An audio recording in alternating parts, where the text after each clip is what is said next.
Welcome to Moonlit Publishing.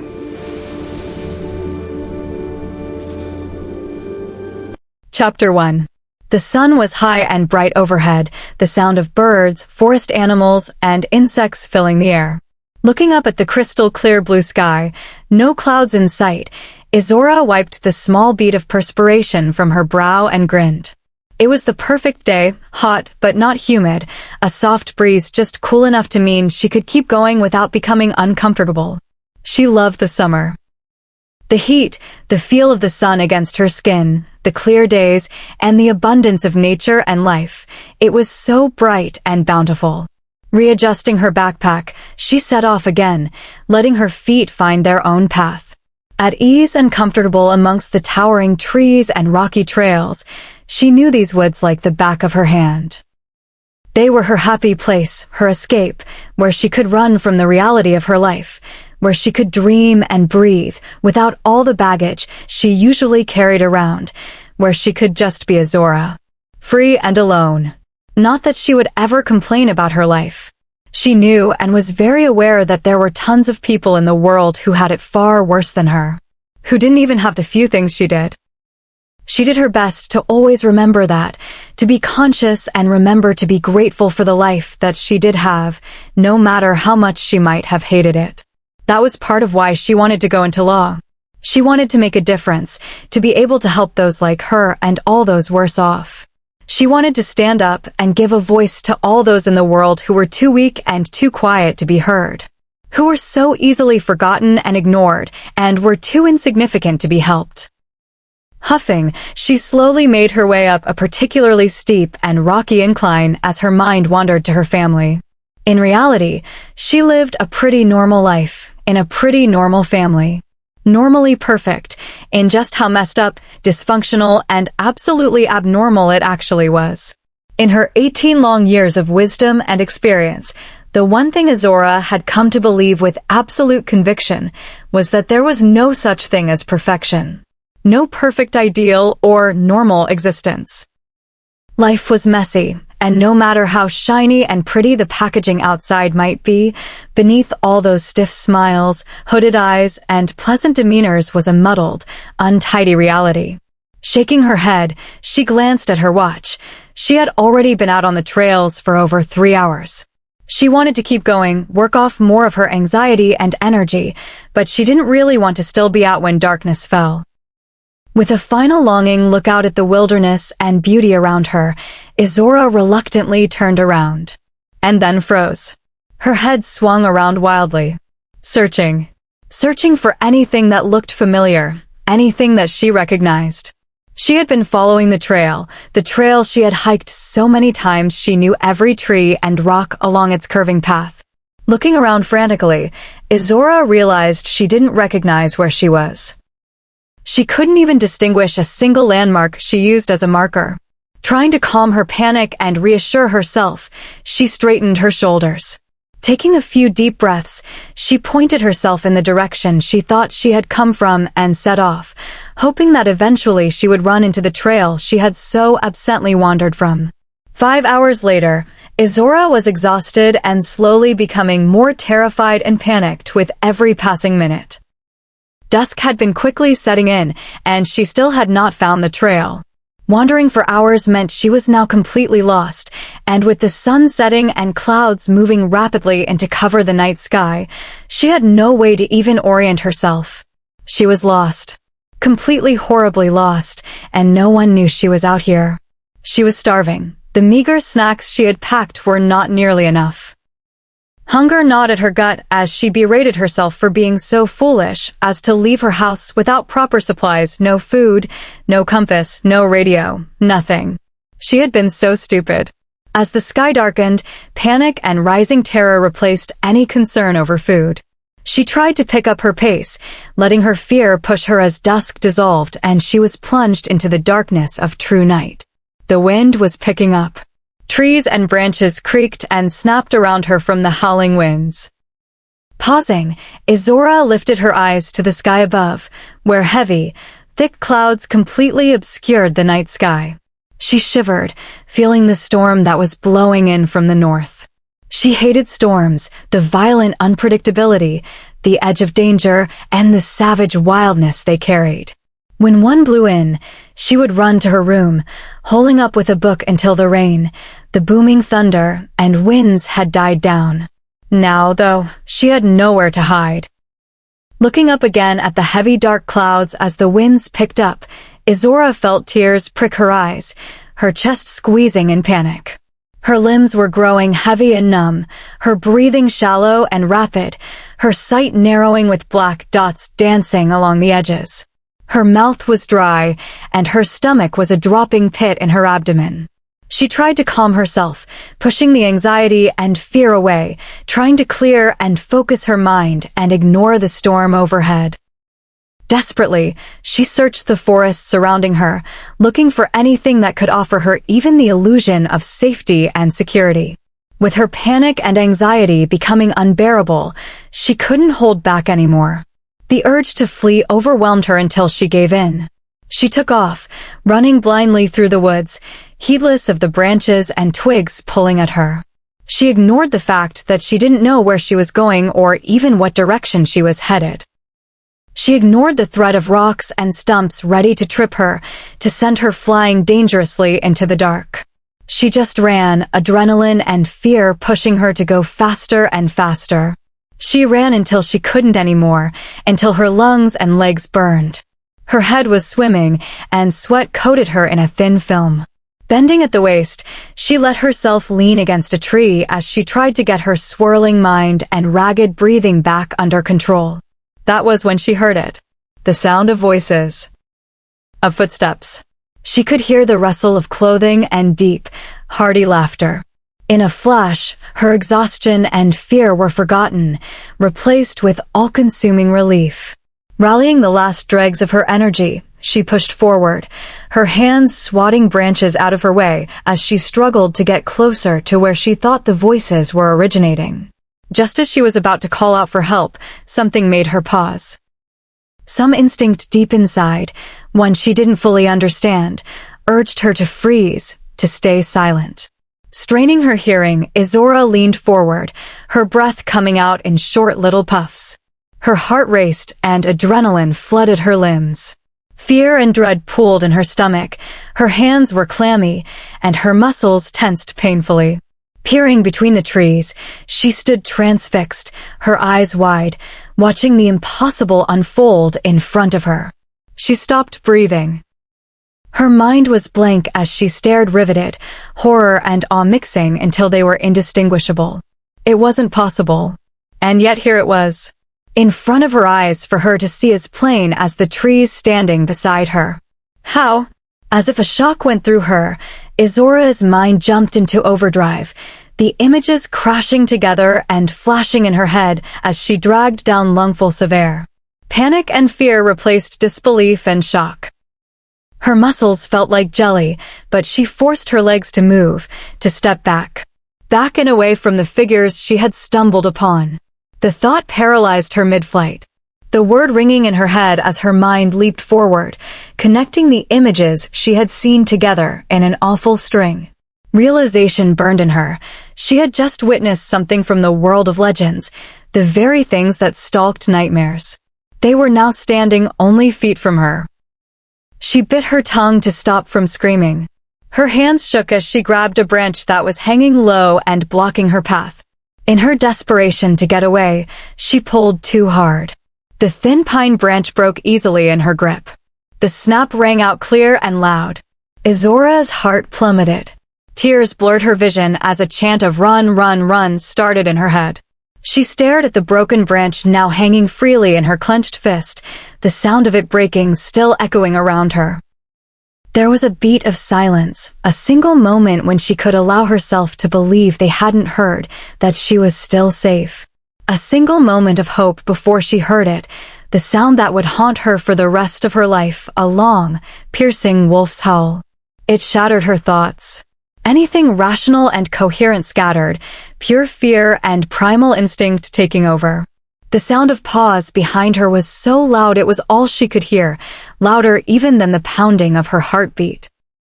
She tried to run, to escape, but she was too slow, too clumsy and too scared. She cried out as her body flew forward, her hands and head hitting roughly against the uneven rocky ground. She felt hot breath on the back of her neck and the sensation of something heavy pinning her down. Thrashing her body, she struggled to throw the weight from her back, fighting with everything she had. But it didn't matter how she bucked or fought, she couldn't escape. Refusing to go down without a fight, she struggled harder, ignoring the sharp pressure against her skin and the tears streaming down her face. She ignored it all, calling out with all her might. Enough. Izzorah froze at the voice. The tone was so commanding and assertive that she found herself unable to resist, stilling her struggles as her heart stuttered against her ribs. She gulped down air, the weight on her back settling securely and heavily now that she was unmoving. Realization slowly hit, and with it came the loss of the last wisps of hope she had been carrying. Her heart dropped just as the first drops of rain began to fall. She had been caught. Chapter 2. Rowan POV. Crown Prince Rowan Tau Nox, only son of Queen Aislara Nox and King Kythra Nox, alpha pair of the royal pack Argentum Sanguinis, squinted at his father as they strolled towards the line of cars. "I'm sure, father. I can handle it," Rowan said gently, trying to ease the tiny frown that marred his father's face. "That isn't what I was saying, Rowan, you know that. Your mother and I both know that you can. I just want to make sure that you want to." "You don't have to go. We can still send Richardson." Rowan scoffed at his father's words, causing the king to let out his own low chuckle, considering the proposal he had just suggested. Yes, perhaps that isn't really an option. Stopping beside one of the black SUVs lining the drive, where one of his father's warriors held the door open for the prince, Rowan turned to his father. His hand rose to land on the older man's shoulder. "I promise I'm fine, and besides, I want to go. I want to help you and Mum." The king's eyes softened as he looked at his son. "You do help us, Rowan. You have nothing to prove." "I'll be fine, father. Just worry about Mum, and I'll be sure to keep in touch." "Where are you headed to first?" the king asked. Rowan handed the duffel slung over his shoulder to another wolf to be loaded into the back, smiling at his father. Both knew he already knew the answer to his question. He had overseen every minute of planning for the prince's expedition personally. Still, Rowan couldn't find it in himself to be irritated by his father's blatant attempt to put off their farewell. He could still see the lingering doubt and fear in his father's eyes. "Heem's first." The king nodded his head, turning slightly as both heard the echo of the queen's voice spilling from the open door of the sprawling royal pack house in the northern tundra, the seat of the silver throne for the last 24 years. Light ignited in the Alpha King, even with just the sound of her voice. "Go, Dad," Rowan said, nudging his chin toward where his mother's voice was starting to rise. The king nodded once, pulling Rowan into a quick but tight embrace and murmuring "be safe" into his ear. Then the king was turning, his long, powerful strides carrying him back up the steps to a fuming queen. Rowan grinned at the sight of his father's retreating back. Shaking his head, he stared at his home, where he knew his mother was raising hell inside. Then he climbed into the back of the black SUV. The door closed with a sharp, solid click, the sound echoing around them as the others loaded into the convoy. Looking into the rearview mirror, Rowan nodded at the driver's questioning gaze. The engine roared to life, picking up speed as the line of vehicles began to make their way down the winding drive. The tundra of his homeland slowly gave way to the dense forests of the wild north beyond the heavily tinted windows. Izzorah POV. Terrified. Cold. Starving. Afraid, confused, alone. Just a few of the words that had taken on drastically different meanings for Madeline Isabel Rohner in the last 3 hours. Words that before seemed simple and one-dimensional now became all-encompassing things that overwhelmed her thoughts, redefined her perspective, and shattered her innocence. Monsters were real. The horrible creatures of stories and nightmares were not only alive, but had her surrounded and captured. She wanted to cry, to scream, to run. Do anything. But she couldn't. She was frozen. She was held still by the penetrating gaze of the huge man looming above. He was like nothing she had ever encountered. She had met intimidating people and had her share of run-ins with rough crowds, but none could compare to what was looking at her now. He was massive. An air of danger and violence clung to him.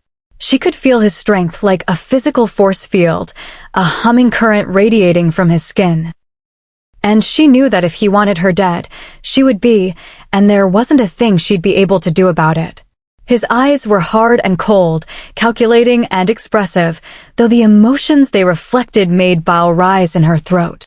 "What's your name, girl?" the man asked. His voice was deep, rumbling from his chest like the engine of a freight train. Izzorah flinched from his gaze, shrinking from his words and his attention, wishing she were invisible. She shuffled backward, putting as much distance as she could between herself and this man who had so easily controlled the creatures encircling her. What was he? This man who, with a single word, had been able to halt these beasts? Izzorah tried to swallow, but fear sat like a ball in her throat, choking her. Her back hit something unmoving, halting her retreat. Swinging her head, she gasped as she stared up into the face of one of the creatures who had chased her. Warm breath washed over her, carrying the scent of mint and coffee, while eyes of pure black stared unblinking. "Back off, Scott." "The Alpha wants her alive," the deep voice said, words that forced the creature back. Letting out a shuddering breath of relief, Izzorah turned back, needing to seek out the one who controlled these beings and, apparently, her life. Rowan POV. The line of vehicles made their way up the paved stone drive, coming to a crunching stop before the main house. Glancing out the window, Rowan took in the familiar sight of the large, ornate pack house, the immaculately tended yard and four-story brick building filling him with foreboding. The Crown Prince had heard all the stories, growing up with the full knowledge of the uprising, the war that was fought so brutally against his family, the loss of those who had come before him, and the sacrifices it had taken to win it back. He still remembered the day he finally understood what the mark scarring his mother's back meant. He remembered the pain filling his father's face when he had mustered the courage to ask about them. Rowan trampled down the flare of anger at the thoughts, reminding himself that it was different now. Their world was different, and those responsible for the crimes against their kind had been dealt with, hunted down for the roles they played in the history of the royal family and the Silver Blood Pack some 40 years ago. Well, almost all of them. White-hot rage erupted in Rowan, flowing swiftly until he was consumed by it, a low growl rumbling from his chest. The wolves in the front seats shifted uncomfortably as the outburst of dominance rolled from him. Sensing their unease, Rowan pulled back on his anger, reining it in and forcing calm into its place. When he was certain he was under control, he reached across the links inherited at his birth, offering reassurance to those in the convoy. "Your Highness, are you ready?" Audina inquired from the front seat, his hazel eyes flicking from the rearview mirror to the pack house looming beyond the car doors. Rowan scoffed, his own gaze traveling to the sprawling, overly grand house. "As I'll ever be, Uncle." Audina let out a soft chuckle, trying to hide his own unhappiness. "It's only a week. 1 week, and then we are off to your aunt's." At Audina's grimace at the mention of Aunt Izzorah, it was Rowan's turn to laugh. "Don't tell me she's still mad at you? That woman could hold a grudge even after she's gone." "It was 3 years ago," Rowan said, chuckling at the expression of dread on his uncle's face. "Yeah, you try telling her that," Audina grumbled. Rowan threw his hands in the air in mock surrender. "No way. You think I want to get on her bad side? Remember, I've seen firsthand what she can do." Audina twisted in his seat to face the young prince. "But you're her favorite nephew. She'd listen to you if you tried to talk sense into her." "I'm her only nephew, uncle, and it wouldn't matter anyway. Aunt Izzorah doesn't listen to anyone." Their conversation was cut off by Knuckles rapping against the window. Looking out, Rowan saw that the doors of the pack house had been thrown open.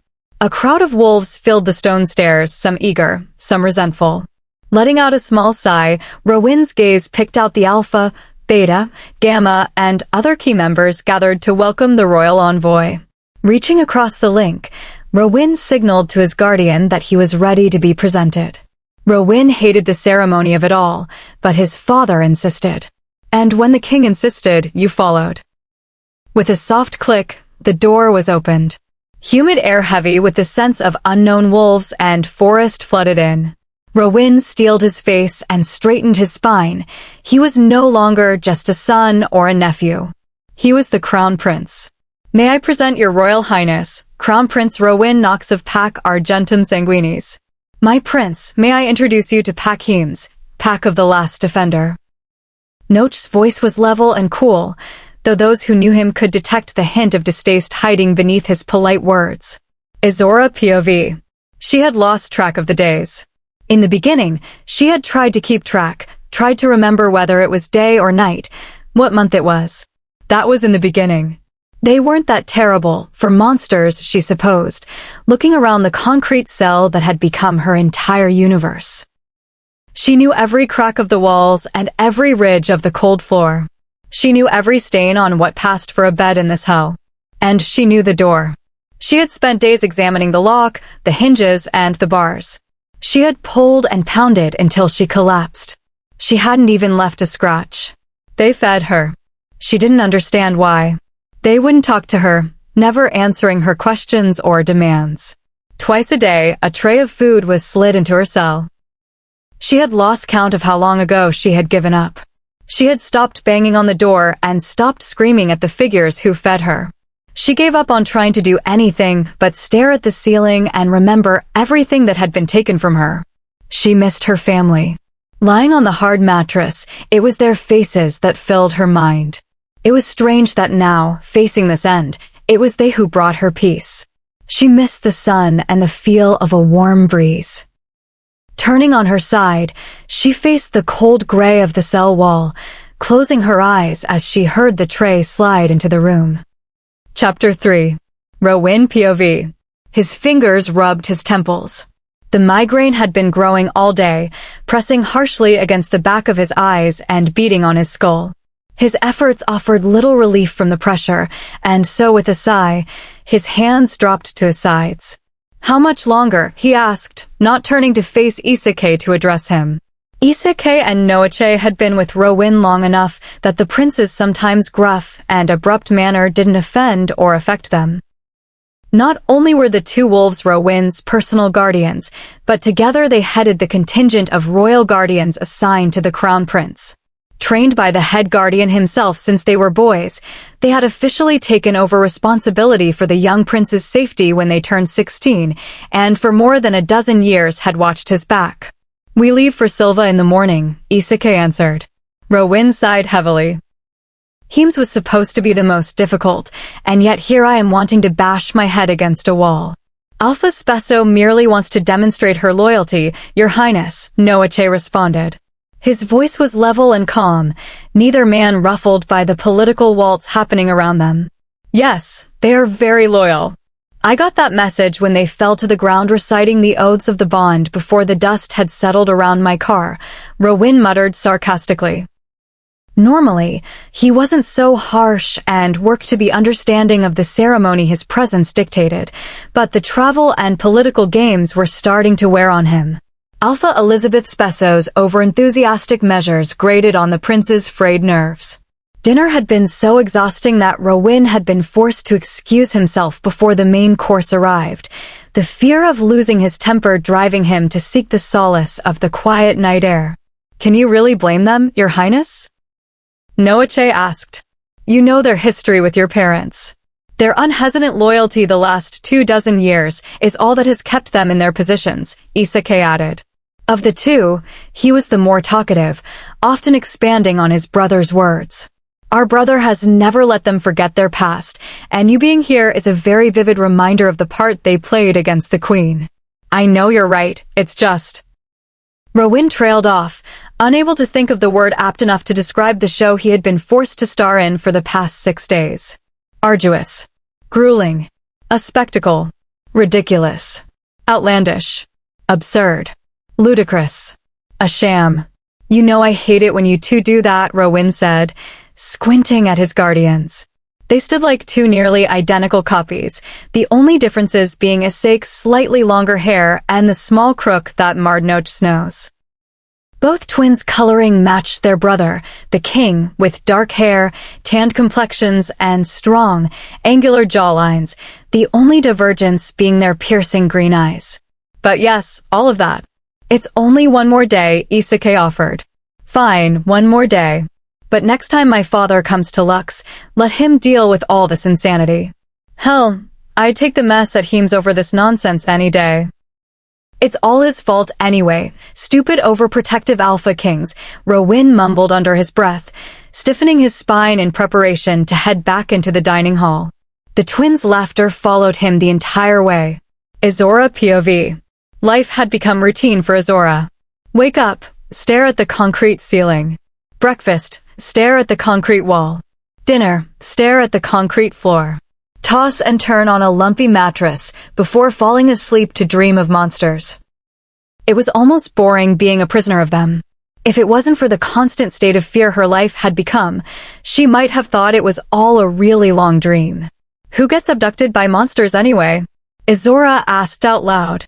She had taken to talking to herself a while ago, no longer caring if anything was listening, just needing something to hear other than the random footsteps echoing faintly beyond the metal of her door. And who gets fed and kept like a pet? I mean, seriously, what the heck? Who does this actually happen to? She was currently sitting on the floor. Her cut-off shorts and light tee were stained and dirty, no longer resembling any particular color.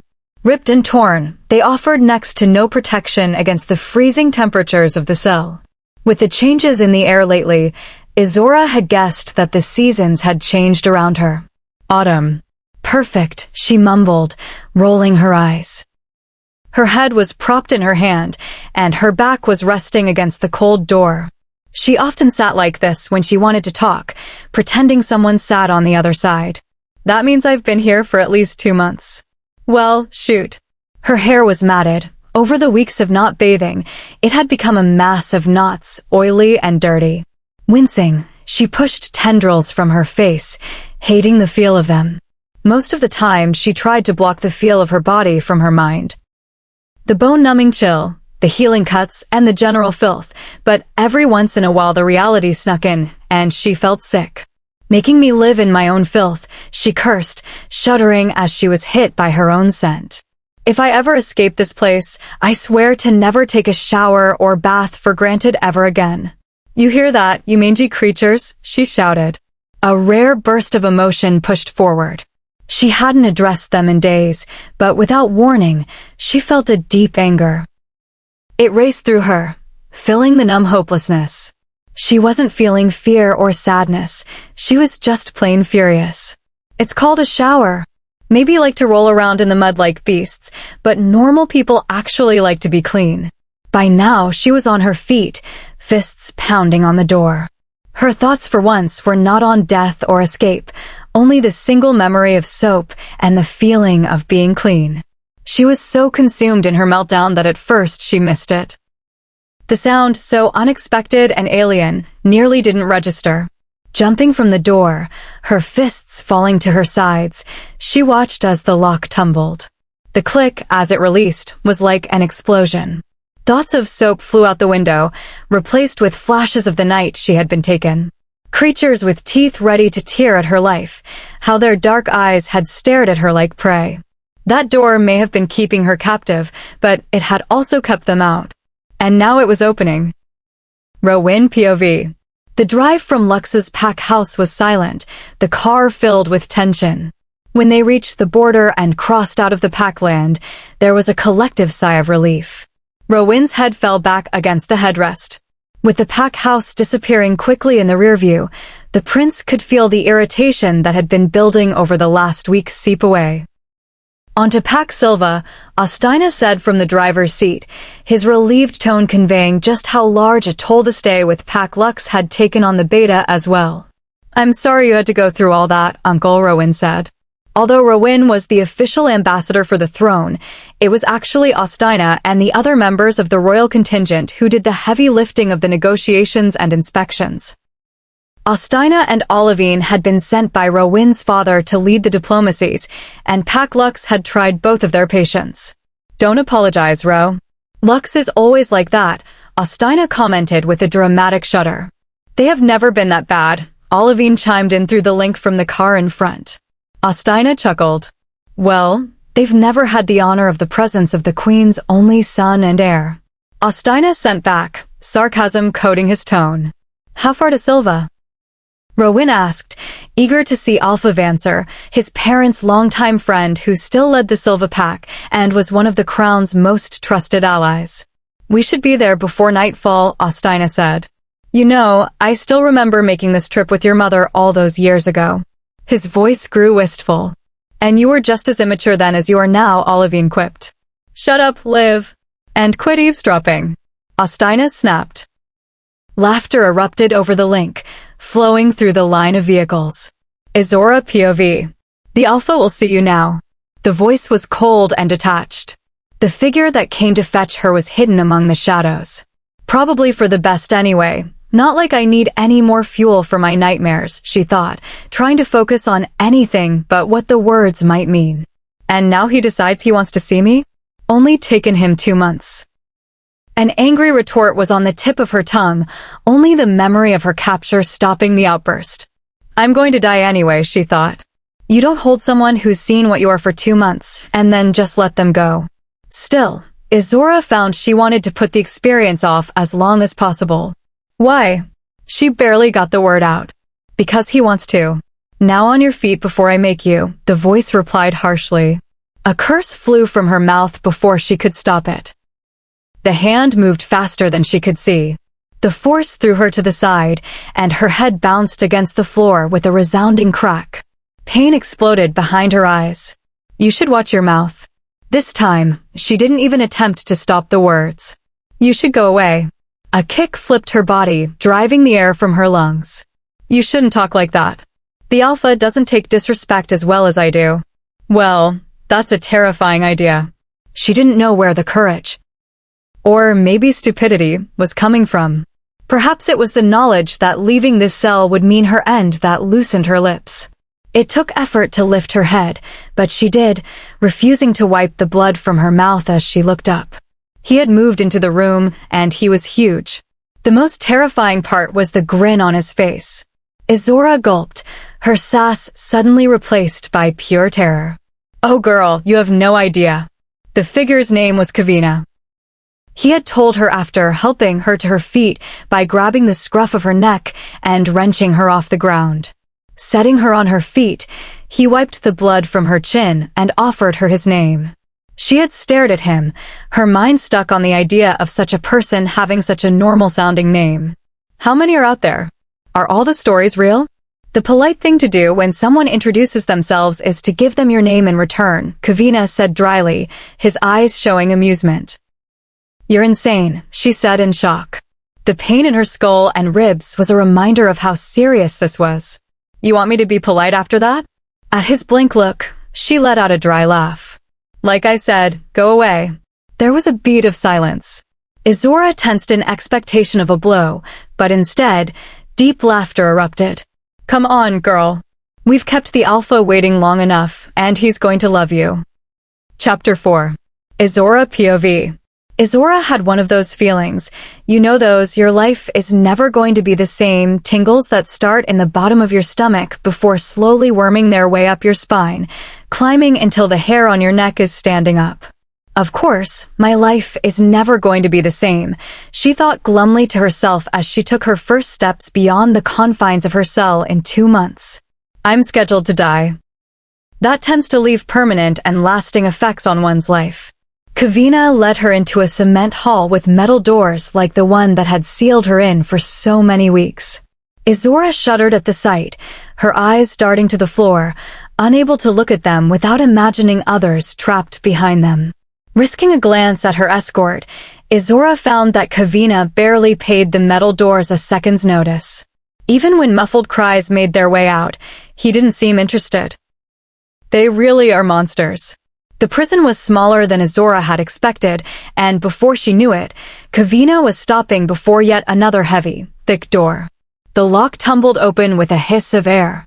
The house beyond was elegant in its extravagance, understated, but with enough hints of sophistication that it gave the distinct impression of wealth and power.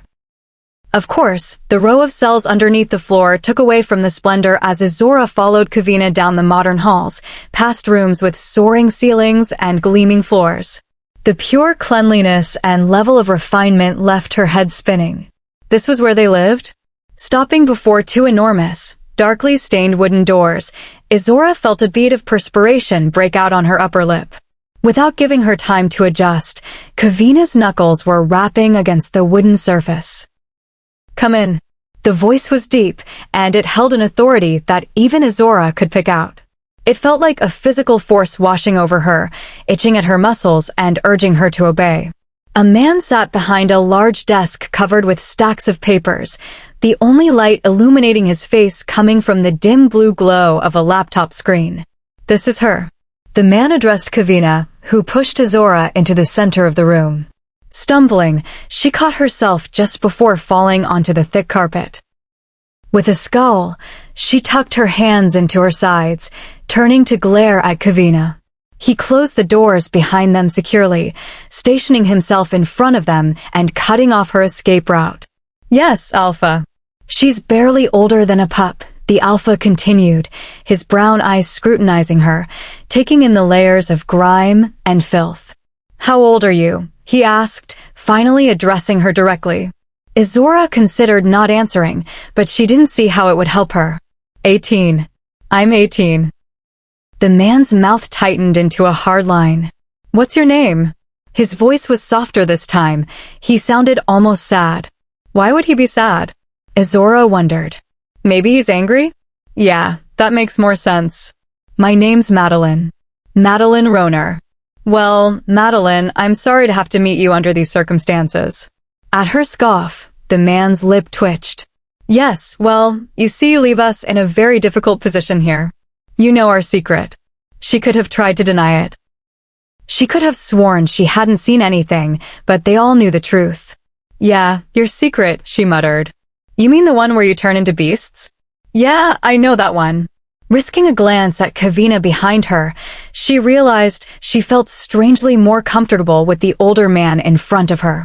Something about him made her feel safe? No, that can't be right. He should terrify me.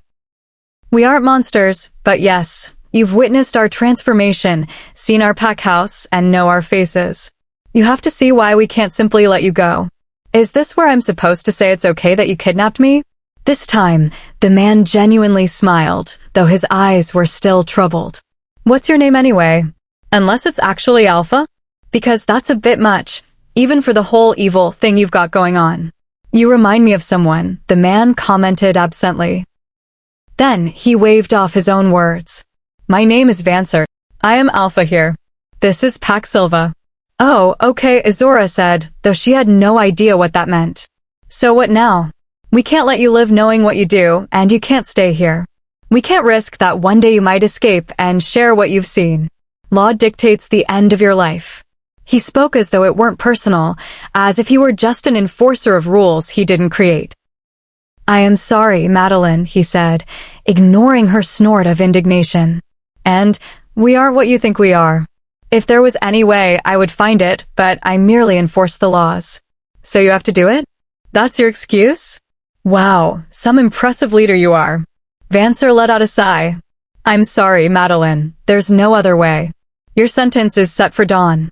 Rowin POV. "Pac Silva, Your Highness," Ostina said, pulling from the unkempt gravel road and onto the freshly paved private one that led to the Silva pack houses. Running his hands through his hair, Rowin scrubbed the sleep from his face, straightening his clothes as they made their way through the dense forest. "How far from here is it to my mother's house?" Rowin asked. They had often spent weeks in the summer at the Montana Knox residence. Rowin had grown up playing with Vancer's twin daughters, Ray and Leora.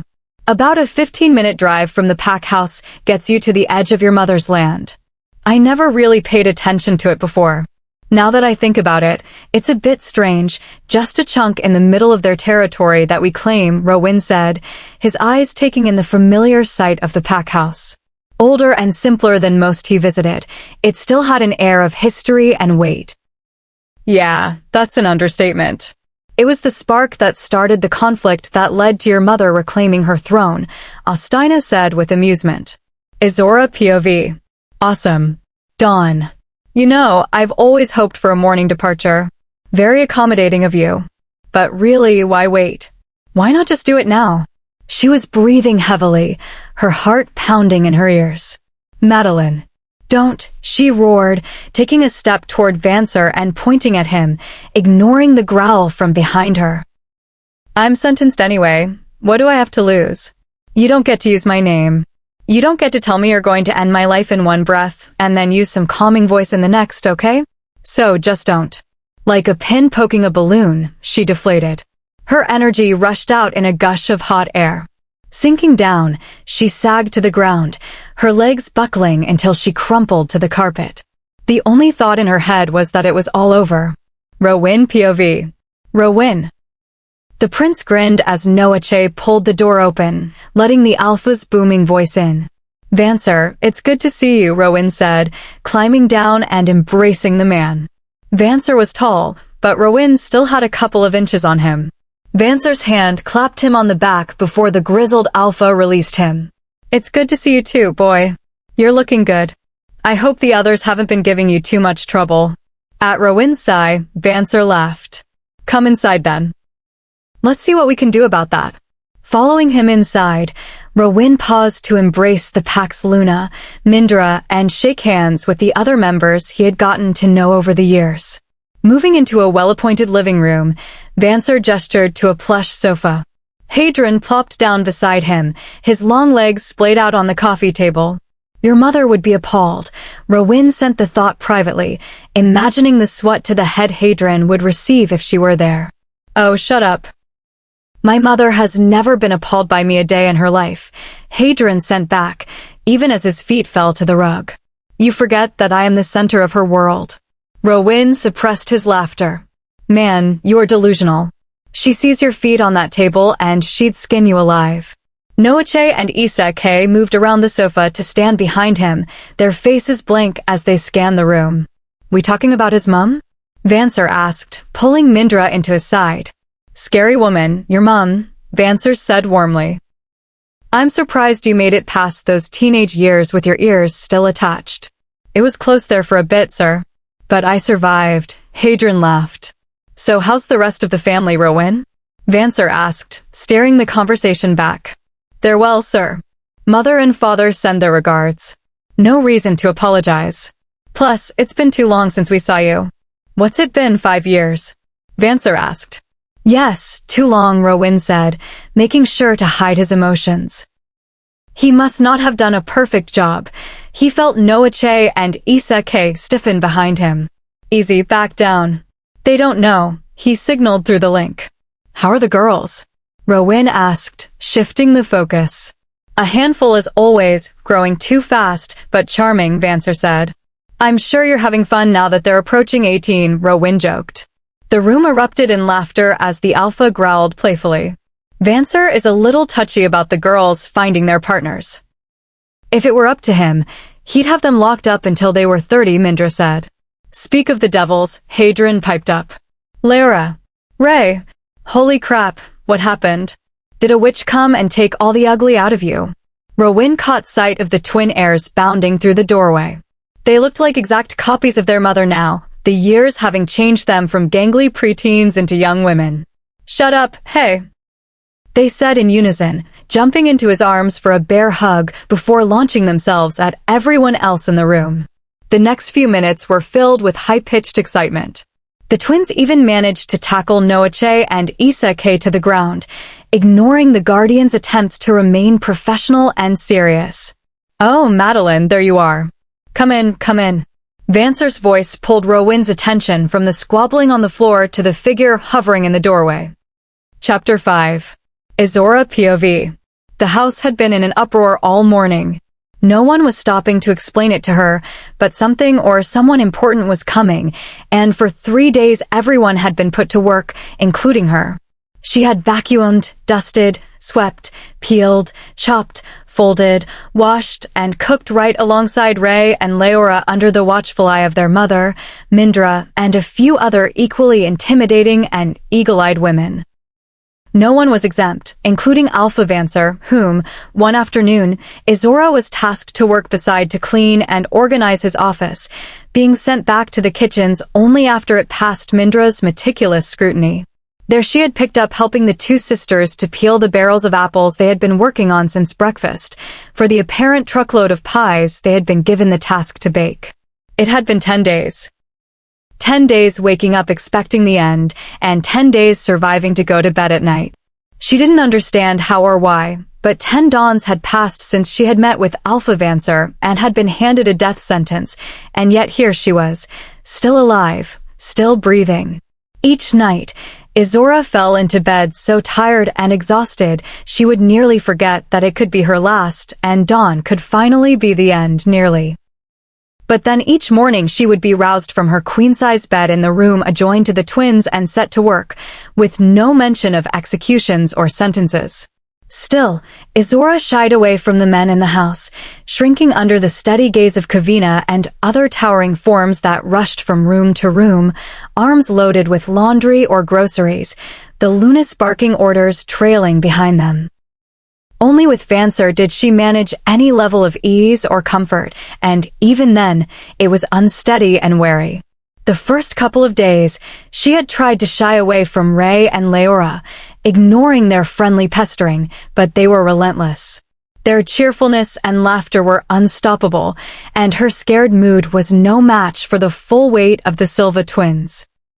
After the first few days, they wore her down, good-naturedly pestering and prodding her until the three of them were giggling and gossiping, watching movies and getting into food fights together as if they had been friends forever. Of course, it helped when both girls had admitted they hadn't shifted yet and that they reminded Izzorah of her little sister back home.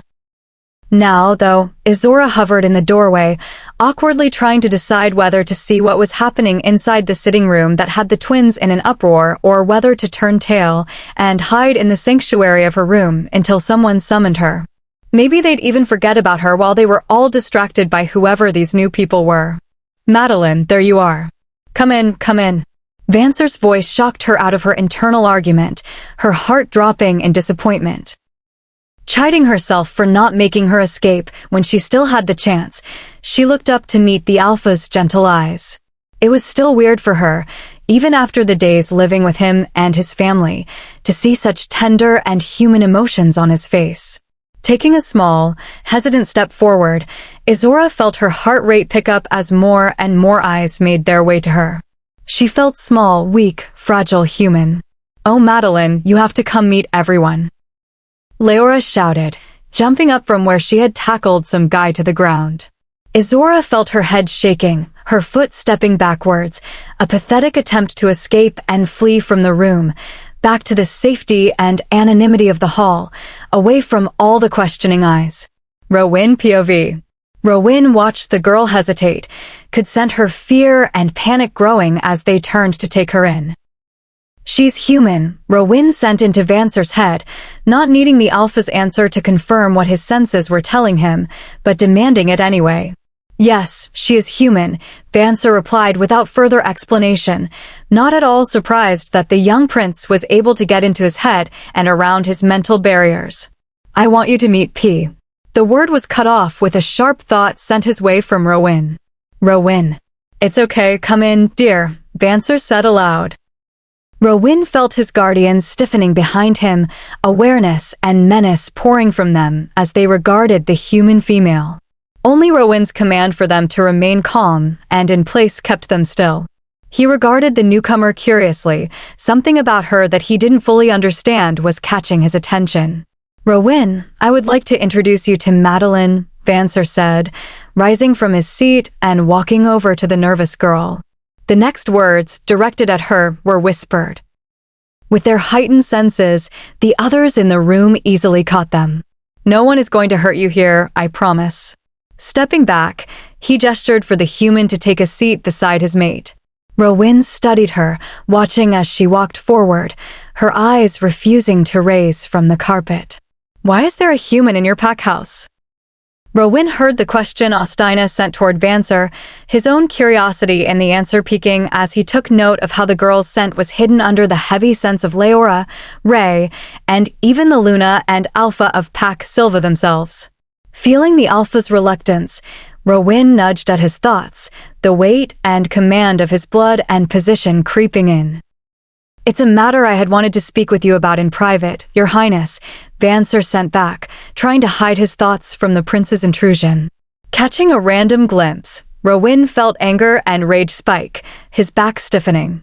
At the sudden reaction, Noache and Issa K stepped forward, their bodies brushing the back of the sofa as close to Rowin as they could get, low growls emanating from the pair, eyes flashing. "She knows what you are."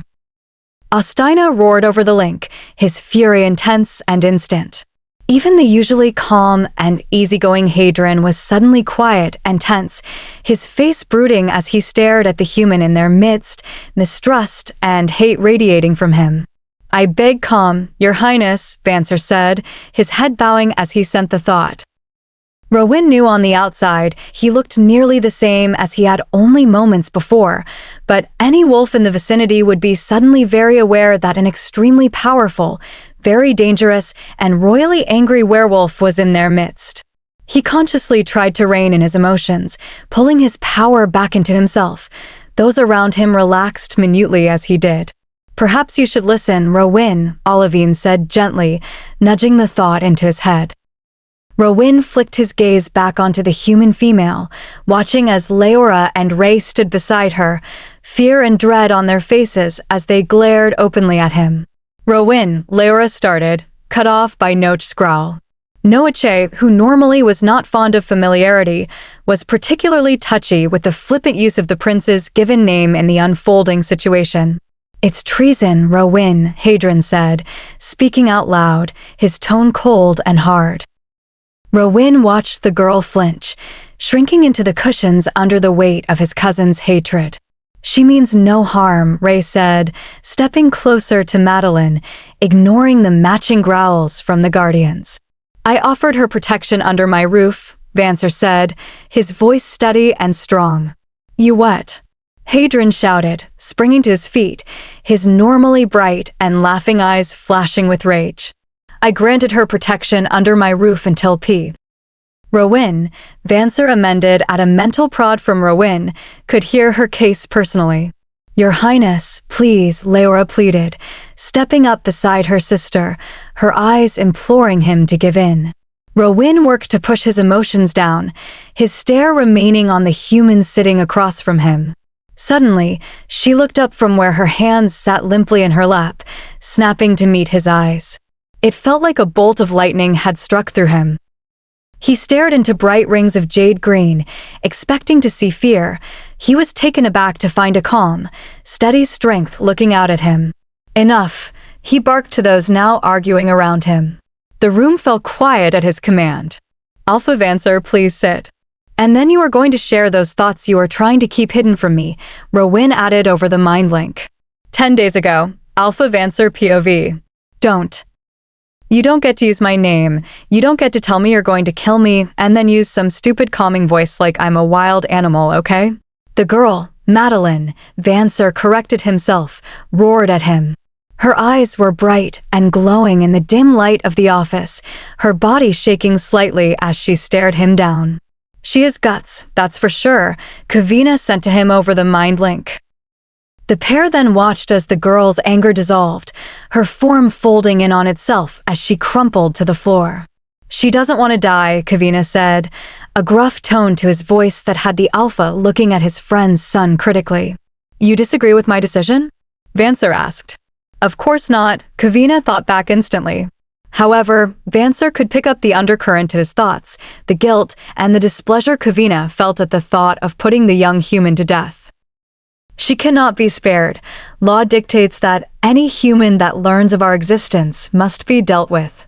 It is to keep us and them safe and hidden," Vancer said, his eyes falling back on the girl sobbing in a ball on his carpet, unwanted flashes of his own daughters coming to mind.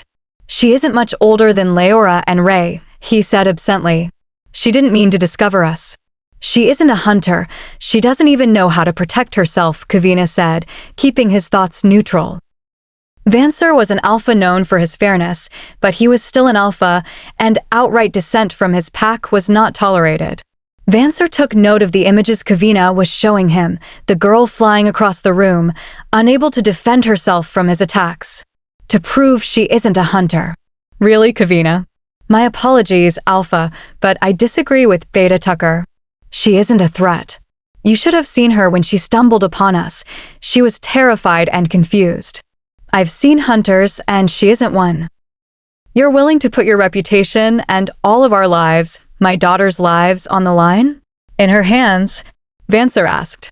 He felt his head warrior, Ryan's, presence outside the door and couldn't ignore the pride that came from him at his son's words. Kavina looked at the girl, his fists clenching and unclenching. Then his eyes rose to meet Vancer's. Yes, Alpha, I am. And you, Ryan? Vancer sent out. Yes, Alpha, I agree with my son. I think Tucker is being overly cautious, Ryan sent back. Vancer thought. The law dictated that the girl was supposed to die. She should have been killed weeks ago, but none of the men had the heart to do it. But to go against the law was to go against the crown, something he had sworn many years ago to never do. Madeline, Vancer called to the now quiet girl. When she looked up, Vancer felt his heart clench at the broken, haunted look in her eyes. In that moment, he felt truly like a monster. You're going to go with my daughters. You will stay with them, go where they go, and do what they say. Do you understand? To the girl's credit, she managed to stand. She is stronger than she looks, Vancer thought to his men. The prince and the royal court will arrive in less than 2 weeks. She stays in the house, guarded and protected until the prince arrives. He will decide. What will you ask? Kavina asked hesitantly. Sighing, Vancer rubbed a hand over his face. I will ask for mercy. Spread the word I offer the human protection under my roof and none are to harm or harass her. Present day Rowan POV.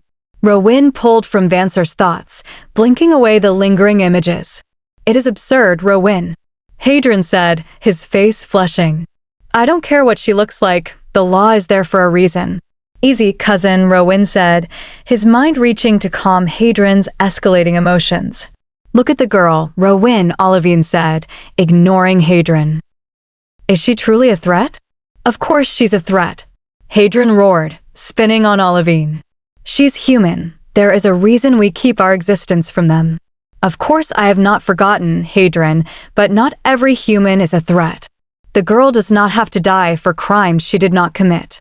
Her existence is a threat. Hadrian yelled back. How, Hadrian? Olivine asked calmly. She just is. You want to ask for mercy? For a human? You would now ask me to not only pardon you, but her as well, Rowan asked. The room fell quiet as they all turned to look at Vancer, who swallowed before looking to the young prince. Yes, Rowan, I do. I ask mercy for the girl and for her life to be spared. A gasp shifted their focus back to the human in question, who was staring at the Alpha in shock. I vote for her to be spared, Olivine said suddenly. This isn't a democracy, Ostina said carefully, eyeing them all until he was satisfied they understood his meaning, finally coming to settle on the overwhelmed Madeline. Your Highness, Vancer started. Enough, Rowan ordered. Everyone out. The command washed through the room, the wolves inside beginning to file out immediately. You too, Rowan sent his guardians when he sensed them remaining. Your Highness. I'm fine, Noache. Stay at the doors. Don't allow anyone to enter. Izzorah POV. She watched as everyone left the room silently, until it was just her and the strange boy with silver hair. At the beginning, she thought it was a trick of the light, but studying him, she realized that his hair was indeed a dark gray silver, glistening in the light. It was longer than the other men's in the room, falling in silky strands over his forehead. Only Vancer's words penetrated her terror-filled brain. Her life to be spared. Spared. Vancer didn't want to kill her? Sweet, painful relief swelled, filling her veins. The sound of her name being called sharply shocked her from her thoughts. Looking up, she was captured by his gray eyes. Who is Gray Eyes? The way they spoke to him, he must be another leader. Someone stronger than Vancer? Was that possible? Izzorah's internal questions were cut off by his cold voice. Why were you on Silva territory? She looked at him blankly. Whatever bit of relief she had found at Vancer's words disappeared just as quickly as it came. I didn't mean to. I was lost, and it started to storm. You were lost. His voice was heavy with skepticism. Izzorah felt anger flare, her eyes snapping back to his. Yes, I was lost.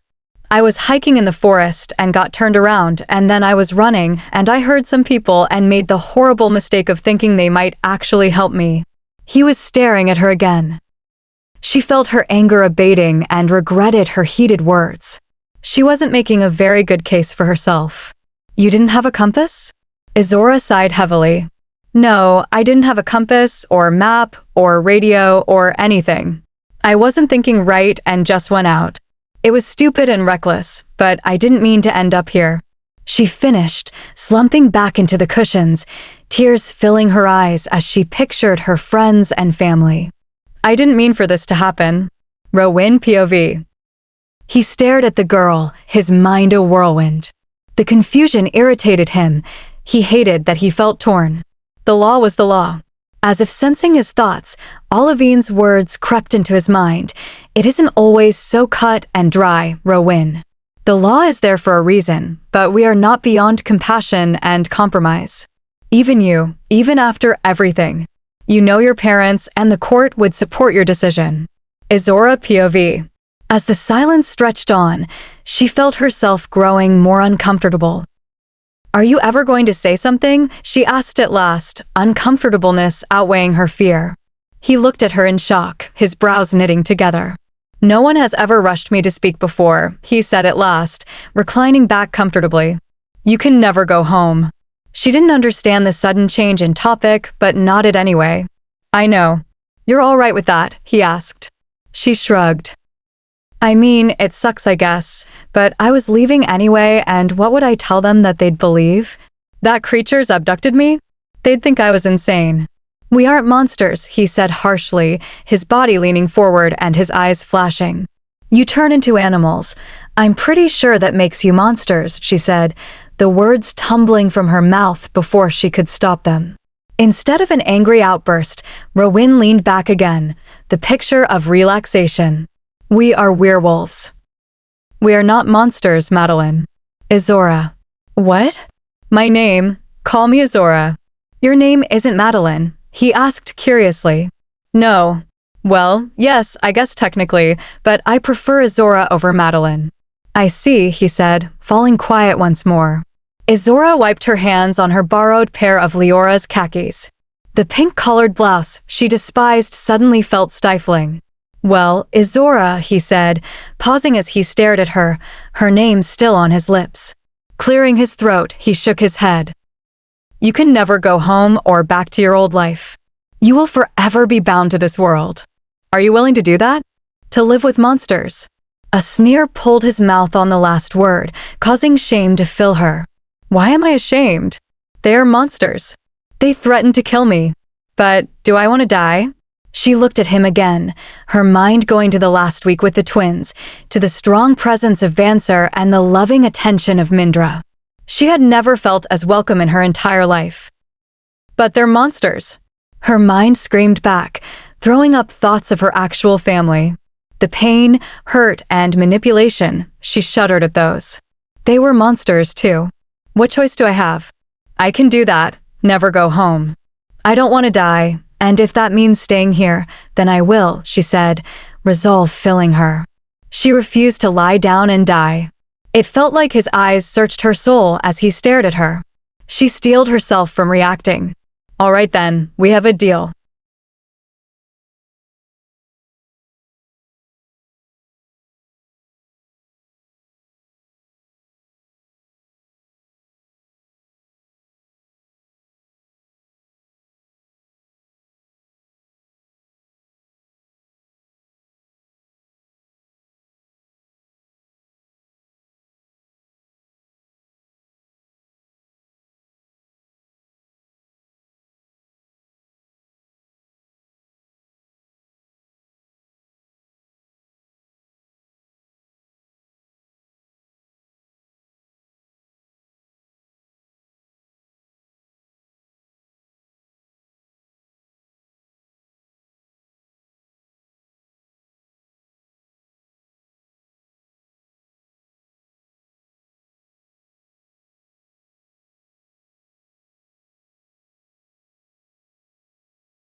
Chapter 6.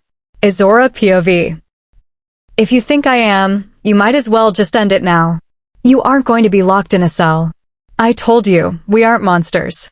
Throwing her hands in the air, she looked at him in desperation. I don't understand, she said honestly. Exhaustion from the last months caught up to her, her brain and body drained from the constant terror and non-stop confusion. You're coming with me. What? Rowan POV. You can't be serious, Ro. Hadron said for the 100th time, staring down the table at the human in their midst. Disgust and distrust radiated from him just as strongly as they had from the moment he had laid eyes on her. Rowan pinched the bridge of his nose. He felt for his cousin, and he understood the hostility, but it was becoming exasperating. They were sitting in the Silva dining room, spread around the large table. Rowan sat at the head, flanked by Astaina and Olivine. Noache and Isake stood on his shoulders. Flowing down the table were Hadron, Silva's head warrior Ryan, his son Kavina, Beta Tucker, and his mate, Luna Mindra, and then Vancer at the far end with the twins. Finally, squashed between Leora and Ray, sat Izzorah. Rowan could still feel her confusion as she sat in stunned silence. Every few seconds, her eyes flicked to him, only to dart away when she found him watching her. I am very serious, Hadron. My decision has been made, Rowan sent to his cousin. He still didn't know what had driven him to this choice, but there was something about her that wasn't quite right. Until he figured it out, he didn't want to let her go. At least, that was the reason he was giving himself. Hadron. Rowan's mind snapped back to the others at the sound of the sharp thought from Olivine. She was usually the rational one, but even she was starting to snap. Drop it. Your prince has made his decision. It isn't your job to question that. She punctuated the word with a burst of power. Sensing her emotions were about to boil over, Rowan touched Olivine's shoulder. Her eyes were dark and Rowan could feel the slight tremors under his fingers. She was on the edge of a shift. You need to calm down. Liv, Rowan said gently, urging her wolf to back down from the challenge Hadron was inadvertently issuing. He watched as she took a deep breath, her eyes settling back to a soft brown. Hadron, Rowan waited until he had his cousin's full attention. Enough. Letting the full weight of his dominance ring through the command, Rowan held Hadron's stare until the younger wolf dropped his eyes in submission. Dinner after that was a tense affair. Hadron glared at Izzorah, who seemed to shrink more as the meal dragged on. Olivine glared at Hadron, and Rowan was forced to play referee while his attention was constantly pulled back to the silent girl. For some reason, his wolf grew more agitated at his cousin's continued hateful stares. Alpha Vancer and the Silva pack spent the meal trying to ease the simmering emotions while avoiding the royal court conflict threatening to erupt. When the plates were finally cleared, Rowan cleared his throat. I shouldn't care if she ate or didn't, Rowan repeated to himself, resisting the urge to reach out to her mind to ensure she was well. She isn't my concern. Alpha, perhaps we may now retire to your study. We have business to conclude, Rowan said offhandedly. He nodded toward where Izzorah sat with her shoulders hunched. Of course, Rowan, Vancer said, pecking his mate on the cheek. Tucker. Ryan. Kavina. Bring the girl, Rowan ordered, before following Vancer out of the room. The silence stretched as they filed into the wood-paneled study. Rowan took one of the armchairs opposite the desk, nudging his chin for Vancer to sit. Noache and Isake took up positions behind him. Astaina leaned back against the heavy doors, his eyes weary as he kept Izzorah in his sights. Rowan watched as Olivine guided the girl toward the sofa, suppressing an eye roll as her elbow accidentally caught a glaring Hadron in the ribs with a jab that knocked the wind out of him. Once everyone was settled, Rowan spoke, his voice level and calm. It was his prince, tone cold and devoid of emotion. It suited him now, he thought. Cold and without a heart. Shaking off the morbid thoughts, he focused. Alpha Vancer, I have taken into consideration your appeal and after talking to the accused, Rowan resisted the urge to look at her. He could feel her gaze and smell her nervousness. She thinks I'm going to go back on my word. She doesn't trust me. The realization hit him hard, radiating until it filled him. Hurt flared as the thought took root, and his wolf whimpered in his mind. I shouldn't care, he thought, trying to convince himself. She's just a human. Why are you protecting her then? Why insist she accompany you? His mind countered. Rowan gripped the armrests of his chair, fighting the warring voices. It's the right thing to do, he thought. Since when do you care about the right thing? A darker voice asked.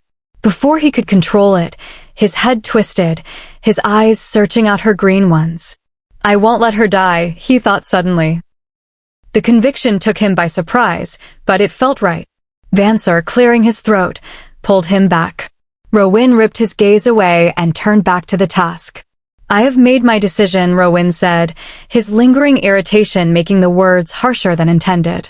Please, Rowan, I ask you to reconsider, Vancer said, his face paling as he looked at the human. Rowan froze, realization dawning. He thinks I have decided to end her life. Olivine piped up from where she was trying to soothe a trembling Izzorah. Well, you really could use a lesson on people's skills, Ro. Try not to talk like you're ready to attack. It might go over better. Rowan bristled. I didn't sound like that. Yeah, because you did, Hadron added. We're just used to it, but just so you know, you're kind of terrifying. Waving off their comments, Rowan focused on the alpha. You misunderstood me, Vancer, Rowan said, trying to make his voice friendlier. There is nothing to reconsider. The girl will be spared. The law applies to those who pose a threat. If you vouch that she poses no such threat, then I see no reason the law should apply. Vancer's shoulders sagged. Of course. I vouch for her. Ostina coughed from the doorway, a sound that did a terrible job of masking a chuckle. He winked at Rowan before grinning at Olivine. Both of you stop it, Rowan said with simple exasperation. What? Ostina thought back. I didn't say anything. You probably want to get back to telling Vancer how you've decided to personally take on the care of the pretty young female. Olivine giggled, while Hadron let out a low growl of dissatisfaction. Rowan glared at them. They were up to something. The girl is coming with me. Rowan tossed the words out with a ring of finality. The alpha and the rest of his pack stared at him in a gape-mouthed silence. Sighing, he suppressed the urge to roll his eyes. I have decided the girl will live, but she will not be staying here. She will be coming with me. We are perfectly capable of housing her here, and the twins are very fond of her, Vancer said cautiously. He couldn't quite hide his thoughts, and Rowan had to fight a growl. She will be safe with me. I never. Rowan cut him off with a wave of his hand. My decision is final. The girl comes with me or the law must be upheld. I give my word that she will remain safe for as long as she remains a non-threat. Very well, Vancer said, his voice weary. Rowan resisted the urge to follow Vancer's line of sight to the girl. She is not your concern. Chapter 7. Izzorah POV. Izzorah felt like she was in a trance. The past week had passed like a dream. Nothing had actually changed after the meeting in Vancer's office. Every day she had spent with the twins watching movies, helping in the kitchens, and playing board games. Everything had gone back to the way it was before he had come, but it didn't feel the same. Izzorah no longer felt like she belonged. She hadn't physically seen him again after that first day, but she could feel his presence in the hushed whispers that stopped when she entered a room, the sideways glances, and the constant stream of meetings that kept Vancer busy. She felt like there was a huge ticking clock floating over her head, counting down until she had to leave the place she had called home for the past 3 months. And leave it with him. Izzorah didn't know what it was about Rowan, but there was something that put an itch under her skin she couldn't scratch. She hated how his cold gaze kept finding her, and how he had made her feel guilty about hating his kind. When Luna Mindra laid out the rules, that Izzorah and the twins would stay out of the way and were not allowed downstairs after dinner, Izzorah breathed a sigh of relief. She didn't want to see Rowan or his hooded gray eyes ever again. She still couldn't believe she had to go with him, a complete stranger who looked as if he tolerated her only marginally more than his hostile friend. Thinking of that murderous glare, Izzorah shuddered. What did I ever do to him? She thought. I should hate them, not the other way around. Sighing, she rubbed her temples. She should have been asleep hours ago, but her mind was in overdrive, jump-started by the words Luna Mindra had delivered during dinner. Rowan will be setting off in the morning, Mindra had said, her eyes softening in sympathy for Izzorah. Izzorah, dear, you will be accompanying him when he goes. He has decided to head out at first light. Her stomach had dropped, the pasta she had just finished turning to stone. Numbly, she had nodded and carried her leaden feet upstairs. She wanted to wallow in her own self-pity. In the morning, she would be leaving with a bunch of strangers. At least she knew the Silva pack didn't want her dead. With Rowan? Who knew where she stood? What if he just decided to finish what the law started? Should she run? Her mind whirled with questions as she was shoved into a world she didn't understand. A soft knock at her door interrupted her thoughts just as the sun was about to erupt over the horizon. Exhausted, she pulled herself from bed. She didn't remember getting showered or dressed, but she must have, because before she knew it, she was standing at the door. Her damp hair fell around her shoulders as her clammy hand reached for the doorknob. She forced herself to pull it open and sagged in relief at who she found waiting. The woman sent her a blazing smile, her warm brown eyes soft and welcoming. Hi again, we were never properly introduced. I'm Olivine, she said, reaching out a hand. Izzorah, she replied, offering a small smile. Maybe I won't be totally alone. Well, it's time to get moving. Rowan isn't very good at being patient, Olivine muttered, ushering Izzorah down the hall. Where are we going? Izzorah asked tentatively. We're headed to another pack. Tenebris is next on the list. Izzorah stiffened. As if sensing her distress, Olivine paused and smiled sadly. You don't need to worry. Rowan gave his word to protect you.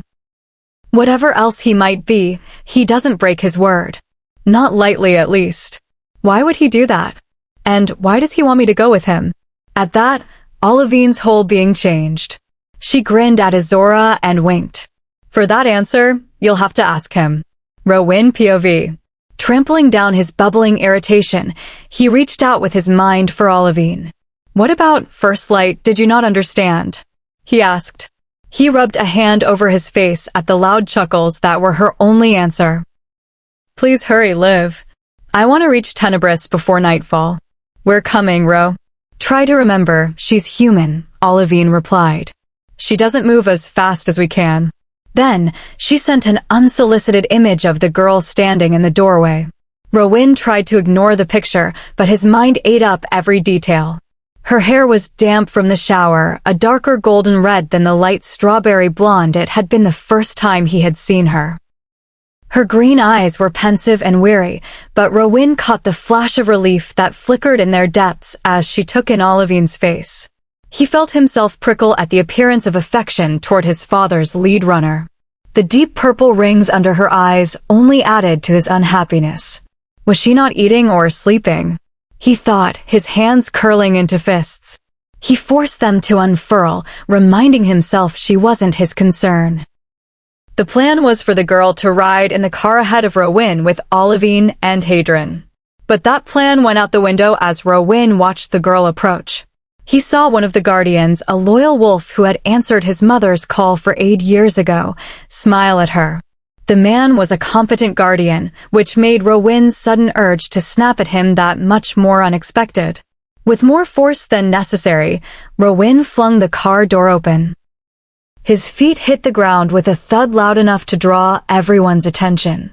Olivine's eyes widened in surprise at his fuming face. Get in the car, he growled out, his voice thick and gravelly.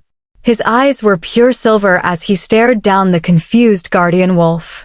When the girl didn't move fast enough, he stepped forward, his hand wrapping around her arm. He made sure to keep his grip light, only using enough force to move the human until she was standing closer to him than to the other werewolf. She rides with me, he said, power ringing in his words. Those around them averted their eyes, their necks exposed in submission. Of course, Rowan, Olivine said calmly. She stepped between the bewildered human and the wolf who had unintentionally set Rowan off.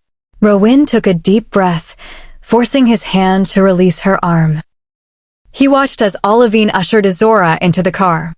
I'm sorry, my prince, the offending wolf said, his head bowing. Now that the rage had passed, Rowan was left frustrated. Not understanding where his emotions had come from, he nodded to the guard, assuring the man through the link that he wasn't in trouble. You feeling okay? Audina asked from the other side of the SUV.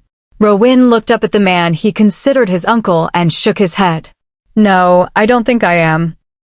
Audina responded with a grin and a wink before hauling himself back into the driver's seat. Rowan moved back to the door Olivine held open. Inside, pressed against the other side, was the huddled figure of the girl. Liv, ride in the front, Rowan muttered before climbing into a seat. Izzorah POV. The car ride was silent and tense.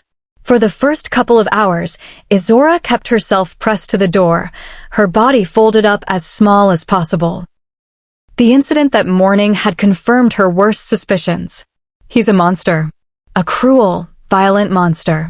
She remembered his reaction as she had walked from Vancer's house. She had seen the man waiting by the car, a towering man with gentle hazel eyes and an easy smile. She had smiled back, her fear easing. But then Rowan was there, marching furiously toward her with eyes blazing in rage. He looked like an avenging angel, the rays of the morning sun erupting behind him. The ride was long. The hours dragged on, and though she tried to keep her distance, muscle cramps and general exhaustion finally won out. Her eyes closed against her will, the soft sway of the car lulling her to sleep. Rowan POV. He tried to ignore her. Forcing his eyes to stay on the reports in his hands, he was annoyed that it was more difficult than it should be. A growl erupted from his throat as he tossed the useless papers to the floor. At the small noise of distress from her in response to his outburst, Rowan cut off the noise. His body instinctively turned toward her. He watched her until she settled, her breathing resuming its slow, deep pace. He didn't like the space between them. He didn't like the fear he had scented on her. It's like I want her to like me. I want to protect her, Rowan thought to the two in the front. It's impossible, though, right? Nothing is impossible, Olivine whispered in his mind. Just because we haven't seen it happen doesn't mean it can't, Audina added. All three turned to look at the sleeping girl in astonishment. As Rowan's eyes turned soft for the first time in years, they felt a flicker of hope. Izzorah POV. We're almost there, Olivine's voice roused her. Shaking off a lingering nightmare, she rolled her neck. The feeling of someone watching her had her spinning in her seat. Meeting Rowan's gray eyes, she felt hers open in surprise. She had expected him to continue ignoring her. You need more sleep, he said. I'm fine, she replied automatically. What were you dreaming about? Had she been talking in her sleep again? Nothing. Why? She demanded defensively, her arms curling around her middle as flashes of silver eyes and sharp claws surfaced in her mind. You seemed like you were having bad dreams, he said, his voice softening. I'm fine. Before he could press her further, the car slowed. Pact Tenebris, Audina said. Izzorah looked out the window and was taken aback. Tenebris looked like a small village, with gardens and trees backdropping the scene in bursting colors. Small houses in different styles lined the winding streets. Instead of lawns, the front of each house was given over to huge gardens. Tenebris for a long time didn't have any pack lands, Olivine explained.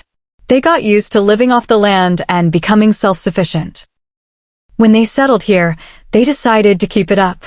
Children's laughter rang around them as they raced down the streets. It lacked the sophistication she had come to expect, but it looked like a community. Alpha Malkay has different values, Rowan added in a low voice. He wanted to build a community. He wanted them to have homes, not merely a pack house. It's beautiful, she said, forgetting her vow not to speak to him. Yes, it is, Rowan said. Something in his voice had her turning to look at him, only to find him still staring at her, his eyes a storm of emotions. Audina cleared his throat, breaking the moment. Izzorah felt heat creeping up her neck, her cheeks flaming red as she ducked her head. Yes, let's go, Rowan said, his voice returning to its cold tone. Chapter 8. Rowan POV. Malkay. Rowan called out as Noache opened his door. His face was calm and unconcerned, his lips pulled up in a pleasant smile. However, only half of his attention was on the alpha striding toward him in the dimming light. The rest was very alertly focused on the goings-on on the other side of the car. His wolf pushed his senses out farther and farther, taking in everything surrounding them, the wolves before them and the darkening woods behind. Izzorah opened Izzorah's door, offering his hand to gently help her step down from the high seat. Rowan's senses spread to their limits as Izzorah moved beyond the safety of the vehicle. His attention didn't waver from his surveillance, even as Malkay closed the distance between them. Not missing a beat, Rowan gripped the alpha's hand in a firm handshake, simultaneously monitoring how his wolves fell in around the small, fragile human. He trampled down the urge to close the distance himself, ignoring his wolf's instincts that it should be he who protected her. Releasing the alpha's hand, he forced himself to be content with his pack mates at her sides as her feet landed on yet another alpha's territory. Hadron, despite his grumblings, had leapt from the vehicle without hesitation to stand at her door. Ostina was also quick to step out, his shoulders stiff and eyes alert. Sensing the royal wolves' tension, those who had come to greet them shifted nervously. Rowan didn't enjoy having to intimidate these wolves, but until he was able to explain the complexity of the situation to Malkay, he wasn't taking any chances. She was, after all, a human on Pact lands, a situation that law dictated should result in an instant death sentence.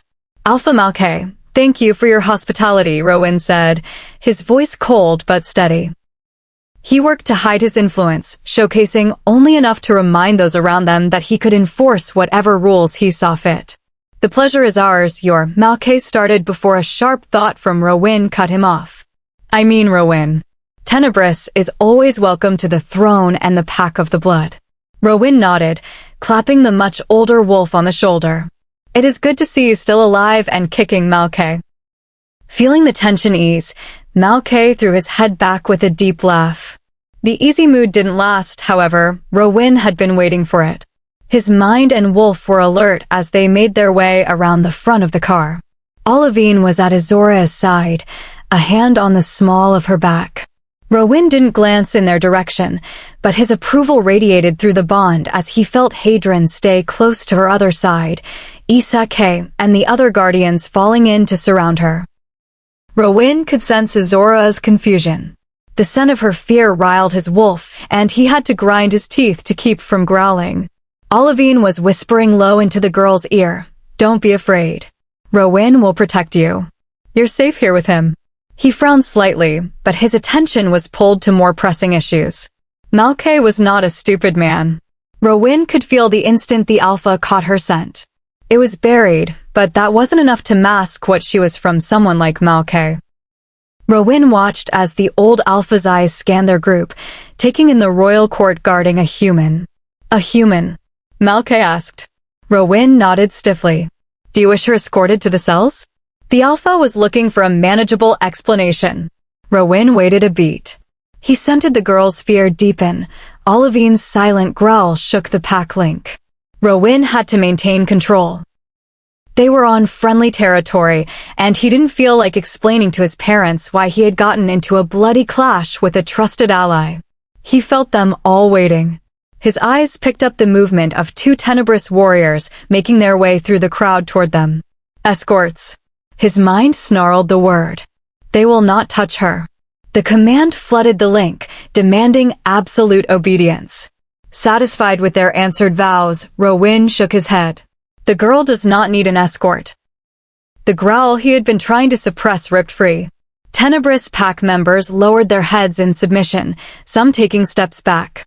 Before it could get further out of control, Rowan made his voice loud but calm. The human is under the protection and care of the throne and the Silver Blood Pack. She has been promised protection and respect. No harm, Rowan paused, letting the words sink in, will be allowed to come to her. Any who think to try will be dealt with personally by the royal court and myself. They were stunned. Shocked eyes shifted from the hidden human to the prince who stood fiercely, daring any to defy him. Alpha, I believe the rest of this conversation is better suited for a private audience.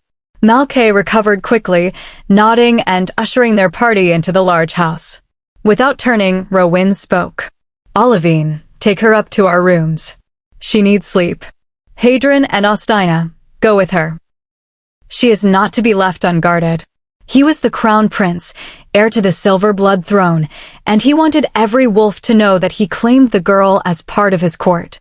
None but the stupidest would dare to move against her now. Izzorah POV. She was confused beyond confused. Remembering Olivine's hushed orders, she kept her mouth shut. She followed behind Rowan without a fight, trusting that Olivine knew what she was talking about. Her heart squeezed in her chest as they split from the others. Though she feared him, Rowan was the only thing standing between her and certain death.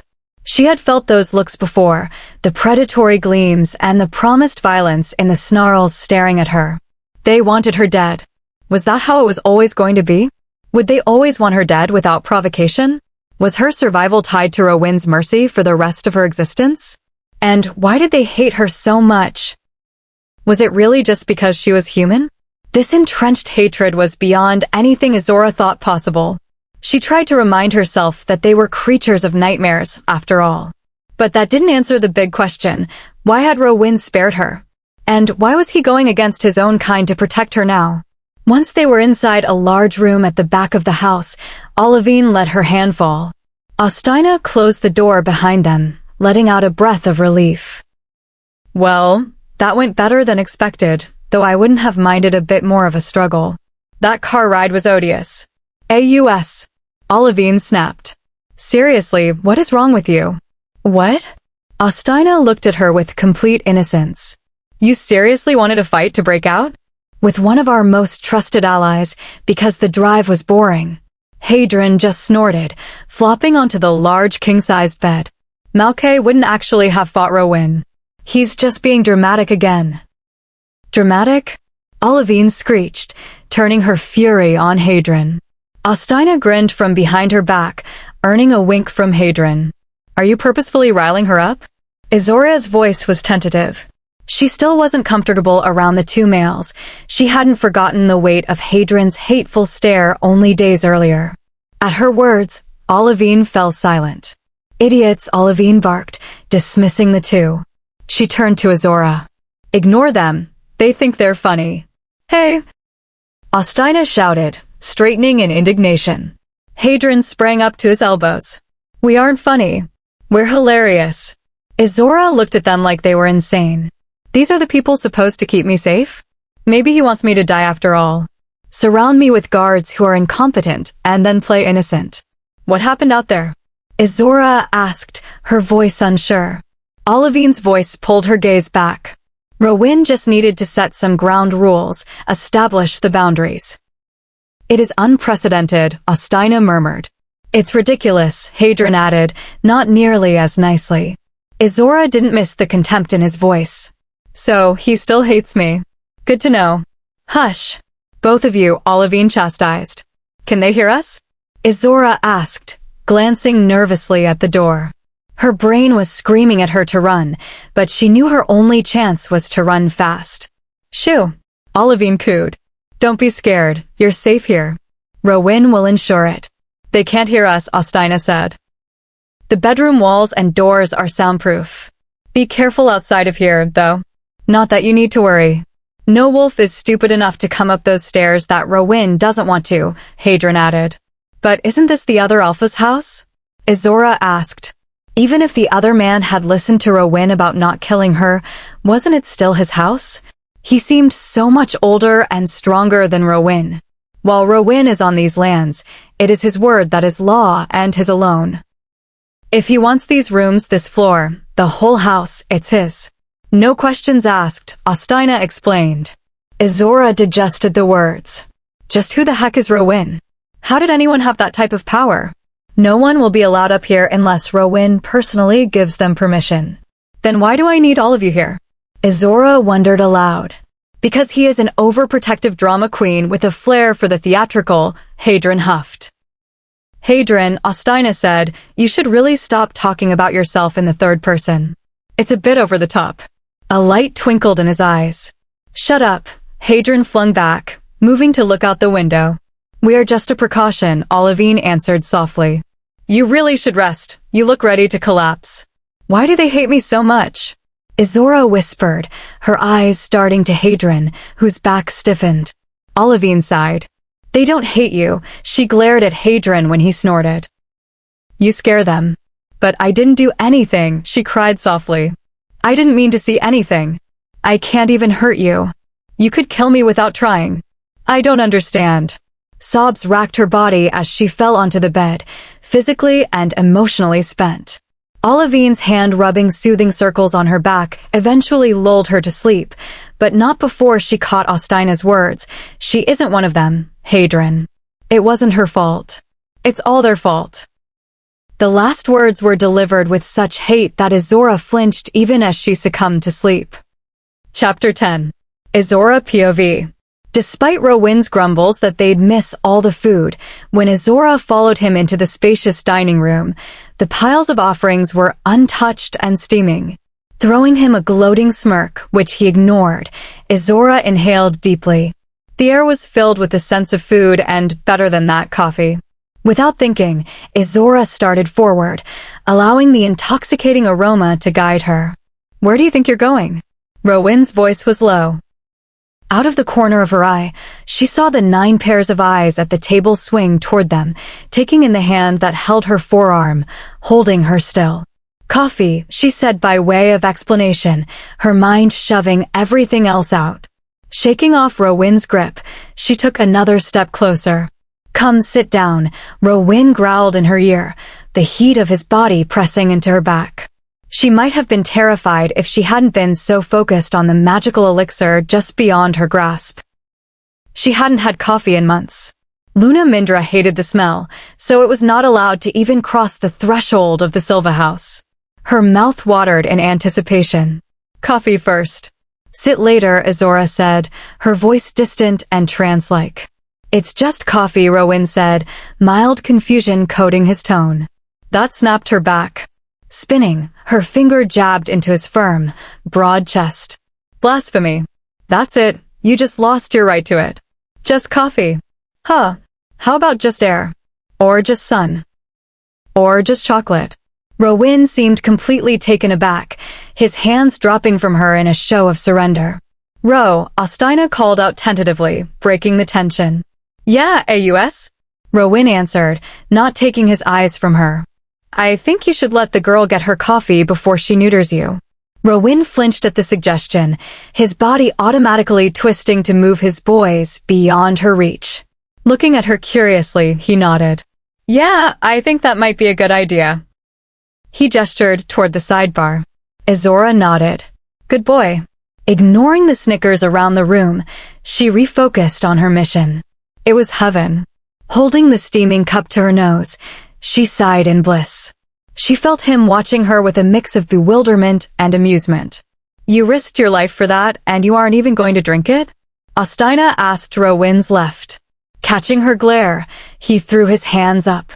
My apologies. Man, you sure are grumpy in the morning. Narrowing her eyes at him, she inhaled another breath of the rich steam. It wasn't that she wasn't a morning person, but get between her and coffee? That was another story. Leave her be, Rowin said, still watching her. She at last took her first sip. It was better than she remembered. Suddenly, the reality of the situation hit her. Her cheeks reddened, the blush crawling up her neck. Had she really scoured and threatened Rowin? How am I not dead? Glancing at him, she scrambled for something to say to explain her behavior. I like coffee. I think we got that, cupcake, Rowin said, the corners of his lips twitching. Low gasps erupted around the table. Izzorah found the rest of the guests looking between her and Rowin in complete shock.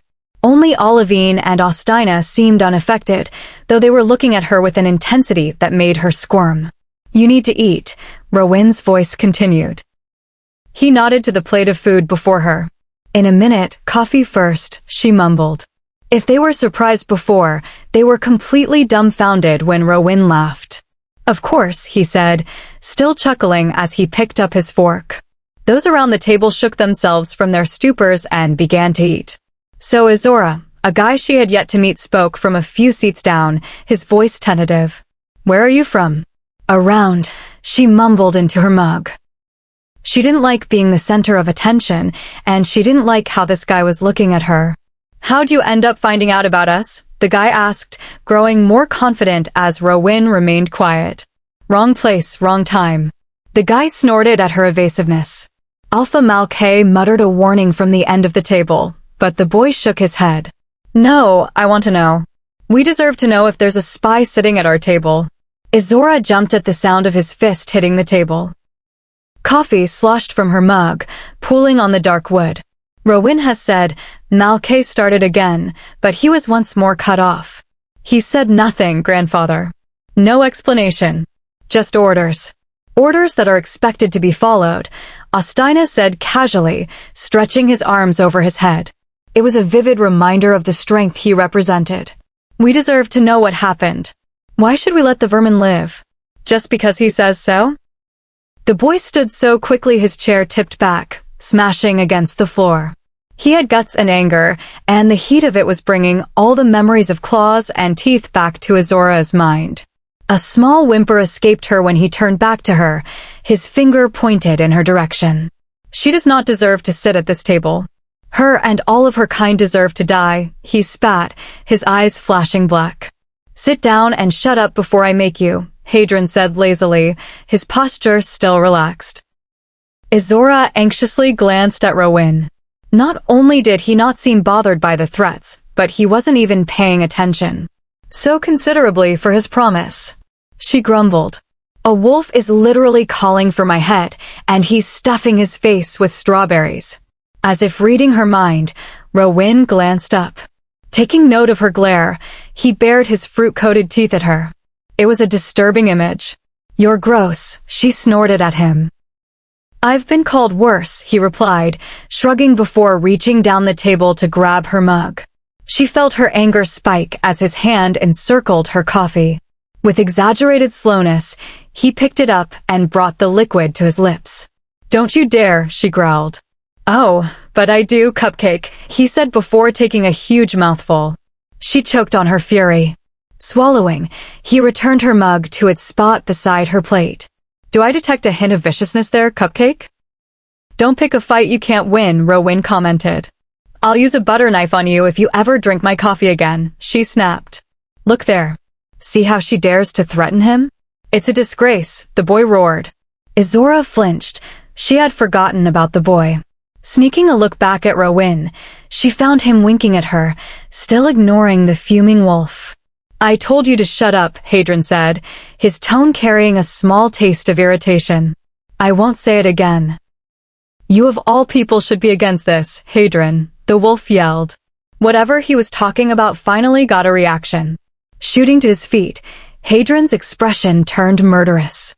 When Ostina moved to stand as well, a hand from Hadron kept him seated. "You speak of things over your head, pup. Until anyone thinks your opinions count, sit down and shut up or get out." Hadron's voice was deadly. The room was silent, watching the drama except for Rowan. He continued to shovel food into his mouth. Why didn't he stop it? Izzorah wondered. "You're disgusting," the wolf spat at Hadron. Imagine what Iron would say. That got a reaction. Before Izzorah could blink, Hadron was over the table. He slammed the younger wolf into the wall hard enough to shake the house. "You do not get to say her name," Hadron growled, his eyes deep black pools. Claws lengthened and retracted, puncturing the other wolf's throat. Izzorah could see bright spots of red erupting against his skin. Hadron was going to kill him. Looking around the room, Izzorah was shocked to find that not a single person was moving to stop the murder about to unfold. She looked at Rowan, who was now peeling an orange. "Rowan," she said quietly. "Rowan." "Yes, Madeline," he said, popping an orange slice in his mouth. "Hadron is going to kill that guy." "Yes." "You're going to let him?" she asked, aghast. "He deserves it," Rowan said. "He would have you killed given the chance." Izzorah looked at the wolf in Hadron's grasp, his face turning purple as his air supply was cut off. "Stop him," Izzorah pleaded. She didn't want the man to die, even if he wanted her to. "He threatened you. Rowan said slowly, setting his orange down and wiping his hands. Don't let Hadron kill him, she pleaded. Rowan searched her face. He nodded once before standing. Hadron. His voice was cool and calm. The hand around the wolf's neck loosened just a touch. Hadron looked at Rowan, his eyes black but in control. Enough. You proved your point. Not as well as I would like to, Hadron replied. It will suffice. Let him go with a warning that the next time he threatens what I have sworn to protect, he will pay with his life. Izzorah was confused. Hadron had reacted because of that name, Iron hadn't he? What did she have to do with it? Very well, Hadron said, releasing the pressure. The boy started coughing, sucking in air. Izzorah has asked for your life to be spared, so this one time it will be. Every day you will remember that you are alive because of the mercy of a human. Hadron smacked the wolf back into the wall. I ever hear you speaking against Rowan or his decisions, not even her mercy will save you. Hadron let the wolf fall to the floor. A woman rushed to pick the coughing boy up, muttering, You are a moron, Dylan. How stupid are you to say that name? Do you want to die? She hurried him from the room. Now that that's settled, can we go back to breakfast? Ostina asked, grabbing more pancakes. Rowan, Malkay started, his face ashen. Your words are unnecessary, Malkay, Rowan said. I do not hold the ramblings of one wolf against the whole of Pact Tenebris. Relief filled the Alpha's face. Izzorah was just left confused. She looked at Rowan, who mouthed the words at her. I told you. Chapter 9. Izzorah POV. Waking up, Izzorah groaned, her muscles sore and her joints popping in protest. She must have been asleep for a while. Rubbing sleep from her eyes, she sat up slowly, trying to get her bearings. You look better. The voice startled her. Her hands flew to cover her heart and mouth, a tiny squeak escaping her as she searched the dark uselessly for its source. She heard a snap, and then light was flooding the room. Blinking and squinting, Izzorah forced her eyes to adjust to the sudden brightness. Rowan sat in a chair in the corner of the room. He must have had it brought up while she slept. It hadn't been there when she had fallen asleep. Stacks of papers sat at his feet, and across his lap spread a thick folder. His chin rested on his fists, and his gray eyes were studying her. Running a hand through her tangled hair, she grimaced when it caught on a knot. Looking around the room, she found it empty save for them. Where are the others? Sleeping, he said. She could feel his eyes still on her. It made her skin crawl. Why aren't you? She asked, risking a glance in his direction. Big mistake. His eyes were gray storm clouds, rolling with hidden emotions. The grin that spread, revealing rows of white teeth, had her breath catching in her throat. An emotion she couldn't have named filled her. He was a sight.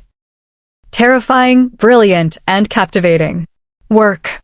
Work, she repeated like an idiot, looking at the stacks of papers and files around him. Yes, work. You seem surprised. She chided herself and forced herself to think. She wasn't comfortable being alone with him, but she couldn't really order him to leave. He was the one keeping her alive. My life is so messed up, she grumbled to herself. I just didn't think Mon. She caught herself, flinching as his face darkened. Smart, Izzorah. Antagonize the big bad wolf when you're all alone in a soundproof room. She stiffened in anticipation, adrenaline surging through her veins. She wouldn't go down without a fight, even if it was useless. You didn't think monsters did anything but terrorize, plunder, and harm? Didn't think we did anything but kill and abduct innocent maidens to pleasure our twisted desires. There was a sharp, cruel edge to his voice that Izzorah had never heard before. It made the hair on the back of her neck stand up and a cold sweat break out on her upper lip. She knew what that tone promised, pain. She peered in his direction, trying to determine how much time she had. She had become well-versed in reading the pain someone's face promised. He was cold and hard, eyes steel gray now. She trembled. Her heart stuttered as he took a deep breath, only to freeze. His eyes snapped to her face. Taking another long, deep inhale, she watched as shock filtered over his features, his anger suddenly forgotten.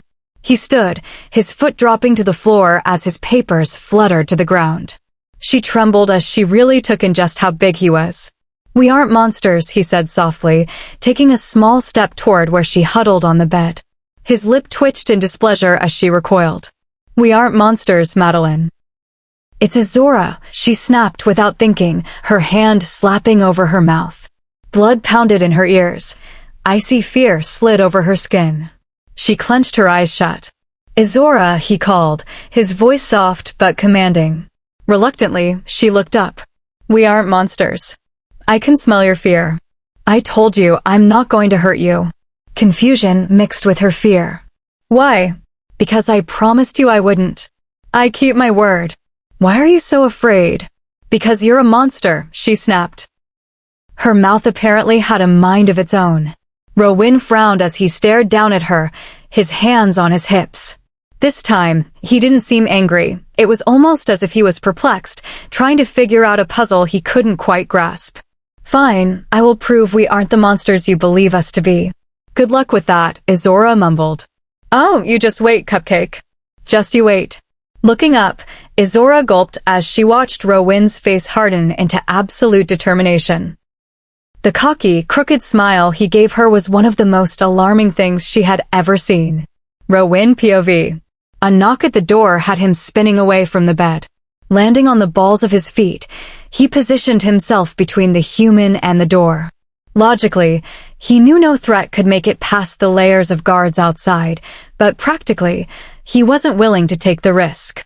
His wolf was uneasy, not yet reassured that someone wouldn't try to dispense justice despite his orders. "Come," he called out. The door opened soundlessly, revealing Audina. The beta's face was tense as he took in the room. Seeing Rowan's expression, he scowled. "Why do I always get tasked with summoning the cranky alphas from their dens?" he asked under his breath, noting the lingering sense of anger and fear in the air. "What do you want, AUS?" Rowan demanded. Aus's skull deepened. "Seriously? Do they want me to die that badly? Go get the king, Aus. Go wake up the alpha, AUS. I don't see them coming up here." Audina, Rowan snapped, rolling his eyes as the last of his anger dissolved. "Oh, right," Audina said. "Breakfast in 15. You asked to be notified." "Yes, I did," Rowan conceded, glancing over his shoulder. "We will be down shortly." Izzorah POV. The man gave her whiplash. 1 minute, he was distant, then he was angry, then he was almost nice. She couldn't keep up. "Isake brought your bags up." "They're in the bathroom," Rowan said, pointing to a door slightly ajar. Nodding, she stood stiffly. Stretching her arms over her head felt wonderful. When Rowan didn't respond right away, she turned to look at him, only to find him staring at her with eyes of pure, shining silver. "Rowan," she said his name tentatively. She had learned quickly that when their eyes shone like that, it wasn't a good thing. He growled, the sound reverberating through the room. "Rowan." She took a step backward, which he mirrored. His longer stride brought him inches closer. It was unnerving. She felt like prey. She tried to make her voice firm, imitating how Mindra spoke to Vancer. "Rowan, you promised you wouldn't hurt me." He flinched, the silver dimming as he leaned back. His voice was gruff and low, sounding like rocks crashing together. "I will never hurt you." When she looked at him doubtfully, he shook his head, taking a reluctant step back. "Go. Get ready. You need to eat." Izzorah fled to the bathroom, slamming the door shut. What just happened? A long, warm shower helped clear her mind. Pawing through the bag of clothes the twins had given her, she ignored Rowan's 5-minute warning. She was brushing her hair when he knocked again. "Are you ready?" "No." "No?" He seemed genuinely shocked. "No, I'm not ready," she confirmed, twisting her hair into a French braid. "I told them we would be down in 15 minutes. "It has been 16, Rowan said, as if that were law. Izzorah rolled her eyes. "Well, I'm not ready." "But it's been 15 minutes, Rowan said, his hand turning the doorknob. "You locked the door?" His voice conveyed shock. "Of course. I told you I wouldn't harm you. And I'd believe you why," she called back through the locked door. "Open the door, Izzorah." "No. We will be late." So, I'm not going down there looking like a mess. If you're so worried about punctuality, then you go. I can find my own way. You aren't wandering around on your own, he responded with a growl. She suppressed a shiver but kept her voice steady. She wasn't going to give in just because he wanted her to. He promised he wasn't a monster? Well, let him prove it. Playing chicken with a real-life creature was probably the stupidest thing she had ever done, but what other choice did she have? Play the docile pet? Not going to happen. Then I guess you're going to be late. Another growl was his only response, but the rattling of the doorknob ceased. 5 minutes later, she opened the door, feeling more like herself. Okay, I'm ready. Finally, Rowan grumbled. He had retreated to his chair, his eyes trained on the door. Anyone ever tell you you have terrible personal skills? She asked, walking to the door. She jumped when he suddenly appeared in front of her, his hand grabbing the handle. He looked down at her, his expression foreboding, but a tiny sparkle in his eyes softened it. All the time, Cupcake. Chapter 11. Izzorah POV. Breakfast was a quiet, peaceful affair after Dylan had been removed. A few minutes later, the woman returned. He's at the infirmary. He'll live, she said, answering her alpha's look as she pulled out her chair.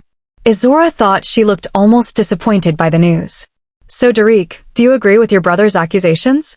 Austina asked, with a small dribble of syrup on his chin. Olivine groaned from beside Izzorah, her first contribution to the entire breakfast. Izzorah turned to catch her rolling her eyes at Austina, sending him a sharp glance that he shrugged off. Another guy, who appeared to be around Rowan's age, looked up. His features were striking, and Izzorah easily picked up the resemblance to the wolf who had been removed. Beta Austina, I would think that with your history and the history of your own alpha, you would understand that family does not always mean loyalty and agreement. Austina eyed the younger wolf for a minute before nodding, his serious expression giving way to a lopsided grin. More sound words have never been spoken. After that, the conversation turned to benign topics. Everyone pointedly avoided mentioning Izzorah's presence or species. It began to feel like the elephant in the room. Finally, Izzorah was able to escape. Olivine ushered her back upstairs, Austina and Hadron trailing behind. Rowan had left with Alpha Malkay and Derek, along with Issa K and Noah Che. Inside the room, Izzorah flopped onto the bed spread-eagled, shuddering. Is it always like that? She asked, closing her eyes. She heard Hadron's laugh beside her. Austina joined in, managing to speak between chuckles. You'll get used to it. Do I have to stay in here all day? Izzorah asked, pushing herself up onto her elbows. Her mind remembered the gardens she had glimpsed yesterday. She felt restless and penned up. She hadn't really been outside since she had been hiking all those months ago. I don't know, Olivine said, looking at the other two questioningly. Rowan didn't say she couldn't. Austina put in, taking in her hopeful expression. I don't think he'd be pleased, though, Hadron said. But you guys said I was safe here, and you could come with me, Izzorah said, bounding to her knees, her eyes turning pleading. She wanted to explore. Austina and Hadron shared a look. It wouldn't hurt to ask, Austina finally said, his eyes getting a faraway look. Izzorah huffed. So he's my keeper now, too? I am an adult, you know. You are his responsibility. He has vowed to keep you safe. He can't do that if you take off however you want, Hadron said. She expected him to bark at her, but instead, his eyes held understanding and sympathy. Blinking, Austina refocused on them, a hand running through his hair. We can go. I feel a butt in there, Olivine groaned. No, but, Austina said, gulping. Just a very long, very detailed list of what exactly we can expect if something happens to her under our watch. Izzorah looked at the three of them. They had all grown nervous as Austina relayed the news. She didn't know how he knew what he did, but she held her tongue. It didn't seem like the time to push her luck with questions when they were letting her go outside. She spent the rest of the morning and the entire afternoon outside. They walked the perimeter of the community and strolled up every street. Izzorah stopped to examine each garden, her eyes picking out every plant with a hawk's eye. They ventured a few feet into the surrounding forest. Never far enough to lose sight of Tenebris, but just enough for Izzorah to feel free. By the time twilight began to fall, she was exhausted. It was late fall, and the air had a sharp bite to it. Shivering, she wrapped her arms around her middle. She knew she needed to head inside soon. "Rowan is asking for you," Olivine said from just over her shoulder. Izzorah jumped. She had almost forgotten about her escort. After the first hour, they had fallen silent, trailing behind her without complaint. The only time they intruded was when she tried to venture deeper into the forest. Once they had her turned back to a safer distance, they would melt back into her peripherals. "Oh, okay, it's getting cold anyway," Izzorah said, heading back to Malk's house. As they got closer, Olivine moved back to her side, pressing closer. Hadron and Ostina slipped forward, making their way into the house first. Eyes alert and backs tense. "There's food waiting for us in the kitchen."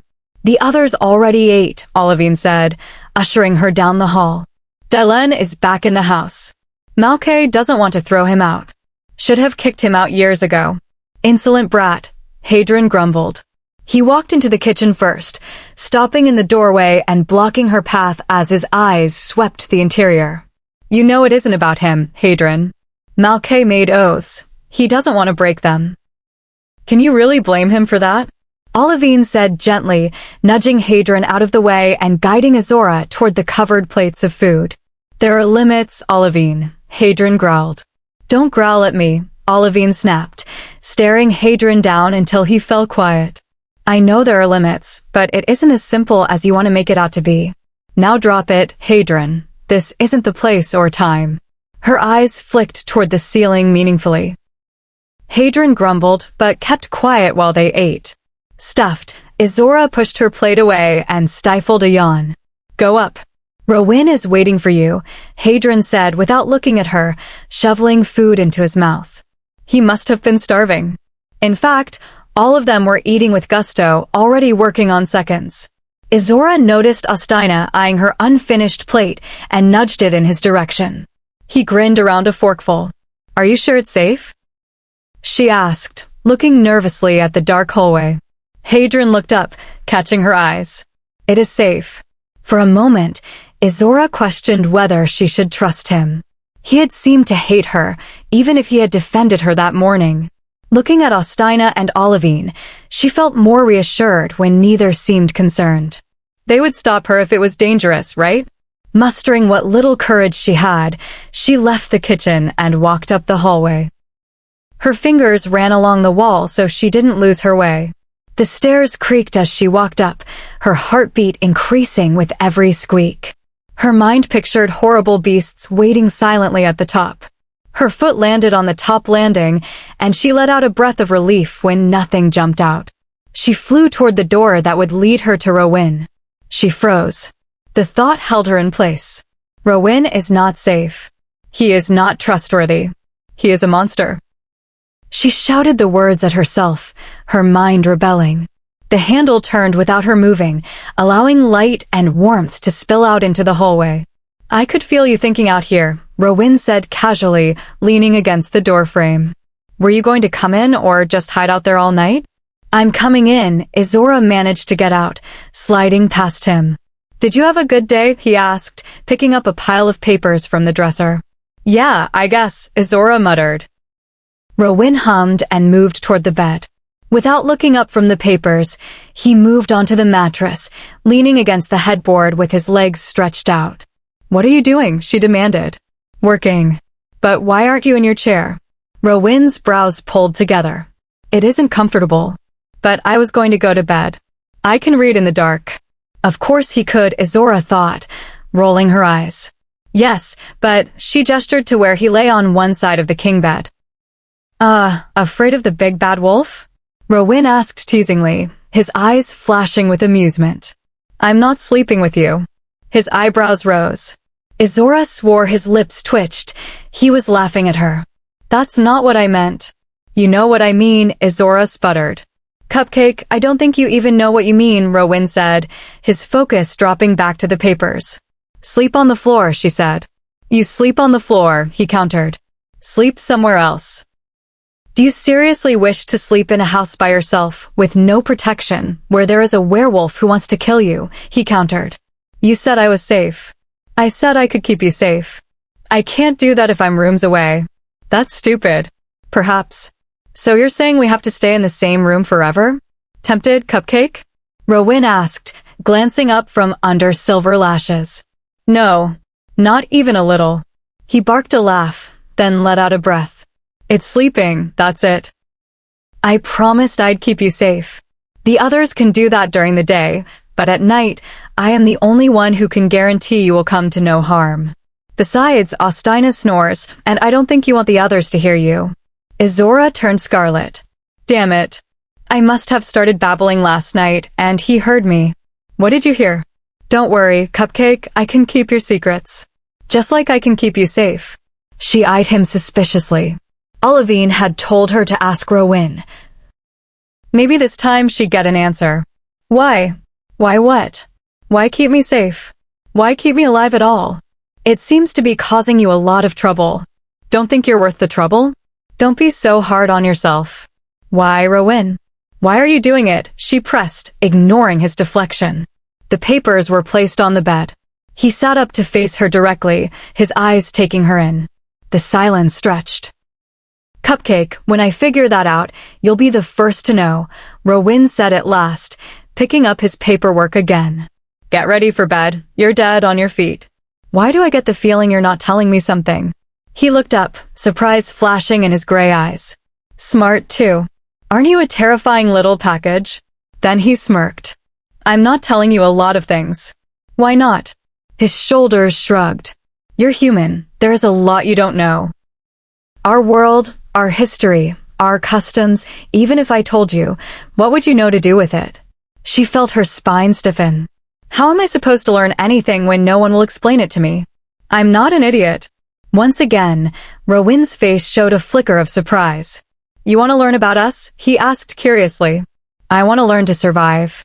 And I can't do that if I don't know the rules or the world I'm walking in.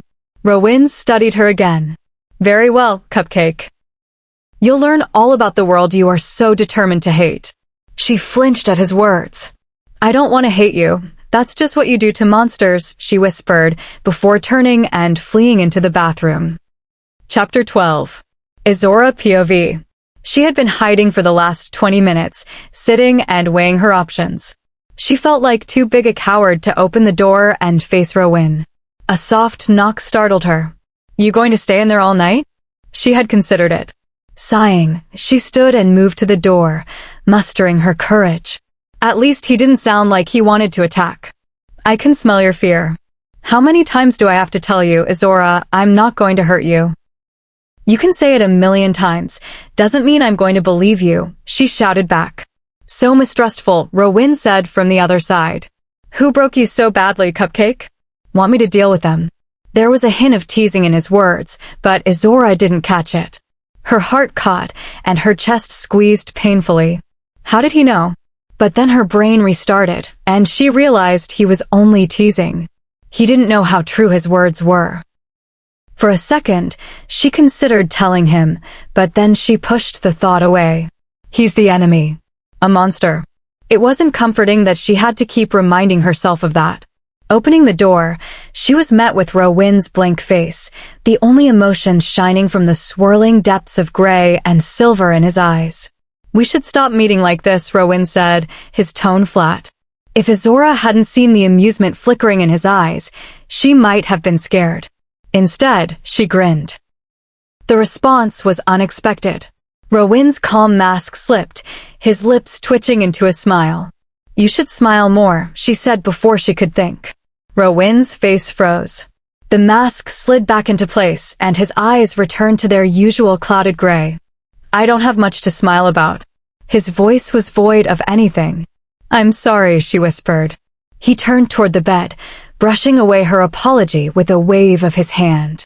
Go to bed, Izzorah. She quietly made her way to the bed, slipping beneath the cool sheets.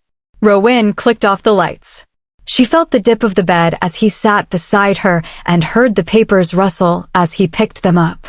Good night, Rowan, sweet dreams, she whispered into her pillow. She bolted awake, her heart racing. Morning light spilled into the room, for which she was thankful. She anchored herself to the real world, shaking off the last tendrils of a nightmare. "Who's Tony?" She jumped, yelping as she spun to look at Rowan. He was lying on the other side of the bed, fully dressed. His hands were behind his head as he stared at the ceiling. Ball rose in her throat. How did he know that name? "I can smell your fear," Rowan said, still not looking at her. "You were scared when you were sleeping, too. Who were you dreaming about?" "No one," she swallowed, her throat dry. "I wasn't dreaming about anyone." "Who's Tony?" She flinched. "No one." "I don't know who that is." This time Rowan turned his head. "Why does he scare you so much?" Izzorah calmed herself. She was safe. Tony wasn't here. "You have your secrets, I have mine. Is that another challenge, Cupcake?" Izzorah shook her head. "No, I just mean, you haven't told me everything about you, so why should I tell you about me?" "So there is a Tony." "Damn it. I don't want to talk about it, Rowan." She made her escape to the bathroom. 20 minutes. He called after her. His knock on the door had her huffing in irritation. "What?" "It's been 20 minutes. Punctuality is important." "Oh, shove it." "Well, aren't you a ray of sunshine this morning?" "Forget it, Rowan. Or so help me I will shove this brush down your throat." His laughter was not what she expected. "Open the door, Cupcake." She flung the door open. He was leaning against the frame, his silver hair falling across his forehead. He looked dangerous with his day-old scruff, wearing a fitted black tee and cargos. Her heart fluttered. His eyes turned to silver as he took in her damp hair and the towel wrapped around her. Darn it. In her anger, she had forgotten she was only wearing a towel. "What do you want?" she asked, trying to hold on to her anger. "I brought you a present." He held out a steaming mug. "Coffee," she said, all other thoughts flying from her head. When she reached for it, he pulled back. "On one condition. Tell me who Tony is." Her anger zapped away. Her walls slammed into place. "Not everything," he said gently. "Just if I need to be worried." "Is he coming after you? Is he someone searching for you?" Izzorah contemplated. He wasn't asking for the story, just if the threat was active. And she really wanted that coffee. "No, you don't need to be worried. He isn't one of you. He's human. I don't think he'll come after me, and even if he did, he wouldn't know where to look." Rowan nodded and relinquished the mug. "Can you be ready in 5 minutes?" "Yeah, I can be ready." They walked into the kitchen, and Izzorah was surprised by the crowd, nearly 20 people. She didn't see Olivine, Hadron, or Ostina yet. "They're intrigued to meet you," Rowan said softly. "They aren't looking at me. They keep glancing at you," she whispered. "That's because they're afraid if they look at you. I'll deal with them, but don't think that doesn't mean they aren't interested in you." Izzorah didn't know what to make of that. Why would they care about me? "I'm just a human." "Because I care," Rowan said. "Come, let's sit." Ostina, Liv, and Hadron tumbled into the kitchen shortly after. They were bickering about whether or not Ostina snored. "Do they always fight like this?" Izzorah whispered. Rowan's lips twitched. "Yeah, pretty much." Izzorah noticed one man around her age shifting his gaze over her head to Rowan, but never at her. "They're making me nervous," she muttered. "They don't know what to do with you," Rowan supplied. "More like they don't know what you'll do to them for what they do to her," Hadron added, sitting down with a massive mug. "Who are you?" The question slipped out of Izzorah's mouth before she could stop it. Rowan grinned. "Wouldn't you like to know, Cupcake?" "Stop calling me that and answer the question." "Make me," he replied. Later that morning, while wandering the edge of the property, Izzorah turned to Olivine. "So, who is Rowan?" Olivine frowned. "Rowan is Rowan." "Liv, that isn't an answer." "He won't let you tell me." Olivine laughed. "Maybe you'll survive us after all." "You'll have to ask him." "Fine. Why do you guys hate humans so much? And why does everyone want me gone?" Olivine sighed. "We don't hate humans. We interact with them, work with them. But wolves get touchy when they know who we are. Hunters." "Hunters? Like you hunt?" "No," Olivine said sadly. "Hunters who hunt us. Throughout the centuries, they have tried to destroy us." Izzorah faltered. "I didn't know." We know, Izzorah. It's why Rowan spared you. But it's also why you can't go back. One wrong word and you could set an army on us. Liv, Ostina's sharp call broke the moment. He was looking at the tree line. Something was out there. Darn it, Hadron cursed. Call Rowan, Olivine said calmly. Stupid mutts. Can't even hold a border. Hadron growled. What's happening? Izzorah asked, terrified. Rogues, Olivine said. Lots of rogues. Rowan POV. Rowan was in the middle of a tedious meeting when a tug over the pack link grabbed his attention. Then the tenebrous wolves jumped to their feet. Rogues. Western border, the beta growled. Rowan stood, fully alert. Where are Olivine and Izzorah? The perimeter has fallen, came the report. Rowan dropped his mental blocks and opened the link. Ostina, how many? A dozen at least, the strained reply came back. Rowan growled. As they ran toward the fighting, the scent of blood hit him. Through the link, he watched a rogue take a swipe at Izzorah. His form changed without missing a stride. He was focused on the threat. Izzorah POV. The next few minutes were the most terrifying of her existence. Growls, howls, and cries filled the air. Seeing a fight on a screen was nothing like being in the middle of one. The wet warmth of blood seeped into her clothes. She was shaking. She had only opened her eyes once, and she had instantly regretted it. A massive silver-gray wolf was leaping into the fray, dealing with the smaller threats with efficiency. The silver eyes that met hers were unmistakable. Rowan. He had shifted and fought. She should have been reviled, but instead, she felt safe. I'm not safe with him. He's dangerous. Her mind screamed. But her heart rebelled. He had saved her. Is he truly a monster, or was she wrong? She didn't like the confusion those questions created. It was easier when it was simple. Humans good, monsters bad. What happens when the monsters aren't so bad? Chapter 13. Izzorah POV. She flinched as hands landed on her upper arms, a small yelp leaving her. Are you hurt? His voice was low and even, but even to her untrained ear, she could hear the intensity, the rolling emotions underneath it. Slowly, she peeled her eyelids open to find him standing in front of her, his chest nearly brushing hers. His eyes were on the blood covering her, splattered over her shirt and pants. She could feel some of the sticky wetness on her face. His hands were gentle as they held her, and she let him steady her as her legs shook like jelly, threatening to give out. There wasn't a mark on him. Her eyes searched his face, his shoulders, and his chest, bare and uncovered. He towered over her, blocking her view of the scene behind. His scent cleared some of the death from her nose.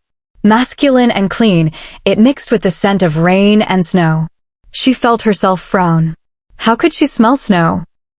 Unthinkingly, she glanced at the ground, reassuring herself that it hadn't snowed while she stood with her eyes closed.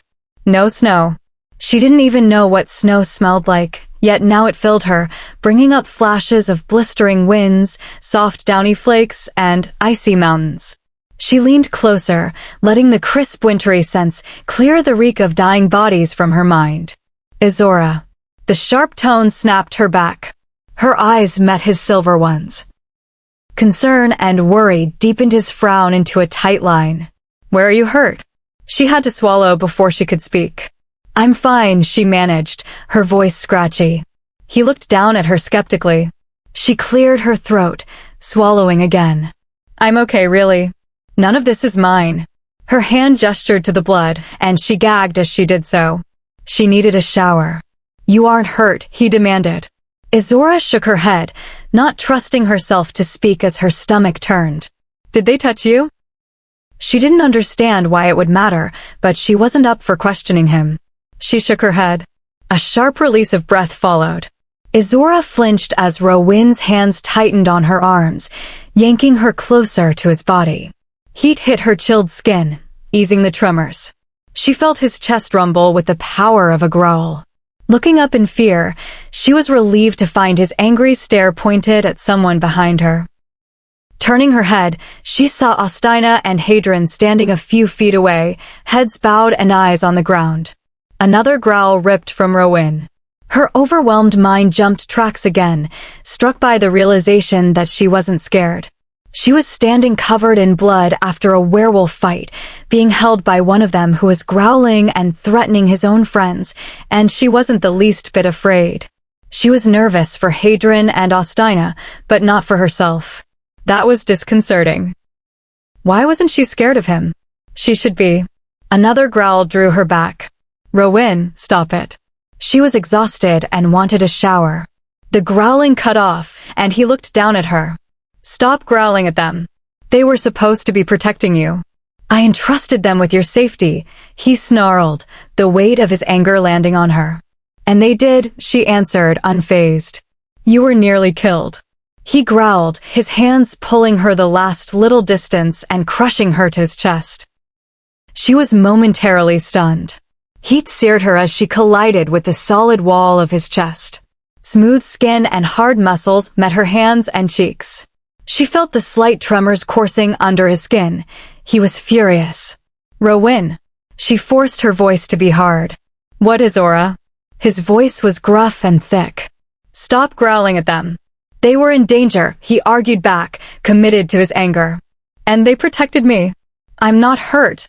Not a scratch on me. I swear, Rowan, they didn't let them near me. As her words washed over him, she felt his grip loosening. She moved back enough to look into his face. I swear I'm fine. They did what you asked. He didn't look completely convinced, but his eyes settled back to gray. You need a shower. She felt her lips twitch into a small smile as she nodded. Without another word, he turned and started striding toward the Alpha's house. Izzorah took a moment to note he had found a pair of sweats to throw on. His back and shoulders were pure rippled muscle, and the few scars that caught her eye only added to the air of dominance he wore like a cloak. His hand, still wrapped around her arm, kept her from standing and staring. She had to jog to keep up. He threw a glare over his shoulder as she tried unsuccessfully to pry his fingers from her skin. Giving up, she resigned herself to his touch. Glancing over her shoulder, she wasn't surprised to find her guards following. She smiled as Ostina met her gaze. He didn't seem at all nervous, which was a good sign. Rowan, there were over a dozen. No border is meant to resist that, Ostina said aloud. Ours is, Rowan growled without turning. Yes, well, we aren't normal, now are we? Give them a break. They didn't know, Ostina asked patiently. They shouldn't have gotten so far, was Rowan's only answer, his hand momentarily tightening on her. We stopped them. It was too close. Rogues, Ostina. Rogues. The loathing in Rowan's voice caused Izzorah to flinch. He glanced over his shoulder at her, his eyes silver again. I know, Ro, but she's fine. She's okay, Ostina said. Rowan merely growled, tugging her along. He was like a storm on the horizon. Izzorah could feel the pressure of the unleashed violence as she opened the bathroom door. The warm shower had washed the adrenaline away, and now she was exhausted. Remembering what she was wearing, a slight burst of heat warmed her cheeks. She hovered in the doorway, playing with the hem of the shirt. I hope you don't mind. I found it in the bathroom. Her voice was soft. She had hoped the time she spent in the shower would have allowed him to calm down. Looking at him now.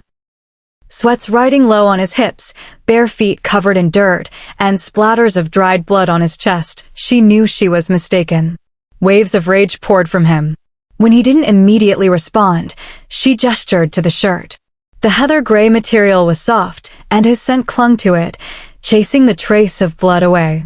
His eyes followed her hand, taking in the shirt he had worn to sleep last night, now swimming around her small frame. His face didn't change, but she felt a sense of satisfaction from him. I like it. His voice was deep and hoarse. She was starting to understand that his voice deepened as his eyes lightened to silver. He became easier to read. It looked comfortable, she stammered, her fingers twisting the material. Help yourself. What's mine is yours. She didn't really know what he meant, but she was thankful he wasn't upset. It felt bizarre, but it also felt right. You need sleep, his gravelly voice said. She felt like a zombie as she nodded, stumbling toward the bed. Waves of exhaustion crashed over her. She felt his large, warm hands maneuvering her under the covers before sleep carried her away. Izzorah POV. When she woke, she felt rested and more like herself, her mind having taken the opportunity of unconsciousness to process the horror and violence she had witnessed. The falling darkness and shadows dancing in the room told her she had been asleep for at least a few hours. The undisturbed, still air told her she was alone. Untangling herself from the comforter, she propped herself on her elbows, wiping the sleep from her eyes. She frowned. She was getting used to waking up with him near. Stop that, Izzorah. He's a werewolf, and even if he's not a vicious bastard, he still doesn't owe you anything. You can't be upset that he didn't wait around. The pep talk didn't help much. She still felt a slight disappointment that he hadn't been there when she woke.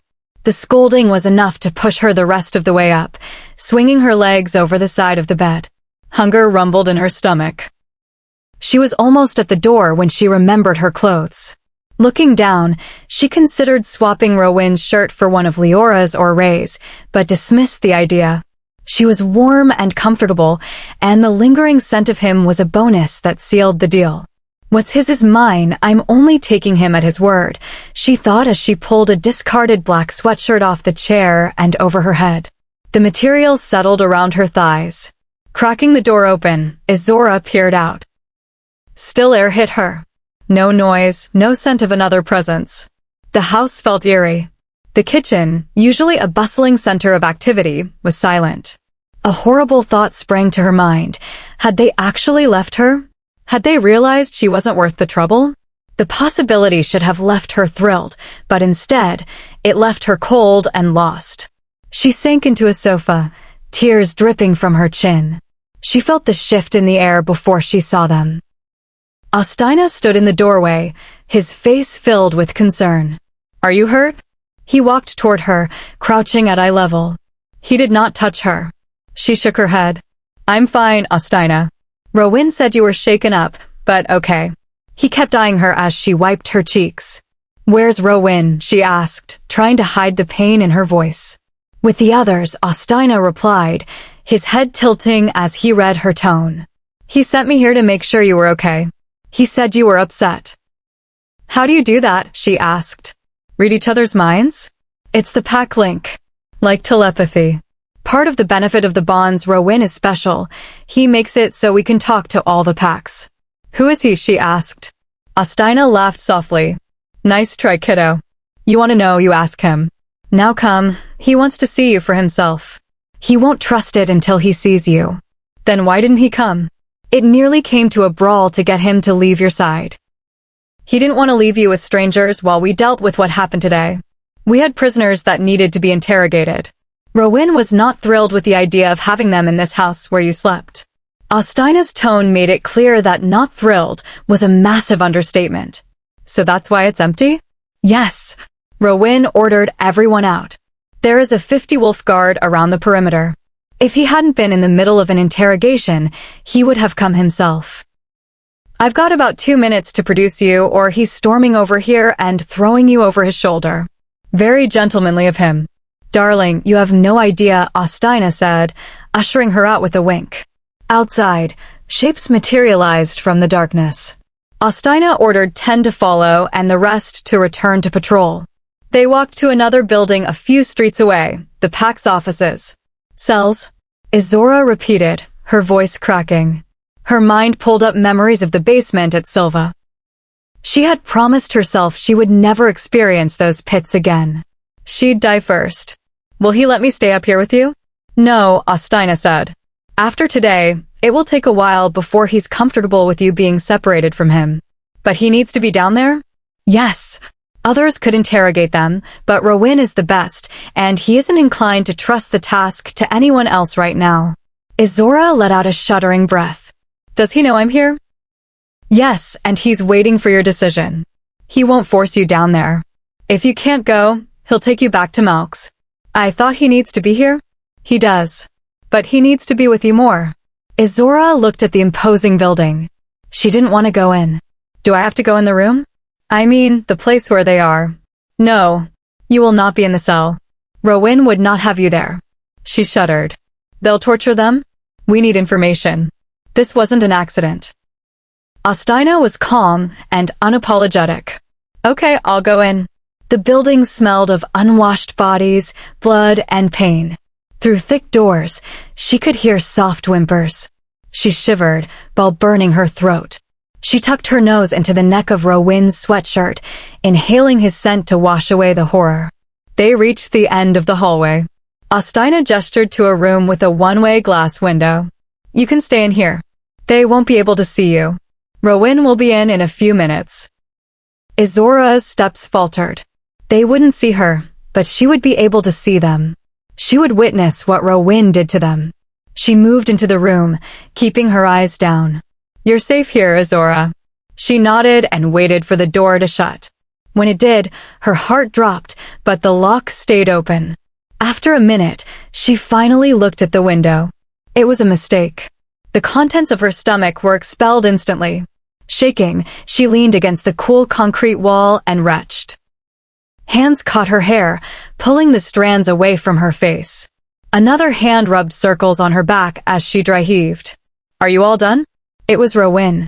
His voice was soft, and he held her hair gently. Yeah, I think so, she rasped. She straightened up, keeping her eyes closed. Rowan stood beside her, concern dominating his features. What happened? Izzorah waved a hand toward the window, gagging again. Rowan's eyes followed the gesture, and his expression shifted from confusion to understanding. I forgot. You're human. You wouldn't be used to that. Izzorah tucked her chin back into his sweatshirt. And what you are? Used to that. Izzorah, we may not all be monsters, but that doesn't mean we're angels. All of us, myself included, do what we have to survive and protect our own. You're hurting him, she shouted. He would have killed you. He killed 7 of Malk's pack. He doesn't deserve your compassion. Izzorah shook her head. Her head hurt, and Rowan was right, she didn't know their world. But she didn't like it.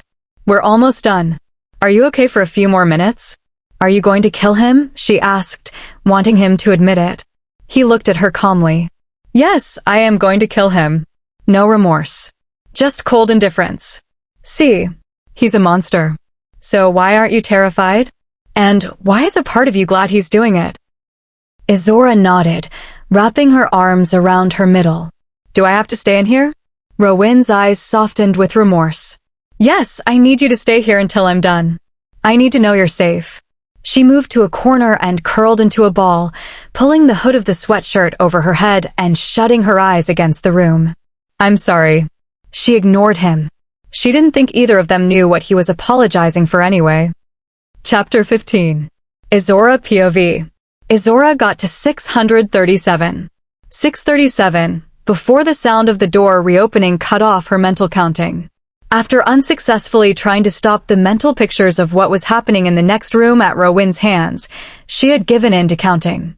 At first, she was picturing sheep jumping over a fence, escaping certain death. But the game had turned grisly as her mind conjured unwanted pictures of wolves chasing them down. Giving up on the animals, she just forced the numbers to fill her head. She didn't move, but the numbers stopped. She was still curled in a ball, the cold dampness of the concrete soaking through her clothes. Her leg muscles were cramping, but she refused to ease the discomfort, not when someone's life was being ended less than 20 feet away. It was only when she felt a hand on her back that she let her head rise. Turning slightly, she peeked at Rowan as he crouched beside her. She flinched at the splattering of blood on his neck. Her eyes fell to his black shirt and pants. How much more was hidden in that dark cloth? Are you done? She whispered. Her eyes moved to his hands. She was thankful he had at least taken the time to wipe them off. She didn't think she could handle seeing them covered. He sighed, his face softening. Yes, we're done. We got what we could from him. And then you killed him? He sighed again, his hand rubbing her back. I had no choice, Izzorah. We can't keep them prisoner. They're too dangerous. Like I'm too dangerous? Like how I need to be killed. Her voice broke. Tears she had been trying to hold back finally broke free. Rowan growled, his eyes flashing silver, the hand on her back stiffening. No one is going to hurt you. Izzorah rolled her eyes at his display of anger. They all want me dead. You killed that other wolf, and I'm just a little human that's too stupid to even know what's going on. I think we all need to admit I'm a goner. Without warning, she was off the floor and crushed against Rowan. His chest rumbled against her side as he let out a menacing growl that cut off her words. His arms wrapped around her, caging her against his body. No one is going to steal you from me. No one will lay a finger on you again, even if I have to kill every single one of those mangy mutts, he snarled. Rowan, you need to calm down. Izzorah recognized Olivine's voice from outside the room. Relief filled her. She didn't know how to take Rowan's sudden force of anger. She is mine. Whoa. What? Forgetting herself, she stared up at him in confusion. What the heck does that mean? Just ignore him, Izzorah. His wolf is talking right now, Ostina said. Peeking over Rowan's shoulder, Izzorah found Olivine and Ostina standing in the doorway. Neither entered, but she could see the concern on their faces. Hadron stood just behind them. His wolf can talk? What does that mean? And what does he mean that I'm his? She demanded, squirming in Rowan's hold. It was useless. The man was like steel. Not the most important issue at the moment, Izzorah, Ostina muttered, his eyes darkening as he glanced at Rowan. What's happening? She asked, a tingle of fear worming through her at Ostina's concern. He's just a little on edge, Olivine answered. Hadron snorted from behind them. A little? Another minute, and she isn't going to have a choice in any of this. Shut up, Hadron, Olivine snapped. Rowan, think. She doesn't understand. Is this how you want to do this? The words only added to Izzorah's confusion. Do what? What was he going to do to her? I won't lose her. I need to keep her safe. Rowan's voice was deeper, thicker. Risking another glance, Izzorah found pure silver staring back at her. She swallowed in fear, yet felt something alien and warm clench in her stomach. What's he going to do, guys? She asked worriedly. Nothing. He isn't going to do anything, Ostina said, his voice commanding. Rowan, get back in control. You're scaring her. No one is going to let her get hurt. We know she's yours. I'm not his. Izzorah interrupted. The arms around her tightened, a growl ripping from Rowan as his head moved closer to her neck. Shut up, Izzorah. Olivine snapped. Oh, is he going to kill me? I knew it. Izzorah thought. Rowan, look at her. She's unhurt. If you do this, she's going to hate you, Olivine added. Rowan flinched, pulling back. His eyes flashed gray as clarity hit him. Looking down at her, his arms loosened. A look of regret filled his features. I'm sorry I scared you. Trying to stay calm, Izzorah went for casual. No worries. All good here. But maybe you could let me up. When his eyes flashed silver again, and his hold tightened, she grimaced. Or not. I'm good here, too. Izzorah, you need to stop talking unless you want a very real crash course on our kind, Ostina said, his voice tight. Got it. No more talking. After a few tense moments, Rowan's eyes settled back to gray. He stood smoothly, and Izzorah squeaked in surprise as he lifted her with him. Her arms instinctively went around his neck as he cradled her to his chest. Yeah, sure, this is good, too, Izzorah mumbled. At a sound from behind them, she met Ostina's disapproving glare. Right, sorry. No talking. Swear. Dispose of the body, then I want to talk to Malkay. When are the funerals? Rowan asked, his voice nearly normal as he turned toward the door. She was afraid he'd drop her, but he acted as if she weighed nothing. Deciding to accept her fate, she relaxed into his hold, her head on his shoulder. His scent was more alluring than the second-hand scent on his clothes. I'll have Malkay meet you in his office. The pyres are built. They're waiting for dawn, Ostina answered. Without further conversation, Rowan strode from the room. Not sure she could handle any more, Izzorah buried her face into his neck to stifle the whimpers as they passed the other cell doors. Rowan's arms tightened, and his pace picked up as he carried her out of the depths. The feel of terror and suffering eased, replaced by the cool night air. Izzorah took a deep breath, letting out a shuddering sigh of relief. I'm almost done, and then you can sleep, Rowan spoke lowly. I'm not really tired, just hungry, she said. He nodded, still refusing to look at her. I'll have someone bring you something. You don't have to, she stopped as his face hardened. You need to eat. His voice was like ice. She nodded silently, more confused than ever. He was more unpredictable than she had ever seen him. Moving toward the Alpha's house, he seemed absolutely lethal. She cleared her throat to get his attention, rolling her eyes when he still wouldn't look at her. I know you heard me, that little vein in your throat jumped, she said, pointing to it. What is it, Izzorah? Did you just roll your eyes? No. I think you did. Wow, I'm impressed.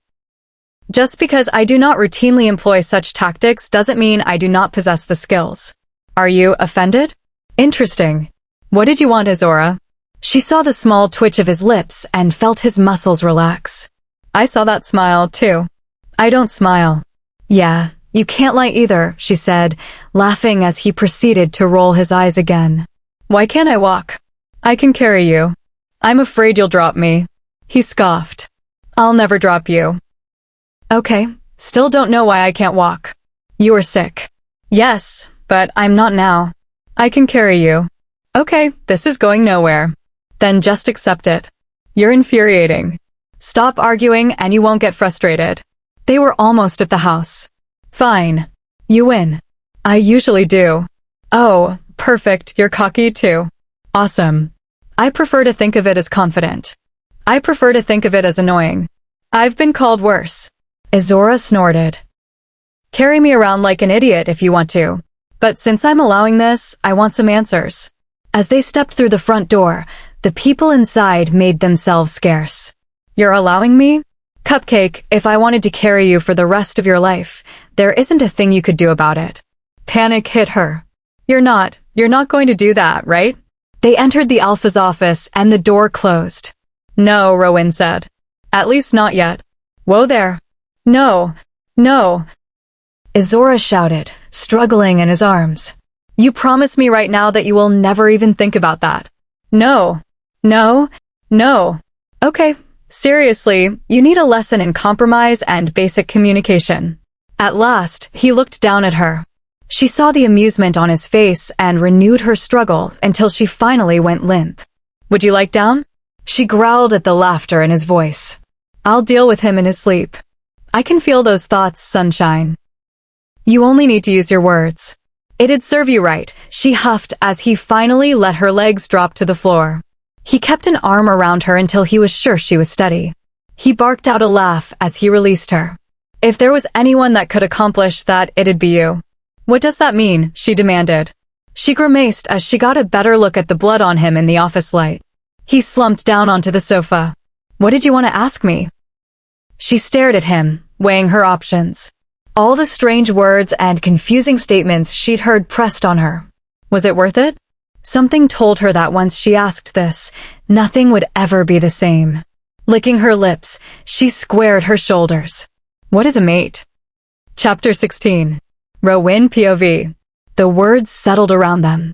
Rowan kept himself perfectly still, fighting the urge to flinch. He had been sloppy, reckless, playing with things he didn't fully accept, and now it was coming back to haunt him. What is a mate? Well, he was in trouble. Looking at her, Rowan felt his wolf howl in his head. The animal was not happy at being held back from what it saw as its own. Rowan, on the other hand, was less than enthused about this unexpected turn. He didn't like being at odds with the other part of himself. Werewolves were meant to be in sync. Conflict between the two halves could drive a wolf rabid. But this was something his human half could not just accept. It felt impossible. What do you want to know? He knew his voice was cold and harsh. His wolf whimpered when she flinched. He didn't want to hurt her. Everything in him screamed to do the opposite, but talking about this with her was too much. He knew his eyes flashed silver. His wolf was pushing forward, sure of their course and pushing for control. Consequences be damned. What are they? Her voice betrayed her nervousness. She knows this is something she might not want to hear, he thought. How much has she figured out? A mate is a soulmate. A werewolf's soulmate. He parroted the words his mother had used years ago, words that had eventually shattered everything he was. A soulmate. He looked up, silver meeting jade green. Her hair was a frazzled halo of red and gold, and the freckles over her nose were pronounced against her pale skin. She needed food and rest.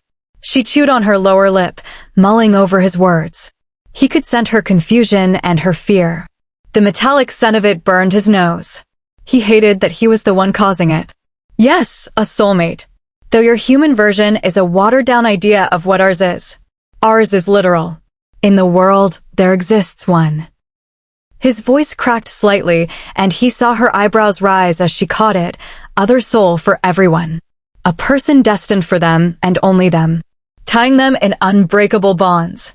Tension radiated from him. He was being vague, brisk. He needed her to drop this. His mind begged her not to ask the question he could see in her eyes. But that wasn't Izzorah. Do you have a mate? Izzorah POV. She hadn't been truly scared of Rowan for days, even after seeing his temper and his ability to inflict death. She had felt many things: annoyance, confusion, fury, but not terror. Right now she did. Standing in Malk's office, staring at his tense face and pulsing neck, she felt scared of what her words would unleash. He felt like a house filled with gas, normal on the outside, but one spark away from a destructive explosion. She was a fool for scratching the match. She knew she shouldn't say it, but she had to. Do you have a mate? Silence. Her heartbeat was the only sound. The night held its breath. His eyes flashed silver, then gray, then back again. Anger, pain, heartbreak, need, and fury flickered faster than Izzorah could track. Gray and silver fought for control of the statue Rowan had become.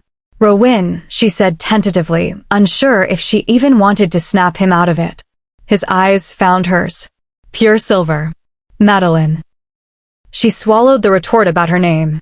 Do you have a mate? Yes. Her heart skipped, her stomach dropping. She felt lightheaded. She didn't know why it upset her. He had already said all their kind had soulmates, so logically, he would have one too. Well, that's good, she stuttered. You smell jealous. The voice was warmer and deeper than she was used to. He seemed amused, smug. I'm not jealous. I'm just confused. You don't talk about her. Yes, I sent confusion, but jealousy is unmistakable. No need to be embarrassed. I'm not embarrassed. Your blush disagrees. Shut up. I thought you wanted answers, the voice asked with a small chuckle. Who are you? She asked. It didn't feel like she was talking to Rowan. Even his posture felt more animalistic. I am still Rowan. We are one.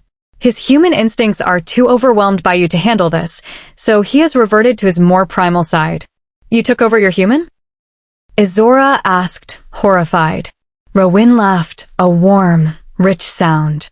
No. Like I said, we are one. There are not two of us, just two sides of who he is. One more human, one more animal. We live in harmony, except right now the human instinct is in too much turmoil. I have stepped in. I know what we need to do. This is so weird, Izzorah stated. Perhaps for you. Why is he or you in turmoil? Why are you out and talking? You. Me? Yes, you, Madeline. You have us in turmoil. Your questions bring up things the human part of me wishes to forget. I am able to handle the past and the present better than my other side. He is at war, not ready to face the truth. Not ready to face you. Izzorah was dumbfounded. I don't know what you mean. I think you have an idea. However, the Alpha has been waiting outside long enough. Do not fret, Madeline. Before you know it, you will have more answers than you can handle. Well, that's comforting, she mumbled as the doorknob turned. Just before his eyes dissolved into stormy gray, Rowan gave one more warm laugh. Then Malkay, Ostina, Olivine, and Hadron piled into the room. Izzorah didn't miss the tense glances Olivine and Ostina threw between her and Rowan. You'll get your answers eventually, Izzorah. Rowan's voice was back to cool and impersonal. She hated it. But it answered one question. This Rowan was aware of what his other side had said. She rolled her eyes dramatically. I like your wolf better. His lips twitched. I've heard that before, too. She gave in when he motioned to the spot beside him, sinking into the cushions. "You know I'll figure out whatever it is you're hiding." His eyes hardened, his lips pressing into a tight line. "That's what I'm scared of." He didn't turn his head. He just kept watching, assessing. She squirmed under his gaze. Catching her movement, his lips twitched into that tiny smile, and she felt a breath of relief. The storm had passed. "Malkay, we need to discuss your borders." Chapter 17. Izzorah POV. Izzorah didn't think she actually needed to be present for this discussion, but after having managed to successfully evade the storm of Rowyn's volatile emotions once, she decided not to press her luck and stayed quiet.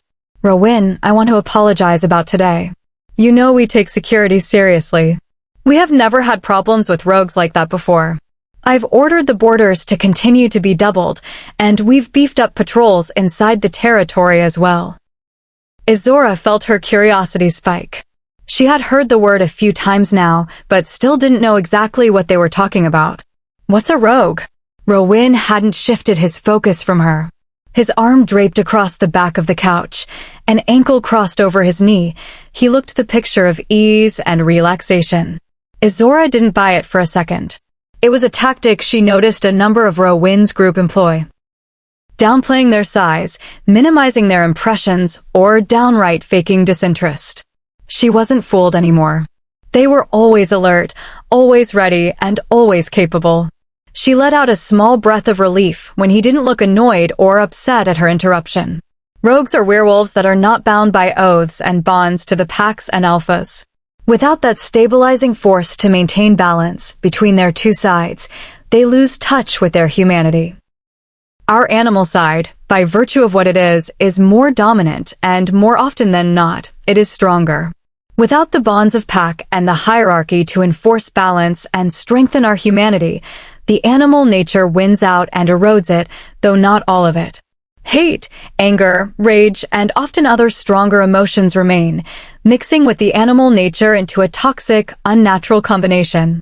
Rogues are loners by nature. They shun humanity as well as pack life and very often are violent, uncontrollable, and feral. But not all of them are bad? Izzorah asked, piecing together his explanation. His lips twitched, eyes softening.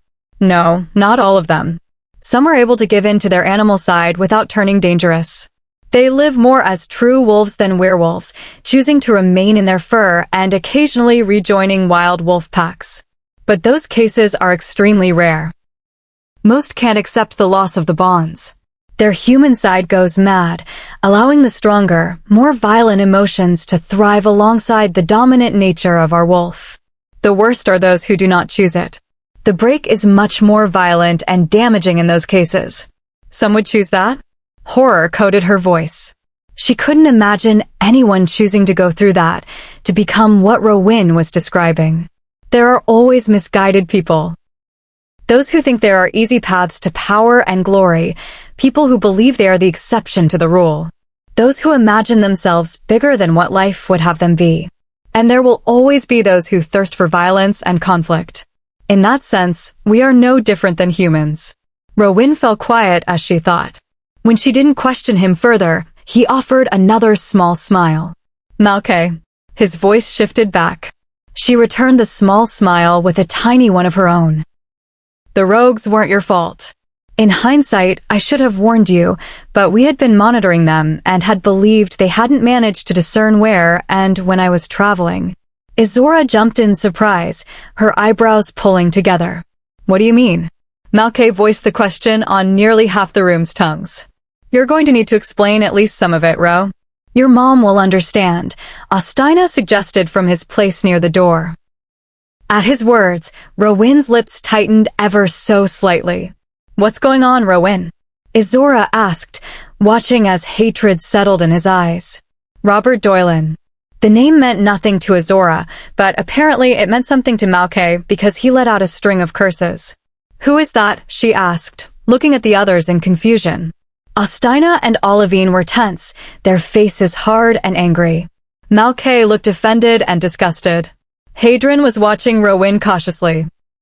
Sensing her gaze, his eyes flicked to her. He offered her a quick smile of reassurance before shifting back to watching Rowin's still frame. A piece of garbage that should have been dealt with years ago, Austina muttered under his breath, loathing and fury in his voice. You know it wasn't that easy, as Izzorah did what she could. She dealt with the biggest problem at the time. Did you want to be at war forever? Olivine said gently. Her face softened as she looked between him and where Rowin sat. We wouldn't be where we are today if she had just sent us after him, Aus argued back. You know why she didn't, Olivine said. Yeah, and look what happened. Austina roared. It was one of the first times Izzorah had ever seen Austina fully lose his temper. She flinched from its rawness, its depth. Olivine didn't flinch.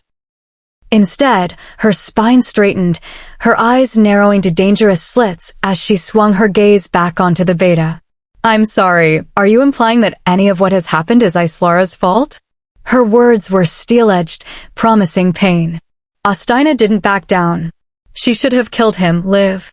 Should have let me kill him. She made a mistake, but this isn't her fault. Don't you dare. And it wasn't that simple. It was that simple. He killed her family. Betrayed her. Tried to murder her. Austina roared, pushing off the wall, advancing on her. He was the only family she had left. Olivine fought back, meeting Austina's anger head-on, refusing to retreat. We were her family. She had us. Austina screamed. The words were enough to prick Olivine's own emotions. Her face softened as she took in Austina's heaving chest and flushed face, his fists clenched at his sides. Aus, you know that isn't what she meant. She wanted peace. Wanted to move on. She wanted the death and fighting to end. At her gentle tone, Aus began to deflate. His shoulders sagging, he ran a hand over his face, letting out a shuddering breath. Yeah, I know, Liv. I just wish his words trailed off as he glanced at Rowin, who was once more an unmoving statue. Olivine also shifted to look at Rowin, her words even softer, regret and sadness laced within them. I know, Aus. We all do. Izzorah more than any of us. Yeah, I know, Aus said on a breath, his anger gone, leaving despair and sorrow. Could anyone fill in the clueless human? Izzorah's voice was tentative and cautious in the aftermath of the emotions that held the room captive. Risking a glance at Rowin, she found him still frozen, his eyes on her. Meeting them, she wasn't surprised to see Silver staring out. She felt her lips turn up at the corners. Robert Doylan was a very close friend of my mother's grandfather. He was his beta, to be exact. My own grandfather grew up with him. Without any of his own siblings, he saw Robert as a big brother of sorts. My mother grew up thinking of him as an uncle, of course. All of that was until he betrayed her family and their pack. Helped others to infiltrate their defenses and aided in killing my grandparents, my great-grandfather, and lastly kidnapping my mother. Rowin's words caused shivers to race over her skin, her mouth sagging as she stared at him. Oh my God. Tears pricked her eyes as she held his silver ones. She eventually escaped, went into hiding, until she found my dad. More like crashed into his life and threw our whole world, and all our asses, into the frying pan, Austina interjected.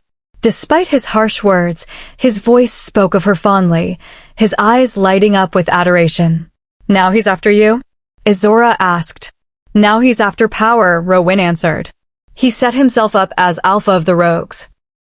I thought they didn't have alphas, that they don't like pacts? Izzorah interrupted, confused. They don't. Didn't stop him from doing it, or enforcing his decision violently and absolutely. He is strong and powerful and lethal. And psychotic, Austina muttered. I thought he was gone, Malkay spoke up. He looked unhappy and concerned at the news he was hearing. He was, Rowin answered without turning. Until he wasn't. 5 years ago, he came back out to play, Austina supplied when Rowin didn't elaborate. Why so long? Izzorah asked, looking at Austina in question. Because as much as he would hate to admit it, and despite what he's done in the past, he doesn't want to hurt my aunt, Hadron offered reluctantly, glaring at Austina when the beta snorted. You know it's true. No one wants to say it, hell, we don't want to think it. But we all know neither of them wanted to be the first to move against the other. They didn't actually want to kill each other. Maybe that was before, but now? Ostina challenged. Yes, well, I wasn't talking about now. Now she'd gut that mangy, disgusting mutt with her bare hands and dine on his innards. I was just trying to explain why, for almost 20 years, they vehemently ignored each other, even while they both knew exactly where the other was. We don't know Ace knew where he was, Olivine defended, to which Hadron and even Ostina rolled their eyes. She knew exactly where he was. And I would bet my hide that they didn't ignore each other as much as they'd like us to believe, Ostina said. We're getting sidetracked. Izzorah spoke up, nodding subtly to the tenebrous pack members who were present and soaking up their words zealously. Okay, so now what then? They're gunning for each other again? Why haven't the alphas been alerted to this? We deserve to know if another war is breaking out, Malkay said, his voice turning hard and demanding. There is no war, not yet. So far there have just been skirmishes, each side feeling the other out, Rowan said, re-entering the conversation. How do you explain today then? We deserve to know what's going on, Malkay roared. You will know what we decide to tell you, Malkay, Rowan said firmly, finally shifting his stare from her, finding the enraged alpha, his eyes shining pure silver. Don't forget your place, Malkay. You are a valued ally and friend, but do not mistake that for an allowance to make demands. Malk's head bowed under Rowan's gaze, his neck baring. Today was a test. A test? Liesel asked from behind Malkay, making sure to keep her eyes down and off of Rowan. He must have found out somehow. We'll have to move with more caution from now on, Ostina said, looking at Rowan. We should head back, Izzorah offered. I'm not running, Rowan answered, scoffing. I didn't say run. I said head, Izzorah retorted. Izzorah attempted to stifle her laugh. When Rowan's eyes flicked to her, she knew he had caught it. I'm not heading either, Rowan muttered. We knew this was a possibility. So we deal with it. I'll let my parents know. You fill Malkay in on the necessary steps to boost the patrols. I doubt they'll try anything against a whole pack. He doesn't want war. No, he just wants leverage, Ostina murmured, throwing a pointed look in her direction. Izzorah's eyebrows shot up. Shut it, AUS. Rowan snapped. A knock on the door broke them out of their bickering. Swinging open, it revealed a small woman holding a tray, a tentative smile on her face. Making her way in, Izzorah heard her stomach give a rumble, saliva filling her mouth. Taking the tray the woman offered her, she grinned in thanks, the turmoil of the day fading to the background as she focused on the covered offerings. Thank you, Lily, Malkay said gently to the petite woman, his eyes softening lovingly as he watched her departure. What did you get from the rogue? Ostina asked as she lifted the cover from a steaming bowl of soup. Confirmation of what we suspected, Rowan said absently. He blithered on about Doylan, hailed him the rightful alpha. Izzorah looked up, her attention pulled from the rich, warm vegetable goodness to stare at Rowan. He had been about to say something else, but had caught himself, not fast enough, however, for her not to notice. She narrowed her eyes when he looked at her innocently. I'll figure it out, whether you want me to or not. As if hearing her vow, Rowan winked at her, a grin spreading across his face. Izzorah's stomach flipped, butterflies erupting. She hoped she wasn't drooling. Went on about avenging him. But he did admit that they know I'm visiting the packs. He didn't know how they had gotten the information or if anyone gave us away. He was a pawn, nothing more. Did he say the same thing as the others about a look from Rowan cut off Ostina's words? It was quick, but again, Izzorah caught it. She was becoming concerned with how in tune and aware of him she was. She noticed his smallest movements, the tiny tilt of his head when he was interested or intrigued, the briefest tightening of his lips, the small flinch of his shoulder when someone mentioned something that cut him. He has a soulmate, someone he's destined to be with by whatever it is that arranges these things. You shouldn't be noticing that Ostina's words upset him, or that there's something he's hiding. Your only concern should be staying alive. Her words rang hollow, though. Her heart clenched at the reminder. Suddenly, she wasn't hungry anymore and let her spoon fall noisily against the edge of the bowl. She didn't miss Rowin's raised eyebrow or the concern in his eyes. She hated herself for that. He's a monster. Even in her own head, she heard the lie in her words. Kythra is going to be pissed to hear about this, Ostina said to no one in particular. I'm more worried about Richardson, Olivine added, her brow furrowing in concentration. He isn't going to be happy knowing how reckless Robert is becoming. He's going to put Ace on lockdown. Ostina shuddered at her words. She's going to be a terror, been there, done that. I'm with Rowin. There's no need to head back just yet. Look at the big bad beta afraid of the little she-wolf. Olivine sang, laughing loudly when Ostina stuck his tongue out at her. Their earlier animosity was easily forgotten and forgiven. Should we let the other alphas know about this attack? Malkay asked. No, not yet, Rowin said, standing. His hand reached for her. You know of the threat now. Ostina and Olivine will help coordinate the increased patrols. That's enough for now. Rowin glanced at Ostina. Are you good? Ostina's eyes flicked from his outstretched hand to her. Rowin looked back at her, silver eyes meeting hers. All good. Placing her hand in his, Izzorah let him pull her to her feet.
Chapter 18. Izzorah POV. She expected him to drop her hand once she was on her feet. The warm, rough feel of it around hers was too comforting, too good for her brain to function properly. She felt lightheaded, her stomach dipping pleasantly. When he didn't immediately let go, she glanced around the room. Embarrassment and panic flooded her as she realized everyone was staring at their interlocked hands. She was so preoccupied that she didn't even notice Rowan leading her toward the door. Her discomfort mounted under the attention. She tried to pull her fingers free, digging her heels in when she noticed they were moving toward the exit. Of course, it did nothing, only earning her a soft growl from Rowan as he glanced over his shoulder at her. "Do you want me to carry you again?" At the threat, she shook her head vehemently, stumbling forward. She did not want to be carried again, at least not in front of all these witnesses, her mind amended. "Okay then." It's called a compromise. His hand gave hers a pointed squeeze to accompany his words. Was he mocking her? She felt a blush heat her cheeks. Not wanting to test his willingness to stand by his threat, she gave in, letting him lead her hand in hand from the crowded office. She could feel satisfaction and smugness rolling off him in waves.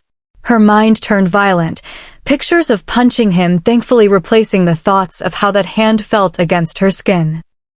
The cool, still air of the hallway was a relief to her flushed cheeks and helped ease her anger. She glanced behind them to see Izzorah and Noache following close behind. Needing something to focus on, she turned back to the twins, trusting Rowan to guide her safely. "So how does he tell you two apart? You look identical." As the question popped out, she realized how rude she must have sounded. Grimacing, she looked at the identical faces to gauge their reactions. Thankfully, they both shot her twin grins, their eyes lighting up with mischief. "He thinks he can tell us apart," the one on the right said with a wink. "That's Izzorah," Rowan supplied without turning his head. Izzorah rolled his eyes at Rowan's back. "He never lets us have any fun," he whined to his twin, who only shrugged and went back to watching the hall. "Zach talks more," Rowan continued as they climbed the stairs. "But the easiest way is to remember that Noache isn't as quick." At Rowan's words, the other twin let out a low growl that had Rowan and Izzorah laughing. "One time. He beat me one time," Noache grumbled, throwing a look of daggers at his twin. "Exactly, and now you can never forget," Izzorah said happily. Catching her confused look, Izzorah pointed to his brother's nose.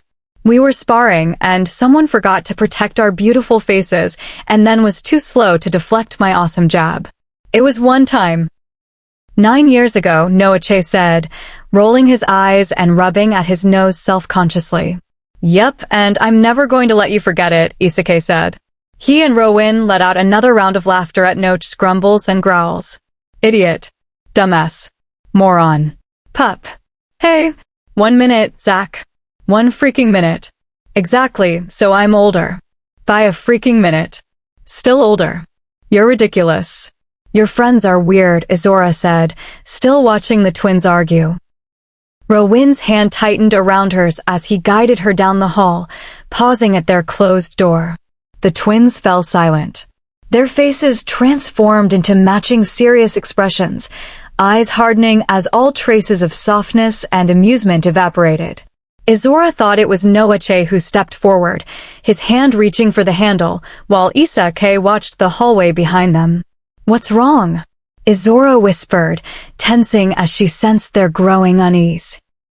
"Someone's been here," Rowan said, nudging her body behind his and nodding at Noache. Izzorah watched Rowan's back tense, the muscles under his shirt shifting. The door opened noiselessly. The room inside was dark and quiet, the air still. Izzorah peered around Rowan, trying to get a glimpse. Noache went in first, hand resting near the sidearm on his thigh, shoulders stiff. It was then that Izzorah really noticed how impressive the twins were. Dark midnight hair curled around their necks. Intricate tattoos covered their massive biceps, peeking out from under their t-shirts, winding down their forearms and around their wrists. She didn't know what they meant, but looking at them caused a shiver to race over her skin. Noticing, Rowan pressed her more firmly against him. His hand dropped hers to land on the small of her back, pulling her body closer as his feet widened into a defensive stance. Noache searched the room, muscles taut, eyes alert. Satisfied, he turned to Rowan and shook his head. Izzorah felt Rowan release a breath, his body relaxing against hers. Noache moved from the room, his voice pitching too low for Izzorah to catch as he spoke to Rowan. Rowan nodded once, his hand recapturing hers and leading them into the bedroom. Flipping on the light, Rowan took in the room before releasing his grip on her. He then began searching the room for himself. "I thought he said it was okay?" Izzorah asked, looking around nervously. "He did," Rowan answered, opening the bathroom door and peering inside. "Then why?" Izzorah asked, gesturing to where he had dropped to the ground to look under the bed. Looking up, he caught her gaze. "My wolf needs to be sure. It's instinct. I can't rely on another for your safety." Her brows pulled together in confusion. His honesty both puzzled her and made her heart leap. "I forget sometimes you don't understand all this," Rowan said absently, getting up from the ground and moving to the window, his eyes sweeping the night beyond. "I'm trying to learn, but it's hard when you won't tell me things." "I haven't lied to you," Rowan said softly, not turning. "True, but you're hiding things. Things that are important, and that's nearly the same thing. There are things I can't tell you yet." "Why not?" "Because you aren't ready." Rowan's voice was tight. The fingers on the windowsill gripped it until his knuckles were white. "I deserve to know the truth. To know what's going on. This is my world now too, Rowan. I didn't ask for any of this, but it's being forced on me. And the least I deserve is to know what the hell is going on around me." Her voice rose as her emotions erupted, frustration and anger spilling out as she stared at his back. She hated that he wouldn't turn, wouldn't look at her. "If you don't want to be around me, then leave. Go to your mate. Go, and just leave me alone. I don't need you." The tremors in his back stopped. His head snapped up. His eyes found hers in the reflection of the window. She took a step back from the intensity she saw there. Her breath caught in her throat. The storm from Malk's office was gathering again. And this time, there was no stopping it. Rowan's eyes churned with silver and gray, fighting for control. His body rose to its full height, shoulders stiff, chest expanding. He was imposing, powerful, intimidating. A deep growl started in his chest, rattling the air before he struck out. His fist slammed into the dresser with a thunderous crash. The wood splintered and broke in half under the force. Without pausing, Rowan picked up a piece and hurled it against the far wall, where it shattered in an explosion of fragments. Letting out another roar, he grabbed the chair from the corner and threw it against another wall. The wooden fabric couldn't withstand his fury. They broke apart and fell to the floor in pieces. The wall caved slightly from the impacts. Dust drifted from the ceiling, settling over Izzorah's hair and tickling her nose. She heard the door open as Rowan grabbed a side table. This time, he broke it apart in his hands, fingers reducing it to splinters. "Out," she shouted at Austina's concerned face. He looked at her, then took in the destruction of the room and the growls coming from Rowan as he turned toward the open door. Noache, Isak, Olivine, and Hadrian were gathered behind Austina, faces tense and worried. All of them scanned her from head to toe. She flinched when she realized they were checking whether Rowan had hurt her in his rage. When Austina took a tentative step into the room toward her, she flung up her hand, pointing out the door. Her voice was firm. "Get out. Now, Austina, get out." She saw him pause, uncertainty in his eyes as Rowan growled. Izzorah moved between Rowan and the door, turning her back on the furious man behind her. Her eyes begged Austina to listen. "I'm fine, Austina, but you need to leave." It was enough. Austina stepped back. The door closed with a soft click. Spinning around, she faced Rowan, who was still growling and staring at the closed door. He took a step to go around her. She countered. The dance continued. She kept herself between him and the door, staying just beyond his reach. He never touched her, stepping back whenever she advanced, his silver eyes constantly drawn to the door. "Ignore them," Izzorah pleaded, blocking another attempt. She was met with a growl. Her back stiffened. Eyes wide, she froze, staring at him. As if realization hit, he stopped. The silver faded to gray. Izzorah, his voice shook. She took a step back from his outstretched hand. You growled at me. I'm sorry. I didn't. Damn it. Rowan swore, hands running through his hair as his shoulders slumped. Would you hurt me? Her voice was quiet, uncertain as she watched him. His response was immediate. No, never. I would never hurt you. Do you think I would? The last words carried fear, remorse, and pain. She studied him, weighing his reactions, deciding how honest she wanted to be. I know what men who hurt women look like. His body tensed, silver swirling in his eyes at her words. I know what the faces of people who hide behind their strength and power look like. Do you think I would have agreed to any of this if I thought you were one of them? His eyes calmed as he regarded her, but he stayed silent. Do you think I would willingly go back to that? That I would accept it again for myself. Her voice trembled, memories flickering through her mind. I would never. Rowan's voice was raw. He tried to step closer, but her raised hand stopped him. I know. But that doesn't mean you can threaten me. It doesn't mean you get to scare me whenever I say or do something that upsets you. You can throw your tantrums. You can break all the furniture in the house for all I care. You can burn it to the ground if it makes you feel better. She paused to hold his gaze. But you do not threaten me.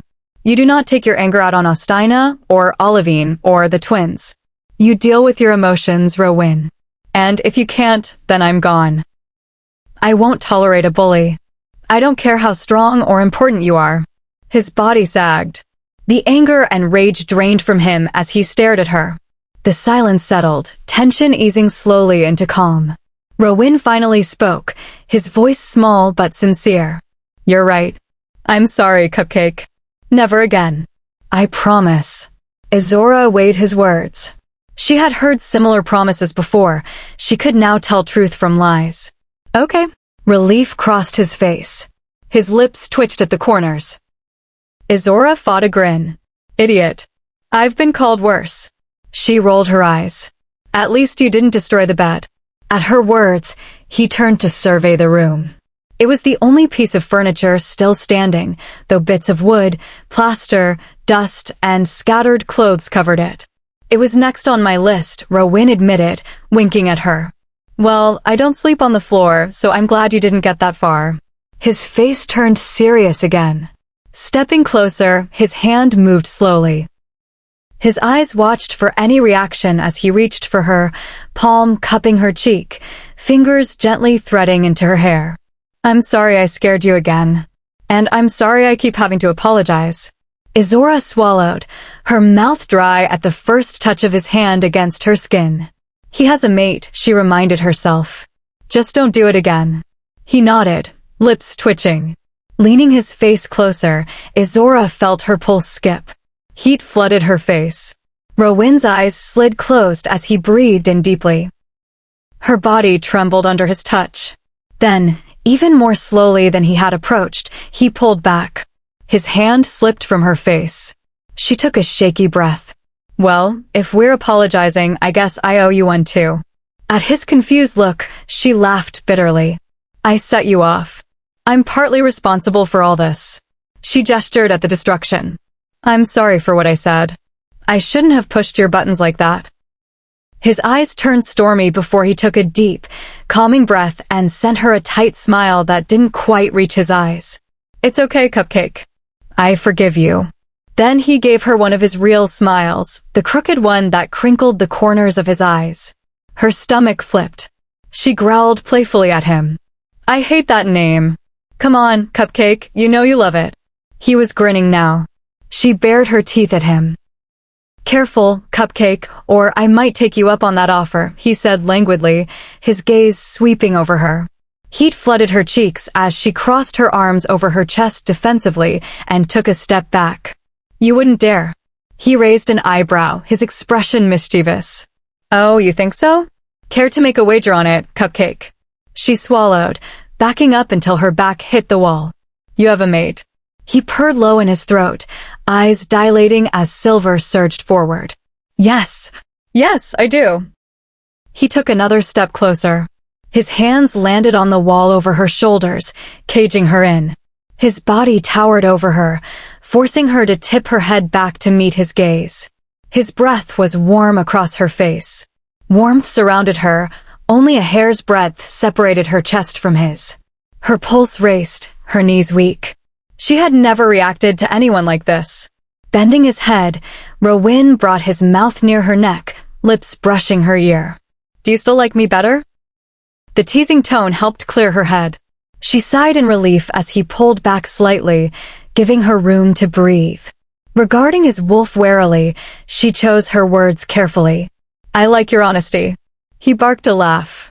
Then, before she could react, his lips pressed softly against the dip at her collarbone. A sound caught in her throat, but then he was gone, across the room. Silver and gray battled in his eyes as his hands shook. "You should have a shower." The words were strained. Izzorah didn't miss the warning in them. It wasn't anger he was holding back this time, but something neither of them was ready for. She retreated to the safety of the bathroom, throwing the lock just as his body slammed into the door, shaking it in the frame. She ignored him, peeling off her clothes and stepping under the warm stream of water. Chapter 19. Izzorah POV.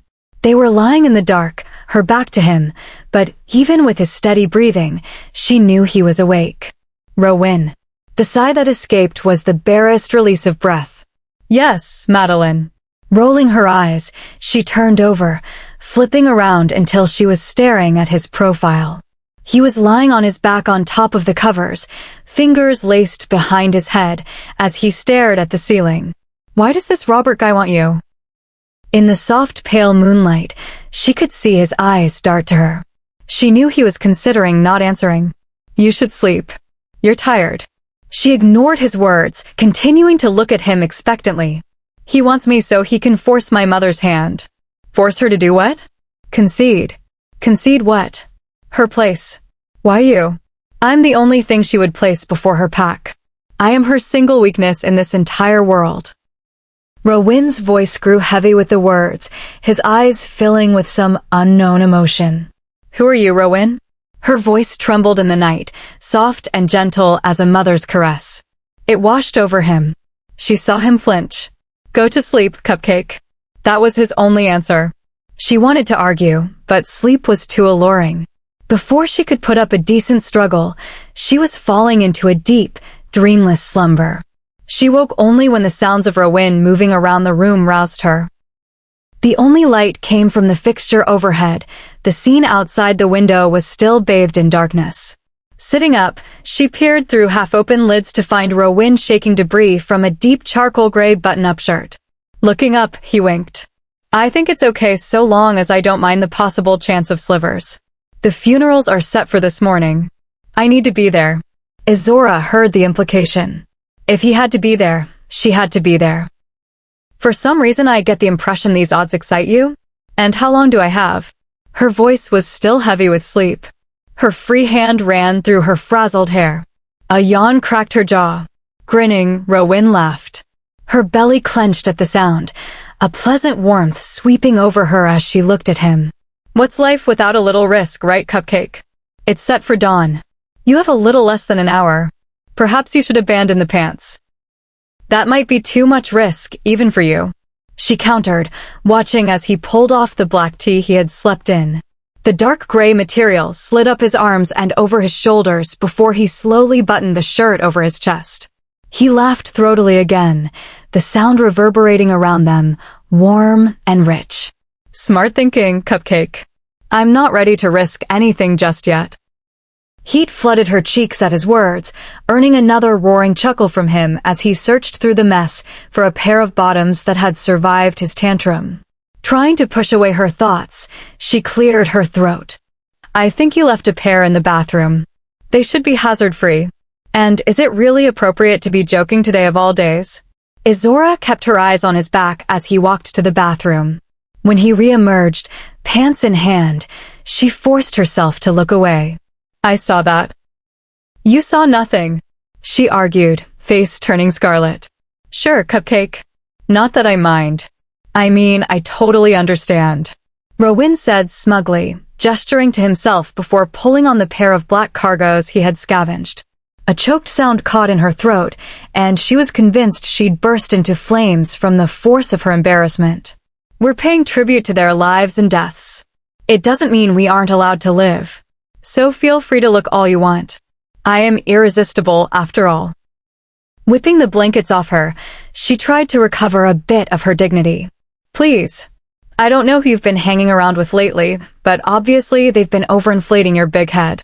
Forcing herself to look him up and down, she stamped down any reaction, going for an air of disinterest.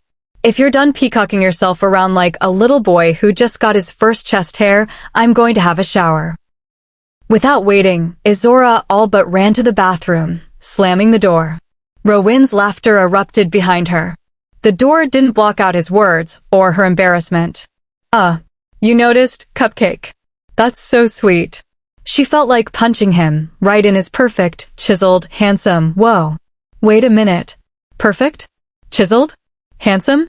What the hell? No. I am not attracted to Rowyn. Absolutely, 100% not attracted. Okay, so he's a bit good-looking. And kind of funny in an annoyingly irritating way. And he's tall and buff, but I'm not like attracted to him. Right? Oh no, I'm attracted to Rowyn. The friggin' I'm the boss of the monsters, Rowyn. Banging her head against the side of the shower, she let the warm water wash away the lingering embarrassment and attraction on her skin. The thought hit her like a train. Had Rowyn smelled that on her? Banging her head with renewed horror, she prayed for the ground to suddenly open up and carry her far, far away from Rowyn and his stupidly gorgeous gray eyes. What? She barked as a knock sounded against the door. You've been in there for 20 minutes. Just wanted to make sure you were still alive. She heard the laughter in his words. Growling, she glared at the door. Shut up. This time, he didn't try to hide his laughter. Just hurry up, Cupcake. I promise not to say anything more about it. She groaned, head falling against the wall with a thud. I hate you, she shouted, not liking how the words didn't hold the contempt and heat they once would have. Was she softening to him? To them?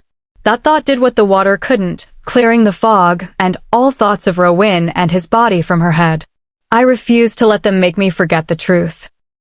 She swore to herself, ignoring the little nagging voice in the back of her head, laughing at her naivety. Wiping a hand across the foggy mirror, Izzorah regarded her reflection critically. Ever since the cells in Vancer's basement, she had become obsessed with hygiene and cleanliness. The feel of dirt or grime on her skin caused her stomach to heave violently and a cold sweat to break out. Twice-a-day showers were her new normal, and even still, every once in a while, she would catch a glimpse of the girl the cells had turned her into, and her breath would be forced from her lungs. Twisting, she eyed the scars she now sported, the testament to her rather bloody introduction to this new world. And yet, the more time she spent with Rowyn and his pushy, infuriating, puzzling presence, the more she felt like her old self. The one she had lost, even before the cells. Her morbid thoughts were, thankfully, interrupted by another round of door knocking.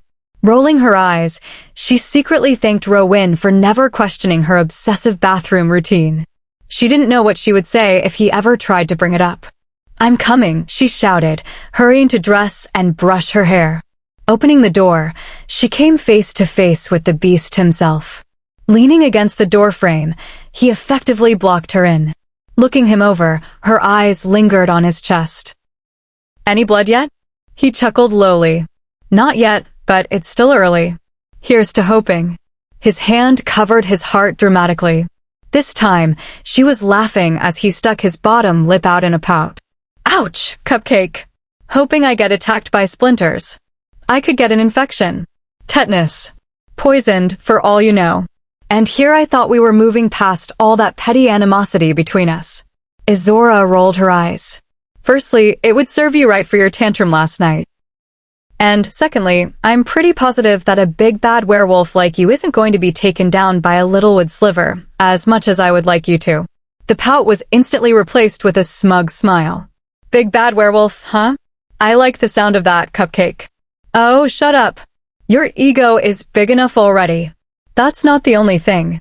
She gasped, her mouth opening and closing like a fish out of water as she stared at him in mute astonishment. He doubled over in laughter. Every time he started to get control, he'd look at her and start laughing all over again. Finally, she pulled herself together, snapping her mouth closed. She felt her face turn beet red. Ugh, you're disgusting. I've been called worse. He answered with a wink, still chuckling at her. Walking toward the door, she flipped him off, earning another round of laughter. You're adorable when you're flustered, Cupcake.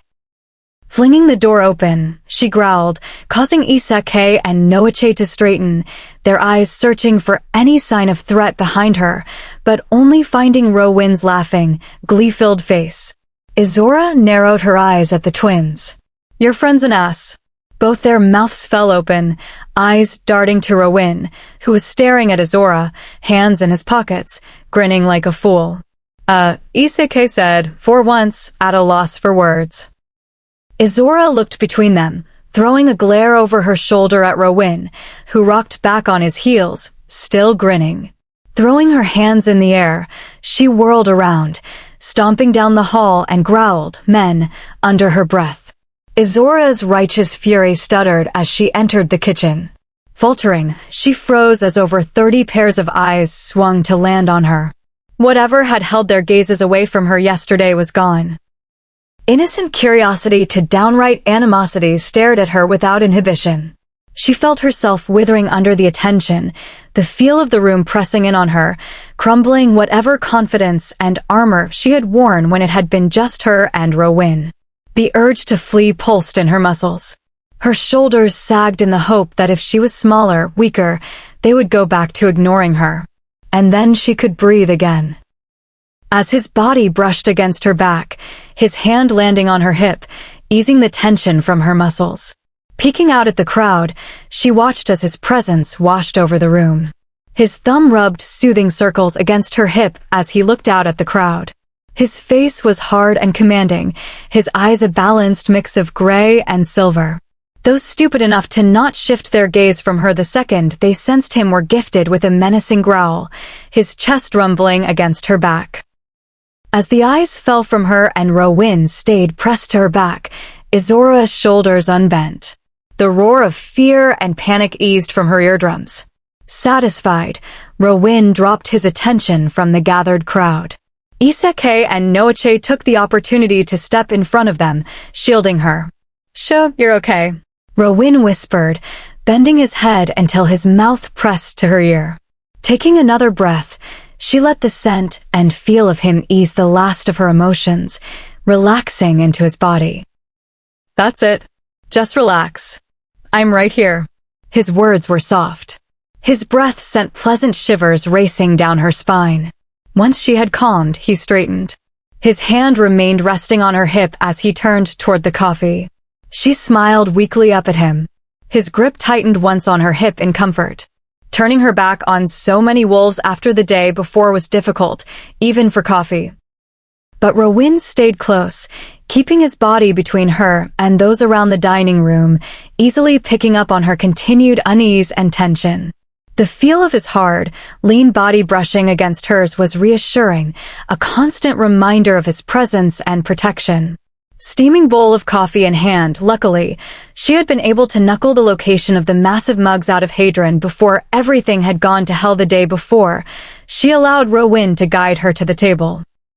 Keeping her eyes glued to the curling wisps of steam and black goodness, she was surprised when she looked up to see Rowin had taken the head of the table, sitting her on his right and taking over the spot Malkay had always previously sat in. She had also missed Audina, Olivine, and Hadron's entrances. Audina sat in the chair at Rowin's left, his face calm and relaxed. Catching her look, he grinned. "Morning." She smiled, shaking her head at his carefree personality. She had expected some type of tension or resentment from Audina after Rowin's behavior the night before, but Audina acted as if nothing had happened, nodding in his direction easily. "Rowin." Rowin acknowledged the beta with a small nod, voice neutral but calm. "Uncle." "Olivine." "Hadron." "Morning, cuz." Hadron chirped, flopping into the seat beside her unceremoniously. "Morning, little human. So I see you survived the night." Rowan growled at Hadron, which, of course, Hadron ignored. "Did he at least get a good bite in?" Hadron asked, blatantly looking her up and down. Rowan snarled, starting to rise from his seat. Izzorah just rolled her eyes, shooting her elbow into Hadron's side and earning a yelp and a small explosion of air in reward. "Geez, Ro, she's an aggressive little thing, isn't she?" Rowan barked out a laugh, settling back into his chair. "Shut up, Hadron," Olivine said, taking the seat next to Ostina with a cup of earthy-smelling tea. "So are all werewolves assholes, or do I just have rotten luck?" Izzorah asked the others, throwing glares between Rowan and his cousin. Rowan grinned. Just as he was about to open his mouth, she pointed a finger in his direction, cutting him off with a glare. "Don't you dare say I've been called worse, or I swear I will castrate you." His full, booming laughter filled the air, drowning out the echoed gasps from around them. "What is it with you and my boys, Cupcake? If you want to see them, all you have to do is ask." Her jaw dropped open along with everyone else's at the table and around the dining room. Hadron almost fell off his chair. Olivine started to choke. Ostina patted her back as she sputtered and coughed, a wide grin on his own face. Grabbing the first thing she could reach, she chucked a muffin at his head, missing him by about a foot, growling at his amused expression. "I prefer cupcakes," Rowan said, eyeing the pastry on the ground and then winking at her. She didn't think she had ever been so mortified in her life. She could hear everyone shifting uncomfortably around them, their gazes pointedly refusing to look at their end of the table, but nonetheless picking up and committing every detail and word to memory. She was going to kill him. "Hadron, give me your gun," she said through gritted teeth, hand out expectantly. I don't think that's a great idea," he said, taking in her dark expression and then looking to his cousin's laughing face. "Why exactly do you want a gun?" he continued cautiously, as if it wasn't the most obvious thing in the world. "Because I'm going to shoot him," Izzorah answered seriously, her thumb pointing over her shoulder toward Rowan. "Yeah, that's what I was afraid of. Now see, I don't really think that's an idea I should get behind. Not that he might not deserve it, but see, unlike you, he will beat my ass," Hadron said. "Don't worry about him right now." Leaning closer to the wolf, Izzorah was a little surprised when he backed away from her advance. "It isn't him you should be afraid of right now. Now, hand me your gun so I can shoot him in his stupid, annoying face." "So hostile, Cupcake," Rowan said. Catching sight of his hand reaching for her, she batted it away, refusing to turn from Hadron, who was fidgeting, eyes dancing between her and Rowan. "Geez, Ro, she's terrifying. Are you sure you want to do that?" Hadron asked just as Izzorah felt hands wrap around her upper arms. She had missed him moving up behind her. She yelped. Lifting her up, Rowan moved back to his seat, sitting down with her on his lap, his heavy arms easily trapping her. His face nuzzled into her neck and hair. "She just needs to calm down and she'll be fine. Besides, she won't actually harm me. I'm too irresistible." A strangled noise escaped her throat. A new wave of anger and embarrassment washed through her as she struggled in his hold. "Calm down, sunshine," he whispered gently, thumbs rubbing soothing circles on her waist through her clothes. "You're an ass." She seethed, trying to hold on to her anger and indignation. "True," he agreed easily. His agreement and honesty caught her off guard. The next insult and threat stuck on her tongue. "I like her." Izzorah's head snapped up, forgetting about her anger and annoyance at Rowan, even her unhappiness at being forced to sit on his lap in front of these people, as she stared in shock at Hadron. And she wasn't the only one. Olivine was looking at him as well, smiling like a proud parent, while Ostina just smirked. The rest of the table looked at him in varying degrees of astonishment and surprise. Only the twins were unaffected, both quietly ignoring the goings-on at the table, reverting to their stoic, silent personas. "What?" Hadron asked, looking around at everyone. "Are you feeling okay?" Izzorah questioned, eyeing him. Yeah, I mean, I'm a little tired, but that's because Ostina was snoring all night again. I don't snore. Ostina snapped. Olivine patted his shoulder patronizingly, whispering soft words of sympathy. No, I just mean I thought, well, don't you hate me? Izzorah asked honestly. She just couldn't keep up with all their constant emotional flip-flopping. Meh, not anymore. Hadron answered, shrugging and reaching for a piece of toast. Okay, well, thanks. I guess. Izzorah said, unsure how to take his admission. Looking over her shoulder, her eyebrows pulled together in puzzlement. Rowan was watching his cousin, a smug, satisfied look on his face. Then he stiffened, his arms tightening, eyes going blank, his lips drawing into a tight line. Looking down at her, his eyes filled with grief and anger. It's time. Chapter 20. Izzorah POV. Izzorah didn't know what to expect. She had attended a few funerals throughout the years. Two of her grandparents had passed away during her childhood. A girl she went to school with had died in a car accident the year before, and there had been a couple of her parents' friends and relatives over time. But none of that helped her here. Not when it was werewolves. Not when they had been murdered. And not when she had been part of the reason they had died. Maybe it wasn't directly tied to her. After all, Rowan had admitted they were after him, but it had been her standing in the middle of the bloodshed. She knew that Olivine, Ostina, and even Hadron had protected. She heard that they had called others to rescue. The guilt and reality hit her like a ton of bricks. They had died, been killed, slaughtered, just like that. All for what? For power? She turned to look at Rowan. His face was a careful mask, emotions hidden behind gray storm clouds. All of this was just for the chance to get their hands on him? It was stupid, horrible, terrible. She felt her heart break. She was alive, and they were dead. How was it fair? Trying to stay strong, she focused on the feel of Rowan pressed against her side. The heat of his body kept the chill of the pre-dawn morning from settling over her. His hand rested heavily and securely on her hip, fingers splayed out, thumb drawing those same small circles on her waist. She took a deep breath. I can do this. What happens? Izzorah asked, shrinking into Rowan's side as they followed Hadron and Olivine through the gray pre-dawn light. Hadron and the twins walked a step behind them. Those who had been huddled in the kitchen poured out and trailed after. Rowan looked down at her, his eyes softening as he took in her expression. The hand on her waist tightened. Malkay and the higher-ranked will have already gathered at midnight. The Alpha and family will have stood vigil with the bodies. The pack will come with the light of dawn, to watch the passage of those lost from the moon's gaze and into the slumber of the day. What does that mean? She felt stupid for the question, knowing she should understand, but her human brain, her human understanding and limited experience couldn't make sense of his explanation.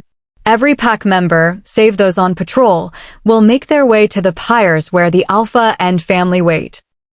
We will arrive as the sun crests the edge of the world. As her light touches our soil, fire will touch their beds, and with fire they will be returned to the goddess and mother, under the eye of the day. For the moon is for the fighting, day is for rebirth. Rowan explained. His head bent, his voice dropping to a whisper, his next words for her ears alone. They will set the pyres on fire at the first rays of sunlight. We will stand watch, silent and strong until they are consumed. Those that wish will then be able to step forward, say goodbye, or approach the family and Alpha. Then we shall disperse. The final return of the bodies to the ground is reserved for the family alone. Malkay can stay if he feels like doing so. Could you stay? Izzorah asked, trying to tease out an answer about his place in these strange, complex hierarchies playing out around her. If I wish to? Yes, I could stay. I have the authority to demand to stand witness to their final departure. Izzorah nodded when he gave the answer she had been expecting, cementing certain details in her mind. But you won't. No. The family wishes to grieve in private. I will not force my presence on them simply to fulfill my own conscience. She looked up at him sharply. She caught the emotion before he quickly hit it, guilt. It wasn't your fault, Rowan. She said lowly, careful to make sure no one would overhear. She didn't think Rowan would want those around them to know what he was so desperately trying to hide. That's where you're wrong, Cupcake. It is absolutely my fault, Rowan stated firmly. Before she could argue his statement, they turned the corner and then they were in front of her. The 7 pyres brought tears to her eyes. She nearly collapsed as she caught sight of the families. The distant, hollow grief in their eyes, the pain they tried desperately to bury as their gazes were continually drawn to where their loved ones lay. Malkay had his arms wrapped around a weeping woman who looked only a few years older than Izzorah herself. It was overwhelming. She felt herself stumble, but then Rowan was there, solid and unbending. His strength radiated into her. His hands steadied her, his body supported her, and his scent enveloped and comforted her. From every direction, wolves approached, slowing or speeding their pace so as to arrive with the first explosions of golden rays over the horizon. Already the sky and air were beginning to lighten. Izzorah held her breath, surrendering her body to Rowan's care. Her eyes fixated on the sky as they kept moving forward. And then, just as they stopped, it happened. Red, gold, orange, pink, yellow, purple, violet, maroon. It exploded behind the darkened tree line, streaking through the night sky defiantly, unyieldingly, demanding. Claiming what the night only borrowed, demanding a return to what it had unwillingly surrendered. Her nose twitched with the first tendrils of smoke. Her eyes pulled from the skyline onto the now blazing infernos. The flames licked over the white cloth-bound bodies. Thick black smoke stained the pure golden sky, a testament to the grief the moon had borne witness to, the loss the night had felt as it wept its sorrows upon the soft light of day. Izzorah sagged against Rowan, her legs unable to support her weight as she took in the scene. The crashing waves of grief, pain, sorrow, and life hit her as the pack reacted. Howls filled the air. Cries, screams, soft weeping, whispered words, it filled the air. She watched as they drifted forward. Some melted away without any more fanfare. Others collapsed before different fires. Others approached those standing vigil behind them, bowed heads, shaken hands, tears, and hugs. The pack grieved and farewelled their fallen in complete authenticity, pure and unrestrained. There were no rehearsed words, no platitudes, no condolences or pity. Untainted by the fingers of custom or societal pressure, it was primal, instinctual, raw. Izzorah resisted as Rowan started forward. Something was telling her that she did not belong, that she was not one of those who should approach these sacred piles, who should witness those wrapped pieces of cloth turn black under the unrelenting heat of the flames. She was not one meant to approach those who were breaking, it was not her place. But Rowan wasn't deterred. For once, completely dismissing and ignoring her emotions, he pulled her forward as he approached Malkay and the weeping she-wolf in his arms. Izzorah squirmed at his side, her eyes darting around helplessly, not sure where to look, afraid to even breathe. Alpha, my blood sees your losses and bleeds with your wounded. We bow to your loyalty and kneel to the pain yours suffer in the defense of ours. This debt does not go unseen, nor forgotten. You and yours have once more demonstrated the loyalty and strength that we have come to know you for. Rowan's words were not overly loud, but his tone was unlike anything Izzorah had heard from him before. Power and dominance rang in every syllable, each letter commanding attention. She felt a surge of emotion overtake Rowan before it rolled out, lifting her hair. The fires cracked loudly as they passed over the clearing. Those still standing looked on in awe and respect at where he stood before Malkay.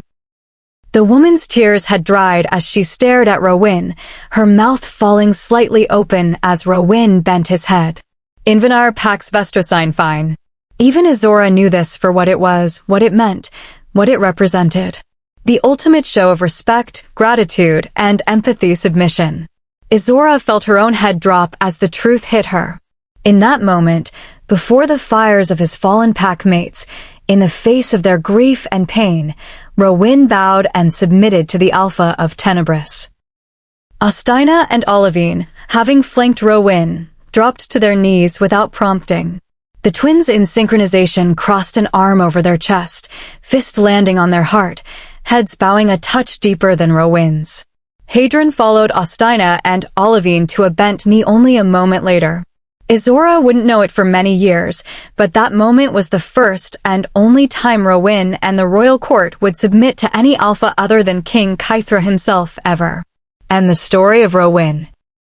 The Rowyn, the crown prince and heir of the Silverblood throne, bowing to an alpha, flames of funeral pyres licking at his back, had spread beyond the borders of Tenebris before the group was able to make it back to the alpha's house.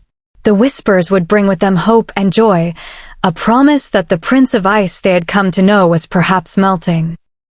Of course, what the stories would miss, what they would overlook and pass over, was the small fire-haired girl pressed into his side, her strength holding him up as he stripped the blackened armor from his heart. Chapter 21. Izzorah POV. Where did he go? They were back at Malk's house, this time sitting in the backyard. The afternoon sun granted enough warmth to keep them from freezing. Rowyn had disappeared inside with a barked "watch her" to the others, who had obediently fallen in around her. He needed to call his parents, let them know what happened. Austina answered from beside her. He can't just use that pact thing to talk to them? Izzorah asked, taking a sip of the coffee she had refilled from the kitchen before they had settled on the slightly faded but comfortable couches and chairs scattered around the interlocked patio. Mind link. Austina corrected. And no. What Austina means is that yes, normally the pack links don't depend on distance, and Rowyn, and well, us to a degree, can access whichever links however and whenever we like. But right now they are shut down. How come you guys are different? Izzorah asked excitedly. Nice try. Like I said, you gotta ask Rowyn, kiddo. Austina replied instantly, laughing at her dejected sigh. She flipped him the bird, turning to Olivine, who sat beside him. Why is the pack link down? How is that possible when you said he can access whatever ones he wants? Olivine fidgeted, glancing at Austina and Hadron uncomfortably. At their displeased looks, Izzorah assumed Olivine had said too much. Well, Olivine. Austina snapped. It's not that big of a deal. Olivine argued. Her fidgeting stilled as she took a deep breath. Kythra, Rowyn's dad, shut down the pack links between everyone and them. Why? Izzorah asked, pressing her luck. She knew she wasn't getting any more when Olivine's eyes hardened at her. That's something for Rowyn to explain. She offered gently, softening the harsh look. Izzorah smiled back in hopes of being forgiven for her pushiness. As much as she wanted answers, she also didn't want to turn the few wolves who didn't seem to immediately want her head against her. As if her thoughts had been a dare, a growl sounded around them. Izzorah jumped, spinning in her chair to look at where the sound was coming from. The others didn't seem particularly surprised or concerned. Looking at Austina, she found him rolling his eyes in annoyance. Go away, Dylen. Haven't we been over this? Dylen. As in the wolf who wanted to kill her and got into a brawl with Hadron at the breakfast table? Perfect, she thought sarcastically. Her heart picked up its pace as she sensed the danger coming closer. From around the corner, Dylen emerged, a group of wolves at his back. All were young, but they still had the muscle and height to make a formidable sight. Izzorah flinched, pressing herself further into the cushions. We lost pack members because of her. Dylen spat. The others nodded along with their leader's words. Izzorah recognized this for what it was, a hunting party. And she was the prey. Quickly, she looked at her guards. Issa K and Noache had followed Rowyn inside. The others they had brought with them had been sent to the borders. That left her only with Olivine, Hadron, and Austina. 3 against 9. She knew better than to count herself in this fight. She was way out of her league. Not the best odds. She swallowed, her palms clammy, fear twisting her belly. You lost pack members because you couldn't hold a fucking perimeter. Hadron snarled back, black eyes flashing, meeting Dylen's head on. He faltered under Hadron's gaze, but quickly recovered, growling back. Oh, you are going to regret that, pup, Hadron said on a humorless chuckle, standing from his place beside her, rolling his shoulders and turning to face Dylen. We don't want to fight you. Dylen said, trying to make his voice strong and demanding. "We just want the girl. Give us her and we walk away." Hadron cocked his head at Dylen's words, as if considering them. Izzorah felt like she was about to pass out. She had faced her impending death a few times now, and she thought it still shouldn't be as bone-chilling and terrifying as the first time, but apparently, you never truly got used to being threatened with a violent death. "And what would you do with her?" Hadron asked curiously. Izzorah's eyes bulged. She looked at Austina and Olivine, who were sitting calmly observing the exchange. "What you should have had the balls to do days ago," Dylen called out, looking at her with a cruel smirk. Izzorah was going to be sick. "Where the hell is Rowan? The one time I need the ass, and he's gone." "Yeah, sorry fellas. I don't think I can let that happen." Hadron finally answered calmly with a shrug of his shoulders. "The fuck you can't." Dylen roared. "I don't give a fuck what some fucking prince says. He isn't the law here. The girl is a filthy human. If Rowan wasn't such a coward, he would have done the right thing as soon as he laid eyes on her." Even Izzorah knew those were the wrong words to use in front of this crowd. She sucked in a breath, eyes widening as she stared at the stupidity of Dylen Malkay.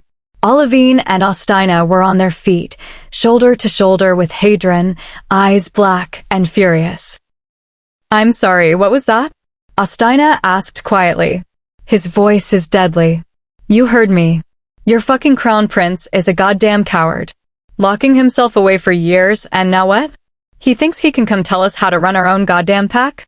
The human is going to die. Just hand her over, and you can walk away." Izzorah recoiled. A pulsing flame of anger erupted in her chest as Dylen's words hit her, not the angry, threatening parts, but the part where he called Rowan a coward. "You're dead," Hadron stated. The words were delivered with complete and utter confidence. It wasn't a threat, but a statement. And then hell broke loose. Growls erupted as Dylen launched himself at Hadron. Those at his back threw themselves at Austina and Olivine.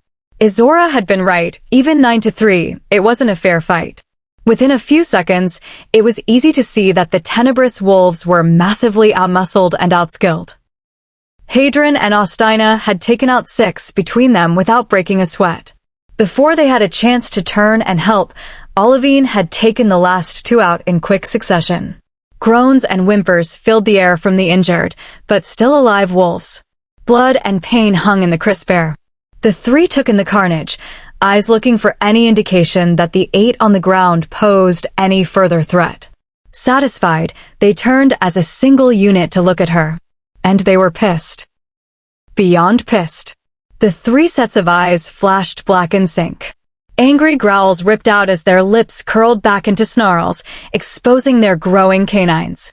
They were not happy as gazes narrowed and locked onto the arm that was wrapped tightly and securely around her neck, the pressure starting to cut off her airway. Izzorah was desperately clawing at Dylen's forearm, trying to escape his hold. Her nails scratched deeply into his skin, but her struggles were useless. He didn't even flinch from her efforts. Panic filled her as his grip tightened further and black spots danced in her vision. "Let her go." Austina's voice left no room for negotiation. Dylen just pressed harder. Austina and Hadron let out growls as they watched her eyes bulge, her face turning a deeper shade of red. "Think this through, Dylen. Your grandfather is not going to be able to protect you from this." Olivine tried to reason. "Fuck him. And fuck you," Dylen snarled. His grip tightened another inch. Izzorah felt herself losing consciousness. And then suddenly the arm was gone, and she was flying forward into the grass, her arms going up to protect her head as she landed harshly. Before she could move, bodies were on her. Rolling heavily onto her back, she stared up at Austina's, Olivine's, and Hadron's backs, sucking in a deep, choking breath of air. Olivine kneeled at her side, whispering encouragements to breathe, her hand on Izzorah's shoulder. Hadron and Austina closed ranks in front of them, shielding her from the newest brawl. "Submit, brother." Izzorah struggled to sit up when she didn't recognize the new voice in their little drama. Seeing her struggle, Liv wrapped an arm around her shoulders, helping her sit. Izzorah gasped. Dylan was pinned to the ground by Derek, his brother, the one Hadron had questioned after the confrontation at the breakfast table. His forearm pressed heavily against Dylan's throat, his body pinning his brother to the ground. A growl ripped from between his bared teeth. "Submit," Derek roared, pressing harder into his brother's throat, turning his face an unhealthy shade of purple. The crash of the back door being slammed open ripped Izzorah's gaze from the brothers just as Dylan lowered his eyes. His body relaxed and stilled, his neck bending in submission and away from Derek's lengthened canines. "What the hell is going on?" Izzorah shivered pleasantly as the voice washed over her. Rowan stormed across the lawn, his eyes flashing, his face murderous. He looked absolutely lethal, power and strength pouring from him as he stalked closer. The afternoon light caught the deep silver of his hair as it ruffled lightly in the wind. She wanted to leap into his arms in relief. His face darkened as he took in the scene. The 8 tenebrous wolves scattered on the lawn, a few unconscious, most bleeding or sporting bruises of varying degrees, 2 bawling and whimpering, cowering away from him in fear. Derek still hovered over his brother, forearm pressed to his throat threateningly. Then Rowan's attention shifted to her, Olivine's arm wrapped around her shoulders, supporting her, Ostina and Hadron standing protectively and menacingly in front of her. She saw the moment his eyes zeroed in on her neck. Self-consciously, her hand went to it. She flinched as her fingers met the bruised skin. Rowan roared. Hadron and Ostina parted without a word from him, letting him pass. Squatting before her, his gaze swept over her, taking in the smudges of dirt and grass on her clothes, the lingering fear in her eyes, the drying tear tracks on her cheeks, the scent of blood under her fingernails. But always his gaze came back to her neck. And each time his expression grew harder, his body growing more rigid.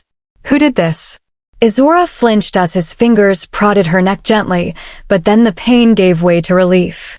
A sigh escaped her lips as the feel of his cool skin soothed her abused and heated flesh. Leaning closer, Rowan's eyes closed as he took a deep breath. Then his eyes snapped open. She stared into the silver pools. Heat wound around her body. A shiver raced up her spine. She felt herself relaxing under his anger and rage. Rowan's here. I'm safe. She smiled at his slowly transforming face, canines poking out from under his lips as tremors racked his body. Reaching up, she let her hand land on his cheek. The tremors stopped the moment her touch registered. Turning his face into her touch, he inhaled deeply, his lips pressing into her palm. Are you okay? His voice was gravelly and deep. I am now that you're here, Wolf. She croaked out, her throat protesting angrily at being used so soon. Took you long enough, by the way. She added with a small smile, refusing to flinch at the fire in her neck. He barked a laugh at her words before guilt registered on his face. Never again. He vowed, his fingers running over her neck, pain crossing his features. But I am here now and shall deal with this how I should have from the beginning. Standing and turning in one fluid motion that was so fast Izzorah felt dizzy, Rowan approached the 2 brothers. Derek. At his name, Derek released his brother, pushing up and backing away from where Dylan began to cough and heave on the grass. Standing at Rowan's shoulder, his face blank as he regarded his brother. You disobeyed your alpha's orders. You put hands on someone under my protection. You defied my orders, and you attacked members of the royal court. Each of these is an act of treason. Each is punishable by death. With each step Rowan laid another charge at Dylan's feet, and with each one the wolf's face grew paler, his eyes darting desperately for any escape, for any help. He found none. In a move too fast for Izzorah's human eyes to catch, Rowan's hand shot forward, his fingers wrapping around the wolf's neck, lifting him off the ground. For a single second, he hung in Rowan's grip, his feet swinging wildly, horror and fear filling his face. Then the snap rang out loud and clear. Izzorah jumped, hand going to her mouth, gagging as the body sagged to the ground, and Rowan released his hold. I didn't want to do this, he mumbled, turning his back on the body. Silver Pools found her, eyeing her rapidly bruising neck, his face filled with steely determination. He took a single deep breath before his voice rang out loud and clear, strength and power ringing unquestionably in every syllable. I, Rowyn Knox, by the power and order of my blood, order that no one shall lay a hand on the human Madeline Roner. She is under the protection and shelter of the royal court and pact Argentum Sanguinis. Any threat to move against her will be seen as a direct act of treason and will be punishable by death. Per silver blood verba mea sant lupi rapace regnum ius luna. Power exploded from him, a wave bursting forth and expanding in a circle, moving out further from him, rushing like a shockwave, lifting hair, raising goosebumps, and rustling clothing, covering them like a film and settling into their bones. Well, damn. Izzorah thought, staring in shock at Rowyn, who was eyeing her warily. He should be worried. She growled, eyes narrowing. Shaking off Olivine's touch, Izzorah got to her feet, her hands shaking. Rowyn watched her. Derek, get the worst to the infirmary. The rest throw in the cells. I'll deal with them later. Yes, Your Highness. Derek said with a bow of his head. He didn't even spare his brother a second glance, walking to one of the injured wolves scattered around and roughly pulling him to his feet. Izzorah's hands curled into fists. It was difficult to hold herself still as the emotions tore through her. We should talk inside, Rowyn said cautiously, eyes staying on her. What do you want done with him? Ostina asked, his chin nudging in Dylan's direction. Dispose of it and inform the Alpha, uncle. Rowyn said coldly. Of course, Your Highness. Ostina replied, his eyes flicking to her in a tight smile. She didn't return it, not caring in that moment about the guilt that flashed in his eyes. Izzorah. Her focus snapped back to Rowyn. Who are you? She demanded, ignoring his gesture toward the Alpha's house. He let out a breath. Inside, please.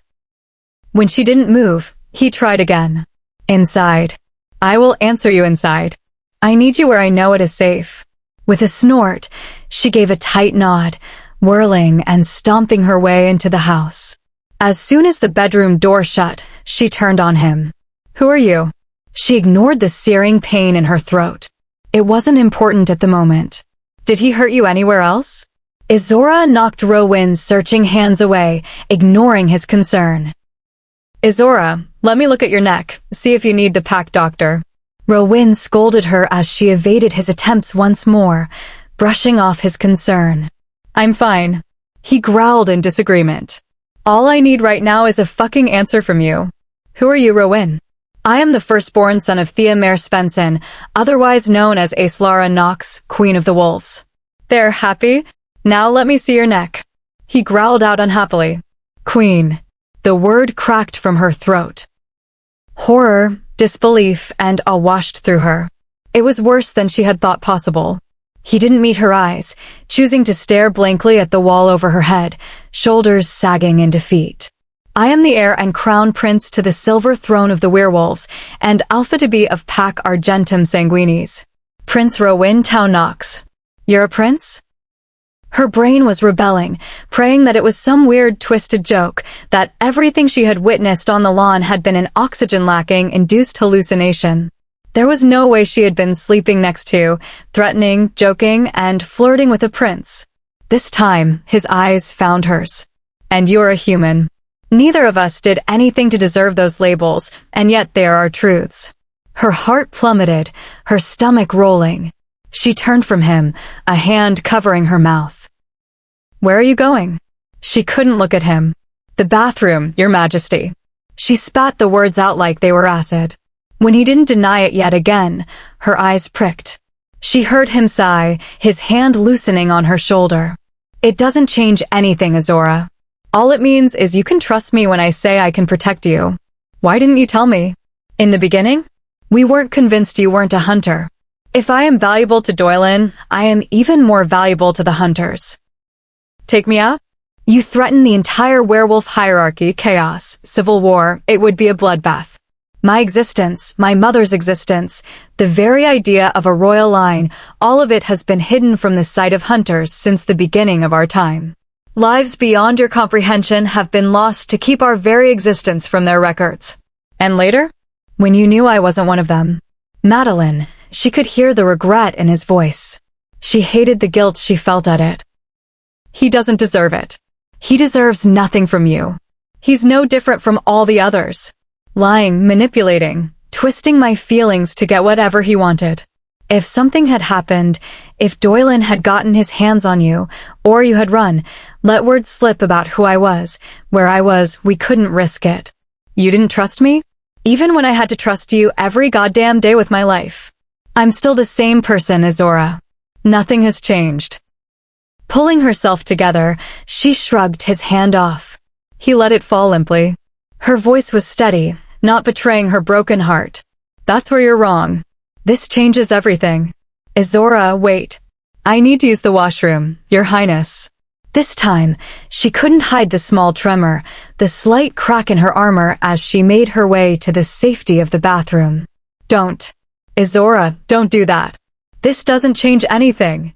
She slammed the door on his words, throwing the lock. She covered her mouth, trying to hold back the sobs as she reached for the shower knob. Turning the water on full blast, she finally let herself collapse. Her back sliding down the wall, she gave in to the swelling tide of her emotions. Sobs broke free as tears raced down her cheeks. All for the monster who got her to trust. Slowly, her sobs calmed, her muffled screams easing, turning to whimpers and sniffles. Only then did she register Rowin's voice on the other side of the door. Izzorah, just talk to me. I need to know you're okay. Just as she was opening her mouth to tell him to leave her alone, the door flew open, the lock giving way under Rowin's strength, the door frame splintering. At least now it matches the rest of the room. This is going to take a lot of explaining to whoever has to come and clean this up, Izzorah thought, eyeing the newest addition to their combined collateral damage. In the next breath, Rowin was across the room, the steamy air curling around him as he dropped in front of her crumpled form. His eyes desperately searched her face. Looking at him, it all came rushing back. She wasn't even sure why it all mattered so much. Why does it hurt so much? But it did. It felt like a knife had been twisted in her gut. The metallic taste of betrayal coated her tongue. All those little times, the little flinches as they talked around her. The whole time they had been lying, hiding the truth from her. Were they laughing at her? At the pathetic little human, so naive and stupid? She felt deceived, manipulated, played. I don't want to talk to you. She watched the pain flash in his eyes. Good, let him hurt too. He took in the tear tracks on her face. His thumb reached to gently catch one as it slid under her chin. His eyes grimaced at the slump of defeat in her shoulders. Gray gave way to silver. Madeline. He lied to me. The wolf regarded her. He did what he thought he had to. There are many that depend on us. It hurts. I did not want to hurt you. But you let your other side lie to me. Hide who you are. You're a freaking prince. To some royal werewolf line. This is insane. Why are you here with me? Why are you protecting me? Her voice cracked. Insecurities and long-buried wounds crept to the surface. Not good enough. Never good enough. Not for someone like him. I am more than a prince. Is it so wrong I wished you to see that as well? The words struck her. A sob caught in her throat as she regarded the silver eyes. His fingers were gentle as he cupped her face, thumbs stroking her cheeks, drying her tears. I am here because I want to be. Know that, Madeline. This is my choice. You are my choice. I may have hidden a title, but I never hid who I was. What I was born into doesn't change the rest. With that, Rowin leaned forward, his lips pressing gently to her forehead before pressing his own against hers. His words and breath fanned across her face, his scent comforting and soothing her battered heart. One day I hope you can forgive me, but more than that, one day I hope you can accept me. And then he was gone. His long legs strided from the bathroom, carried him from sight. Izzorah heard the bedroom door open and shut. The silence was deafening around her as she dissolved into tears once more. This time for the man who made her care. Chapter 22. Izzorah POV. Rowin didn't return for a long while. Izzorah didn't know where he went, but a little voice in the back of her head told her it wasn't far. She refused to move from where she had crumpled on the bathroom floor. Instead, she reached up and pulled the towels down from the bar overhead. Curling into a small ball on the cold, smooth green tiles, she let the tears fall. Shivers slowly covered her, goosebumps breaking out over her skin. Still, she refused to move, to seek comfort. She was lightly dozing, her head pounding and throat sore, when the bedroom door opened. Her heart thundered in her ears as she forced herself to remain still. She wasn't afraid or scared, knowing that even after everything that had happened, everything between them, Rowan would not allow anyone to enter that room, to get to her. The thought crashed into her, bursting over her bleeding heart. How can I still trust him after everything? What is wrong with me? He's nothing to me. Nothing but a monster.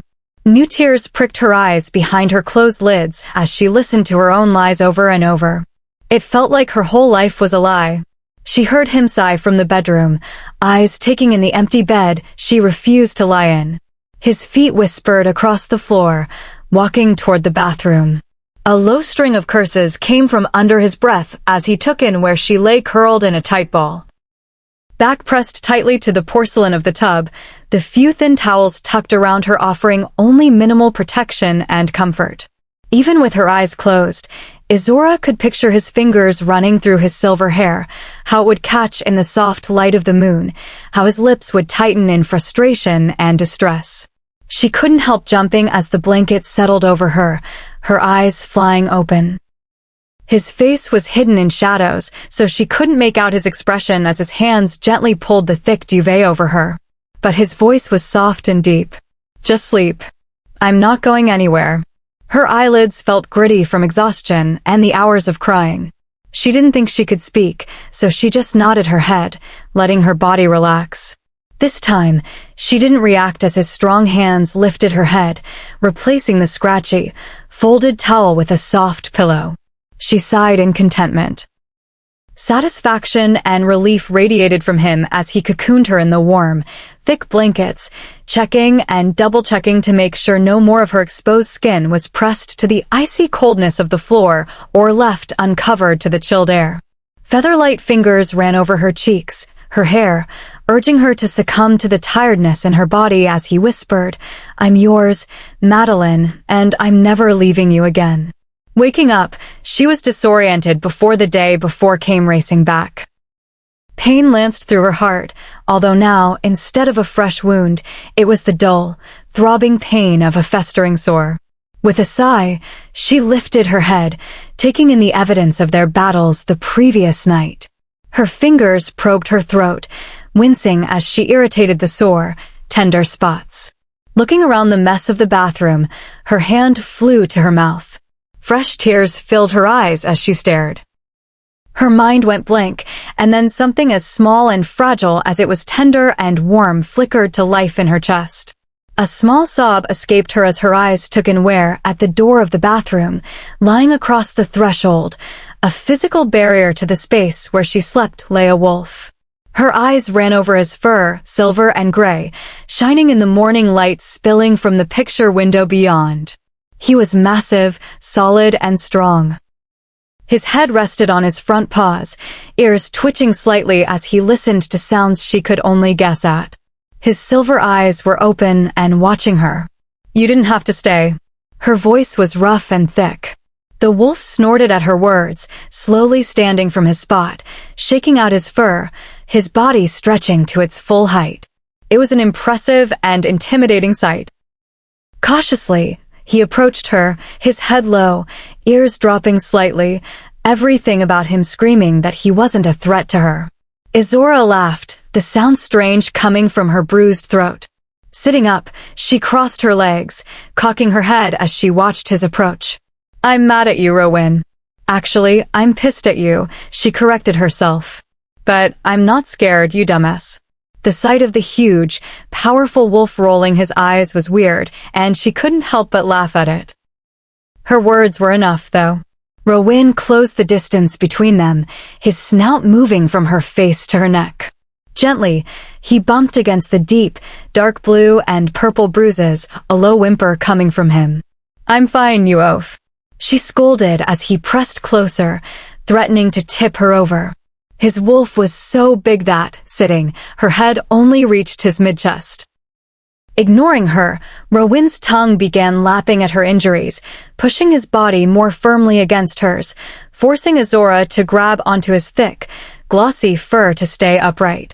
She twisted her head away, trying to escape his ministrations, but he was relentless. Finally, realizing he wasn't going to be denied, she surrendered, letting the wolf tend to her.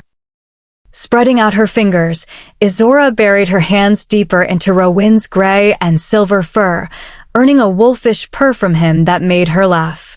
"Hey now," she scolded when his teeth nipped at her shoulder, laughing, pulling softly at his fur in retaliation. "It's not my fault you sound adorable when you purr like a little kitty," she teased. Before she knew what happened, she was on her back, Rowan's wolf on top of her, his body resting over hers, for tickling her exposed skin as his chest pressed against hers, pinning her under him. Her hands were still wrapped tightly in his fur, but it didn't seem to bother him. Instead, Rowan was staring down at her, his teeth exposed behind pulled-back gums. Izzorah looked up into his shining silver eyes, hot breath fanning over her face and neck. She was completely at his mercy. If he wanted to harm her, it would only take a single move of his jaws, a single bite. As she stared, she saw the change begin to take over, regret filling the wolf's eyes, a small whimper starting in his chest. She used her grip on his fur to keep him from lifting his body from hers, and then she laughed, her eyes sparkling in amusement. "All right, you win. You aren't an adorable kitty. You're a big bad wolf." His eyes searched her face before he let out what she took as a bark of laughter, his body lowering back against hers. Smiling, she reached up to scratch behind an ear. When she felt him relax even more, she cooed up at him. "Good doggy." He growled, his chest rumbling against hers as she laughed under him. Then, without warning, he renewed his assault on her neck, his rough tongue licking at her neck and shoulders, erupting giggles from her as she attempted to fight him off. "That tickles." "Rowan, stop," she pleaded between bouts of laughter, squirming under him. When he didn't ease up, she decided it was time to retreat. "Okay, you win. You win. You aren't a kitty or a puppy." His assault paused, his head still bent over her. Her breathing was ragged, and she was slightly hiccuping. "Do I really have to say it again?" she asked when he didn't move. As a response, he nipped at her collarbone, and as he expected, she giggled and squirmed. "All right, you're a big bad wolf." "They're happy." Moving back, Rowan settled over her, his eyes back to meeting hers as he looked down at where she lay splayed under him. She laughed at his satisfied, smug grin. "Yeah, laugh it up now, Chuckles. I'm still mad at you." The smirk slipped, head nodding in understanding. When her stomach rumbled, his body lifted off her. A small sigh slipped from her lips at the loss. His head bent comically to look under himself and stare at her belly. When it rumbled again, he moved completely, growling unhappily. "Calm down, I'm just hungry. No need to get your panties in a bunch." Izzorah chided when Rowan's wolf fidgeted and growled again in agitation. He snorted at her before using his head to nudge her up and moving. "All right. Geez, I'm up." Once she was standing, she tried to shoo the wolf from the bathroom. He just sat on his haunches, looking at her in amusement. Hands on her hips, she pursed her lips, glaring at him. "Get out." He didn't move. "Rowan, move. I want a shower." He just cocked his big, silvery, stupid head to the side, eyes flicking to the shower. "I want a shower alone," she clarified slowly. He just snorted. "Rowan, move." She made her voice firm, which was hard to do with her throat protesting. When that didn't work, she tried to shove him out the door. She nearly face-planted on the tile floor when he abruptly gave in, getting up and walking out. She didn't miss him rolling his eyes at her as he retreated. "And stay out." She shouted at his back, trying to save a bit of her dignity by pretending she had actually managed to move and kick him out, instead of him finally giving in to her weak demands on his own. Opening the door after a record-breaking shower, her hair hanging loose and damp around her shoulders, Izzorah searched for him. She didn't have to look far. Rowan, human Rowan, was reclining on the bed, hands laced behind his head, his black tee riding up from his black jeans just enough to expose a sliver of smooth, taut stomach to her gaze. I saw that. His voice held a hint of amusement, his head never turning to look at her. Crossing her arms over her chest defensively, she forced her eyes back to his face. No, you didn't, she said stubbornly, ignoring the heat in her cheeks. You're a terrible liar. So are you. That got a reaction. His head turned to look at her, his lips pulling down in a small frown. Touché, cupcake. She couldn't help but notice the regret and guilt as he spoke. Come, let's go eat, he said, changing the subject and pushing up from the bed. Wait, she said in surprise, stilling his progress to the door. He looked over his shoulder, eyebrows raising. We're going to eat downstairs? Rowan nodded. With Alpha Malke? She added, clarifying. Rowan nodded again, his brows furrowing now, not understanding her hesitation. But you killed Dylan yesterday. You snapped his neck, for hell's sake. And then you threw all those other wolves down in the cells. Rowan turned back to face her, his arms crossing over his chest. Izzorah didn't miss how it made his muscles stand out. She felt like she didn't miss anything when it came to Rowan anymore. And your point is? He prompted when she didn't continue. Well, I mean, isn't it awkward to go to breakfast with everyone the very next day? Rowan's face softened. He took a step closer, his fingers tracing over her cheek and down her neck, landing on a particularly sore spot on the side of her throat. He attacked you. He disobeyed my direct instructions. When she didn't seem to understand, he sighed. It was a crime that was punishable by death. So I carried it out. That's all there is to it. Izzorah felt her eyes widen, her breath hitching. When she spoke, it came out like a squeak. So you can just kill anyone you want and nothing happens? Have you already forgotten why you're mad at me? Rowan asked with a small smirk that had her eyes narrowing at the reminder. I'm the prince. My word is law. So you can just kill people? She reiterated. Those that go against the throne's laws? My parents? My own orders or commands? Yes. Yes, I can. Holy hell, she whispered. And then what? They're all just going to be okay with this. Her hand gestured at the floor, where undoubtedly some of the tenebrous wolves were gathering around the Alpha's table for breakfast. Rowan shrugged, unconcerned. My word is law. My actions law. They know better than to question that. But Dylan was Malk's grandson. So you killed his grandson. Izzorah, he tried to kill you. Rowan said, exasperated, frowning when her stomach rumbled again. So you killed him. Yes. You're infuriating, she huffed, annoyed that she couldn't make him understand just how alien and insane this whole situation was to her. In her world, in any world, you couldn't just go around snapping people's necks without consequences. It just wasn't done. You can't just kill people without repercussions. I can, he said with a smile, his eyes sparkling with silver swirls. The jerk was amused. Well, you shouldn't. She tried again. He tried to kill you, Rowan said, as if he were explaining this to a child. Izzorah growled. That doesn't mean you just kill him, she argued. Rowan sighed, his hand running through his hair before he pinched the bridge of his nose, mumbling something under his breath. I told him not to touch you. He touched you. I killed him. End of story. Rowan said slowly and deliberately. But I'm just human. I thought they all wanted me dead. I mean, Hadrian didn't even like me until yesterday. You can't just kill everyone. Rowan growled, eyes flashing metallic, taking a step closer to her. Watch me. Rowan, be serious, Izzorah said, taking a step back, trying to get some distance between them, needing it to think clearly. Lately, he had the annoying habit of dissolving all of her cognitive abilities, turning her brain to mush. But he was having none of it, mirroring her retreat as he stepped closer, bringing them chest to chest.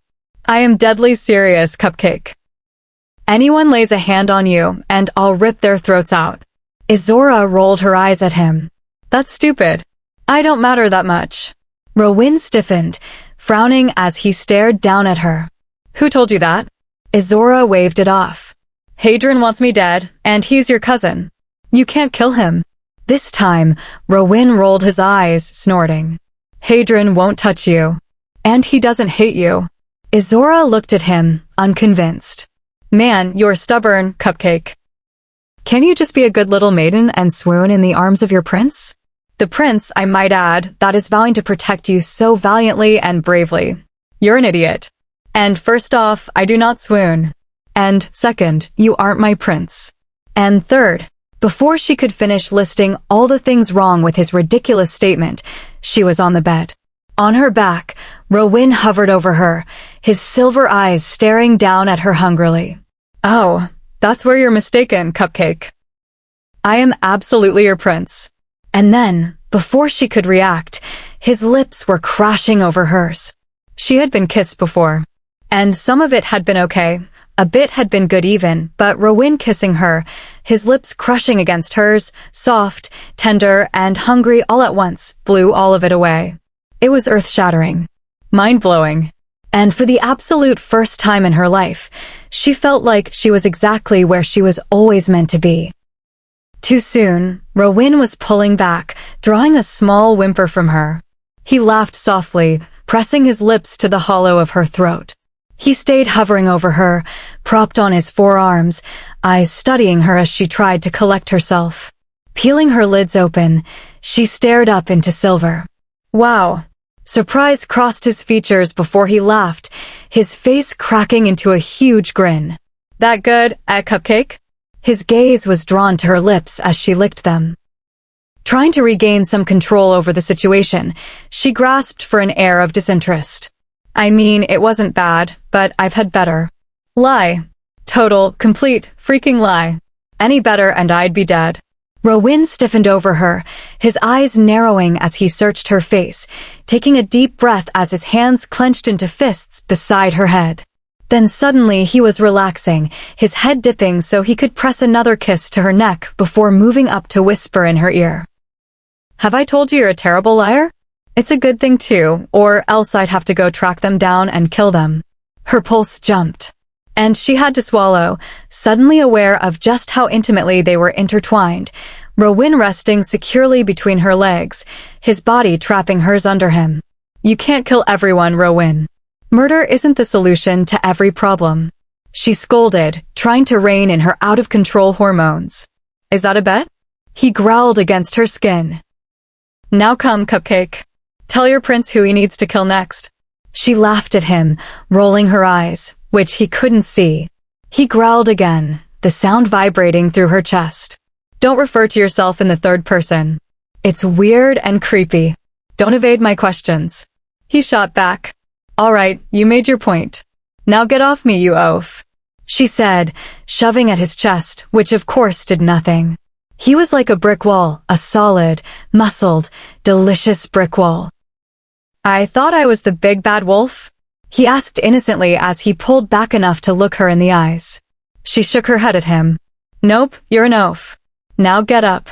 I'm hungry. The reminder was enough to get him moving. In a flash, he was up, a hand reaching for her and helping her sit up. We'll go eat, but don't think I'm forgetting that little comment of yours, Sunshine. I'll get those names one way or another. He promised, a hand landing on the small of her back and ushering her to the door. You aren't getting anything, you idiot, and you certainly aren't killing anyone just because I kissed them. We'll see about that. Rowan growled, opening the door to Isake and Noache. Chapter 23. Izzorah POV. Izzorah hesitated at the top of the stairs, glancing down nervously. Whispering, she looked at Rowan. Are you sure we should go down there? Isake made a noise from behind them. She thinks I'll be in trouble for finally dealing with Dylan. Rowan explained to the twins, his voice unconcerned and bored. Turning back to her. I told you, nothing is going to happen. You killed someone. she exclaimed, exasperated. He deserved to die. Should have happened years ago, Izzorah interjected in the same, unaffected tone Rowan had used. It was like they were discussing pizza toppings. She stared at him, her mouth opening and closing. Izzorah glanced at her. Well, it's true. Malkay did what he could with him, but he was determined to get himself killed. Idiot. He defended. Izzorah, I told you. You're fine. Will you just believe me and come down to breakfast? Rowan pleaded. Yeah, right. Trust you? Huh. She snorted. I thought you let that go. Rowan said unhappily. Izzorah narrowed her eyes at him. You aren't off the hook that easily, Your Highness. She said sarcastically.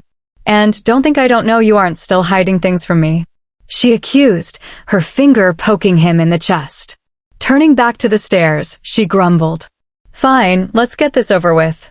It's breakfast, Cupcake, not an interrogation. Rowan said from beside her, his hand landing on her lower back. It was annoyingly reassuring. Shut up. She growled at his teasing, but let his hand stay where it was. It's for protection, that's all. She was getting better at lying to herself. She almost believed it that time. You can't hold a grudge against me forever, Cupcake. I'm irresistible. Is that a dare? She asked, cocking an eyebrow and parroting him. His eyes widened slightly, face growing serious. I said I was sorry. She rolled her eyes. Like it's that easy. She huffed as they rounded the corner. The din from the kitchen was slowly growing. There was a crowd.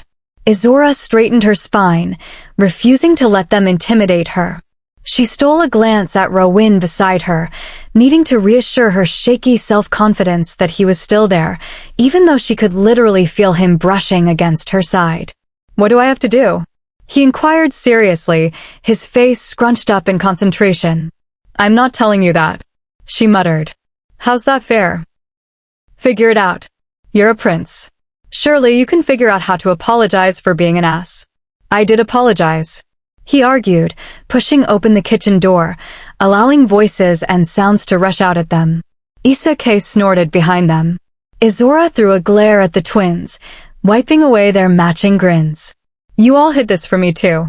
You aren't off the hook that easy either. She warned angrily. The twins frowned, eyes flicking to Rowan's back. The prince forbade. I don't want to hear it. Izzorah said, cutting off Isaac's excuse and waving her hand at them dismissively. Madeline. Shut up, Rowan. She huffed. Saying you're sorry is not apologizing. Not for this. Heck, you should be happy that I'm even still here. He growled at her words, eyes flashing. You think you could run from me? He demanded, voice dropping as they entered the crowded dining room. She didn't answer him, heading for the coffee and forcing him to trail after her. She felt him press against her back, his arms caging her in, trapping her between the sideboard and his body. His mouth at her ear, sending shivers racing over her skin, weakening her knees until she had to grab the counter to stay upright as he spoke. You can run, Cupcake, but I'd find you. I'll always find you. Is that a threat? She asked weakly, refusing to turn and face him. He chuckled softly. Just a promise, Cupcake. You can punish me however you want. I'll grovel at your feet for the rest of my life if you see fit to demand it, but I'll never let you go. Why? It was barely a sound, the word nothing but a tiny whisper from between nervous lips. He didn't answer, instead pressing his lips once to the spot under her ear, pulling back and moving so she could turn from the urns of coffee. You're still hiding things from me, she said, looking at him, daring him to deny it. He searched her face, nodding his head once. I thought you'd have learned that wasn't a good idea, she asked, genuinely interested to know why, after yesterday, he was still keeping things from her. What could there possibly still be? What could he possibly think was worse than him being a freaking prince? He stared at her for a beat before lifting his shoulders in a shrug, a smirk creeping out. Maybe I like watching you figure it out? She rolled her eyes. You mean you like playing with fire? Now who is the ego? He asked playfully, tugging on a strand of her golden red hair. Though she hated it, she couldn't help the small eruption of butterflies in her stomach or the small smile that curved her lips. The beast was dangerous. Walking back to the table, Izzorah eyed those standing around, trying to judge the feeling in the room. No matter what Rowan said, she couldn't believe that they'd all just be okay with them after the brawl and, more importantly, the killing of one of their own the day before. To her surprise, no one was acting any different. A few threw curious glances in her direction, but they lacked the heat and animosity she had been expecting. And all of them easily shifted away after a single low growl from Rowan. Like the day before, Rowan took the spot at the head of the table, pulling out the chair next to him for her. Malkay took the one across from her.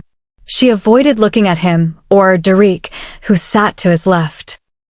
Maybe everyone else was okay, but they had lost a grandson and a brother. They had to hate her. When are you heading out? Malkay asked, sitting only once Rowan was settled. Austina and Olivine took the seats to her right, while Hadron sat next to Derek across from Olivine. We'll leave tonight, Rowan answered. Izzorah looked at him questioningly. Leaving? Something else he didn't tell me. He grimaced as if hearing her accusation. I just want to deal with those in the cells and go over the last few reports with Beta Liesel. Rowan continued. Derek, will you be ready? Now that was actually surprising. Izzorah looked at the other Malkay brother curiously. He seemed relaxed and calm. Izzorah wasn't sure if she believed it. She didn't particularly like her older brother. Well, to be honest, she hated him, but that didn't mean she'd be able to be all friendly with the guy who snapped his neck with his bare hands. They're monsters, though, she reminded herself. They're all used to death and violence. And wasn't that the damn truth? She thought sarcastically, thinking back to everything she had witnessed in just the few weeks she'd been with them. It was more than she'd seen in her entire life as a plain old human. So maybe it really wasn't a big deal to watch someone kill your family? Maybe they actually are heartless? But that didn't really sit right, either, especially as memories of how Rowan, Olivine, Austina, and even Hadron had defended and protected her came to mind. They had to care to some extent. Right? She eyed the older Malkay boy again.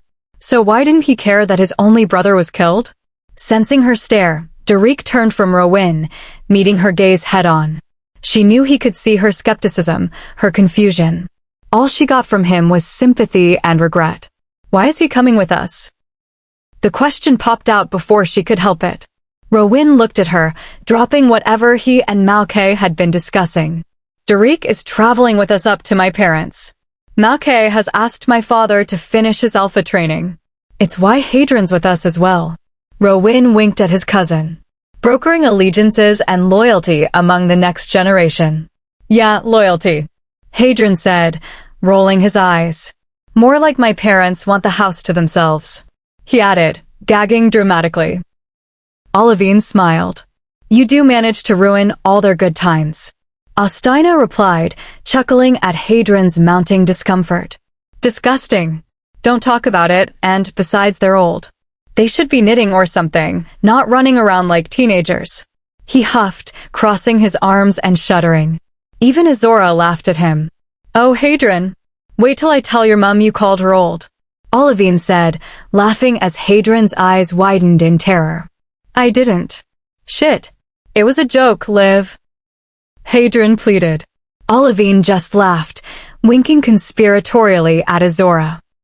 Rowan was ignoring the exchange, watching her instead. Derek and Hadron will be your permanent guards for the rest of our journey. We still need to visit Pact Semper before heading back. Sweet, Hadron said, forgetting about his earlier distress and grinning at her. You're with us, little human. Izzorah wasn't sure how to take Hadron's sudden enthusiasm to be stuck on Izzorah duty. Glancing at Derek, she found that he also didn't look that surprised or upset at Rowan's words. Do you want any of our numbers for the journey? Malkay asked, also not at all surprised at the declaration. Rowan shook his head. That won't be necessary, Alpha, but thank you for the offer. The royal contingent will be enough to get us to Semper's territory uncontested. Malk's lips pressed together, but he didn't argue, accepting Rowan's decision. Of course, Your Highness. Izzorah's eyes narrowed at the title, throwing a glare in Rowan's direction. His answering shrug seemed to say it's the way it is. She grumbled under her breath. Don't frown, sweet cheeks. We'll make sure you still have fun. Hadrian teased, winking at her. Then it was her turn to grin, her fears of him easing a bit more as they grinned stupidly at each other. That was until a loud growl broke into their moment. Izzorah's head whipped around searching for the source, only to land on Rowan beside her. His chest rumbling deeply, eyes flashing as he stared his cousin down. Hadrian's face went a shade paler as he moved his gaze from her and onto Rowan. Oh shit. He cursed, hands going up in surrender, neck bending in submission. Liv, tell my mom I love her. He muttered dramatically, gulping as Rowan continued to growl at him. Izzorah could see his canines beginning to poke out from behind his lips. She didn't know why she did it, but without thinking, her hand reached out, landing lightly to cover Rowan's clenched fist that lay trembling on the table. The moment her skin touched his, the growls cut off, the tremors easing under her fingers. She made her voice quiet, but was sure the others could make out her words anyway. You said you wouldn't kill him. That was before. Rowan answered without bothering to drop his voice. You can't kill your cousin, you buffoon. Izzorah said, rolling her eyes. You keep saying that, but see, Cupcake, I can kill him. Easily, actually. Rowan said with another low growl. Izzorah squeezed the fist under her palm, forcing his attention back to her. Sure you can kill him, but that doesn't mean you should. She argued back. Slowly, his eyes traveled from Hadrian's bent and lowered head to her. She met his silver stare head-on. You're no fun, Cupcake. She smiled at the amusement in his eyes. Then, before she could retract her hand, his fist turned, fingers interlacing with hers, his thumb starting to run over her knuckles. Hadrian. At his name, Hadrian risked a glance up. From the tense silence that settled around the table, Izzorah assumed they were having some type of silent conversation. And with the way everyone's eyes kept flicking to her, and the hand Rowan held clasped in his, she'd bet they were talking about her. Not ready to start fighting Rowan on another front, she decided to let it go, instead picking up a bagel and taking a huge bite. Aren't you guys upset to have to play guard for me? She asked, genuinely curious, interrupting whatever silent exchange was still going on around her. Rowan had said both were alphas to be, supposedly traveling to continue training to run their own packs. Wouldn't babysitting her be a step down? An insult? No offense. She added, looking over her shoulder and smiling at the twins who stood stoically and menacingly behind Rowan. Isaac's gaze shifted minutely, finding her, his head bowing fractionally at her words, while Noache remained watching those around the table. Absently, she wondered if they slept or ate. She'd never even seen them sit down. Well, that seems like an awful job. She mused, looking the twins over. I'll have to ask Rowan. Maybe you won't let them? She thought suddenly, eyes narrowing as she glanced at him. Well, if that's the case, it won't happen anymore. Sensing her sudden ire, Rowan turned to her, eyebrows rising as he took in the sudden fury directed at him. She narrowed her eyes as she watched him try to figure out what he had done to piss her off this time, his thumb stroking her knuckles soothingly. If she were honest, it was fairly adorable. Not to mention the slight fear and unease reflecting in his eyes as he looked at her was kind of alluring and empowering. She had to fight not to smirk or start laughing. Of course not. It's an honor, Hadrian said, pulling her attention back and away from Rowan. An honor, she repeated, her head cocking as she regarded them. Seems more like a punishment to me, but what the heck do I know? Hadrian and Ostina burst out laughing, and Derik's lips curved up in a small smile. Olivine scoffed at the lot of them. Nope, not a punishment. And don't worry, we'll keep the big bad wolf's teeth out of you, Hadrian said with another wink. Well, that's reassuring, Izzorah said sarcastically, frowning at Hadrian, who started laughing again.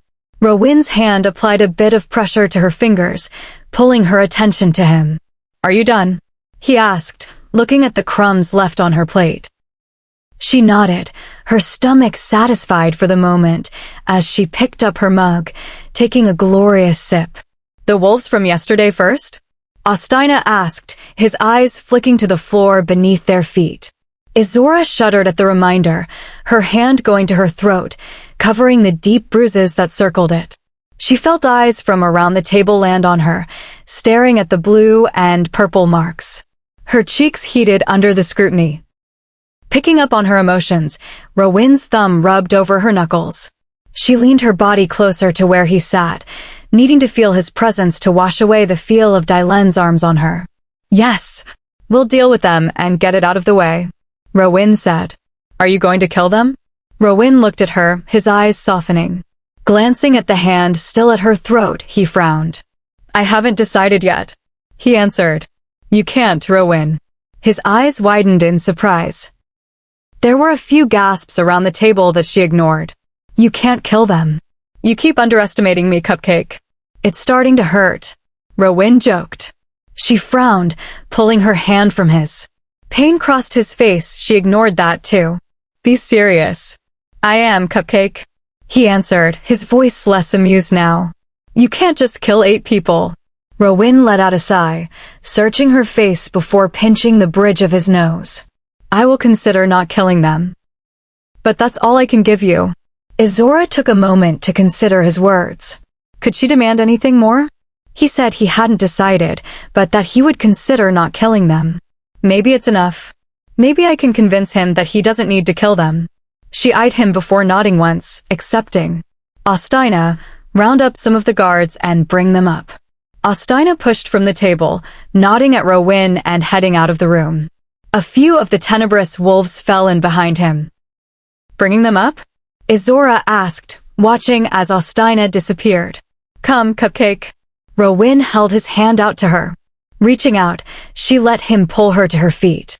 His hand dropped hers to go around her waist, landing on her hip. Izzorah tensed for a moment, glancing down at where his hand rested.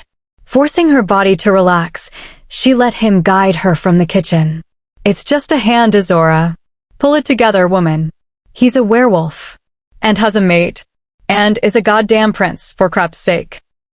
"It doesn't mean anything. I mean, people put their arms around people all the time. Even my brother used to, so maybe he sees me as a sister? Yeah, that makes sense," she thought, too engrossed in her thoughts to pay attention to where they were going. "But what about the kiss?" her brain demanded, pulling up a picture of the mind-blowing kiss from the morning. "Okay, yeah, he kissed me, but it was just a simple kiss, so that doesn't count, right?" She argued back, her fingers unconsciously going to her lips as she remembered the feel of him pressed against her. It hadn't felt like just a simple kiss. Rowyn's hand tightening on her hip and pulling her tighter to his body reminded her of his presence. "Get your mind out of the gutter," she chastised, cheeks warming as she prayed Rowyn couldn't scent any of her indecent thoughts. Werewolves are exhausting. How do they deal with all this all the time? She was pulled from her thoughts as Rowyn guided her into another building. 2 large, bulky men stood rigidly beside the double doors. "Where are we?" she whispered, letting her eyes readjust to the lack of sunlight. "Meeting hall," Rowyn supplied, never pausing as he moved them up between the rows of seats and to the front, where on a high stage sat a few scattered chairs. "What are we doing here?" Turning to look down at her, Rowyn's fingers moved to trace the bruises over her neck, leaving a trail of goosebumps in their wake. Time to talk to those responsible for this. Her face scrunched up. Turning, she looked around the hall suspiciously. He laughed lowly. "You didn't want me to just kill them?" She nodded. "Well then, sunshine, you shall get the trial you so demand." "You won't kill them then?" she asked. "I said I'll consider it. You want them to have a chance, I'll grant them that for you. But in the end, if I decide they are guilty, I will kill them." "Rowyn." "It's the way it is, Cupcake. My world. My rules." She scowled, her mind racing for some argument to use against him. She let him guide her onto the stage as she thought. Only once they had stopped did Izzorah realize they weren't alone. Looking back, she realized those in the kitchen had followed them over, and then, as she was watching, people flooded in through the doors, spilling into the rows and filling the space with a low-humming chatter. She felt as if their eyes were continually pulled to the stage. She melted further into Rowyn's side, hating the attention. Noache and Isake stood near them, silently watching the crowds of tenebrous wolves that were milling about. She recognized a few other wolves that had traveled with them, stationed at the bottom of the stage, facing the crowd, their shoulders tense, eyes alert, hands on the weapons on their hips. Olivine and Hadron were making their way to the stairs with Mel, Kay, and Derek. As they reached them, one of the guards put a restraining hand on Derek's chest, holding him from moving forward with the others. Malkay paused beside his heir and grandson. Olivine and Hadron moved onto the stage, speaking quietly to each other and falling silent when they got into hearing range. Izzorah eyed them quizzically. The guard who had stopped Derek looked at Rowan. When he nodded, the guard's hand dropped, and Alpha and his grandson were allowed to mount the stairs and join them on stage. A hush began to grow over the crowd, the scrape of legs on the wood floor quieting as the crowds of tenebrous wolves took their seats. Malkay and Derek moved to 2 chairs off to the sides, sitting slightly back and away from where Rowan stood with her. Noache and Isake, having eyed the crowd, stepped back so they stood at Rowan's shoulders rather than in front of them. Rowan pressed his lips to her hair once before passing her off to Hadron, who gently guided her to one of the few remaining chairs, his face serious as he stood at her side, his attention shifting to a side door Izzorah hadn't noticed. Olivine took the seat beside her, just as Rowan's voice rang out. "Bring in the prisoners." Chapter 24. Izzorah POV. Izzorah felt as if she heard the eyes of everyone turn to the door off to the side of the hall, following Rowan's gaze. Just as she was about to ask Hadron what was going to happen, it opened. Ostina was the epitome of a warrior as he strode into the room. His face blank and harsh, his eyes scanning the room, back straight, weapons decorating his body. Sometimes, Izzorah forgot how capable and dangerous these men were. Even having seen them fight the day before, seen them kill, she still saw Ostina as the carefree goofball who had broken down her guard and resistance. But watching as he led in a string of beaten down and broken prisoners, guards falling in behind him, she saw exactly why and how he was able to be beta to the pack of Rowan's family and stand so surely at his father's, the king's side. Izzorah had to wonder if this was an act and he was really the other person, or if this was the real Ostina and the other was just an act. Either possibility was slightly terrifying. Getting over the shock of seeing Ostina so fully embraced in his role, she moved her sights to those coming in behind him. They were boys. Just boys. Yesterday, with the risk of death and the fear of their threats, they had been intimidating and menacing. But now they looked like lost little boys. Her heart flinched. Was Rowan really going to kill them? They can't be older than me, just stupid, reckless teenagers. There was a change in those in the hall as the boys' presence washed over them. The royal guards tensed, reacting to the sudden shift, their backs stiffening as they studied the crowd. Ostina eyed those at the front as he passed, the prisoners following in single file behind him. Izzorah gasped as a woman in the first row took a step forward, her hand reaching for a tall, dark-haired boy near the front of the line. She could easily make out the tears on the woman's cheeks. The guards reacted instantaneously, blocking the woman, spinning her back and away from the prisoners. The dark-haired boy yelled out, his face, that had been studying the ground under his feet, snapping to the side as he lunged at the guard's back. Another black-clad royal guard had the boy restrained before he could move 6 inches toward the woman. They were ruthless in their efficiency, competency, and skill, making them lethal and deadly. A man at the woman's side acted before he could think, lunging at the guard holding the woman. A third guard was on him before he could touch the first. And still Ostina didn't pause, didn't turn. Rowan watched detachedly as his royal guards dealt with the incident, his eyes lingering on the crowd rather than the 8 prisoners he was considering executing. Izzorah felt like she was going to vomit. It didn't take a genius to figure out who the woman and man were, even without the matching hair and strikingly similar features: parents.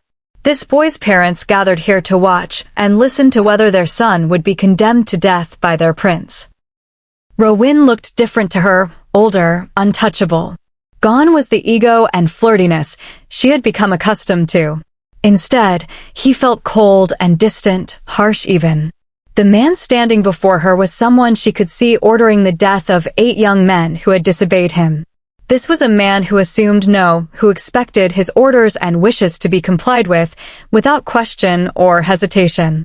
Izzorah didn't know how she felt about the change in him. She still wasn't scared of him. She didn't think she could ever be truly scared of Rowan again, at least not anymore, but she also wasn't sure she liked this particular side of him. Ostina and the prisoners made their way onto the stage. Hadron stiffened beside her, shifting so his body brushed along the side of hers, his stare landing heavily and intimidatingly on those shuffling forward. Izzorah risked a glance at Malkay.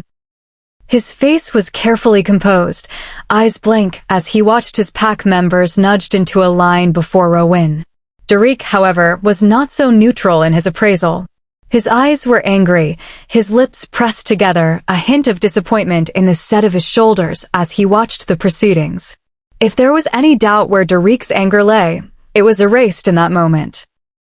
The accused stand here today for the crime of threatening and attacking members of the royal court and the human under the crowns and my protection and for disobeying explicit orders. Does anyone have anything to say? Rowan's voice filled the room, his gaze looking over the 8 kneeling before him, then moving to the crowd. The raven-haired boy's mother stood from her seat, her hand gripping that of the male beside her for dear life. Your Highness, my boy, all the boys. They aren't bad boys. They're young and were following Dylan. They didn't mean to be any trouble. Her voice was choked, tears streaming down her face freely as the man stood, wrapping an arm around her shoulders. They disobeyed direct orders, not only from me, but from their alpha and his heir. They chose to ignore those orders, fully understanding the consequences of that decision. Izzorah started, turning to stare at Derek as Rowan's words hit her. Had he intervened with his peers? Had he ordered them to leave her alone?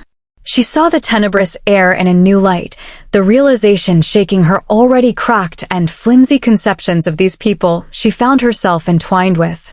As for being young, Mrs. Tanner, your son and his friends have gone through their first shifts. They are on their way to finding and claiming their mates. They have begun running perimeters, and the majority have started elite training with the Enforcer and Guard classes. They are fully and unquestionably aware and versed in the laws and expectations of life in the pacts. If they are to be trusted with these responsibilities, they should have the fortitude to follow simple and clear commands. He's my only son, Your Highness, please. The woman begged before crumbling into loud sobs against the man's chest. We are all someone's son, someone's child. That does not mean we do not feel the consequences of our actions.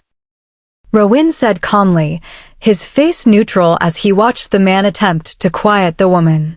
Does anyone else have anything to say? Izzorah looked at the crowd, searching for anyone who was willing to come to these boys' defense. To make Rowan understand just how wrong and unnecessary this was. Panic filled her as the seconds ticked, her heart picked up as her stomach sloshed, her limbs went numb, and her mouth dried. For a moment, she considered staying quiet. She hated the limelight, didn't want the focus of that room, and didn't really want to face off against Rowan's fury again so soon. She could stay silent, let Rowan exact whatever punishment he saw fit. As he liked to remind her, this was his world, where he knew the rules. It was a world where she was beyond out of her league. But then she looked at the boys. They kneeled on the stage, heads hung in shame and defeat, and her heart rebelled. I can't just sit by and watch them be killed. This is insane. With that, she rose to her feet, legs trembling. She ignored Hadron's hand as it went uncertainly to her shoulder, his questioning look. Deep breaths. Just keep breathing. You don't want to pass out and completely humiliate yourself, right? She scoffed to herself at the thought. Right, like there's a chance this isn't going to end in total embarrassment. Good one, Izzorah. Rowan. She cleared her throat when he didn't turn. This time, she made sure her voice was loud and clear. Rowan. She waited for him to turn. She had to fight not to grin at the look he was giving her. A pure mix of, I knew you were going to do this, and seriously, can you just go with me this one time? And she felt herself sigh in relief. It was enough, That small look in his eyes, washing away the cold, formal front he had been projecting. With it, he was her Rowan again. Whoa. Hold up, where the hell did that come from? He is not my anything. He has a mate. Stop being an idiot.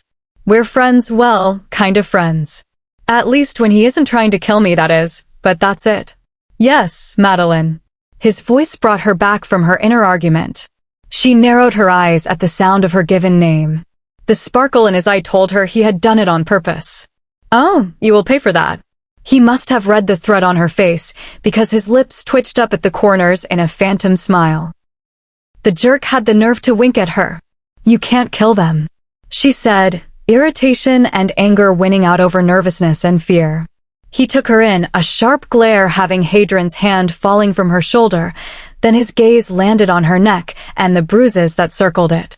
Before he could speak, she continued. Killing them doesn't change anything. It doesn't teach them a lesson because they are dead. All it shows is that violence is met with violence. That the answer to a problem is murder. And that is the very way of thinking that got us into this mess. I know I don't come from your world and don't know your laws, but killing them, her hand gestured to the 8 young men who had jerked as she had started speaking and were now openly staring at her, doesn't undo what they did. They disobeyed my direct orders, tried to kill you, attacked my court. Rowan roared, his voice growing with each charge. His eyes are molten silver. Izzorah didn't back down, holding the brewing pots of anger and frustration, her spine strengthening. And they should be punished, but not with their lives. They did not succeed, I am fine. She ignored his sound of protest at the words. Dylan was the organizer, the catalyst, and the only one that ever physically harmed me. Killing them will only create more anger and animosity toward me. Rowan flinched, his eyes flashing gray as he stared at her. The conflict shining out told her she had stumbled upon the right argument. I'm an outsider, one that's under your protection, yes, but still a threat. Now they know to take your words seriously, but can you blame them for their fears? Especially when you had them yourself. The growl rumbled from deep in his chest, and then he was marching across the stage toward her. The light catching in his silver hair, his face sharp and harsh, the only color to be found, the soft pink of his lips. His chest was broad and hard, his shoulders sculpted and wide. Izzorah watched him hungrily. He stopped so their bodies were nearly brushing, his nostrils flared as another growl rumbled deeply in his chest. She felt Hadrian step away from her at a glare from Rowan. Tipping her head, she looked up at him, warmth and his scent enveloping her.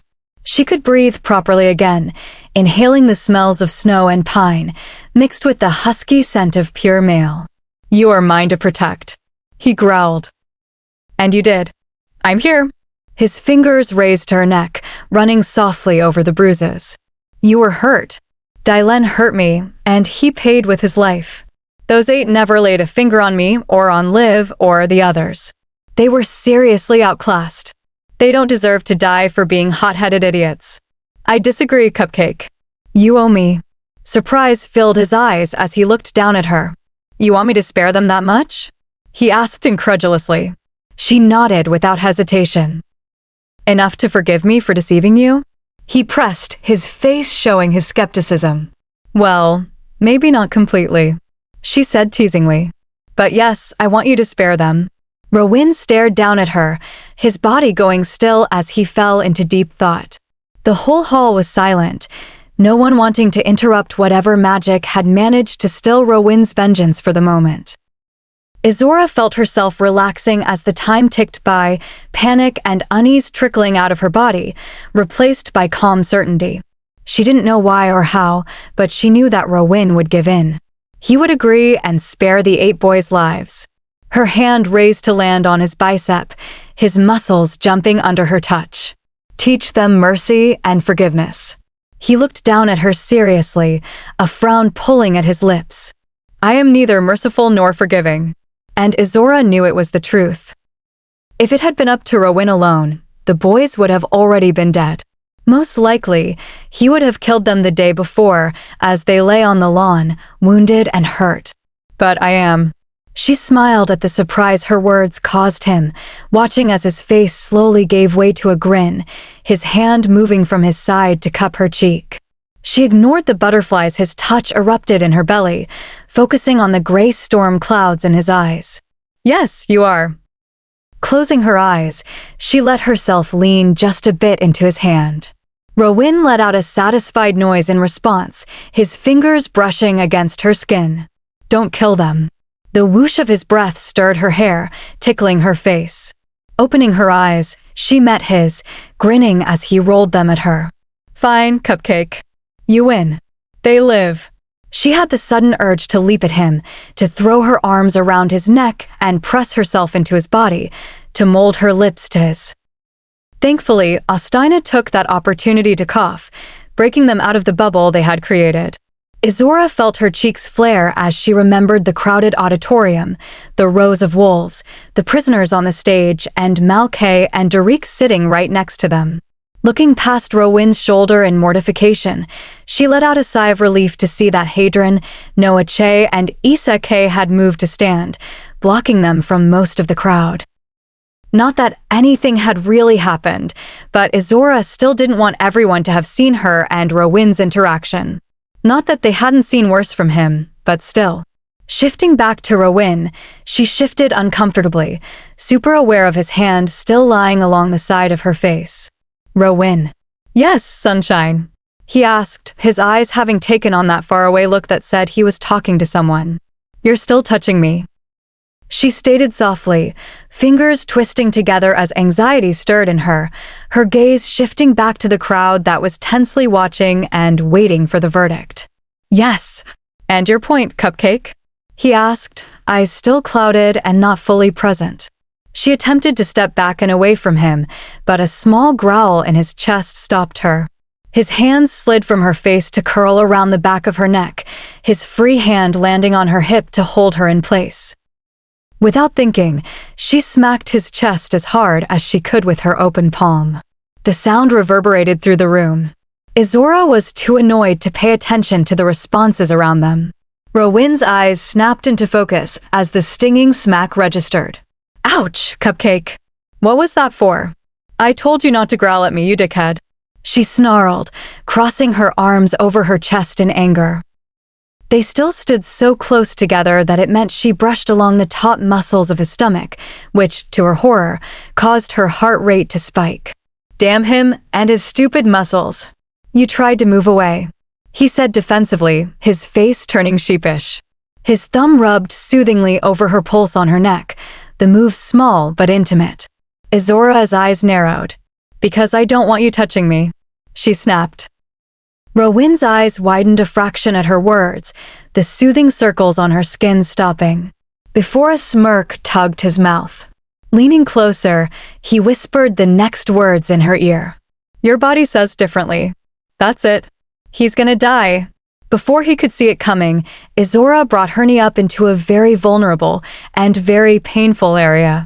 An area that many males are very protective of. Rowan's hands dropped from her, moving to cup his boys as all the air in his lungs rushed out. With a satisfied smirk, she watched as his face paled. I said pause off, bucko. At her words, he looked at her, slightly bent over and clutching his prized area. They were now nearly at eye level. Genuine shock and pain reflected out at her as his mouth opened and closed in astonishment.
You heard me, Wolfie.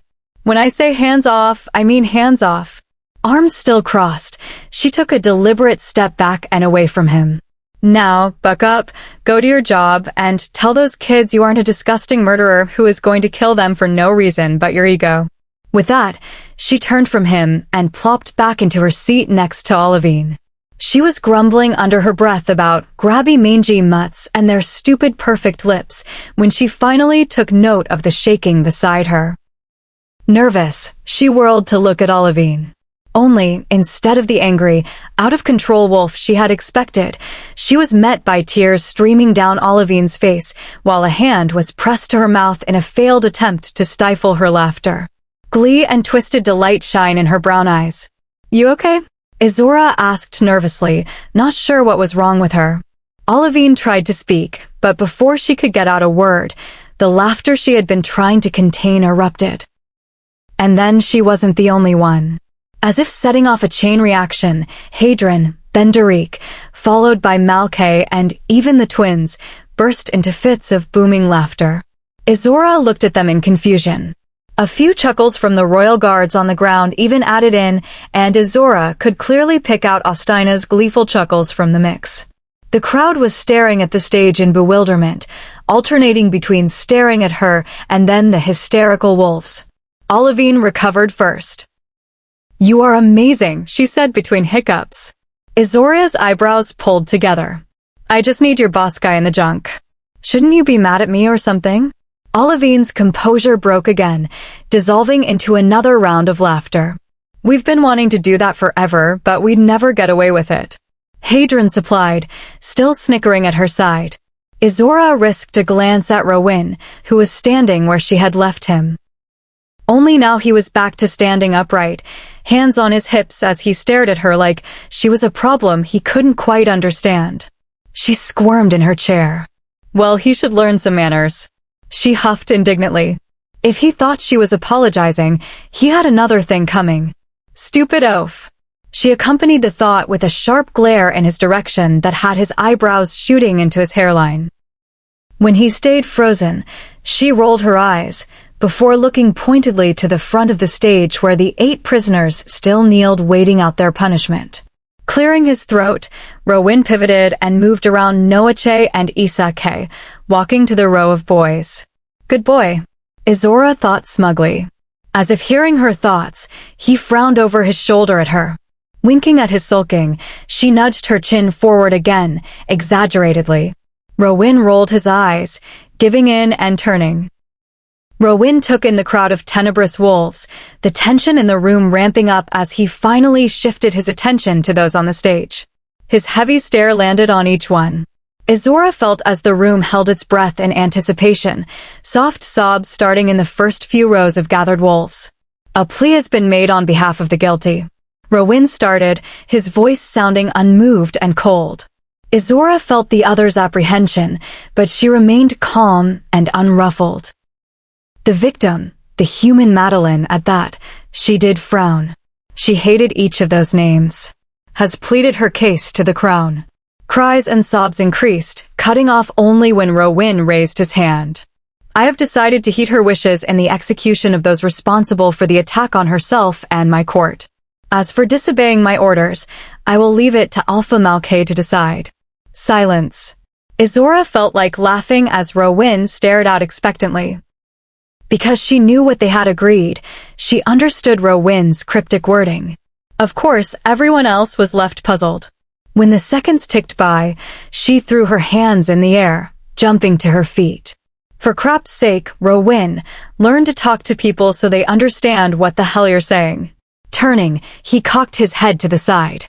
I think I was perfectly clear. Izzorah rolled her eyes. Dumbass. She muttered under her breath. Rowan's mouth twitched, letting her know he'd heard her. Well, good. He is a dumbass. Who says the word execution when you're pardoning someone? Idiot. Moving to his side, she made her voice loud and clear. No one is being killed. Her words were met with gasps. She wasn't sure if it was from her words or for the simple fact that she was addressing them.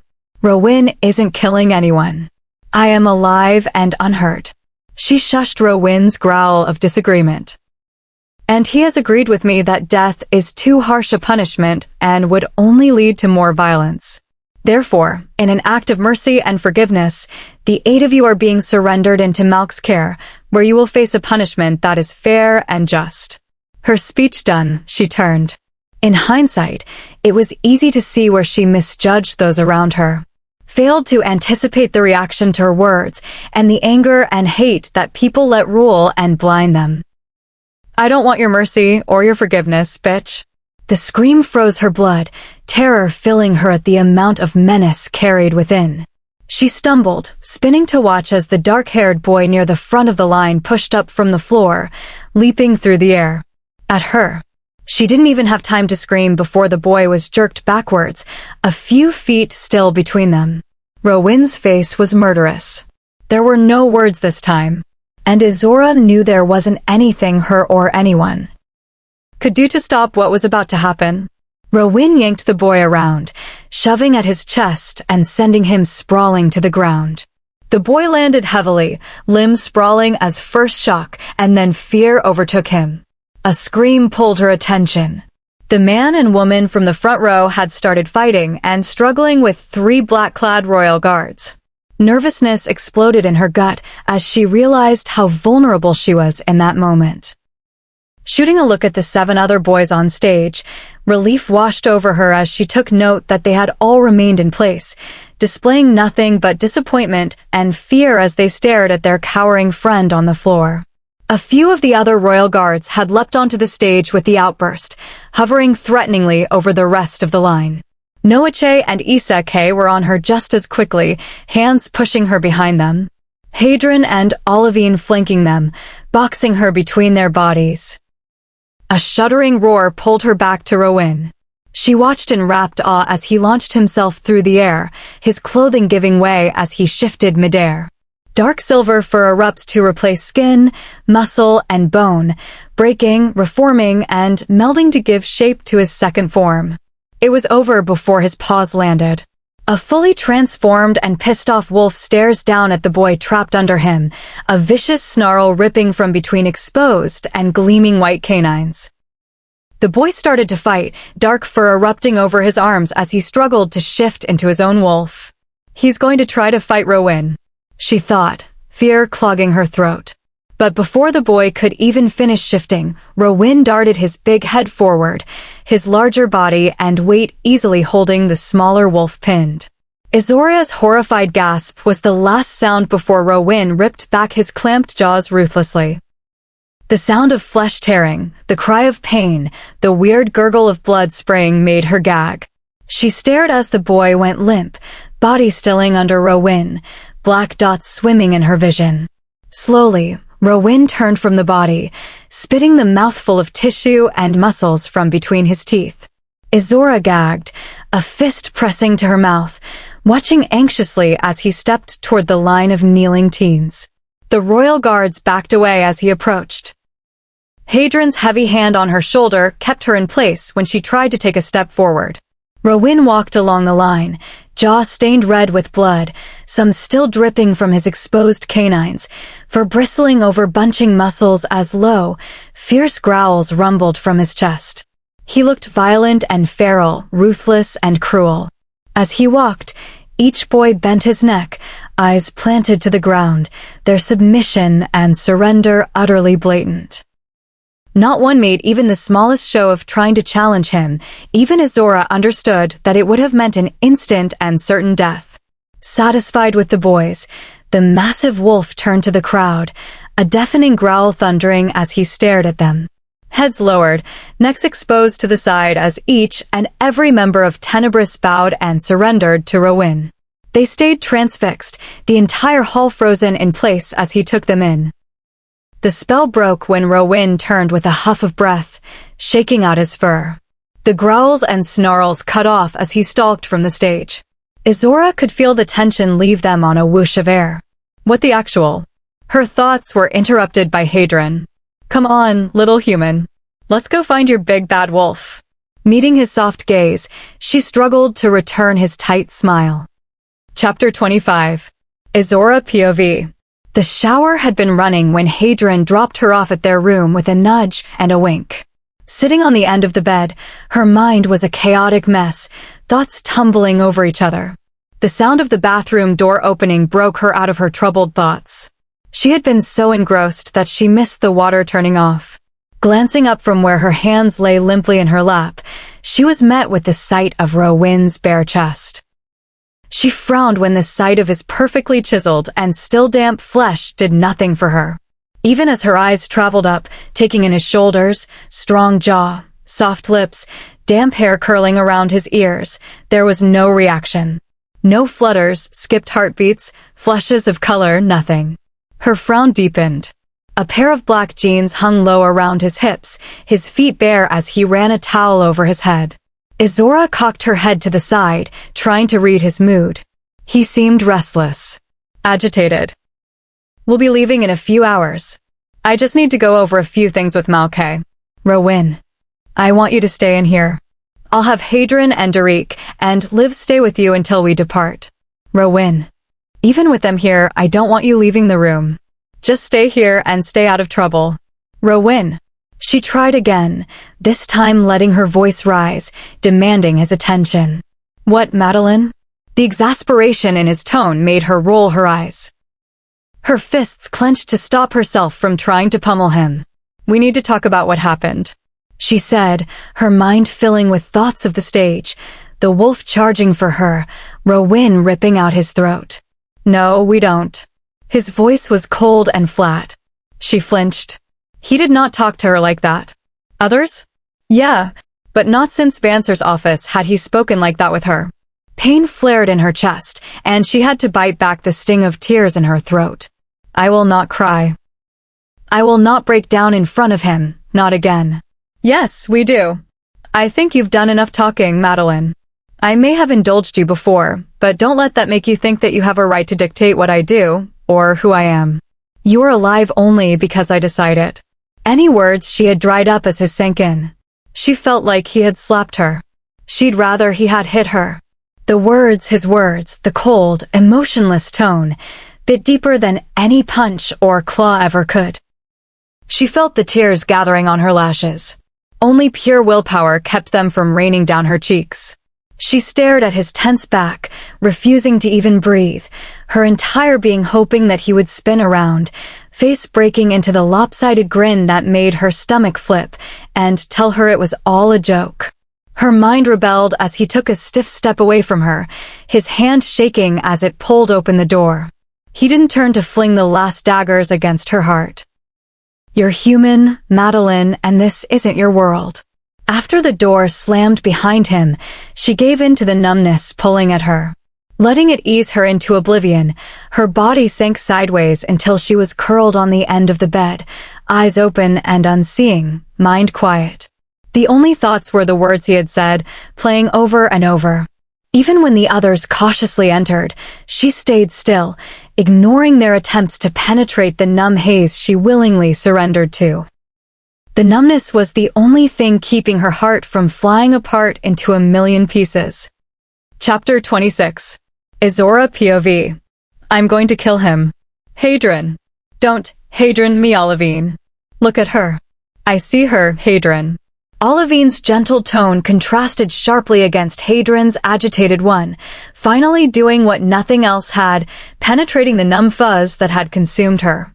Exactly. And I'm going to kill him. You aren't going to kill him. Olivine sighed.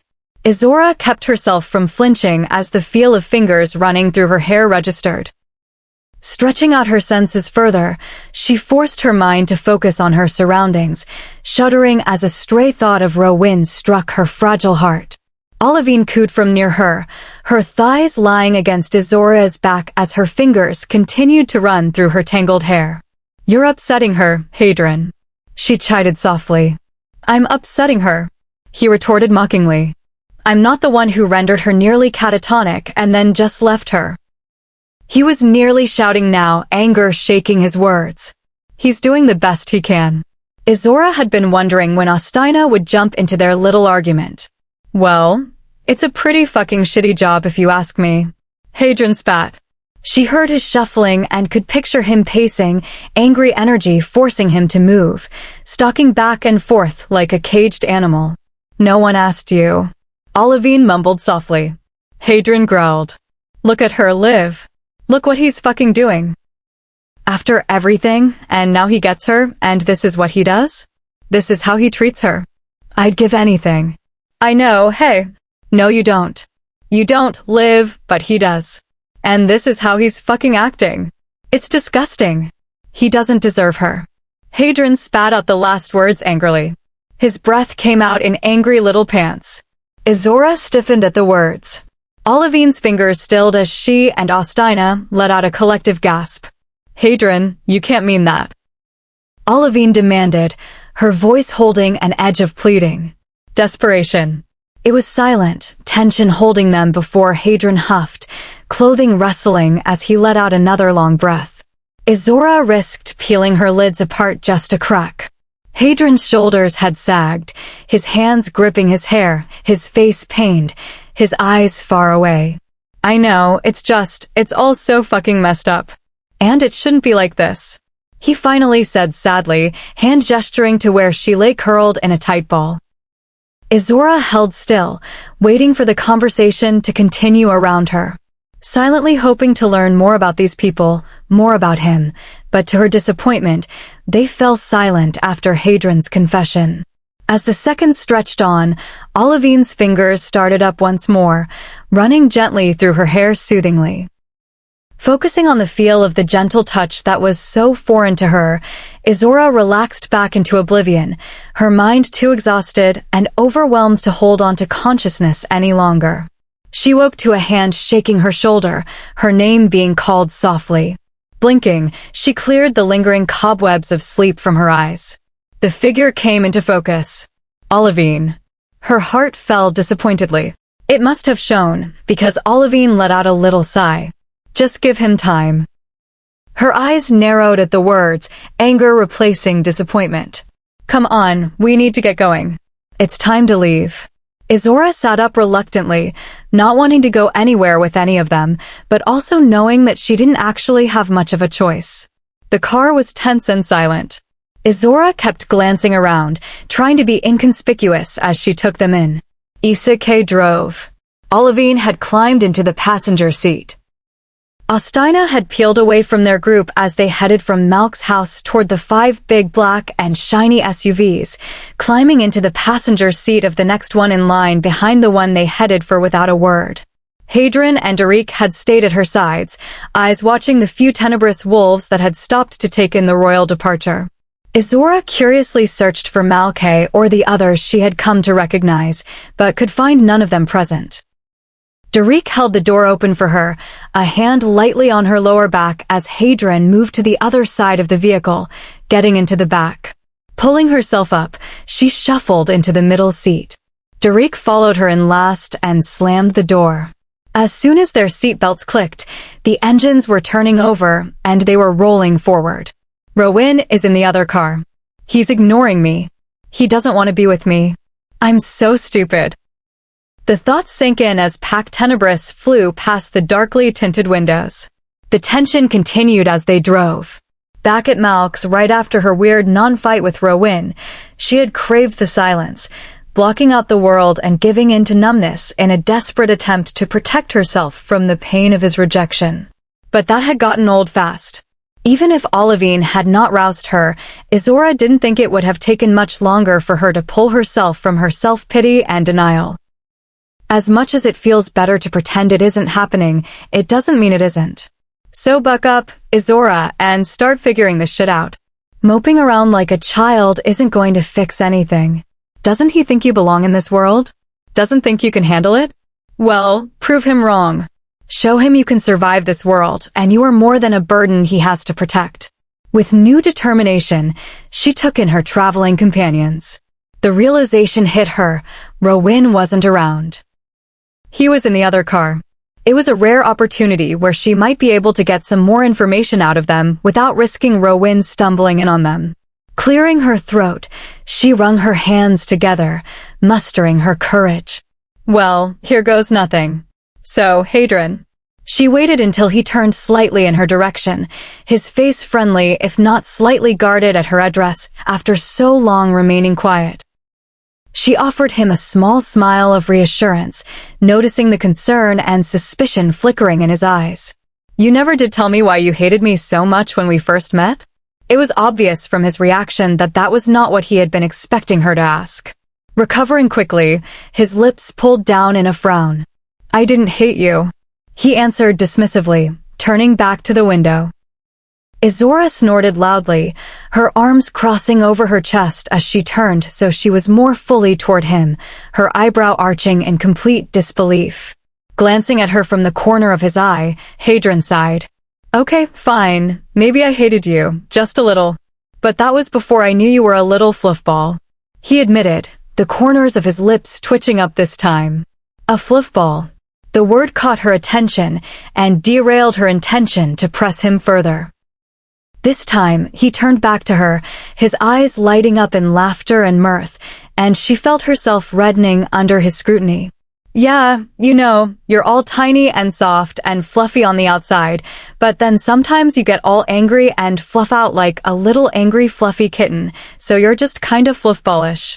I don't know whether to be insulted or flattered," she said honestly, staring at the dark-haired, blue-eyed devil who was now unabashedly grinning at her.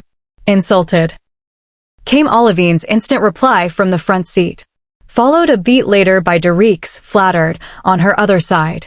Hadron frowned at the back of Liv's head, growling softly when, without turning, she lifted her hand and flipped him the bird. Derek laughed, pulling her attention back to his side of the car. "Take it as a compliment. It's what he meant by it, even if he's an idiot." "Hey," Hadron protested from her other side, overhearing Derek's words. "And it was a compliment. Who doesn't want to be a fluffball?" he asked seriously, looking between her, Derek, and Olivine. Izzorah had wisely chosen to stay silent, although Izzorah did notice his gaze flicking to her through the rearview mirror every so often. No woman on the entire planet, no matter her species, wants to be called a fluffball, Hadron. Olivine said, exasperated. "Honestly, where do you even come up with this? How is that not a compliment?" Hadron asked, his brow furrowing as if he was seriously wondering what was so wrong with his made-up term of endearment. Izzorah felt her eyebrows raise as she stared, horrified at him. "You seriously don't know?" she asked, mirroring Olivine's own disbelief. "Did you grow up under a rock or something?" Izzorah snorted while Olivine and Derek burst out in laughter. "Shut up," Hadron grumbled, his mouth pouting as he glared at them. "Okay, fine, you can call me a fluffy ball or whatever, and I'll take it as a compliment. It's fluffball, and it is a compliment," Hadron corrected, his face lighting up happily, only for it to fall with her next words. "But only if you explain why you hate humans." "He doesn't hate humans." Olivine jumped in, cutting off whatever denial Hadron was going to try to make. "Yeah, I don't hate humans." Izzorah stayed quiet, arms folded, as she looked at Hadron expectantly. He held her gaze for almost 2 whole minutes before he let out a breath of defeat, shoulders sagging, muttering under his breath. "Fine, I hate some humans. Seems to me you hated me pretty good and well, and that was before you knew me," she pointed out. "Yes, well, I may have jumped to conclusions without all the necessary information," he muttered robotically. Izzorah felt her mouth curve up. "Who beat that line into your head?" Hadron looked up, a smile forming. "Rowan," he admitted, eyes twinkling. "I helped," Olivine proudly interjected. "We all helped." "It takes a team effort to get Hadron to learn something," Izzorah mumbled from the front, breaking the others out into low chuckles. Waiting for it to die down, Izzorah turned back to her interrogation subject. "Okay, so why do you hate some humans?" She made sure to emphasize the words to ward off any further attempts to stall. She was getting better at reading the tells and signs when they were using their mind-talking thing around her. And from the tension that erupted, the not-so-subtle glances between them, and the far-off look in Hadron's eyes, she knew they were talking. And talking about how much to lie to her. Because that was something else she had noticed, they lied. All of them. And maybe it wasn't always outright lies, but the omitted truths, omitted information, and purposefully keeping her in the dark. Her anger resurfaced as the silent exchange continued around her. At the rate she was going, it was a good thing Rowan was keeping his distance from her, or his boys were going to be getting another impromptu introduction with her knee. Or maybe she'd just punch him in his stupid face. Tell me the truth. Her voice was loud in the small space. Faces snapped to hers, eyes projecting their shock at her outburst. Don't look at me like that. You're all scheming how to lie to me again. Well, I'm not buying it. And I think after everything I've been put through because of you people, I at least deserve to finally get the truth about this fucked up world of yours. She has a point. Derek said from beside her, shooting meaningful looks at Olivine and Hadron. Hadron let out a deep, shaky breath at her other shoulder, his head falling back to land on the soft, black leather headrest. Whatever. A hand waved dismissively at Olivine's questioning look. Izzorah started to get anxious as silence settled around them in the speeding car. Just as she was about to open her mouth and prod them again, Olivine started speaking, twisting in the front seat, so she was facing her in the back seat. Hunters are extremists, what you humans would call a cult. They live closed off in secret communities. They grow up indoctrinated in their beliefs, and their sole purpose in life is eradicating our kind. No mercy, no judgment, no discretion. They want all of us. Every single one dead. Dread filled her stomach as she listened to Olivine's words, the heavy sigh from Hadron twisting a knife in her gut. Maybe I shouldn't have forced them to explain. Maybe I don't actually want to know. It was too late, though. Olivine was already continuing. But you know all that. We stay vigilant. With modern technology, we've become better at predicting their movements, their locations. We are able to evade and hide better than in the past. We've learned to protect ourselves, but that doesn't mean sometimes we don't lose. She took a deep breath, pausing in her explanation and throwing a glance at Hadron, who hadn't moved a muscle as she spoke, his head still thrown back, eyes closed. We've never gone on the offensive, deciding it was better to try to stay under their radar, not court full-out war, escalate the loss, and risk outright exposure to all humans. That decision is, and has always been, controversial. Okay, I get all that, but what does that have to do with me? Izzorah asked, her brows furrowing. It doesn't, not really. Olivine said gently. It's easy for people to blame all humans for the actions of a few small groups, but their crimes are not yours.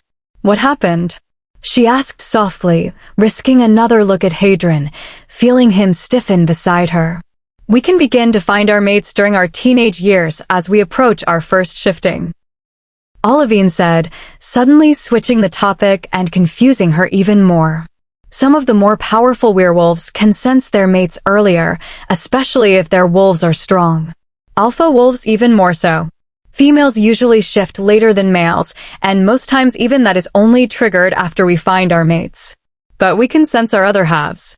There isn't an exact science to say how or when it'll work, but it just does. Olivine explained. Hadron was 15 when he found Iron.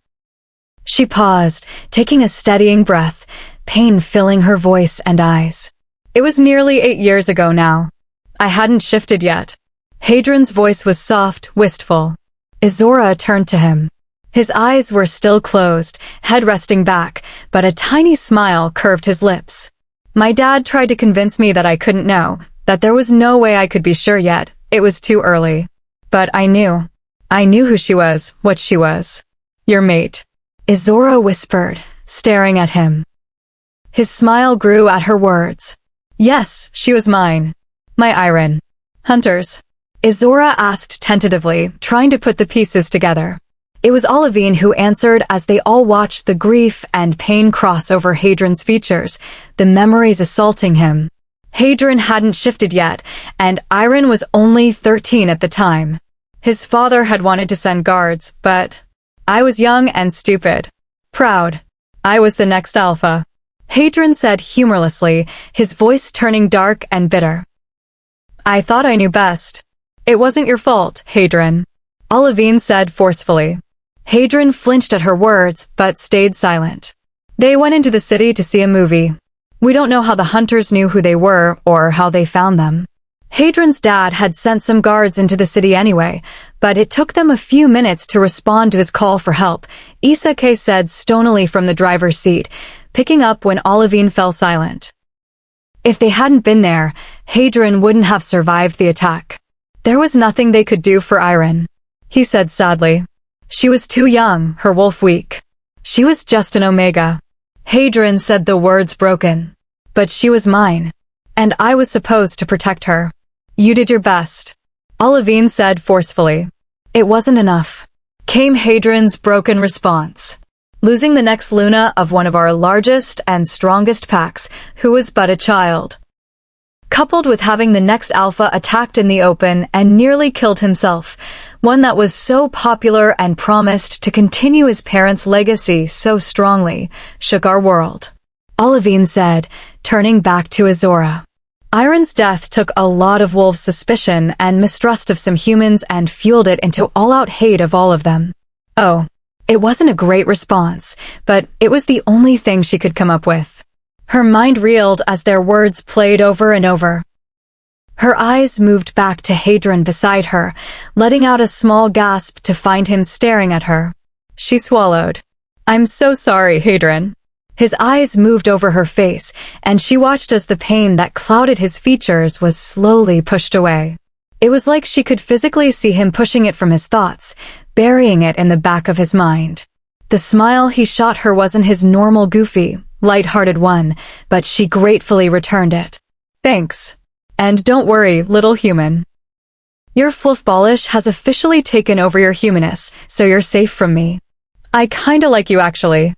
She couldn't help the laugh that erupted at his weird, slightly offensive yet totally endearing apology/explanation. It didn't take long before the others were joining in. The tension and grief broke from around them. Not much longer now, Izzorah said as their chuckles were dying down. Where are we going? Izzorah asked, trying to pick out anything beyond the darkly tinted windows, but the night was black and inky, and all she could see were a few indistinct shapes and shadows blurring together through the glass. We're headed to Pact, but we're still a few hours out. We'll stop at a hotel for a few hours rest, and then continue in the morning. Oh, okay, she said, turning to look out the glass. Watching as the scenery flew by, she noticed a queasy feeling beginning to settle in her stomach. Staring out at the dark, unrecognizable landscape, she couldn't quite put her finger on what was behind it. Chapter 27. Izzorah POV. The car rolled to a soft stop, the engine cutting out. Silence wrapped around them as the dark night pressed into the windows. The small twinge of unease that had started over an hour ago was now gnawing at her stomach and the back of her mind. She fidgeted uncomfortably under the weight of her anxiety. Something wasn't right. Some part of her recognized danger she couldn't quite grasp, and it was telling her to run. Run far and run fast. Fear and worry still lingering, Izzorah watched as Derek pushed open the door, letting the soft sounds of the night, traffic, and wind break into their small sanctuary. Pushing aside her misgivings, she scooted across the seat. Hands reaching for the sides of the door, she pulled herself stiffly from the back seat. Before her feet could land on the pavement, two large hands were on her waist, steadying her and softening her landing. Looking up, she was shocked to meet stormy gray eyes, the deep night sky framing silver hair. Picking up on her surprise, his hands squeezed gently on her sides. A small, sad smile tugged at his lips as he stared down at her. They were in a parking lot, a large, modern, and extravagant hotel behind them. The 5 SUVs were parked in an intimidating line, guards and guardians surrounding where she stood with Rowan. I could feel your worry. Are you okay? His voice was low and urgent, his eyes scrutinizing her from head to toe. She knew she looked a wreck, rumpled and messy after the long journey and longer day. Self-consciously, she tried to smooth down her hair. A small fluttering exploded in her abdomen at the feel of his eyes traveling along her body. I'm fine, she said, clearing her mind and taking a step back, forcing his hands to fall from her. Hands that felt good, too good on her. He looked at her skeptically, eyes turning hard. Still, she didn't miss the flash of pain as she put distance between them. Isn't that what he wants, though? He doesn't want me.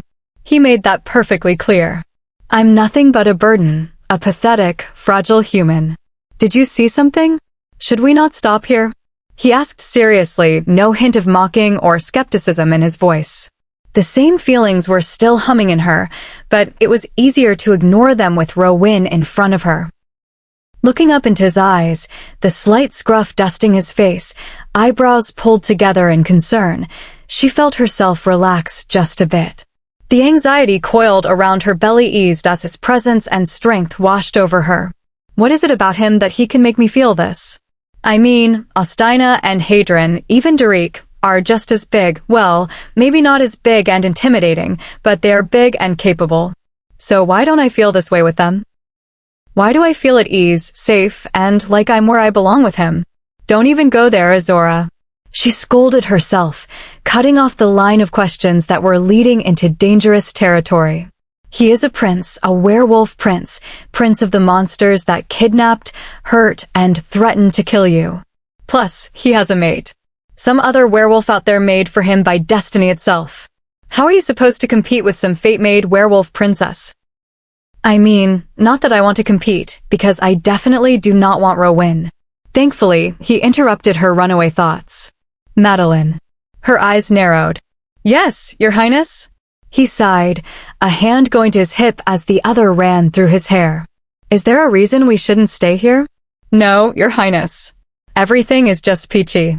Slipping around him, she stomped toward the front doors. Hadron and Derek flanking her. All her previous unease forgotten as anger burned through her. Stupid, annoying, irritating, infuriating prince. Izzorah. Wait. She ignored him, continuing to march toward the gleaming doors. Scowling at Derek and Hadron, who attempted to slow her pace. Before she could reach them, she felt his presence fall in beside her. She couldn't stop the small ripple of pleasure and contentment that traveled over her as she registered the heat and strength of him at her side. And trust her, she tried. Hard. The man just wouldn't be ignored. He was like a force of nature itself, and everything about him called to her. It was virtually impossible for her not notice him, react to him. Her irritation and annoyance spiked, this time not just at him, but at herself as well. She glared at his hand as he pulled open the door for her, jumping forward when the other tried to land on the small of her back to guide her through. Smirking to herself at the sound of annoyance he made when she avoided him. Good, she thought. Two can play at this game. She knew it was spiteful, but the truth was that she was tired. Tired of the mind games, being a victim of his whims, and having to be constantly at his beck and call. Izzorah, you're being childish. He growled lowly beside her. Well, I am only a human. She snarled back, refusing to turn and look at him, not wanting to risk losing herself in his eyes. She stayed staring forward. Shit, Izzorah. Rowan groaned. That isn't look. I'm sorry about that, okay? Look, when he attacked you, when you were almost killed again, I just kinda lost it. Izzorah kept her face neutral, not letting him see how his words affected her. Instead, she moved toward the reception desk. This is not the time or place, Your Majesty. The words grumbled under her breath as she plastered a fake smile on her face. Izzorah, please. Maddie? Izzorah jumped. Ice instantly filled her as shivers raced along her spine. The name and voice rang in her ears. It's impossible. Fear clouded her vision, the feeling in her hands and legs replaced with numbness, her pulse racing as panic clogged her throat. No, it can't be. This can't be happening. How? It's impossible. Nothing's impossible, Izzorah. Or did the werewolf prince who kidnapped you tell you different? The voice was dark and humorless as she fell further into her terror. Dark memories she had pushed to the back of her mind flew forward to slice at her control. Maddie? Is that you? Fuck. It is. Any hope that it hadn't been real, that it had been a sick trick of her overextended mind, vanished as he kept speaking. Without thought, she was turning, her mind shutting down as she reverted back. He looked the same. He looked good. Tall and polished. Refined, as her mother would say. Professional and respectable were the words her father favored. Her sister called him an egotistical, arrogant aristocrat fed from the tit of a golden spoon, but then again, she had been biased. Her brother thought he was a god. Maddie, what the hell? Where have you been? You just disappeared without a trace. We all thought you were dead. His hand landed on her forearm. She had to suppress the flinch, the bile that rocked her stomach. She hated him touching her. Looking up, she tried to read his face. After the last few unguarded months, she was rusty, her honed senses feeling bulky and slow as she took him in. The small tick in his jaw, anger. The crinkle of his left eye, disappointment. The shadow in his eye, embarrassment. It was then that she swallowed thickly, knowing her fate was sealed. There wasn't much he tolerated, but embarrassing him was at the top of the list of don'ts. They must have made a spectacle out of my disappearance. Maybe even a funeral. The grieving boyfriend, he would have played the part to perfection. My not being dead would be awkward to explain. She thought, reading the growing emotions darkening his features. Answer me, Maddie.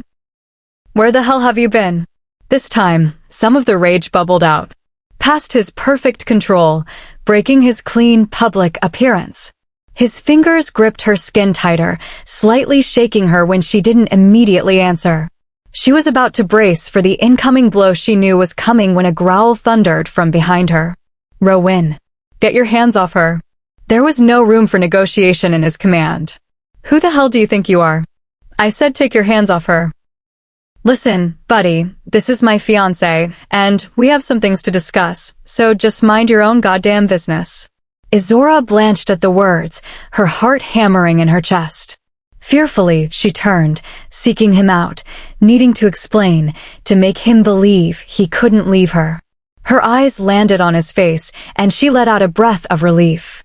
Rowan stared daggers at Antonio, hate and loathing coming from him in waves.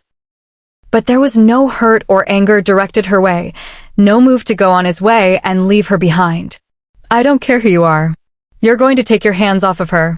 Izzorah, come here. At her name, she met silver eyes. Tears pricked her own. The hand on her arm tightened further, and she grimaced in pain, wanting nothing more than to be back at his side, soaking in the safety and security he radiated.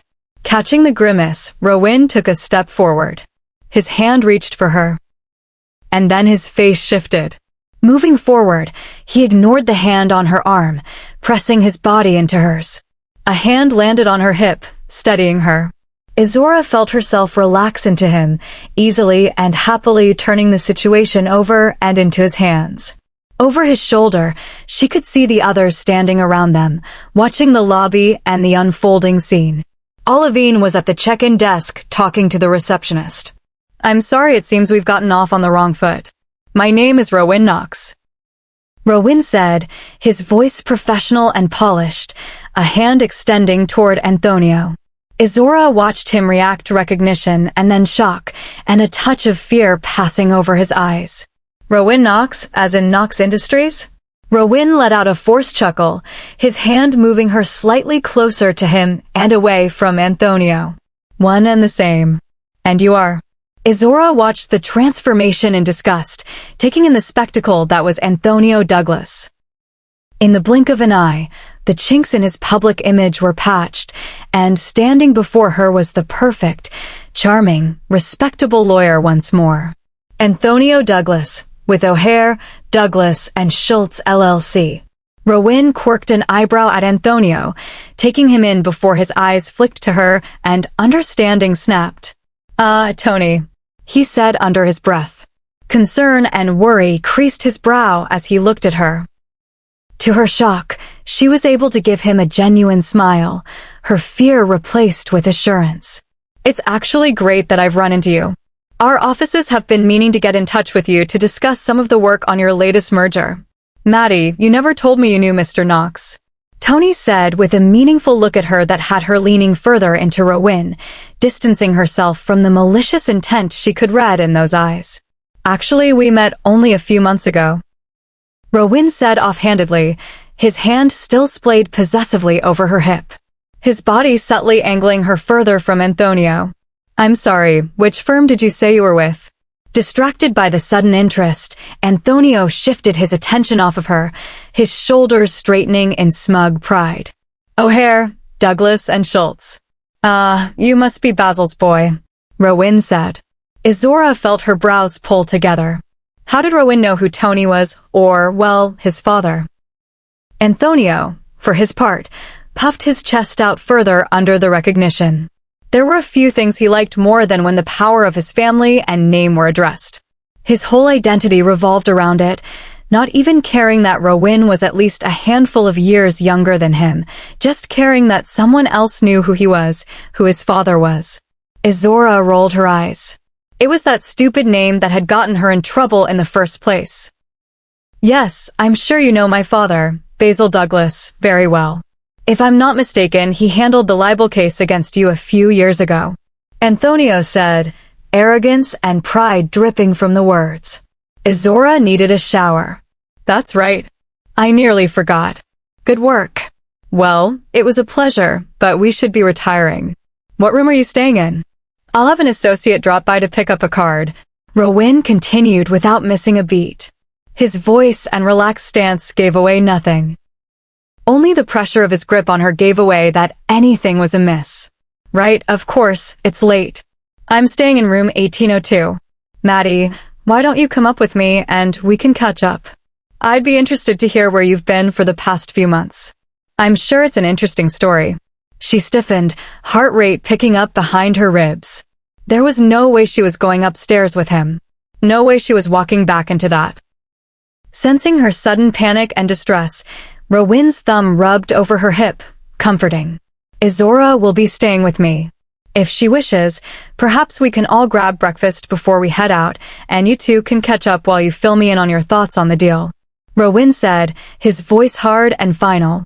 Before Antonio could respond, Rowan moved them toward the elevator bank. Isake, Noache, and the others fell in around them. Their wide, towering builds, head-to-toe black clothing, and exposed weaponry make an intimidating sight. The elevator was a tight squeeze to get all of them in. A few of the royal guards had already headed upstairs with Olivine to secure the room, others waited in the lobby for the next lift. Izzorah could feel the tension humming from them, the questions hanging in the air. Her mind was a whirlwind as she tried to figure out just how she was supposed to explain what had just happened. Or more specifically, Tony. Chapter 28. Izzorah POV. So, engaged? Rowan asked once the door was closed, the lock clicking into place. They were alone in the plush and sophisticated room. Hadrian and Derek are in one room, beside them Ostina and Olivine are in the other. The last she had seen of the twins was their stiff backs side by side as the door shut. She didn't know where the rest of the royal guards had disappeared to. Turning to face her, Izzorah had to force herself not to retreat from the sight of him. His voice was the one that made her want to give in to him, bend to anything he wanted. She hated the tingles it spread over her skin, the heat that flushed her cheeks. When exactly were you going to tell me you had a fiancé? There was that stupid word again. I'm not his anything. She snorted. Anger made her words sharp and pointed. And I'm definitely not his fucking fiancé. I think he would disagree with you, Rowan said carefully, his eyes watching her face. His own emotions are carefully hidden. I don't give a shit what he thinks. She shouted, her finger flinging toward the locked door. I hate him. And I'll marry him over my dead body. And I don't care what he or my father or you have to say about it. She was screaming by the end. Anger and fear spilt free as the reality that he had somehow actually found her crashed home. The only good thing about being kidnapped by monsters and never being allowed to return home or to her family was that she thought it meant she would be free of Tony for the rest of her life. That isn't the only good thing, and you know it. A small voice said in the back of her mind. Oh, shut up. She replied sarcastically, pushing the memories of Rowan kissing her away. That isn't a good thing, it's a complication. That's all. And yet here he was, walking back into her life like it was his right. Threatening her, claiming her, terrorizing her. Will I never be free? Where else can I go? Where else can I run? Madeline. She looked up, momentarily losing herself in his stormy gaze. You're afraid. It was a statement, but she felt inclined to answer him anyway. Yes. Why? She flicked her eyes from him, butterflies erupting in her stomach. It was the question she had been dreading, the one she had been running from for 3 years, the question she scarcely let herself consider, for fear of what would happen if she ever admitted the truth, even to herself. Do I tell him? Should I tell him? Can I trust him? Do I want to trust him? The questions pulled at her as she stared at the darkly patterned, thick carpet, her arms curling around herself protectively. Rowan stayed quiet, but she knew he was still there, the full intensity of his attention focused solely on her. His patience was just winning out over his curiosity as he let her think. Then out of nowhere, the thought hit, leaving her slightly stunned in its wake. I want to tell someone. Need to. And I want it to be him. I want to trust him. I grew up in a small town. My dad was the mayor. His dad was before him. We were always considered an influential family, but my dad always wanted more. Craved it. Her voice shook, and she couldn't raise her eyes to meet his, the words tumbling out of the place she had kept locked up for so long. My mom was a state beauty pageant winner. She competed in the Miss USA pageant when she was 20. She always thought Dad would amount to more than just being mayor. She had her sights on the governor's mansion. She jumped as Rowan's hand landed on the small of her back, guiding her further into their suite and toward the small cream sofa. She sank gratefully, already exhausted from her confession and from the confrontation she had always hoped would never happen. She never wanted kids. She had to swallow thickly before continuing. But it was expected. The word tasted vile in her mouth. Bitterness consumed her as she briefly thought back to all the times she and her siblings had heard that dreaded word growing up. Their mother never forgot to remind them exactly what they were: expectations, window dressing, necessary adornments for their family photos. But then the oil came. She was transported back, her mind filling with the memory of the dinner table, the silent, stiff meal before their father had excitedly broken the news. She had still been so young, so naive. Listening to her father go on about words she didn't understand, she had felt hope bloom in her chest. A tiny flame that held all the dreams for the family she had always wanted. She could still remember thinking, maybe this was the answer to all their problems, her mother's disappointment and drinking, her father's anger and late nights. But she had been wrong, and looking back now, she could see how much of what had come could be traced back to that night. It changed everything. Suddenly my dad was important. He knew important people. He went golfing with them, had meetings with them. We went to their houses for dinner. Later I researched the laws he passed, the accusations of the bribes he accepted. But at the time I just knew I had to look pretty, wear the dresses my mother kept buying, and stay quiet.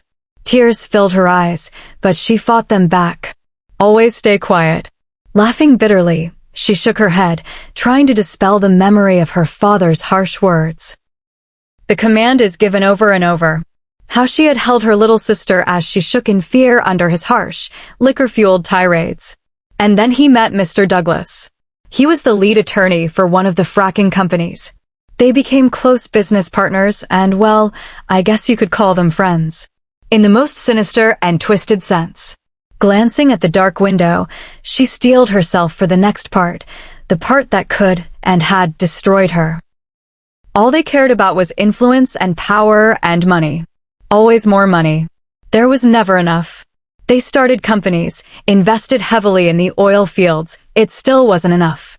With my mother in my dad's ear and Mr. Douglas at his side, Dad finally turned his attention to the governorship.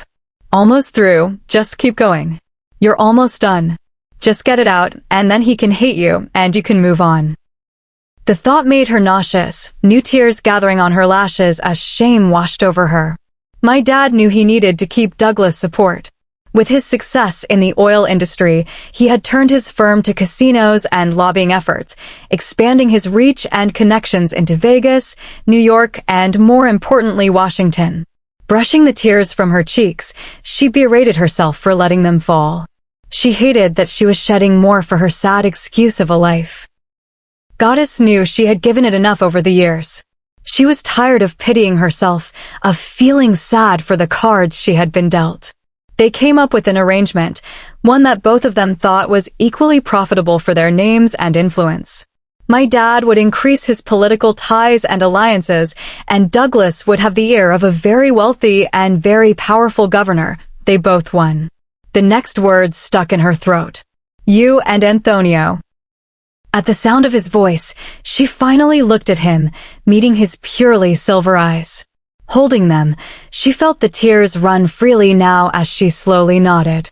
He was Harvard-educated, a lawyer at his dad's firm, respected and soon to be powerful in his own right. My dad called him a golden goose. I had only just turned 16 when they introduced us. A bona fide arranged marriage. Of course, they never outright said that. It was always up to us, and only if we had chemistry, a connection, a friendship, but there was always the undercurrent of understanding. The small talks about family obligation, about selfishness, about understanding my place. They announced our engagement at my 18th birthday party. He had never even asked me. Rowan was stiff and rigid beside her. She couldn't read the expression on his face. His voice sounded strained, but far away. Why are you scared of him, Madeline? She tore her eyes from him, the confession not willing to be made while she looked at his perfect face, not willing to watch as the words hit him, as the way he looked at her, saw her, changed forever. At first, he was romantic. I was 17. I'd only had a few boyfriends before him, and none of them could offer what Tony could. I never felt anything for him, but my mother kept telling me that it would change, that it would grow, that no one really fell in love like that. That it took time, sacrifice, work. But then he started to change. The first time, her voice broke, and she flinched as Rowan's hand reached for her shoulder. Instantly, embarrassment flared. I'm sorry, she whispered as his touch disappeared, shame filling her at her reaction. Pushing it to the side for now, she pushed on. Now that she had started, she needed to get it all out. He had a deal fall apart. By that time, my parents were sending me to stay at his apartment in the city for the weekends. He had taken over for his father, working for the oil companies. He came home drunk. The next morning, he apologized and promised it would never happen again. Of course, it was all lies, but I fell for it. Besides, what was I supposed to do? I tried to talk to my dad, but he just told me that if I loved him, I'd do this for him, that it was important to him, that I'd be helping the family. He hit you. She nodded without turning. At first it was only once in a while, but then he started drinking more. He was never that smart, only got where he was because of his dad. It started to show when he was out on his own. And then there were the other women. By the end, he'd just bring them back with him to the apartment. I'll kill him. Shocked, she turned, at last looking at him again. The disgust and disappointment she had been expecting to see were noticeably absent from his pale metallic features. The only emotion she could find was anger, and to her astonishment, it wasn't directed at her. Do you hate me? She whispered. Afraid, but needing to know the answer. She needed to know how to protect herself from him, from whatever he would use this against her. It was Rowan's turn to look shocked. The anger vanishing from his eyes, replaced by a tenderness that brought fresh tears. He lifted his hand toward her, only to pull back when she flinched away. Letting out a sigh as he let his hand fall, a sad, small smile halting the apology on her tongue. I don't hate you, Izzorah. I could never hate you. Don't you understand that yet? There was no heat to his words, only soft curiosity and something deeper. She opened her mouth, but all that came out was a pathetic little sob. Pressing her hand to her mouth, she tried to hold them back, not wanting to make an even bigger fool of herself than she already had. This time, Rowan didn't give her a chance to react or pull back. His arms pulled her in, crushing her to his chest as she dissolved into the sobs she had been trying to fight. He was murmuring soft words of nonsense into her hair as she cried. All of the fear, pain, shame, and disappointment she had been carrying at last being released. I'm going to kill him for this. Izzorah pulled back, tipping her head back, tears still streaming down her cheeks as she stared at Rowan in horror. You can't kill him. As if remembering she was there, his eyes flicked down to her. Pure silver took in her wet cheeks and puffy red eyes. His mouth tightened into a tight line. Oh yes, yes, I can. And I will. Rowan. She scrambled to her feet, grabbing at his arm as he moved suddenly for the door. Stop. What are you doing? I'm going to kill the son of a bitch that hurt you. That laid a hand on you. He said seriously. Izzorah shook her head at his words. He was always so violent. Every other time he spoke, it seemed he was threatening to kill someone. Rowan, he's human and important. He can't just up and disappear. And I am more important and not human, and I say he can. Turning, he looked at her. Izzorah, you're mine. Mine to protect. Mine to defend. Mine to cherish. So let me do my job and deal with this scum. You called me Izzorah, she said, stunned, eyeing the wolf curiously. That's all you focus on when I declare myself for you? He asked, voice deep and husky, a trace of amusement and tenderness swirling in those silver pools. Well, I mean, you always call me Madeline. Even though I hate it. His eyes shifted again. Now it was pure tenderness looking out at her. That was before I understood. She wiped at her eyes, batting away the tears his words brought. You shouldn't kill him, Rowan. I will keep you safe. I will not have you afraid, and I will not let someone like that move on to hurt another, he said with complete conviction. Besides, he's seen you with me. Do you think he will let you go? The words brought back flashes of the fights that had taken place in the months leading up to her disappearance. The fear of revealing her acceptance to school. Her plans to move to the East Coast, as far from her family and Tony as she could get. It had been one of those fights that had driven her into the woods that fateful August afternoon, anger clouding her judgment as she headed out without any supplies and without telling anyone where she went. No, he won't. She reluctantly admitted. Then let me deal with it. She wouldn't concede and wasn't going to endorse this course, but she could see where Rowan was coming from. Tony. Or more correctly, his father had the means and the reach to track her down, no matter where she ran.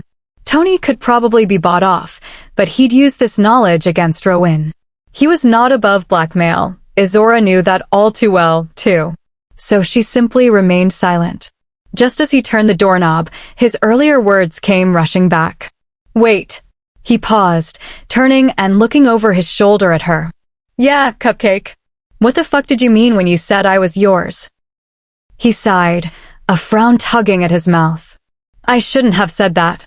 The hell you shouldn't have. Now spill. What the hell exactly do you mean by that? She demanded, crossing her arms over her chest. The vulnerability and echoes of pain left from her confession faded under a strange bubbling hope as she looked at Rowan's contrite face. We'll talk about this later, Cupcake. Oh no you don't. You get your ass back in here and explain just what the fuck you're talking about. Because I'm pretty sure it was less than 24 hours ago you were saying you didn't want me and I was just a pathetic, useless human that should keep her mouth shut. At that, his face filled with regret and pain. I didn't mean that. She scoffed, eyes narrowing. I don't want to talk about this now. Too bad, I do. Releasing the door handle, he ran his hands through his hair. I'm sorry I said those things to you, Izzorah. Fuck, I feel like I'm always apologizing with you. I'm always screwing up. This was all easier before. Before? She asked suspiciously, pain pricking at her heart.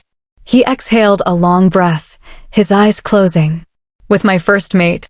Speechless. She stared at him, the words playing over and over in her head as she looked at him.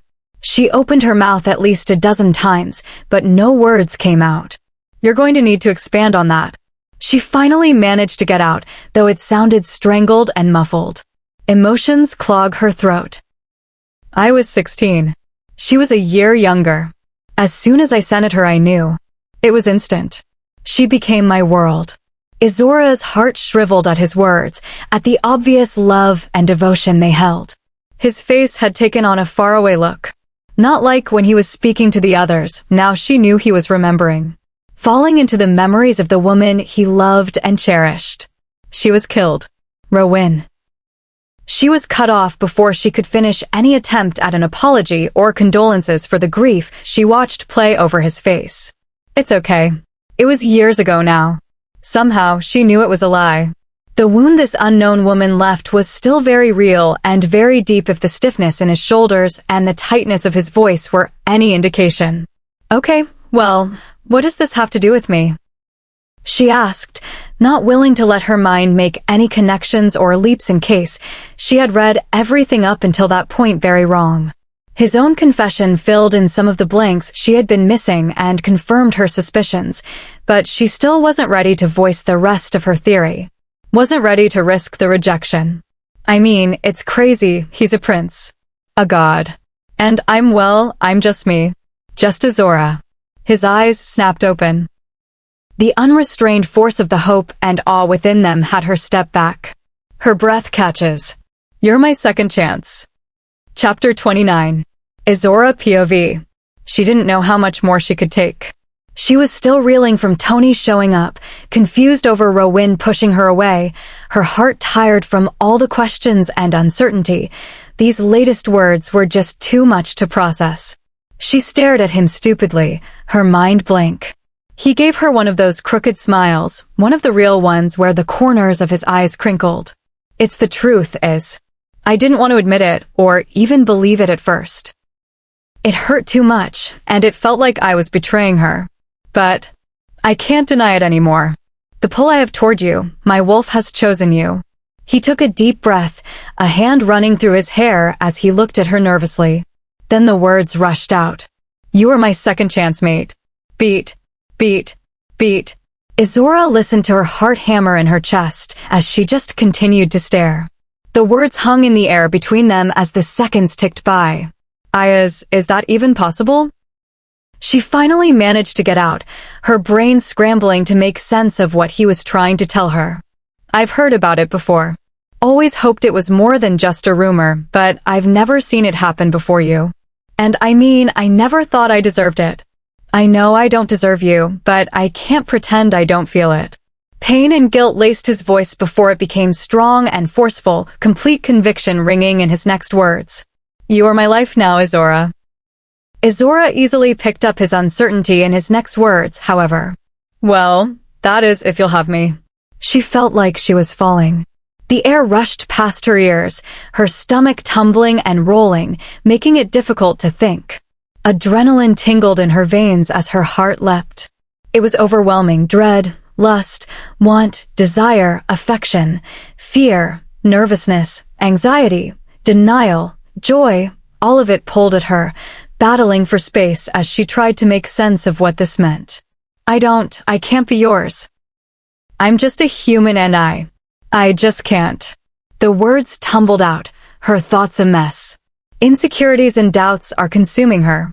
You're rejecting me? You're deciding my life. You're just claiming me. Just like Tony. And my dad. You're no different. And I'm just some tool to fill your dead mate's spot. You aren't a tool. Then what am I? Why me? She asked, her chest heaving. Cupcake, you aren't a substitute for anyone. And as for why you? Because you're strong and witty, and you don't put up with my shit, and you aren't afraid to be vulnerable. But you also stand up for yourself and your beliefs, and you fight for others. I think my wolf decided it was you that first day in the office. But it has been so much more than that since then. It isn't like it was with her. It isn't some fated connection, and I'm not deciding your life. That's not how second chance mates work. It can't be one-sided. You have to feel it too. You have to choose me. She looked at him skeptically, her expression guarded and unsure, weighing the truthfulness in his words. Feeling the anxiety that had been tightening around her chest, the trapped feeling that had consumed her life before she had been kidnapped and locked away, eased as his words sank in. I've chosen you, Izzorah. You're mine, and that is the end of it for me. But you get to decide if I am yours. It's up to you. I won't force you to accept me. You have to know I'd never do that. I would never do what they did to you. This time, he couldn't hide the hurt and disappointment as he looked at her earnestly. She thought back to all their time together. Sure, he had been pushy and overbearing, but he had never forced anything more than his presence on her. Never his affection, and had always respected the lines she set. It finally hit her just how vulnerable she had actually been with him, sharing a room, a bed. And yet he had never taken advantage of her, never forced anything she had not been receptive to, even though he easily could have, even though, with what he was admitting, he must have wanted to. No, you're right. I know you aren't like them. Just when you talk about that, Sunshine, he interrupted her attempt at an explanation. You don't have to explain. I understand. It's okay. He soothed. And you don't ever have to justify your feelings. I know it's confusing and a lot. I just want to be honest. For once. She mumbled sarcastically, not being able to resist taking the small jab. He let out a booming laugh, his face splitting into a grin. Now there's the cupcake I know. You like when I'm mean to you? She asked, slightly bewildered by his reaction. I like that you speak your mind and that you aren't afraid of me. You say whatever you think and feel to my face, and if that means insulting me, then I'm all for it. I love that you never censor your words, that you treat me normally. You're weird, she said tiredly, squinting at him as he continued to grin down at her. I've been called worse, he said, winking. And besides, you love it. Okay, so what happens now? She asked, her body swaying lightly. Now you go to bed. And I go deal with that worthless, spineless little shit you call an ex. And then, when you're ready, you tell me what you decide. How long do I have? Forever. Rowan looked pained at the flash of surprise she couldn't quite hide from him. Izzorah, our kind doesn't say those words lightly, and even if you are my second mate, you're it for me. There are no do-overs, no expiration dates. I have chosen you. My wolf has chosen you. And I will wait 100 years if that's what you need. Rowan POV. We have the floor secure, Your Highness. The link came from one of the royal guards he had sent down to watch the human scum while he spoke to Izzorah. Izzorah, his mate. It was still a shock every time he thought it. He had given up hope for himself, convinced that he'd never deserve another shot at happiness, that the fates would never allow him the chance to cherish another. And yet here she was. Standing before him, breathtaking without a trace of makeup, her face tear-stained, hair wild, and her hands on her hips as she glared at him. She was perfect. Maybe that's what he loved best, or well, not best. He loved everything about her, but one of the reasons was that she actually wasn't perfect, and that she never pretended to be. She was just as broken and messed up as he was. And when he was with her, it was like all their broken bits lined up, letting him feel whole and complete again. Wait for my signal. He is not to leave the hotel. Understood, Your Highness. Satisfied that the man who caused the woman who had stolen his heart so much pain and hurt was secure and waiting for the justice he would happily dole out in her name, Rowan turned his attention back to his mate. He could see the trepidation in her face, her skepticism at his words, his proclamation. Now understanding a bit more of her history, he understood why she always held herself a little back from him, pulling away when he got close. But it made her strength and spirit even more commendable. They had tried to break her, and she was still here, standing strong and tall. His heart swelled with pride and admiration. She was his perfect match, a woman truly worthy to be his equal. Go sleep, Izzorah. He encouraged, his chin pointing to the wide, soft bed that waited for her. Laughing softly when her eyes looked at it reverently, her lids dropped a touch more. But it'll all still be here in the morning, Cupcake. You're dead on your feet. He said gently, resisting the urge to scoop her up and force her into the bed and the sleep she so obviously needed. It's partly your fault she's so tired. The thought was unpleasant, and as much as he wanted to deny it, he knew he couldn't. He'd let his fear and guilt get the best of him. The sight of that wolf leaping for her had just been such a vivid reminder, bringing up all the memories and grief of his past. The fear of losing Izzorah, too, consumed him, coming out as anger, and he had done the thing he had been so scared of hurt her. I'm such an idiot. I keep doing the wrong thing, saying the wrong things. It was all so easy before. She looked ready to continue to protest, but a yawn stopped her. Cocking his eyebrow at her, he smiled as she turned sheepish, nodding her head and trudging to the thickly duvet-covered bed. He lingered in the room, watching as she climbed under the covers, holding her gaze until she finally succumbed to exhaustion. Only when he was satisfied she was deeply asleep, her breathing even and low, did he turn his attention to the other matter. Tony. He growled the name in his mind, anger and hate filling him as he recalled the admission she had finally given, the fear and shame he had easily picked up in her vague words. How she had refused to look at him, holding herself as if she expected him to lash out at her or shove her away because of the actions of another. What had they done to her? It was a problem for another time. For now, he could deal with one of the bags of shit that called himself a man. I'm coming down. Is he still inside? He asked, opening the door to Noache and Isaac's backs. Nodding at them as he passed, he felt Ostina fall into position at his shoulder. Derek and Hadron are behind him. Olivine slipped into the room before the door had shut, knowing that he wouldn't be able to concentrate if his mate was left alone, even with his personal guardians at her door. She'll need her own set of guardians assigned as soon as we get back to our territory. He sent the thought to Ostina as they entered the elevator, the beta wolf pushing the button for the 11th floor. How did it go? Ostina sent back. Rowan rolled his eyes. Of course, they all knew what he and Izzorah had spoken about. Noisy werewolves. He couldn't get that angry at them, though. If he was excited and happy about finding Izzorah, they were over the moon. A new bounce had even found its way into Hadron's steps. The lingering edge of grief and hopelessness had even eased from his eyes over the past few weeks.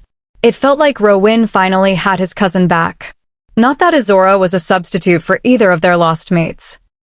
But she was a ray of hope and sunshine, a small bit of happiness to lift the cloud of grief and pain that had been slowly covering the royal household. As well as I could expect, Rowan said, grimacing as he recalled his mate's reaction at the news. Not that he had exactly been expecting her to jump into his arms much, but still, he had been hoping for at least a bit of joy or acceptance. Sighing, he shook his head. She hasn't rejected me yet. That's probably all I can ask for at this point. Ostina snorted as the elevator dinged. At this point? At this point you're lucky that girl hasn't beaten the shit out of you and then rejected you. Shut up, Ostina. Derek, Hadron, and Rowan said simultaneously. Ostina threw up his hands, shooting Rowan a grin before stepping out into the hall. How do you want to do this? He asked, scouting the hall, easily switching roles as the others followed him out. Personally, Rowan muttered, silver taking over his eyes, the plush, expensive carpet muffling the sound of their footsteps. Chapter 30. Rowan POV. It was a struggle for Rowan to hold himself outside the door. The hand still curled into a fist at his side from knocking wanted desperately to drop all the pleasantries and force the door open. He could easily pick up the movements through the thick wood, his enhanced senses letting him know that the room was still occupied and his target was awake. A power play, he thought, eyes narrowing as his wolf's instincts pushed forward. After all, they were on the hunt. His wolf speciality and his animalistic side was urging him to take over, to drop the human veil of civility and punish the one responsible for hurting his Izzorah. Thoughts of her asleep above his head were enough for him to regain control. To hold himself still as he tracked the man, slowly making his way to the door where Rowan waited. He felt Ostina and Hadron shift at his sides. Derek remained calm and patient at his back, unaffected by the blatant disrespect and offense that the man was deliberately showing Rowan. It wasn't a far reach to believe the rumors that Derek would prove to be one of the most level-headed and calm alphas their world had ever seen. Some even called the young heir too patient and level-headed, claiming him unfit to lead. Rowan knew better. Derek would be a formidable force, and he was glad that he seemed to have inherited everything his brother had not from their grandfather. Only the knowledge of the dangers Izzorah would face if this wasn't done right kept him still as he sensed the presence pausing on the other side of the door, deliberately making him wait, making him the weaker one in their encounter, trying to assert his dominance over their meeting. Foolish pup. At last, the lock tumbled, and the door was thrown open. Cool air spilled out and into the hall. But not even the breeze from the open windows was enough to dispel the lingering scent of cigar smoke in the air, and it didn't take their wolfish senses to pick up on the reek of bourbon that hung on the man's breath. "Ah, Mr. Knox, glad you could make it down. Please come in," Tony said, stepping to the side, looking Rowan up and down and taking in the still rumpled and car-traveled clothes he wore with displeasure. His arm gestured to the well-appointed living space and the beige sofa. Rowan smirked as he sensed Tony jump, finally noticing the presence of his cousin, Ostina, and Derek behind him. "My associates," Rowan said without turning. "Of course," Tony answered, his voice less sure and steady this time, the overconfidence and smugness evaporating as Rowan's three comrades made their way into the room without a formal invitation. The usually expensive, casually polished yet careless outfits they normally sported were gone, replaced by the standard uniform of the Royal Guards. Clad head to toe in black, the three wolves were the picture of intimidation and menace. And with the matching serious expressions they wore, even the most reckless would second-guess trying to take them on. Without needing to be told or saying a word, Ostina moved to stand at Rowan's shoulder, his eyes watching the rest of the hotel room, his body shifting toward the closed door that would lead to the bedroom, anticipating any potential attack at Rowan's back. Hadrian and Derek stayed near Tony as he closed the door, his body tenser than it had been as he threw glances at the two alpha wolves who dwarfed his office-soft frame. With the click of the door, Tony took an uneasy step backwards, his heart rate spiking as Hadrian threw the lock. His and Derek's bodies closed ranks in front of it, their eyes staying on the now slightly panicky lawyer. Rowan sensed that another pair of royal guards barred the door from the other side.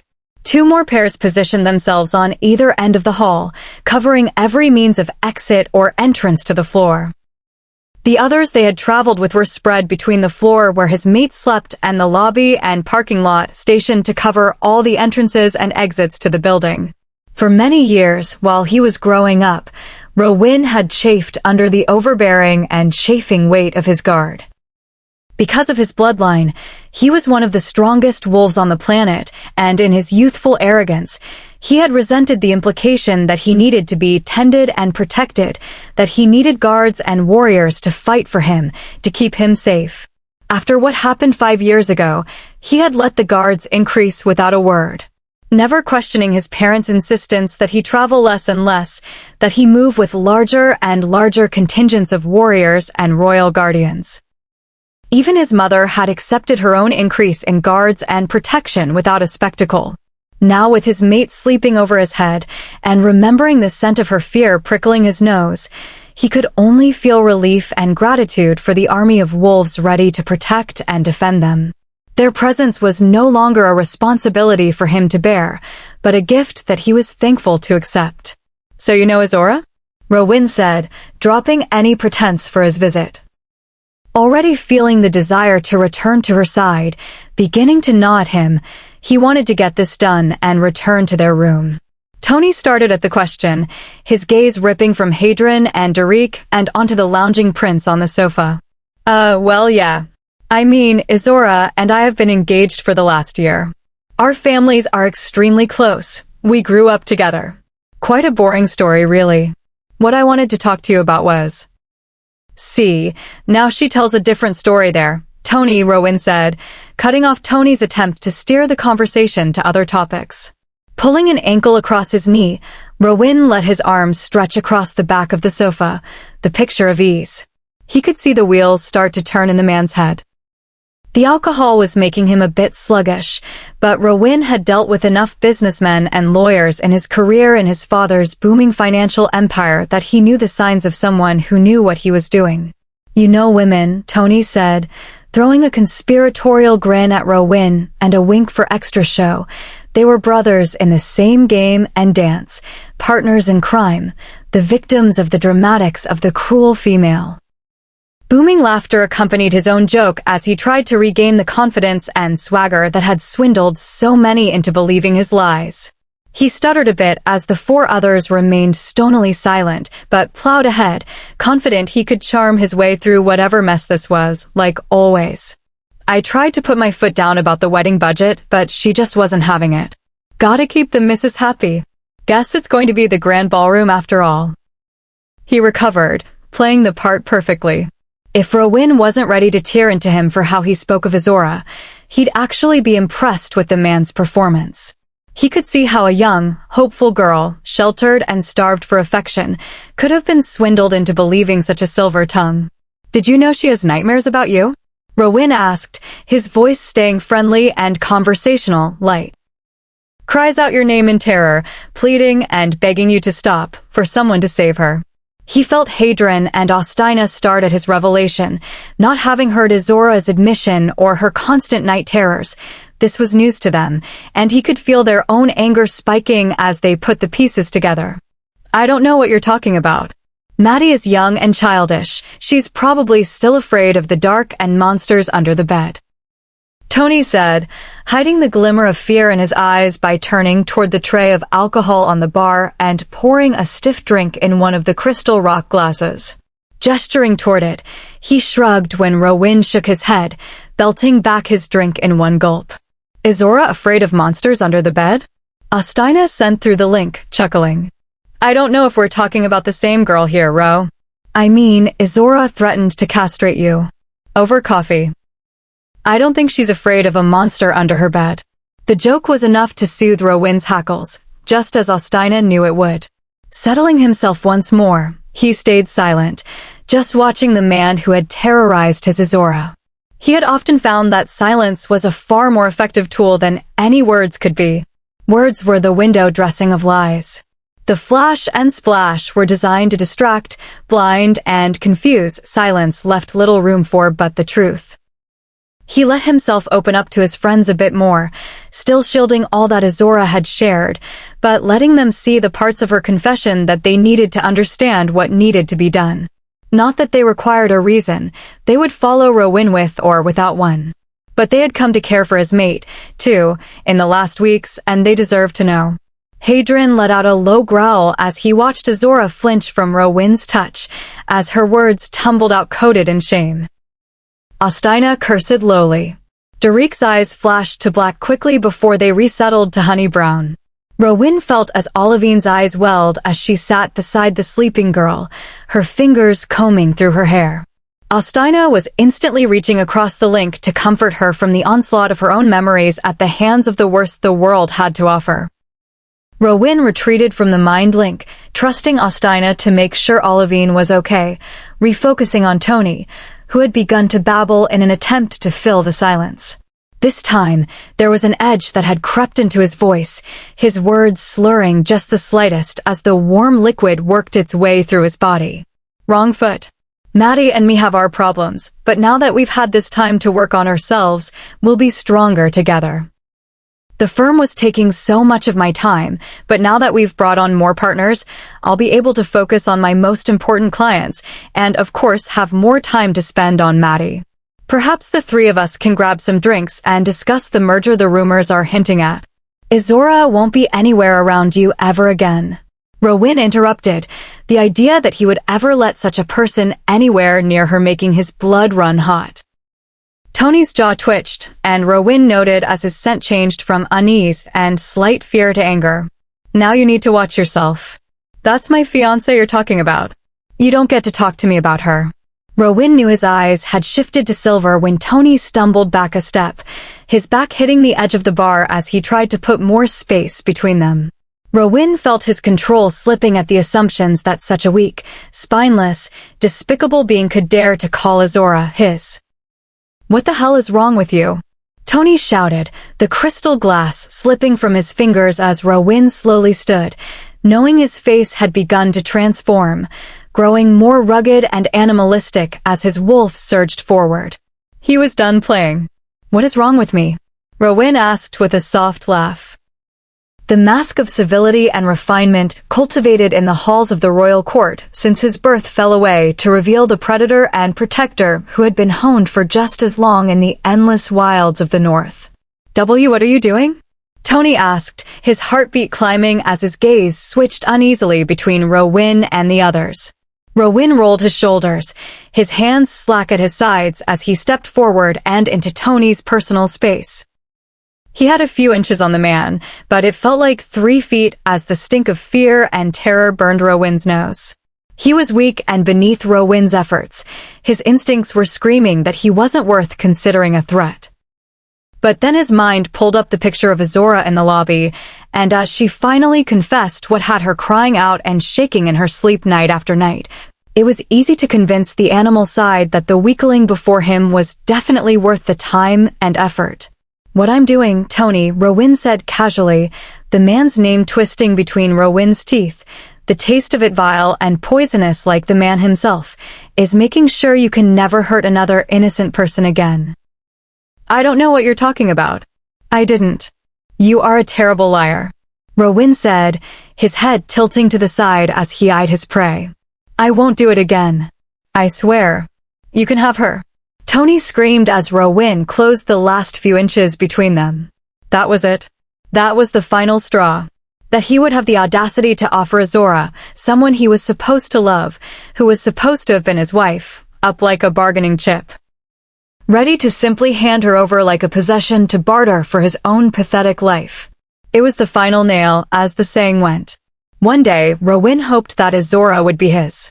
But she would only be his inasmuch as he was hers. She was not a possession, not a thing to possess or own, a trophy to show off, or a plaything to pass around. If she ever did him the honor of accepting their bond, it would be for life, and she would own him just as much as he claimed her. To have someone treat his mate, or anyone for that matter, with such inhumanity and lack of dignity and respect snapped the last of Rowan's patience. "No, you won't ever do it again," Rowan growled, letting his face transform further, his canines pushing through his gums as the metallic tang of urine filled the air. He took a moment to savor the thrill of victory and the fear of his prey. And then he struck. It wasn't a fight. Tony was no match for a werewolf's strength, let alone the strength and speed of a royal wolf. Rowan didn't prolong it. He was there to dispense justice for Izzorah and to make sure no one else would ever have to face the same fate at his hands. He wasn't there to torture someone. Not that he didn't want to, nor that he wasn't capable of it, but along with that knowledge of how to do it had come the stories of the past and what that choice meant. There was also the rising desire to be finished with his task and be back at Izzorah's side, pushing him to finish as quickly as possible. It lasted only a few moments. Rowan turned from the body that had once been Tony and headed for the door. Hadron and Derek easily stepped aside, not even bothering to glance at it as they fell in with Ostina behind him. Entering the hall, Ostina directed the pair of royal guards on either side of the door to dispose of the body in the nearby woods. They would know how. With a nod to the royal beta, they headed into the room to carry it down to one of the cars. Each was equipped with the tools necessary for such a task. It was one of the less pleasant but required realities of their world. Leaving the cleanup in their competent hands, Rowan and the others made their way back to the bank of elevators and to the top floor where his mate waited. Chapter 31. Izzorah POV. "You know you aren't normal, right?" she asked, eyeing the line of immaculate black SUVs that pulled up in front of where they waited just outside the hotel entrance the next morning. "I'm a werewolf, Izzorah. I'm pretty sure I know I'm not exactly normal," Rowan answered, his hand going to the small of her back as Hadron pulled open a door for her. She smiled in thanks before climbing inside and turning back to Rowan. She was still reeling from all the revelations and events over the last few days, left off-kilter as Rowan's words from the night before repeated in her head. She had been nervous waking up, unsure how she was supposed to act and be around him, or any of them, now that not only did she know he was a freaking prince, but also now that he had decided she was his. Hell, it was so preposterous she couldn't even think the words. It's insane. He's insane. She had been lying cocooned in the thick, fluffy duvet, contemplating the chances of sneaking out of the building, when his voice had interrupted her thoughts of escape. "I know what you're thinking." She yelped at the sound of his voice from behind her. Sitting up, she whirled to stare down at where he was lying on the bed beside her. His fingers laced behind his head, ankles crossed. It was just so Rowan that she started to laugh. Her fit of giggles was enough for him to crook an eyebrow at her in concern. Waving it off, she eyed him lying on top of the blankets, clothes clean and fresh, his hair a shade darker from still being damp from a shower. "What happened?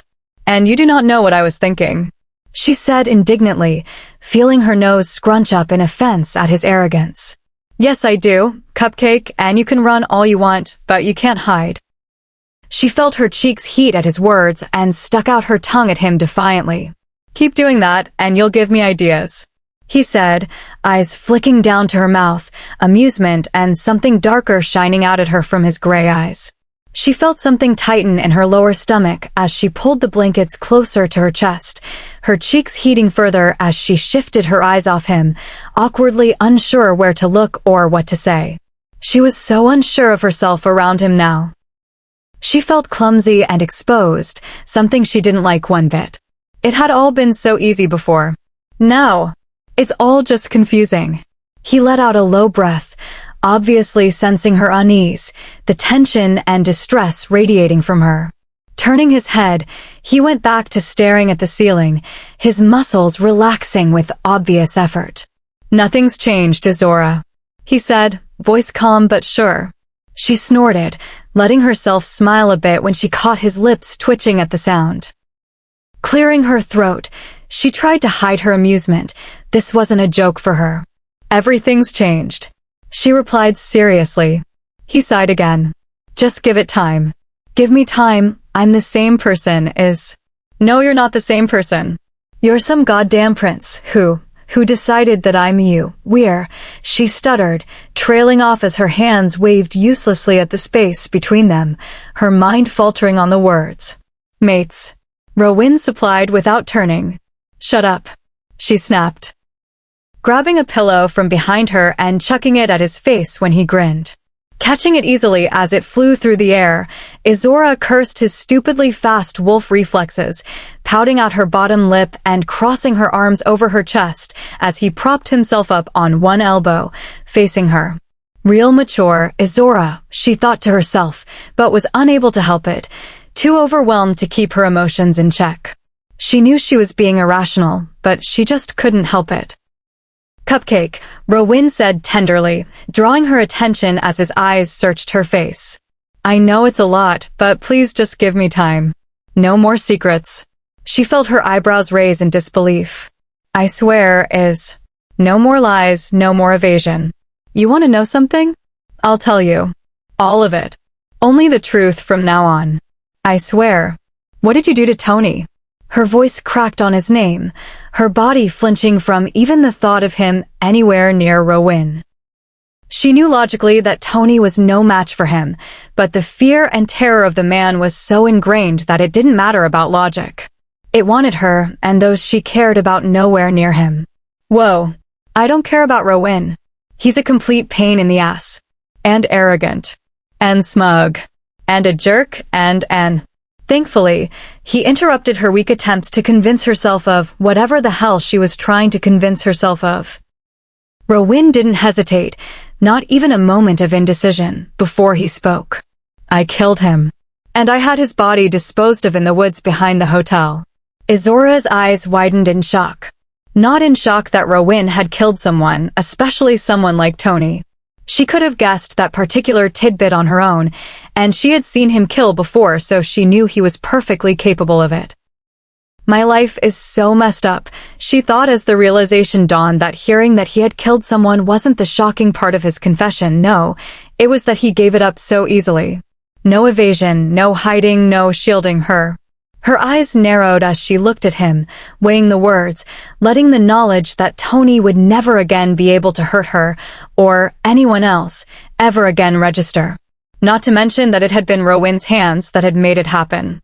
She weighed her feelings, only letting herself feel a moment of shame at the fact that she couldn't find the slightest sliver of guilt, remorse, or grief at the confirmation of his death before pushing it aside. Refusing to feel bad for finding relief and comfort that she was free of him forever. "Good," she said at last, her voice strong and steady. They sat like that for a few minutes, just taking each other in. Rowan simply watched her while Izzorah searched for any change in him, in how he looked at her. And then suddenly it hit her, how he had looked at her for days now, the tenderness in his eyes, the affection, the respect and admiration, and all of it still shone just as brightly and clearly as before. Nothing she had revealed or done seemed to have done anything but deepen it. And now that she noticed it, she realized she had never seen any hint of pressure, disgust, or shame when he looked at her. Even when she had stumbled in his world, even when she had insulted him and his kind repeatedly, calling him the foulest names she could think of. Not once had he looked at her any differently. Not once had he seemed to regret his choice to protect her, spare her, choose her. He had given her nothing but time and space, slowly chipping away at her fear and anger, earning her respect and eventually her complete trust. Okay. The word broke the silence. His eyebrows pulled together in obvious confusion. Okay, I'll give you your time. I won't promise anything, and I don't want you to promise anything, but I'll give you time. I'll give whatever this is you think is here time. But just don't get your hopes up. She couldn't look him in the eye as she added the last part, but the small part of her that was still so broken from Tony demanded that she add it even as she could feel his frown. The cruel, mocking voice of her father echoed in her head, telling her that it was true despite what he had said. I'm not anything special, and if you change your mind. Izzorah. Rowan interrupted her, his voice thick with emotion. She waved him off, swallowing around the lump in her throat, but needing to get the words out even if they were causing something to crack in her chest. I just need to say this, Rowan. Just let me say it.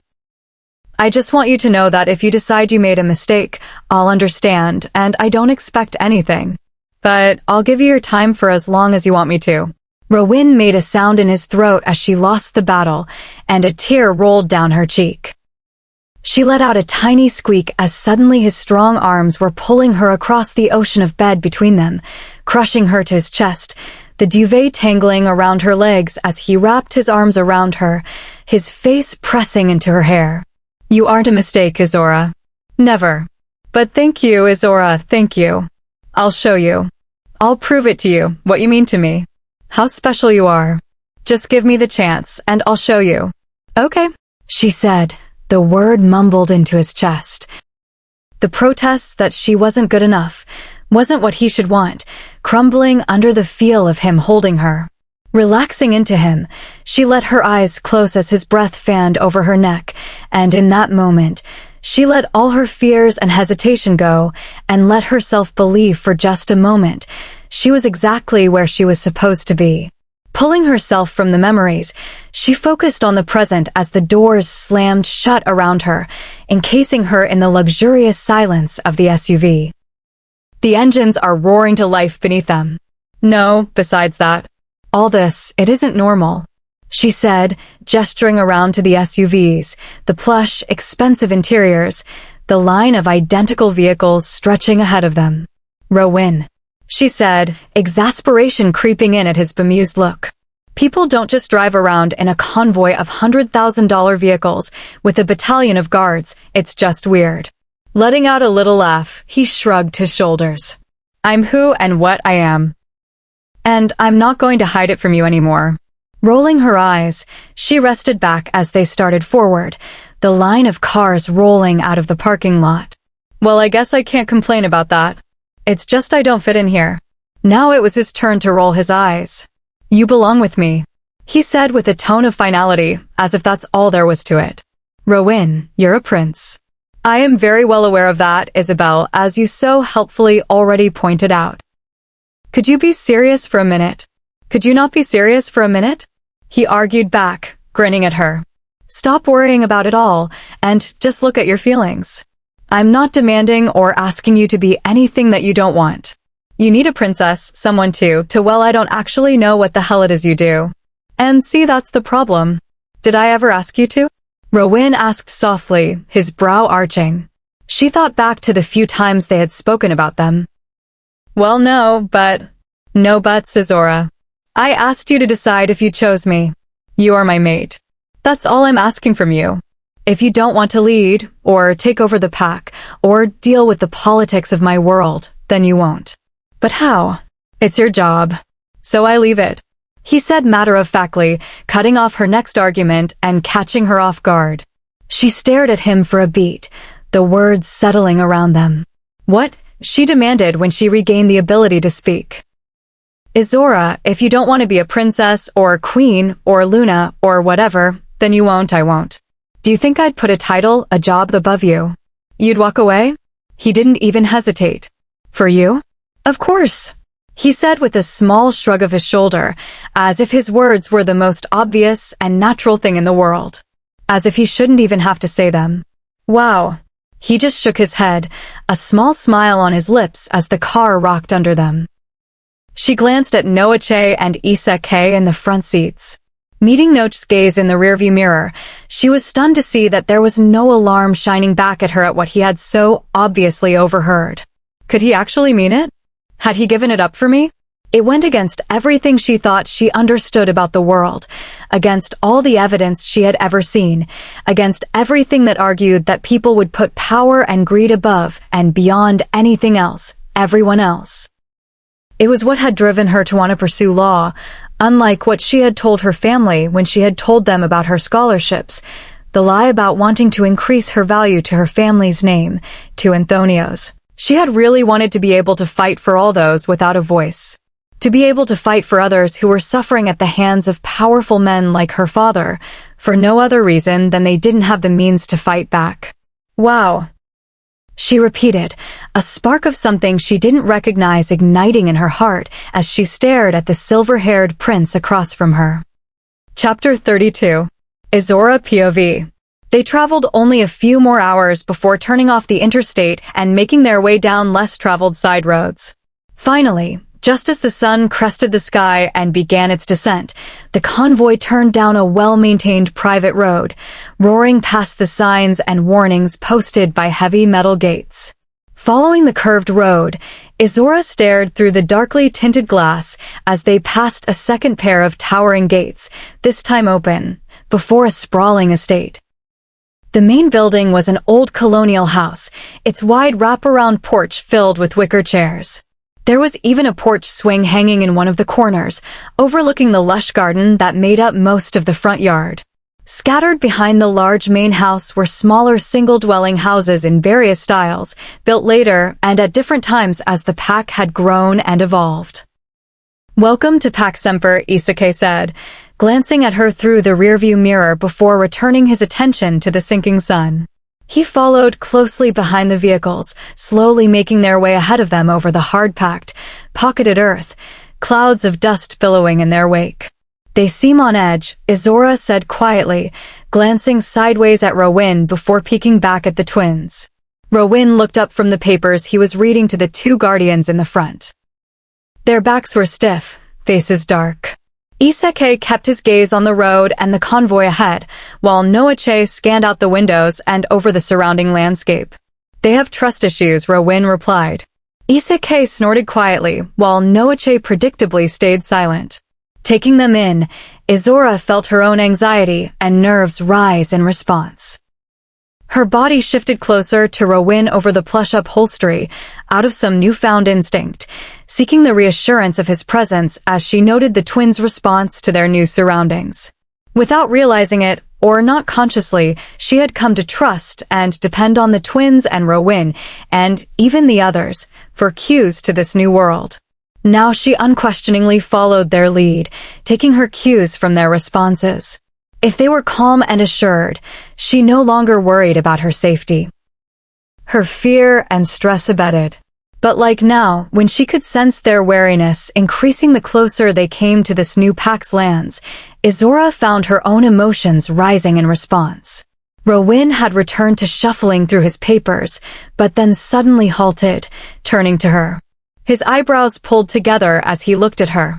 Reaching out a hand, he brushed a strand of hair that had fallen forward from her face. His hand brushed over her shoulder, causing a shiver to spread out from his simple touch. Turning, she was pulled from her thoughts and panic, falling into the concerned gray of his gaze. Izzorah, he started gently, searching her face. You don't need to worry. You're safe with me. Her mouth had gone dry in response to her rising fear. Thoughts and images of her first encounter with werewolves and Alpha Vancer's pack filled her mind. Her body responded to the inherent threat in the twins' own response. If they were on edge, then she had reason to be terrified. Picking up on more of her emotions, Rowan's eyes became stormy. Turning to face her fully, his body filled even the large space of the luxury SUV easily. Why are you so afraid? At his words, Noche twisted to look at her, Izzorah looking through the mirror in concern, sniffing at the air. Their faces darkened in harmony as they, too, finally picked up on her fear. Their already stiff frames tensed even further as they took in her obvious alarm and concern. Eyes flashing black, matching growls began to rumble from their chests. Their response only fueled Izzorah's own terror. Her mind equated their increased unease with danger and an imminent threat. Her heartbeat rose, hands shaking as she curled them into fists on her thighs. Rowan called to her. His voice sounded far away as her hearing and vision tunneled. Her heartbeat picked up as her stomach rolled in her gut. Just breathe, Rowan's voice echoed from the tunnel, competing with the rushing in her ears and her labored breathing. Noche. Zach. Rowan snapped at the twins, whose growling had increased as her panic built, now feeding off each other into a growing frenzy. At Rowan's command, the twins cut off, falling quiet though they remained stiff and tense, eyes alert as they feverishly scanned the tree line and road. The convoy was pulling up around the curved drive, coming to a stop in front of the main rambling building in a cloud of dust. At their arrival, the front door of the Colonial opened to pour out a group of people. The doors of the SUVs stayed closed and locked as the Semper pack gathered on the slightly sagging, but maintained front porch, faces anxious and expectant as they waited to take in the royal arrival. The dust began to settle around the parked convoy, and yet still the doors stayed closed. Those on the porch began to shift in impatience, while those inside sat stiffly, eyes hooded as they took in those around them. All now honed in on where their prince and his mate sat, her tension and unease having become their own. Izzorah, you need to calm down, Rowan said gently, reaching for her clasped and fisted hands. The metallic hint of blood seared his nose as her nails bit into the soft flesh. He let out a sharp breath as she flinched from him, his hand falling uselessly between them. Cupcake, look at me. As if from behind a haze, she slowly turned, her movements clumsy and slow, eyes wide and glassy. Everything's okay. Izzorah stared at Rowan, her heart hammering against her breastbone, waves of panic crashing over her, threatening to pull her under. It had taken only a few moments, a few seconds, and she was out of control, lost to the whims of her subconscious and paralyzed by her fears and the memories of her past that suddenly became crystallized in her mind. Until nothing was safe, nothing was good, there was only panic and fear. But there, amongst the swirling colors and fear, there was suddenly gray, calm and cool, steady and solid, gray to anchor her against the crashing waves, mooring her against the rising tides. Rowan reached for her again, slower this time, careful to allow her to see his movements, his hand reaching for her fists. This time, she didn't flinch, and he allowed his hand to land on hers, easing her fingernails from her palms, his thumb rubbing over the small crescent cuts that had drawn small beads of blood. Take a breath, sunshine. You're okay. At the command, her lungs expanded without conscious thought, dragging in a near painful lungful of air. Slowly, the panic abated as she kept breathing, heat seeping into her frozen fingers from Rowan's strong hands. You'll be okay. Rowan's words became more distinct as she calmed. Tears pricked her eyes, embarrassment and lingering panic and anxiety mixing now as she glanced through the window to realize there was a pack waiting on the porch for them, that the doors had remained shut as they all waited for her. Faces grew more impatient and curious as the minutes dragged on, with the black vehicle's doors remaining closed. Noche and Zach just have some history with Semper, but you'll be fine here. I wouldn't have brought you if you wouldn't be safe. What happened? She asked, curiosity eking out a bit more of her anxiety. Semper was behind the rebellion that tried to destroy my mother's pact and steal her crown, Rowyn said carefully. Those responsible were dealt with, but it's still difficult for some to forget the role they played and the pain they caused. Issa K made a noise from the front, a low growl rumbling from his twin's chest at the same time, but neither refuted Rowyn's words. Their eyes flashed black at the reminder of where they were. We'll all be on guard while we're here, and there may be more tension than at Tenebris, but I can keep you safe. Okay. Izzorah pulled her gaze from the window, where she had taken to staring at the pack waiting for their arrival, to look at Rowyn. She nodded slowly, her heartbeat calming further as she stared at him. If it gets too much, then we'll just leave, Rowyn continued. Cautiously, she smiled when he winked at her. The twins are just worrywarts. Izzorah didn't believe the light-hearted comment for a second, but let it go, allowing it to do what Rowyn had hoped, erasing the last of her panic.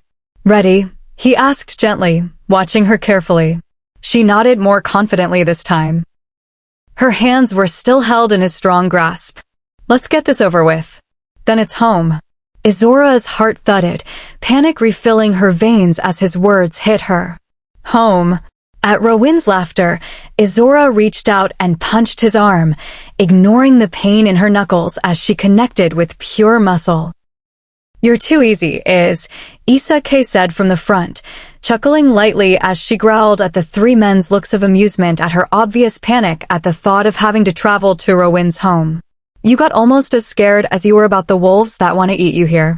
Not that we can blame you, Noche added to his twin's words, stealing a glance back at her with a wink. Our sister-in-law is terrifying.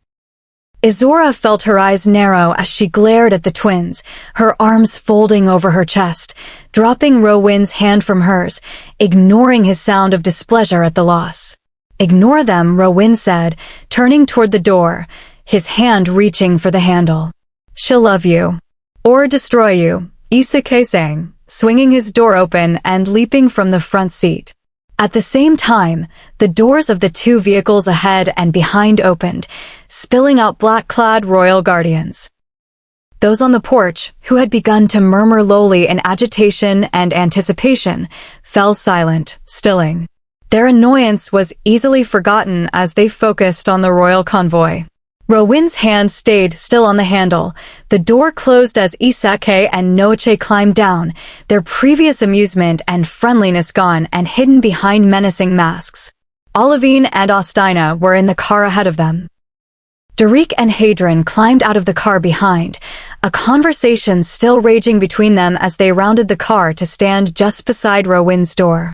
Issa K stayed on his side until two guards had moved to take his place, blocking and shielding her door as he made his way around the front, eyes alert as he joined his twin. Together, they moved to Rowyn's door, Zach's hand reaching to open it as Noche rested on the weapon at his side. Izzorah felt the panic begin to build again at the careful movements and tension that filled Rowyn's contingent. Before she could be consumed again, Rowyn's hand was wrapping around hers, prying it from her bicep and easing her tensed fist. With a soft smile in her direction, he turned to the door swinging open, revealing them at last to the Semper Pack. Rowyn POV. With Issa K and Noche's backs to him, he took a moment to stare through the open door to look out over the assembled pack. The smallest and weakest of the 8 packs on the continent, it was here at Semper that his wolf was the most on edge, the reminder of the betrayal to his family and bloodline never forgotten and never fully forgiven. His father had wanted him to skip the pack altogether, leave it from his trip, claim it was too far out of the way. It had led to one of the worst arguments they had ever had. The king's protective instincts clash against Rowyn's sense of duty.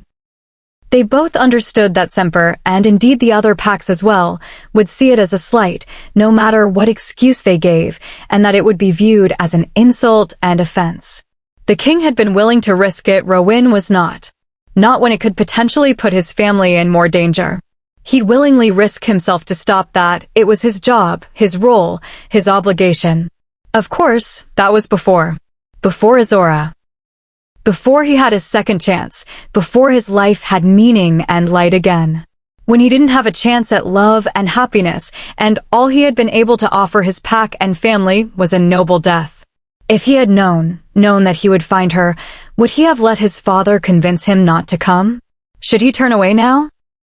The questions ripped at his heart, pulling at his concentration and sense of duty as he stared out at the pack that had masterminded and prodded the rebellion against his family decades before. Keeping the thoughts and doubts from his face, he turned back to the open car, his hand still tightly gripping hers. He offered his mate another smile, needing to keep her calm and confident when facing this new pack. Once again, he found himself mesmerized by her strength and determination as she scooted across the seat toward him, all of her earlier panic and fear gone as she held onto him tightly. Keeping his body in front of hers, shielding the sight of her from the eyes on the porch, Rowan steadied her as she jumped from the high seat. A hand on her waist as her feet landed, her body close enough to just brush along his, the contact as reassuring as it was stimulating. He had to fight back the urge to close that small gap between them. Ever since he had attempted the words to her, had allowed himself to say them out loud, making his claim on her known and understood, it had become increasingly difficult to keep his distance. But he knew he had to, no matter how difficult. He had promised her all the time she needed, and he'd be damned if he'd lose her because of some reckless hormones. He was still a man, and a man can control himself. Allowing himself just a moment to indulge in the sight of her, Rowan turned to the waiting pack, making sure to keep his body screening as much of Izzorah's as possible.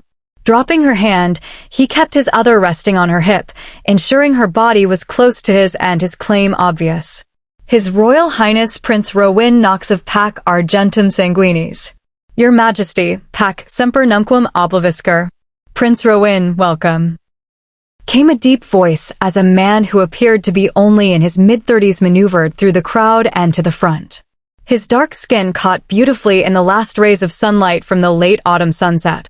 His black hair cropped short to his head, a hand stretching forward for Rowan as he leapt down the front porch steps, ignoring the hostility emanating from those gathered around the royal couple. A few of the wolves on the porch shifted nervously as the man moved closer to Rowan and his guards, but his own deep chocolate eyes remained open and friendly. Ah, Alpha Jackman, a pleasure. Rowan said pleasantly, reaching forward to grasp the shorter man's hand. Isekai and Noache both shifted closer, the only visible reaction they allowed at the contact of this other alpha to their charge. And Beta Astaina and Runner Olivine. It has been too long. Welcome back to Semper. The alpha, Jackman, continued, turning to the two who stood less stiffly but as equally unimpressed at Noach's side. Thank you, Alpha Jackman. A pleasure as always to be back on friendly Semper lands, Astaina said, accepting Jackman's hand for a shake, while Olivine smirked at some of the assembled wolves who let out small growls at his words.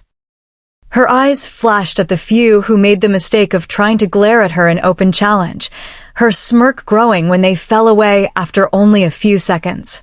It's a pleasure to have the presence of the royal pack and its court among our own, Jackman said, not missing a beat and ignoring the continued grumblings of some of his own members, though the meaningful look he shared with Astaina made it clear none of it truly slipped his attention. And please let me introduce you to my mate. Jackman said, turning to look at someone still hidden amongst the crowd on the porch, his hand beckoning her forward.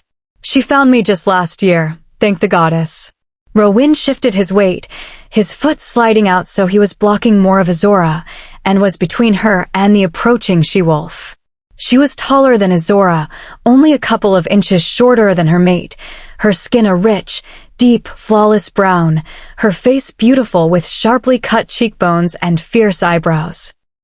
Her hair was short, only a few inches long and left untamed to frame her face in a brilliance of wild, glossy black curls, a look that set off her enchanting eyes, accented with heavily winged liner that gave her a slightly feline appearance, which suited her perfectly. Even though she moved, she had a smooth, feline grace about her, more slinky and delicate than the predatory characteristic of their actual canine natures. When the she-wolf got to Jackman's side, he wrapped an arm around her slim waist, his hand landing on her flat, taut stomach, a gesture Rowan didn't miss. Together they made a stunning pair, strong and striking. They fit together in a way that made Rowan's heart clench, his arms still around Izzorah, tightening and pulling her closer to his own body. "Prince Rowan, may I present my mate, Katie?" "Katie, this is His Royal Highness Prince Rowan of Pac Argentum Sanguinis." At the introduction, Katie bent her neck in a show of submission, her eyes lowered. "Nice to meet you, Luna Katie," Rowan said pleasantly, keeping his voice level in the face of the growing tension around him. Although they were trying to be subtle about it, those gathered kept flicking their gazes to where Izzorah stood partially blocked behind him. Like at Tenebris, even with their sense on her, it wasn't hard for the assembled wolves to pick out that she was human. He had been intently monitoring the minds and thoughts of those around him. They were curious and still unsure how to respond. Izzorah is human. Although they had picked up on it, hearing him confirm it sent a ripple of shock through the crowd. "She is under the protection of the Crown and Pac Argentum Sanguinis. She is not to be touched, threatened, or harmed by punishment of death." "Who is she?" A wolf on the porch called out, his bravery met by a chorus of agreement and echoes. Alpha Jackman remained silent, his dark, sharp eyes taking in Rowan and his hand still resting on Izzorah's waist. Raising a hand, he silenced the ruckus from his pack, with only a few lingering grumbles from the oldest members. Rowan made sure to note the faces of those, feeling as the twins and Audina did the same. "If she is under the protection of the Crown and Royal Pack, then she is welcome in Semper and will be guaranteed the protection and safety of the pack," Jackman finally said, still taking in where she was pressed into Rowan, his voice loud enough to carry to even those at the back of the porch. A few grumbles met his words, but no one dared do more as Rowan let his wolf push to the surface, eyes shining, dominance and power rolling from him. A few of the weaker wolves sank to their knees at the display. The others bared their necks in submission. Even Jackman and Katie followed suit, necks exposed and eyes downcast. Satisfied with the display and the submission, Rowan let his wolf descend, his power and influence curling back into himself. "Alpha Jackman, it has been a long journey. Perhaps we could continue this conversation inside," Audina asked, easing the last of the lingering tension. With a sharp nod and a small, grateful smile, Jackman turned, ushering the royal party to follow him into the house behind him. Rowan fell in behind Audina and Olivine, Hadron and Derek moving to his sides as the twins fell in behind them, the blackness of their eyes and the powerful auras letting those they passed know what the Guardians were capable of, and what they thought of the Semper Pact's assurances of safety. Rowan didn't reprimand the twins, not able to fault their hesitancy to doubt such an openly hostile pack. And with Izzorah still at his side, he could admit he was grateful for the twins' continued display, especially when tradition dictated he could not. Stepping into the Semper Pack house was like stepping into a time capsule. The creaking floorboards, high ceilings, and grand staircases accented with furniture and dressings that had been passed down through the generations of the Semper line. Most of it dating back to the original Alpha and Luna who had settled here during the height of the South's grandeur and airs. Most of the pack could trace their bloodlines to the Great Plantations. Their escapes often took the railway, and their survival owed to the pack and Alpha, who found and sheltered them as they ran from those hunting them. Rowan's great-grandfather's friend, and one of the first he had turned, the original Semper Alpha, had spent much of his last decades trying to make up for the pain and destruction he had wrought on the world. A legacy that his own son had allowed greed and vengeance to utterly destroy, only years later. Semper was now a pack caught and divided, defined by pasts that contradicted each other, and an identity that both demonized and martyred them in the eyes of their world. Rowan felt for those who had been caught in the powerful plots of an insane Alpha bent on revenge and power, but he also could not ignore the reality that much of the pack at the time, and many still, agreed with the actions of Alpha Gerard all those years ago, and who still harbored sympathies for the idea of a rebellion. Moving through the richly decorated halls, Rowan kept his hand possessively on Izzorah's waist, her body brushing against his as they walked, his thoughts turning to those around him. "How much are you going to tell him?" Audina asked over the mind link as he kept up an easy conversation with Jackman about their trips so far, falling back easily into his role as a diplomat for the royal court. Olivine was always at his side. "Enough so they know there is a threat. Not more until we can feel out if Robert has reached out to any of his previous allies within," Rowan sent back. "You think Jackman would have missed it?" Hadrian questioned from Izzorah's other side. His spine was rigid, and a hand was resting on the weapon hanging at his hip. Without having to turn, Rowan knew Derek was a matching copy of Hadrian at his side. "I think he will know who we need to look at, but he also needs to have trust and faith in the members of his pack or it dissolves into chaos," Rowan supplied back as Jackman halted before a heavy door, opening it with a key he produced from a pocket in his light linen jacket, swinging it open before gesturing them into the office beyond. Rowan, Izzorah, Audina, Olivine, the twins, Hadrian and Derek made their way into the office, the scent of bourbon and cigar smoke hanging in the air, even though Rowan would bet it had been years since either was enjoyed amongst the dark, richly appointed room. The twins discreetly nodded to two of the trailing royal guards to stand at the closed office door, the others dismissed over the pack link to around the house and borders. A few other Semperwolves followed Jackman into the office and now stood nervously looking between the royal court and their alpha. "Please sit," Jackman said to Hadrian and Derek, who stood near where Izzorah still stood wrapped in Rowan's arm. It was a tricky set of customs with so many dominant wolves in one room. Hadrian and Derek were to inherit their own packs, but were not yet alphas in their own right. However, they were also traveling with the royal court. Audina was a beta wolf, but was a royal beta wolf and therefore nearly, if not stronger, than all 8 of the pack's alphas. The twins were guardian wolves, but were also direct blood relatives of the current king, uncles of the future king, and heads of the crown prince's protection. It led to a tense situation in any pack.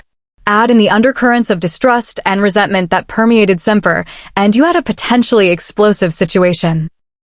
Deciding to postpone the posturing, Rowan sank into one of the high-backed chairs that sat before the desk, pulling Izzorah onto his lap. He felt her resistance and understood it, but he wasn't able to have her separated from him just yet. His wolf was too agitated to let her go. He felt a snap of irritation from her before she gave in, perched on his knee. He frowned at her back, his wolf unhappy now that his mate was upset at him. Chapter 33.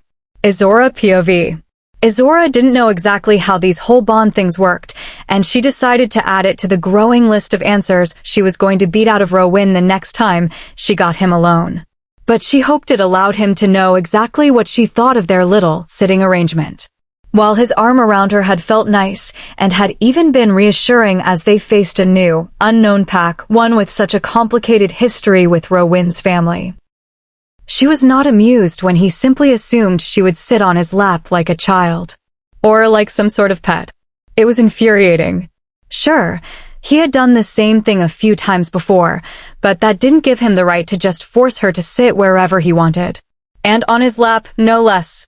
She felt humiliation bloom, her cheeks heating as she perched stiffly on his knees, arms folded over her chest.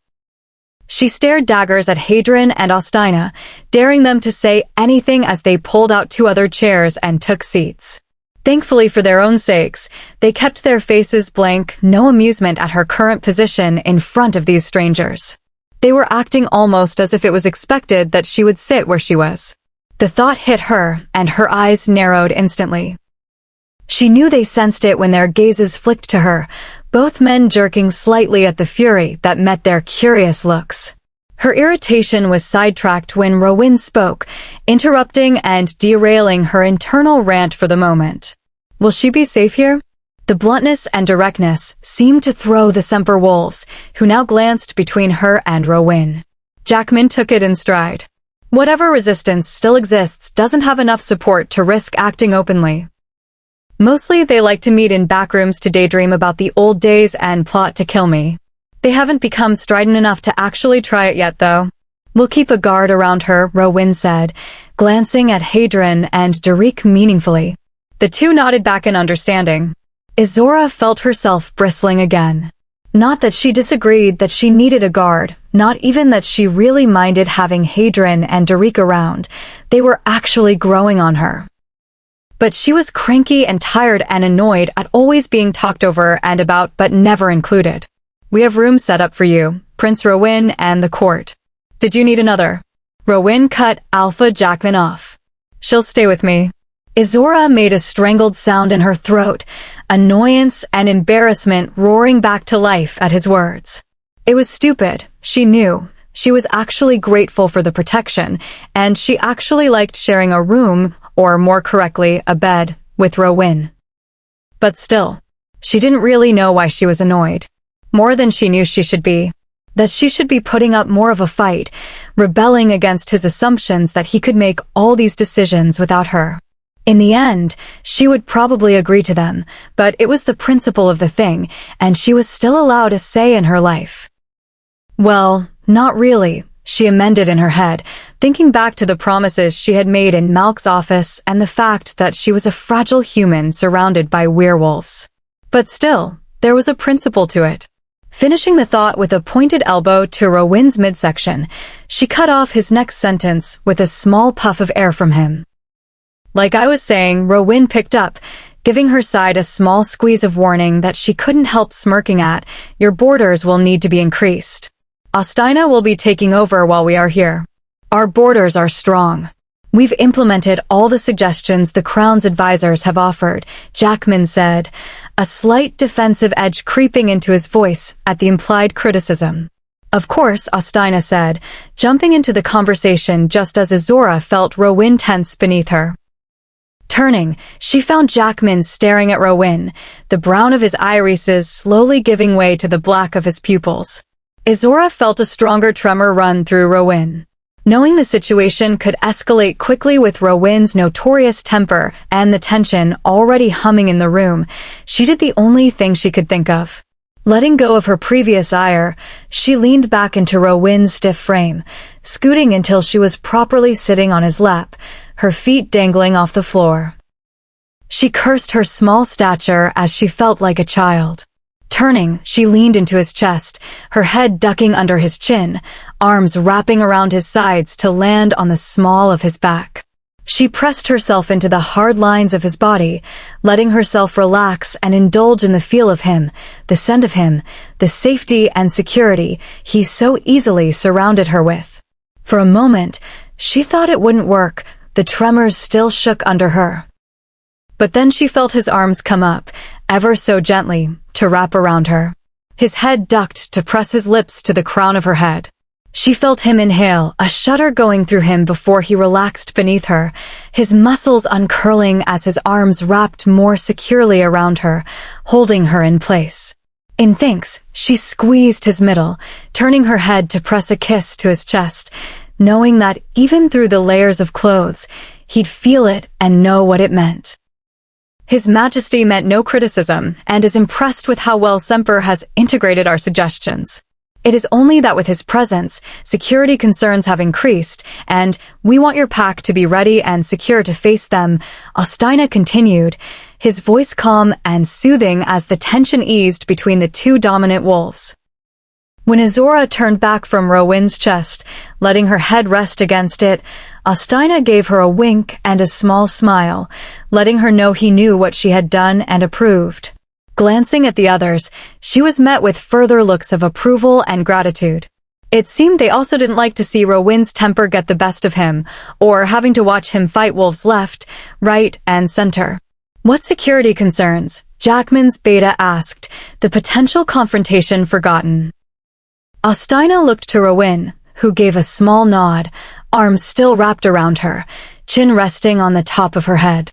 Robert Doylan, he supplied stonily. Jackman let out a growl that shook the windows. In the blink of an eye, Hadron and Derek were across the room, closing ranks in front of her, their own growls ripping out.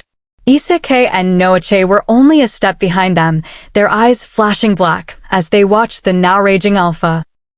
The Semper Beta and other pack members weren't coping much better, their eyes rapidly shifting colors as tremors raced under their skin. Olivine and Ostina were on their feet, faces calm as they watched those in the room, subtly shifting their bodies closer to the wolves nearest them.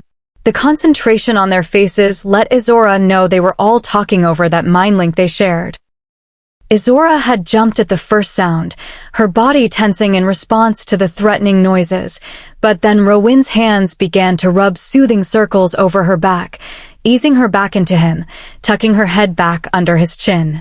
His body remained relaxed and calm as her heart raced. The only pack that may hate Doylan more than mine and my family would be Semper, Rowyn whispered to her, offering an explanation for the sudden burst of emotions that had taken hold of the office. Jackman was still growling, his fists curling and uncurling at his sides, eyes flashing black as he paced the length of the office. His beta and the others were just as agitated as their alpha. Her and Rowyn's guards watched the Semper wolves pace, eyes alert as they tracked the raging, caged animals ready for the tether of their control to snap. It was a long few minutes before Alpha Jackman's eyes stopped flashing black, his pacing slowing until he stood still. The hands still fisted at his sides were the only indication of the rage roiling just under the surface. What about that cowardly, lying sack of garbage? Jackman bit out, his eyes flashing before he took a deep breath, and they settled back to their normal brown, though the warmth and welcome that had shone from them before was notably absent. He's been making some moves in the past few months. There was a small attack at Tenebris, Ostina said carefully, watching the Alpha for a reaction to the news. He wasn't disappointed. It was another few minutes before Jackman and the others had calmed enough for the meeting to continue, the discussion of the borders and the concern for security while they visited raging between them. When they were finally done and had retreated to the rooms Jackman had set up and provided for them, Izzorah asked the question that had been nagging her. Why do they all hate this Doylan guy so much? I mean, I get that he's a bad guy, but that felt like a lot more than just that. Rowyn had been in the bathroom washing up as she sat cross-legged on the wrought iron antique king-sized bed that dominated the period-appointed room, her hair messily tied in a bun on the top of her head as she waited for her turn in the washroom. At her question, he stuck his head out the door, offering her a sliver of a glance at his chiseled chest. A view that had her biting her lip. I saw that. Her eyes snapping up, she met his laughing ones with a glare, her cheeks warming. You didn't see anything. Sure I didn't, Cupcake, Rowyn said indulgently, laughing at her snort of indignation. As for Semper and Doylan, they have a lot of unfinished business, to say the least. Rowyn answered, popping his head back into the bathroom. Izzorah tried to recall what she had learned about Doylan and his rogues as she listened to the tap turn on, water splashing against the porcelain bowl. Of course, then she got sidetracked picturing the droplets of water running down his chest. I heard that, Rowyn called out, his voice garbled around a toothbrush, but not enough to hide the laughter in it. Sticking her tongue out at the open door, she called back, You didn't hear anything, you butthead. And stop listening to my thoughts. It's creepy. Stop shouting them at me if you don't want me to hear them, sunshine. He called back, the tap shutting off before he sauntered into the room, shirt still off. As her eyes were drawn down, he let out a laugh. She knew he'd done it on purpose just to get a reaction from her. Grabbing one of the lace-trimmed pillows from behind her, she whipped it at his head. Of course, she missed as he easily ducked out of the way. Crossing her arms, she glared at the wall angrily. Stupid werewolves, and their stupid heads, and their stupid chests, and their stupid mind-reading. Okay, I'm sorry, Rowyn said, still quietly laughing and ratcheting up her anger another notch. You're just cute when you get all flustered by my swoon-worthy muscles, Rowyn said, mimicking her voice horribly. A strangled noise caught in her throat, her mouth falling open as she spun to stare at his grinning face. That's it, I'm gonna kill him, she thought, eyes narrowing before she launched herself off the bed and at him. Throwing herself, she hit him in the chest, her fists landing on his shoulders as she let out an oomph at the impact. Of course, being Rowyn, her attack did little to him. He merely took a small step back to absorb the impact, arms coming up to catch her before she inevitably fell to the ground. "I'm gonna make you pay for that, you imp," she shouted angrily, huffing air as Rowan held her aloft and against his chest. "Imp? Really, sunshine? Am I that irresistible that you can't even come up with insults anymore?" Rowan asked, his eyes twinkling as he stared down at her. Struggling in his hold, Izzorah kicked at his shins in an albeit weak attempt to get free. "I hate you, you stupid jerk," she yelled, still struggling, her breathing becoming more labored as she fought. Suddenly, she was free. Rowan's arms were gone as he stood now a few feet from her, his eyes dark and haunted as he stared at her. Planting her hands on her hips, she nodded in satisfaction. "And stay out of my head. You don't just get to go traipsing around in my thoughts whenever you want, you tunk." Exclaiming her point with a poke to his chest, her eyes narrowed. When he didn't respond, her head cocked to the side as she took him in, her eyebrows pulling together. "Rowan, what the hell is the matter with you?" she demanded as he stayed frozen. When he didn't say anything, Izzorah took a step closer, her hands falling to her sides as she stared up at him. Raising a hand, she waved it in front of his face, trying to get a reaction from him. "Rowan, you hate me?" came his final strangled reply, the words choked out of his throat as if they caused him pain. "What?" she asked, looking at him in complete confusion. "Rowan, what is going on? You said you hate me," he said more confidently, wincing on the words as he looked down at her, pain and fear in his silver eyes. "Yeah, I do hate you, you turd," Izzorah said with a wave of her hand in dismissal. "But what the hell is wrong with you?" "Izzorah, whatever I did, I'm so sorry. I'll fix it. Please just give me another chance." "Whoa, what are you talking about?" she asked, cutting off Rowan's words. Oh, she exclaimed, realization dawning, and then she was laughing. Laughing so hard she almost fell over. Wrapping an arm around her middle, she had to reach out, grabbing Rowan's stiff arm to balance herself until she could get herself under control. "I'm sorry," she said around a hiccup, brushing at the corner of her eyes for the tears caught in her lashes.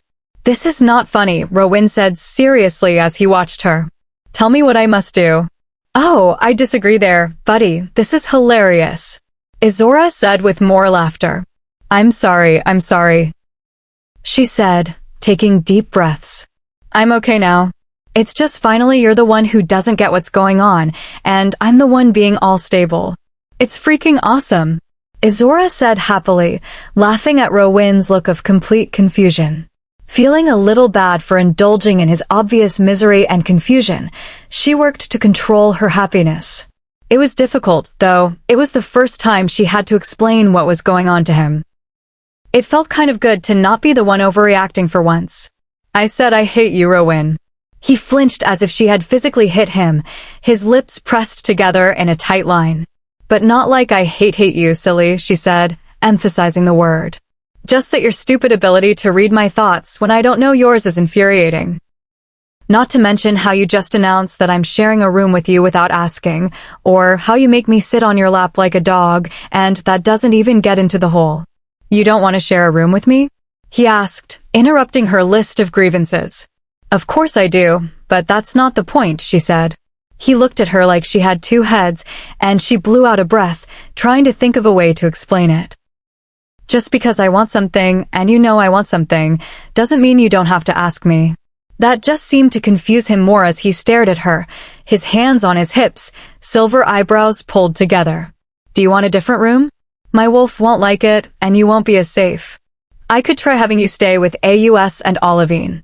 This time, it was her turn to cut him off. "I don't want another room, Rowan," she said. "I just want you to ask me before you go making decisions for me. Just because you think it's what's best, or even what I want, you should ask me, and it should be a discussion. Unless, am I still some prisoner here?" she asked, a little less surely than she'd like. A part of her had been worrying over the question for the last few days. What exactly was she to these people now? She was constantly under guard, but was also supposedly someone to Rowan. Where did that leave her? No, of course not. You aren't a prisoner, Rowan said angrily, his eyes flashing pure silver. Okay, glad to know. And if that's the case, then you can't just be ordering me around anymore and sitting me in whatever box you want, whenever you want, do you understand? She asked more gently this time, trying to see the issue from his perspective and understanding that it would be a hard concept for a freaking prince of werewolves to really grasp. I was just doing what I thought would be best.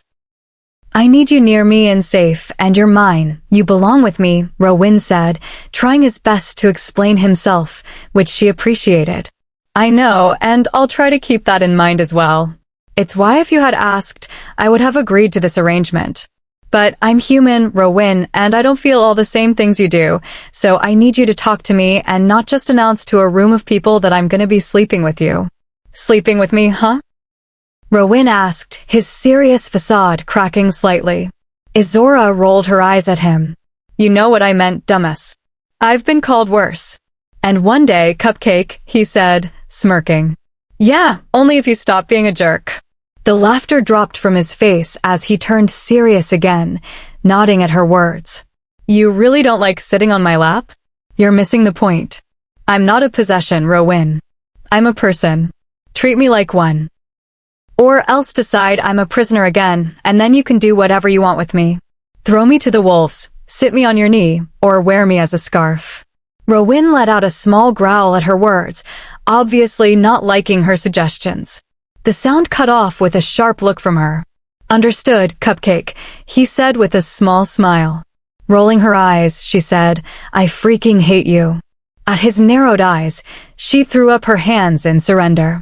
Fine, fine, fine. You stop treating me like a puppy, and I'll stop joking about hating your annoying self. Deal? He tilted his head to the side as he considered, and Izzorah had to resist the urge to comb the bit of hair that fell across his forehead back into place. Deal, he said at last, a grin forming and showing off his straight white teeth. Shall we seal it with a kiss? He asked, eyes sparkling with mischief. You're the devil. She snorted in amusement. It's just a kiss, Iz. Not your soul. Somehow I think that's the same thing, she said even as she stepped closer, the small distance between them closing as her head tipped back. Would that be such a bad thing? Rowan asked softly as he tucked her hair behind her ears, his fingers trailing over her cheeks and down the curve of her neck, leaving a trail of goosebumps in their wake. I think.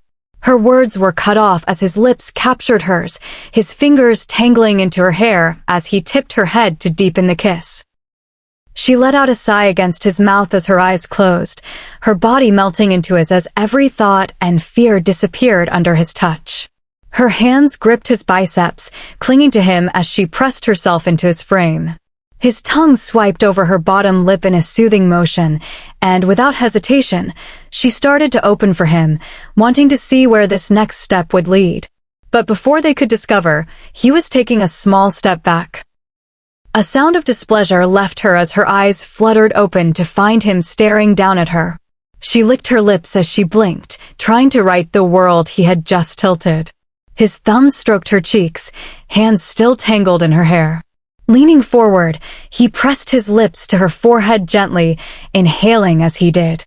Then he was stepping back, hands falling from her, her own grasp on him breaking under his strength as he forced space between them.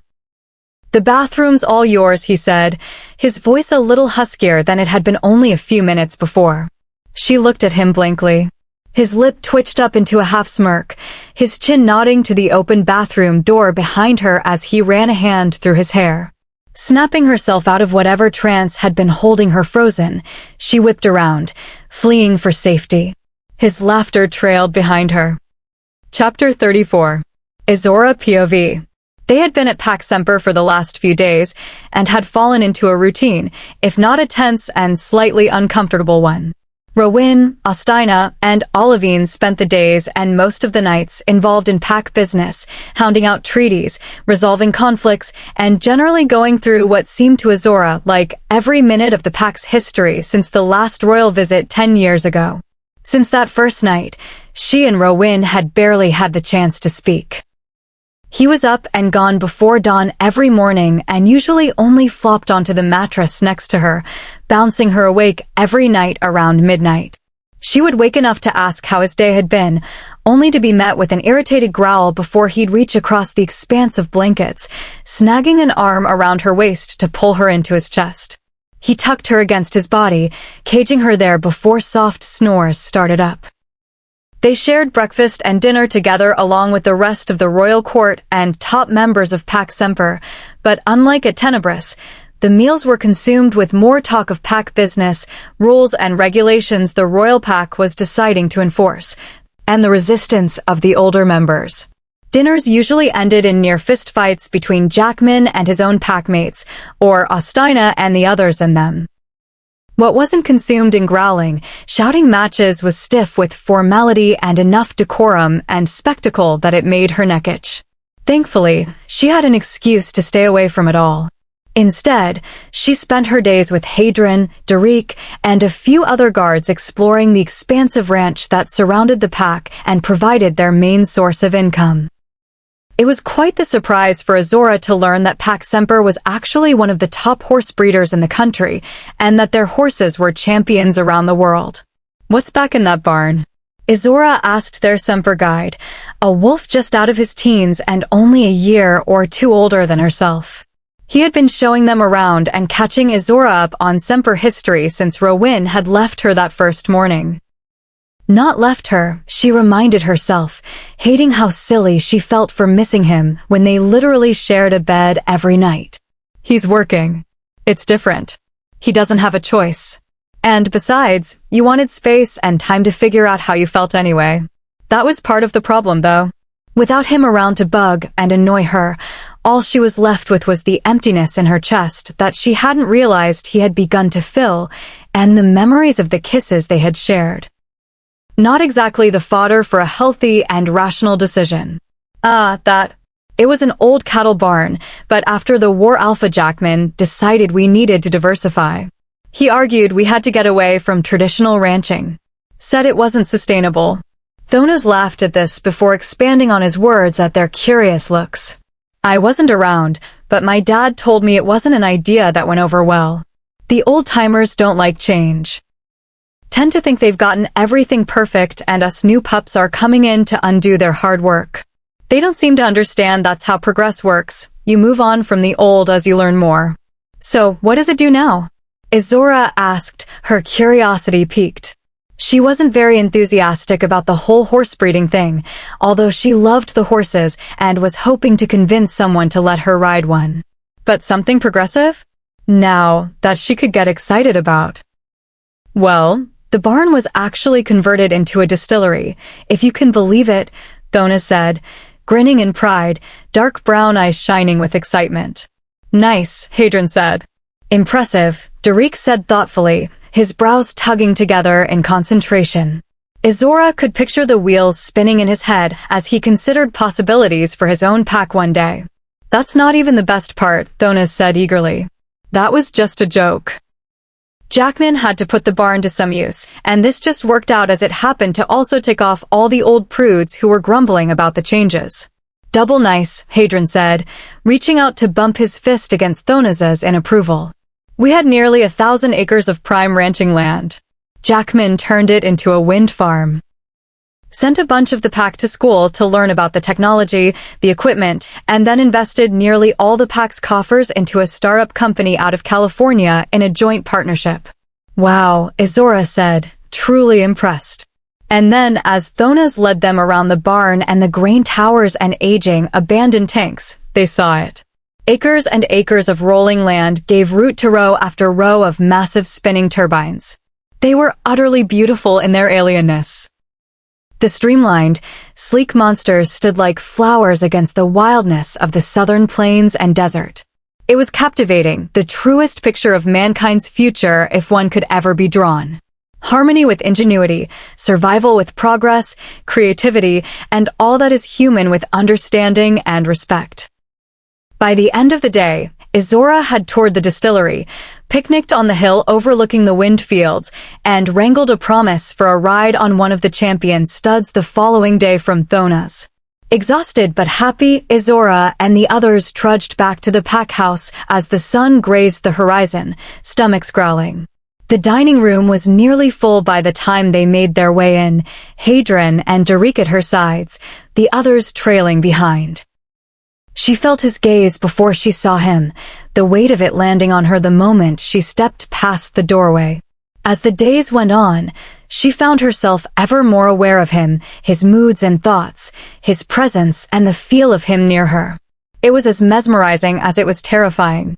Now, as he sat at the end of the long table, Ostina and Olivine on his left, a line of empty chairs on his right, she didn't hesitate before moving to take the one at his side. His hand brushed her hip as he helped pull out her chair. Smiling, she met his gaze, watching relief flash in their steely gray depths. "You know I'm fine. I don't know why you're always so worried," she muttered quietly, alluding to the fact that she had quickly figured out her protectors were regularly checking in with Rowan throughout the day. Or if not him directly, then with the twins and Olivine, giving them constant updates and reports on her safety and location. A hint of embarrassment flashed across his face at having been caught, but then just as quickly it was gone, replaced by the stoic mask he wore around the Semper Pack, one of cool, calm confidence and power. "It is different to see it with my own eyes," he offered softly. When she raised an eyebrow, he let out a small chuckle. "It's my nature and my past." At that, she let the scolding fall from her face, an instant need to reach out and comfort him filling her. "I will always worry about your safety, and I will always hate when it is others that you must rely on for protection, even if I trust them." She knew he added the last bit for Hadron and Derek's benefit, who could no doubt overhear their quiet exchange on the other side of her, though neither made a sound or comment at Rowan's words. Still, she knew they appreciated them all the same. Letting her instincts guide her, she reached out to squeeze his fisted hand atop the polished wood, smiling when he looked up at her. Understanding and gratitude consumed her as she considered how difficult this experience must be for him, and how hard he was trying to balance it with her wishes not to be treated as a prisoner. "Only a few more days," he said, turning her hand to intertwine their fingers. Even when his attention was pulled down the table to Alpha Jackman, and he was drawn into some pact discussion, he kept their hands like that. Every once in a while, his thumb ran over her knuckles as if he just needed to know she was still there. Keeping her head bent over her meal as she ate, she could feel the glances and looks from those around the table. And even though she hated the attention, she just couldn't bring herself to pull her hand away. Chapter 35. Izzorah POV. It had been nearly 6 days, and according to Hadron, Rowan was hoping they would wrap everything up that evening and be on the road by nightfall, heading for his territory. Of course, as the days had drawn on and the realization of what the end of their time at Semper meant, nerves had taken root in her gut. Every time they spoke about the trip to Silverblood territory, just hearing the name made her feel dizzy. She became a ball of nerves and nausea. Cold sweats broke out as she started to hyperventilate. She thought she was doing a pretty good job of hiding it from Rowan, who had enough stress already as he and Jackman continued to lock horns with the oldest and most stubborn members of the pack. Apparently, Hadron had explained the day before that those members would have become counselors under the old ways, and although that system had been abandoned with the succession of Rowan's parents, a certain part of Semper refused to give up the positions and power they believed they were entitled to. It was creating quite a headache for the young prince and Alpha. So far, only Hadron and Derek had become aware of her continued anxiety and panic attacks, and she had sworn both to silence. They didn't like it, especially the lying to Rowan part whenever he managed to pick up on her feelings, but her threat was enough to keep them quiet. For now, at least. "You really should tell him," Derek said again, his face screwing up in a scowl as he steadied her while she bent over, eyes closed in an attempt to ease the tightness in her chest. He was particularly prickly about the whole keeping anything from your mate principle.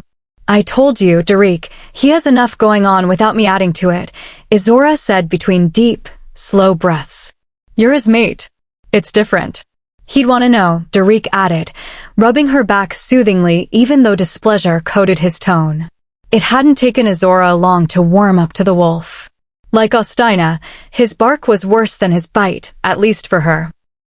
Underneath his stony exterior, she found a loyal and very principled man, and over the past few days, she had received quite a few lengthy lectures on mates and their role in werewolf society. He was not impressed that she was opposing the mate bond and keeping things from Rowan. Hadron made a noise that could have been agreement or amusement at Derek's continued argument. He was more accepting of her decision.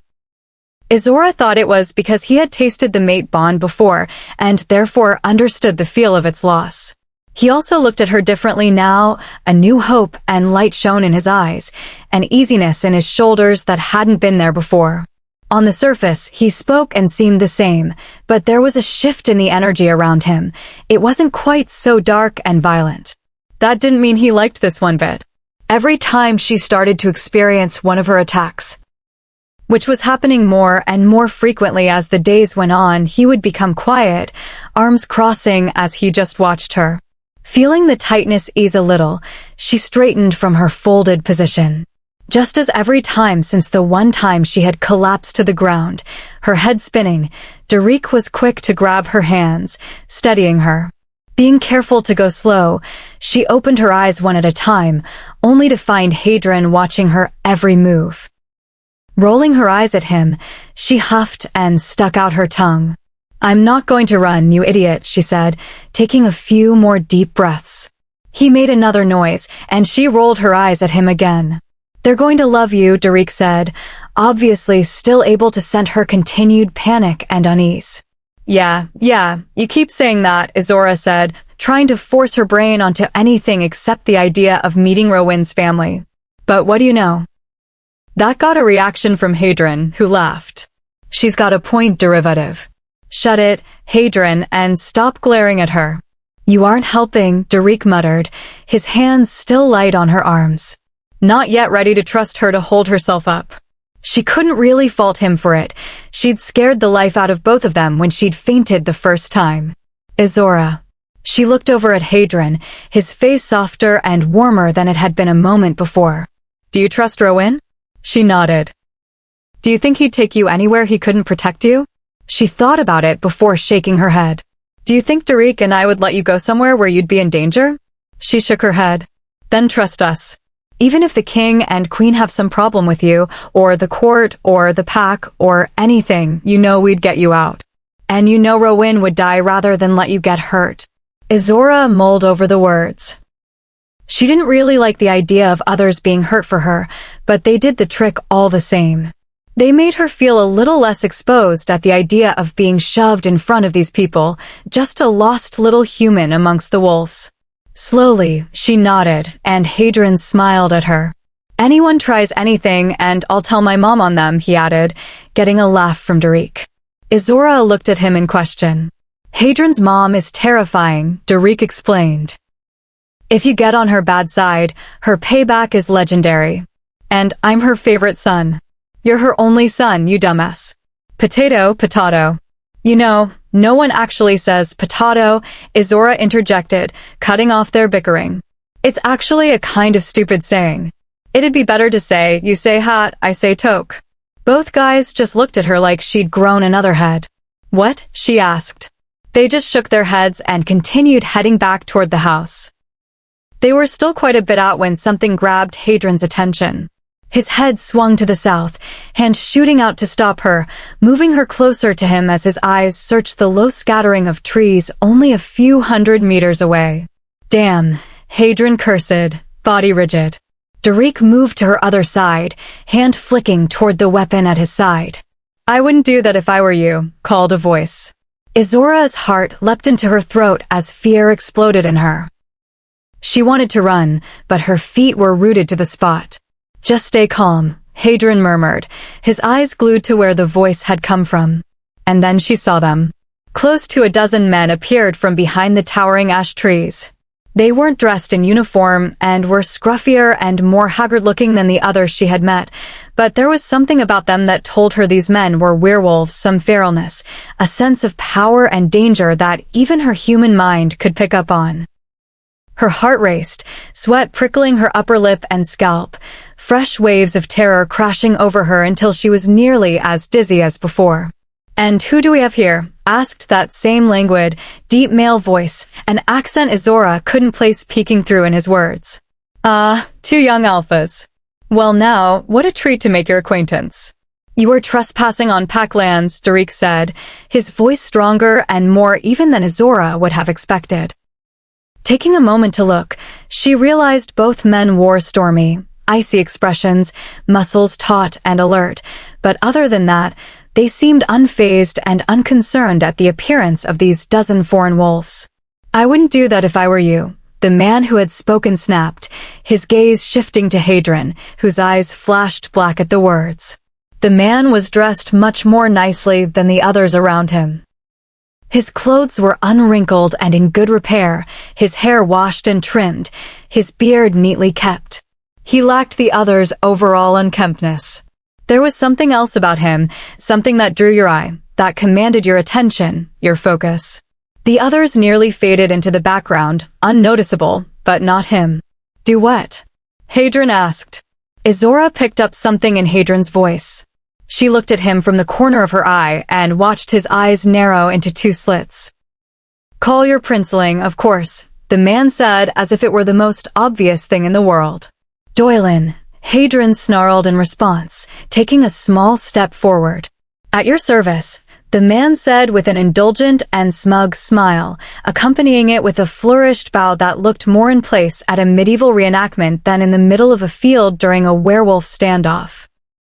Hadron went to take another step forward, but his arm, still resting on her forearm, stopped him, snapping him from his anger with a reminder of her presence amongst the enemy. Shifting closer, he snarled lowly at the man Doylin. Now, no need for the threats. I'm merely here for a little chat. And besides, you wouldn't want the little human to get caught in the crossfire, now would you?" Doylin asked, finally looking at and addressing her presence between Derek and Hadron. But Izzorah wasn't fooled for a second. There hadn't been a moment since probably before Hadron realized they weren't alone that Doylin hadn't been fully aware of her presence, or of who she was. Well, not who, but what she was. "She isn't your concern," Hadron said, shifting to try to block more of her from Doylin. The name kept ringing in her ears, over and over, the words Rowan had finally confided in her, the war, his mate's death, the man behind so much of it. And now here he was standing in front of her. She felt dirty just being near him and found herself wishing it was Rowan and not Hadron standing beside her, that it was Rowan's arm steadying her and not Derek's, and that if these were her final moments, it was Rowan's voice and his face that would be the last things she would hear and see. "A new member for my dear niece's family? That is always a concern of mine," Doylin purred, not shifting his eyes from her. "The Queen no longer holds any ties to you, nor you to her." "You made sure of that," Hadron snarled back, his hands fisting. "An unfortunate accident," Doylin said with a wave of his hand. "A subject gets it into his head to take things into their own hands. Rest assured the parties responsible were dealt with adequately." "Unfortunate accident?" Hadron repeated in disbelief. "You are insane. And if you think Izzorah will ever forgive you, she will forgive me." Doylin roared, his eyes flashing pitch black. Catching himself, he ran his hands through his hair, rolling his shoulders. "She will forgive me because I am all the family she has left." He finished calmly and with absolute conviction. "What do you want, Doylin?" Derek said, cutting off Hadron's next retort. Izzorah squeezed his wrist in thanks for shifting the focus before Hadron lost his cool and they all ended up dead. "It's your highness to those not of royal descent, but for the grandson of the infamous Malkay, I can offer a pass," Doylin said, his voice back to that unhurried, indulgent one of before. Izzorah was getting the distinct impression that whatever Robert Doylin had been before the war, he was most certainly not that anymore. "I'm flattered," Derek said flatly. "You should be. There are not many I tolerate disrespect from. You should be sure to remind your queen of that little fact." "It seems she may have forgotten. You said you wanted to talk?" Derek hinted, ignoring the rogue king's ramblings. "I do." Not with you though, young alpha, Doylan said, shifting his gaze back to her. With her. Izzorah flinched under the force of his gaze. She didn't like the intensity in his eyes, the aura around him that urged you to look at him, that pulled you in, but then when you did, you were met with the insanity shining in his eyes that made you want to squirm. You talked to me, Hadron said, leaving no room for argument. You're boring, son of Bellator. Her though? Oh no, she's not boring at all. A human amongst the crown's most trusted and loyal, accompanying the royal court, covered in the scent of the very private and very guarded princeling of the lands? No, I'll talk to her. She's interesting. She's piqued my curiosity. I do so love a mystery, Doylan said, stepping closer to where they stood, his hand reaching for her. Even with feet of space still between them, she flinched back and away, not wanting the man anywhere near her. So, little human, how did you come to play with wolves? Doylan asked her, his eyes still dilated black and bright with interest. We said you aren't talking to her, Hadron said, stepping fully in front of her. I came to talk, but I will kill her. It's not as interesting, but it is effective and it carries a certain message, don't you think? One even I think your prince will understand, Doylan said, his voice changing to one of hard, cool steel. Shivers raced down Izzorah's spine at the malice and cruelty in that voice. There was no hint of hesitation or remorse. He would kill them without a thought, and right now they were too outnumbered to fight out, not for her to survive anyway. Taking a breath, she pushed on Hadron's shoulder, stepping around him so she was facing Doylan. Brave little thing, Doylan mused as he watched her every move. I can see why you captured the eyes of the prince. I did no such thing, Izzorah said, trying to keep her voice from shaking, proud when it came out nearly normal. And I'm not brave. I just don't like bullies. Doylan blinked before bursting into laughter. Bully? Well now, little human, you're either brave or incredibly stupid. Maybe a bit of both. Izzorah didn't answer, just crossing her arms, letting herself focus only on the anger that burned in her gut at the thought of the pain and heartache this man had caused Rowyn for so many years, ignoring her own fear and terror. And stubborn. See, young Bellator? He asked, looking to Hadron, who was fuming beside her, his hand on the weapon at his side. Much more interesting than you and your predictable fury and threats. I wouldn't push him too much. He's protecting me now, but he doesn't like me that much. Push him enough, and he might just kill you anyway, Izzorah lied, forcing the rogue alpha's attention back to her and off of poking at Hadron, who she could feel beginning to tremble at her side. You think he could kill me before I kill him? Doylan asked, looking genuinely intrigued at the idea and possibility. I think he'd give it his best shot. Interesting. Perhaps you aren't as boring as I expected, Doylan said to Hadron. But I tire of this back and forth and reinforcements are heading to the borders. Unfortunately, our time is nearly up. How disappointing, Izzorah said sarcastically. I can see why you might intrigue the young princeling. Perhaps I should get a human pet of my own. I am not a pet, Izzorah sneered, anger bubbling up at the thought of this man going and stealing some human just for amusement.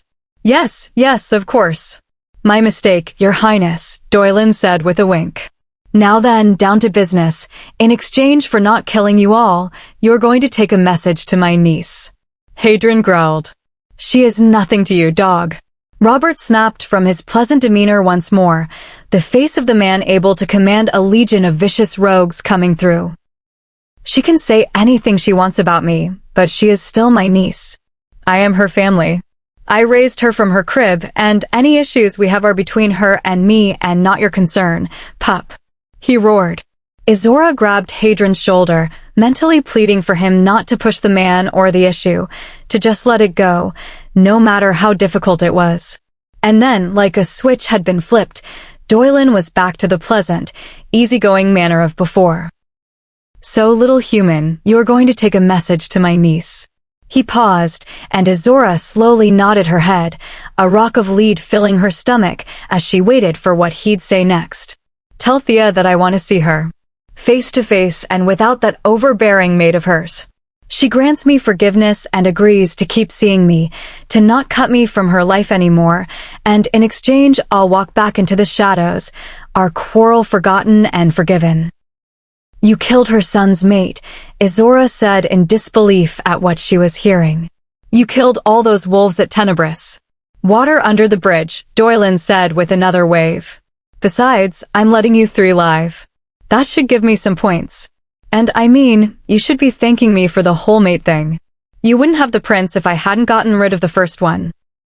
Izzorah felt her mouth drop at the callousness with which he spoke of murder, at the lack of remorse, at the audacity of the man. She didn't even know where to start with how messed up in the head he was. You're insane. Doylan shrugged, unimpressed by her charge. Perhaps. But remember, little human, your new friend's hands aren't all that squeaky clean either. Isn't that right, young Bellator? If I remember correctly, it was your mother, along with your aunt, who helped to kill my son all those years ago. I believe I am still owed for that debt. He was going to torture and kill them. Hadrian spat out. Yes, and he was so beautiful at it, a shame really.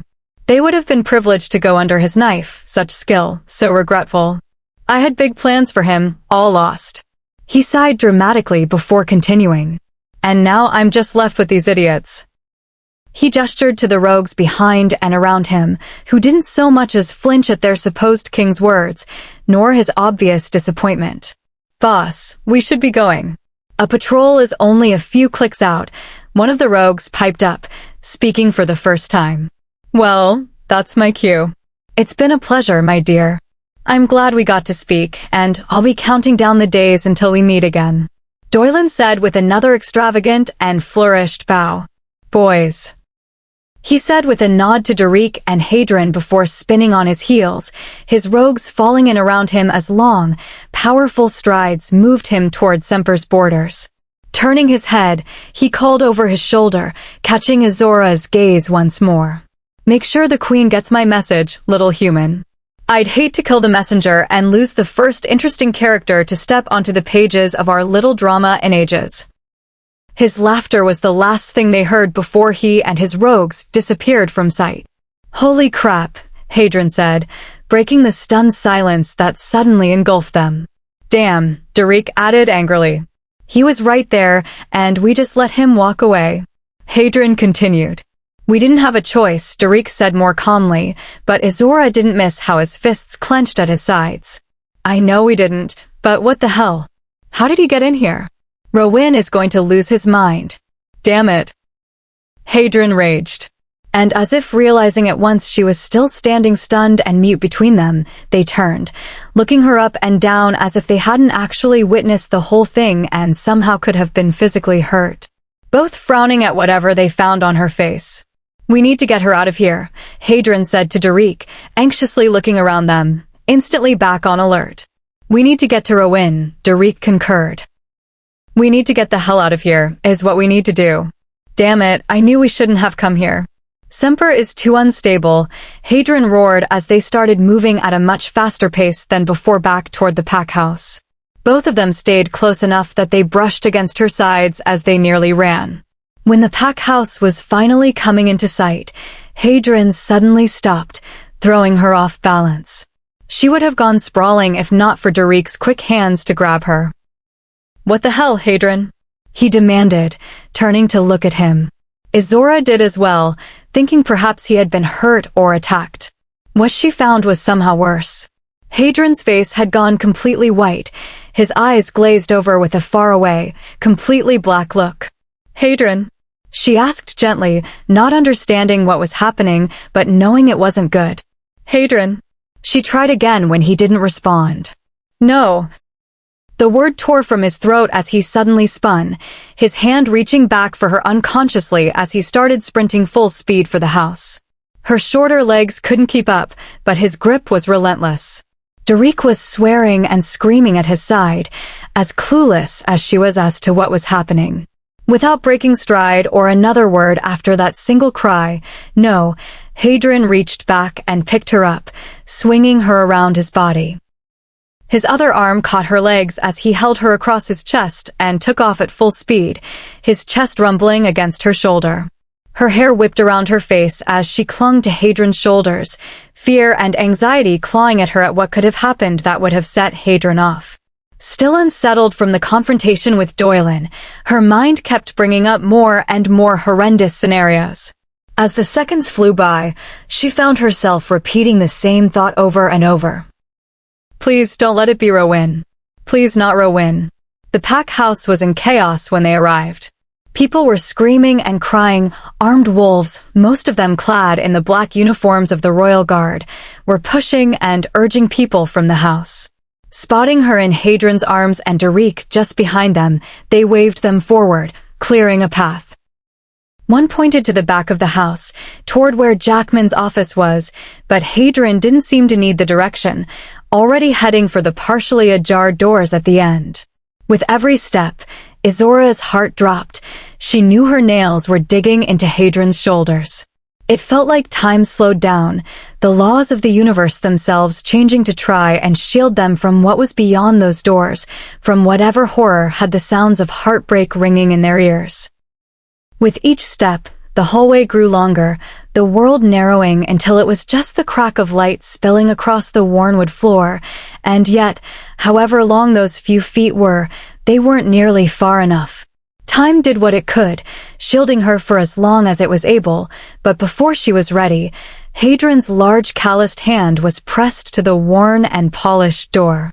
The hinges squeaked, protesting, offering one last resistance, one last warning, but it was futile. And then Hadron was pushing it open with enough force that it hit the wall with a bang, the wall behind shaking, the noise making her jump in his arms. And as if it shattered the spell that had been holding them, everything sped back up.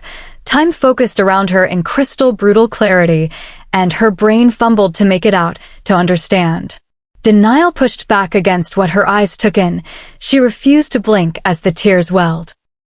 Olivine was kneeling on the ground, her hands clenched around his. Noache was kneeling beside her, his arms around her as she sobbed against him. Isake was nowhere to be seen, the thought that she had never seen the twins apart filtering through her mind absently as she tried to make what she was seeing make sense. Her heart was hammering and jumping into her throat, a strangled cry catching as she finally found him. Struggling in Hadron's arms, his body rigid and stiff under her, she jumped from his hold, unable to worry about his reaction until she was sure. She flew across the room, sidestepping around the broken desk, the tipped chairs and strewn papers, debris and glass, launching herself at him. A moment before she was about to hit him, he looked up, his head raising from his hands, fingers releasing his hair.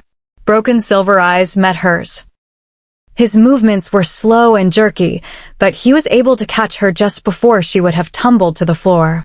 His arms wrapped around her and pulled her into his chest, burying his face into her shoulder. She felt him take a deep breath before a single shuddering sob racked him. She felt her heart break, her mind flashing to the scene that had met her entrance, but then worry for him took over, and she pushed against his shoulders, forcing him to put space between their bodies. She had to be sure. Blood covered him. 3 deep claw marks oozed dark, thick blood from his shoulder. His fast healing was already starting to repair the damage the move to catch her had done to reopen the wound. His dark blue shirt was in tatters, his hair disheveled, and a deep bruise had bloomed and was already fading over his cheekbone. Satisfied, she met his gaze, tears welling again as she took in the unfathomable depth of pain she found in their gray depths. What happened? Her voice broke on the words, hitching around the sobs that were threatening to consume her. But she fought them back. She needed to be strong. She needed to be there for him. Whatever they were or weren't, and whatever was happening between them, didn't matter anymore. All that mattered was the gut-wrenching grief in his eyes and the desperation in his fingers as he gripped her sides, as if she was the only thing holding him from disappearing into some void.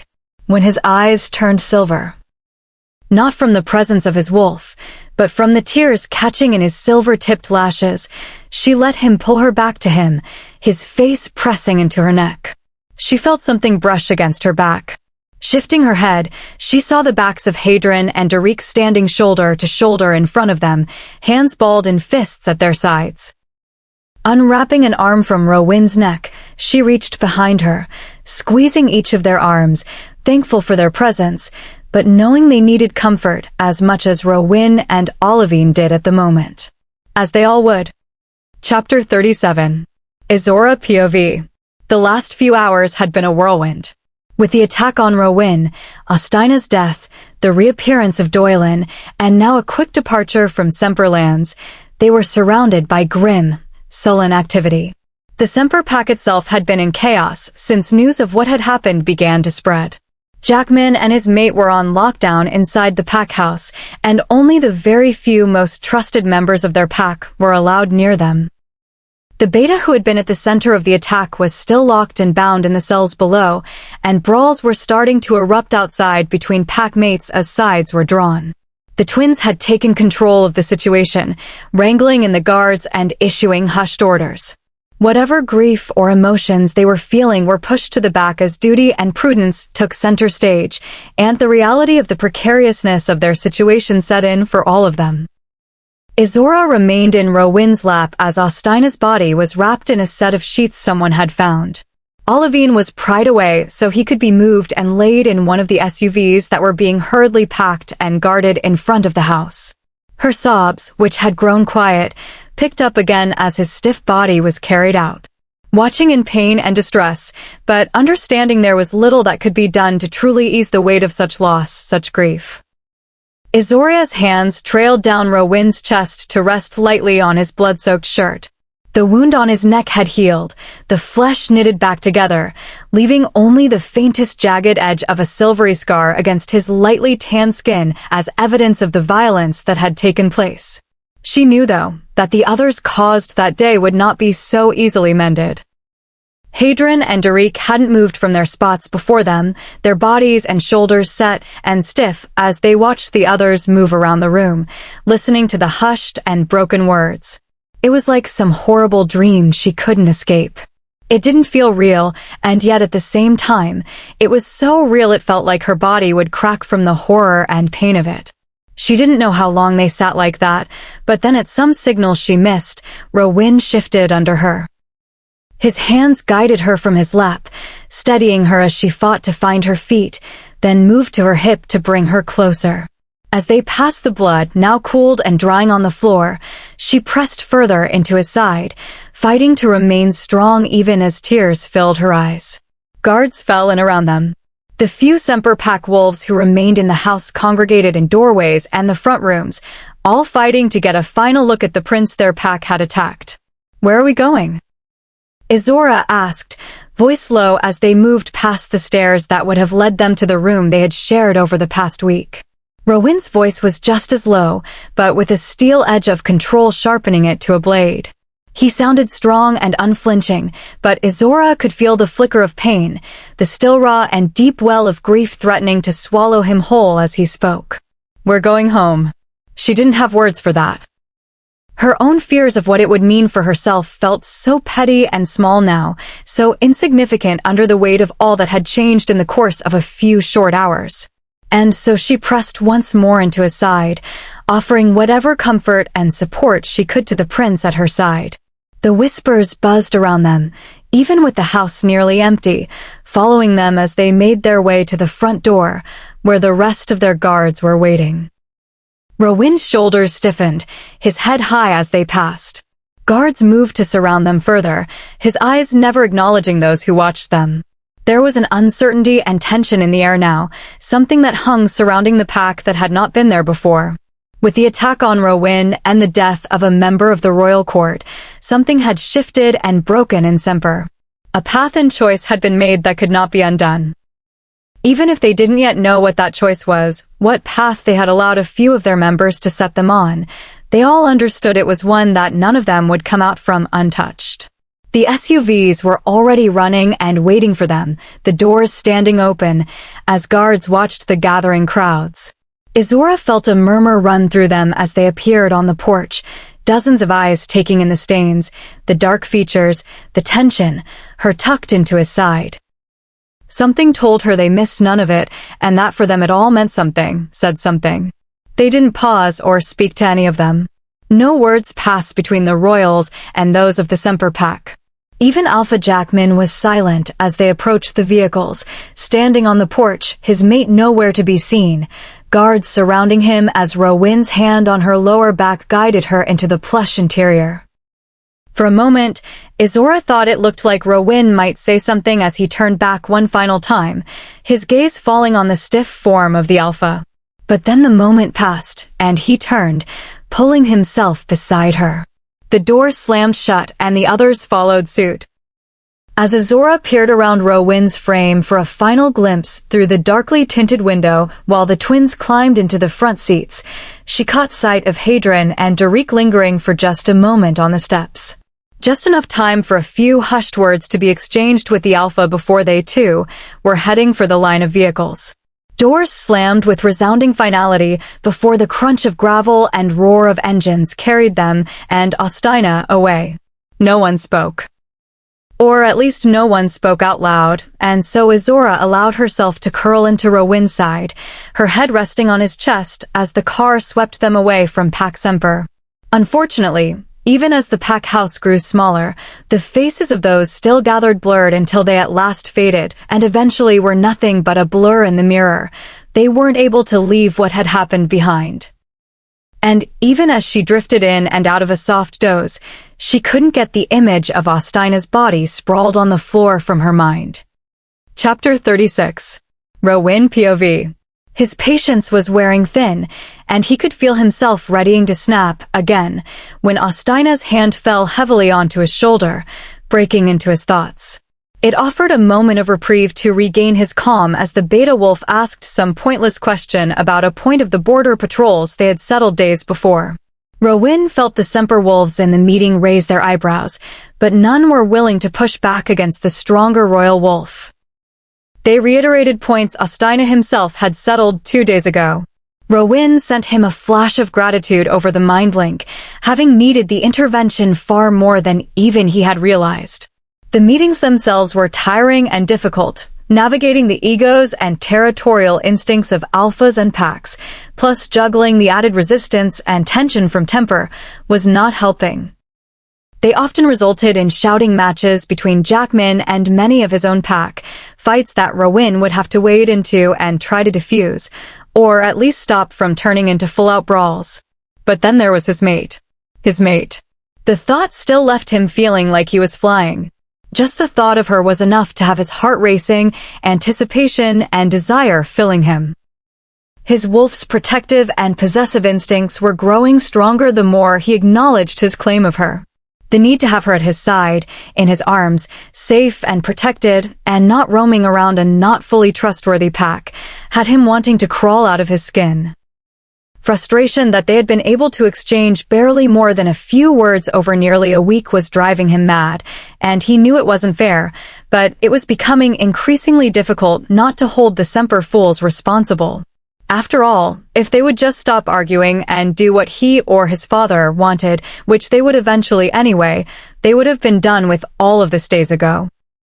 And then he, and not Hadron and Derek, could be showing Izzorah around and picnicking outside with her. It didn't come with much warning, too wrapped up in his own thoughts, so consumed in his frustrations and angst that he missed the signs, missed the warnings. His vigilance had slipped over the days of constant surveillance, the constant streams of violent thoughts and threats no longer even registered. He should have felt the intent, should have picked up on the motivation, the desire to act and not simply rant and wish. There should have been a different taste to the thoughts, one that would have said he wasn't merely hoping another would take the chance, but that he would. But he didn't. His thoughts were too consumed, his guard slipping under the weight of exhaustion and irritation. He felt the nails bite into his shoulder, the sound of his shirt ripping, the flare of heat as flesh gave way under the attack. It let him know he had made a mistake, that he had missed something important. Instinct saved his neck as years of training kicked in, moving his throat just millimeters out of the way of the jaws that snapped shut on thin air. The chair he had been sitting in tipped back as the full weight of the changed wolf landed on him. Rowan braced himself for the impact as they fell through the air. It was enough to off-balance the wolf, giving Rowan enough leverage to throw him to the side. The werewolf, who Rowan was finally able to identify as Jackman's Beta's father, an old and grizzled wolf who had been a trusted confidant and warrior for the previous Alpha and resented not only his son's affiliation with Jackman, but the Alpha's appointment in the first place, hit the desk with force. The impact threw everything on top of it into the air, the wood splitting and breaking as the massive wolf shook his head, scrambling to his feet with a growl ripping free. Lips curled back to expose long canines as he took a threatening step toward Rowan. Jackman was yelling, commanding the wolf to stand down. Guards pounded on the locked door. The Semper Beta had shifted but now stood frozen, staring at his father, unable to take a step toward him. Rowan watched the wolf's muscles bunch, readying itself to spring at him a second time, and prepared to shift to meet the idiotic attack. Just as the wolf pushed off, leaping for Rowan, eyes black and unregretful, another form hit him in the side, ribs breaking from the force. Ostina let out a growl as he landed on the older wolf, paws landing on the wolf's shoulder and neck, pinning him to the floor and offering him one last chance. It was more than most would have given. More than the twins would have, who now stood with weapons out.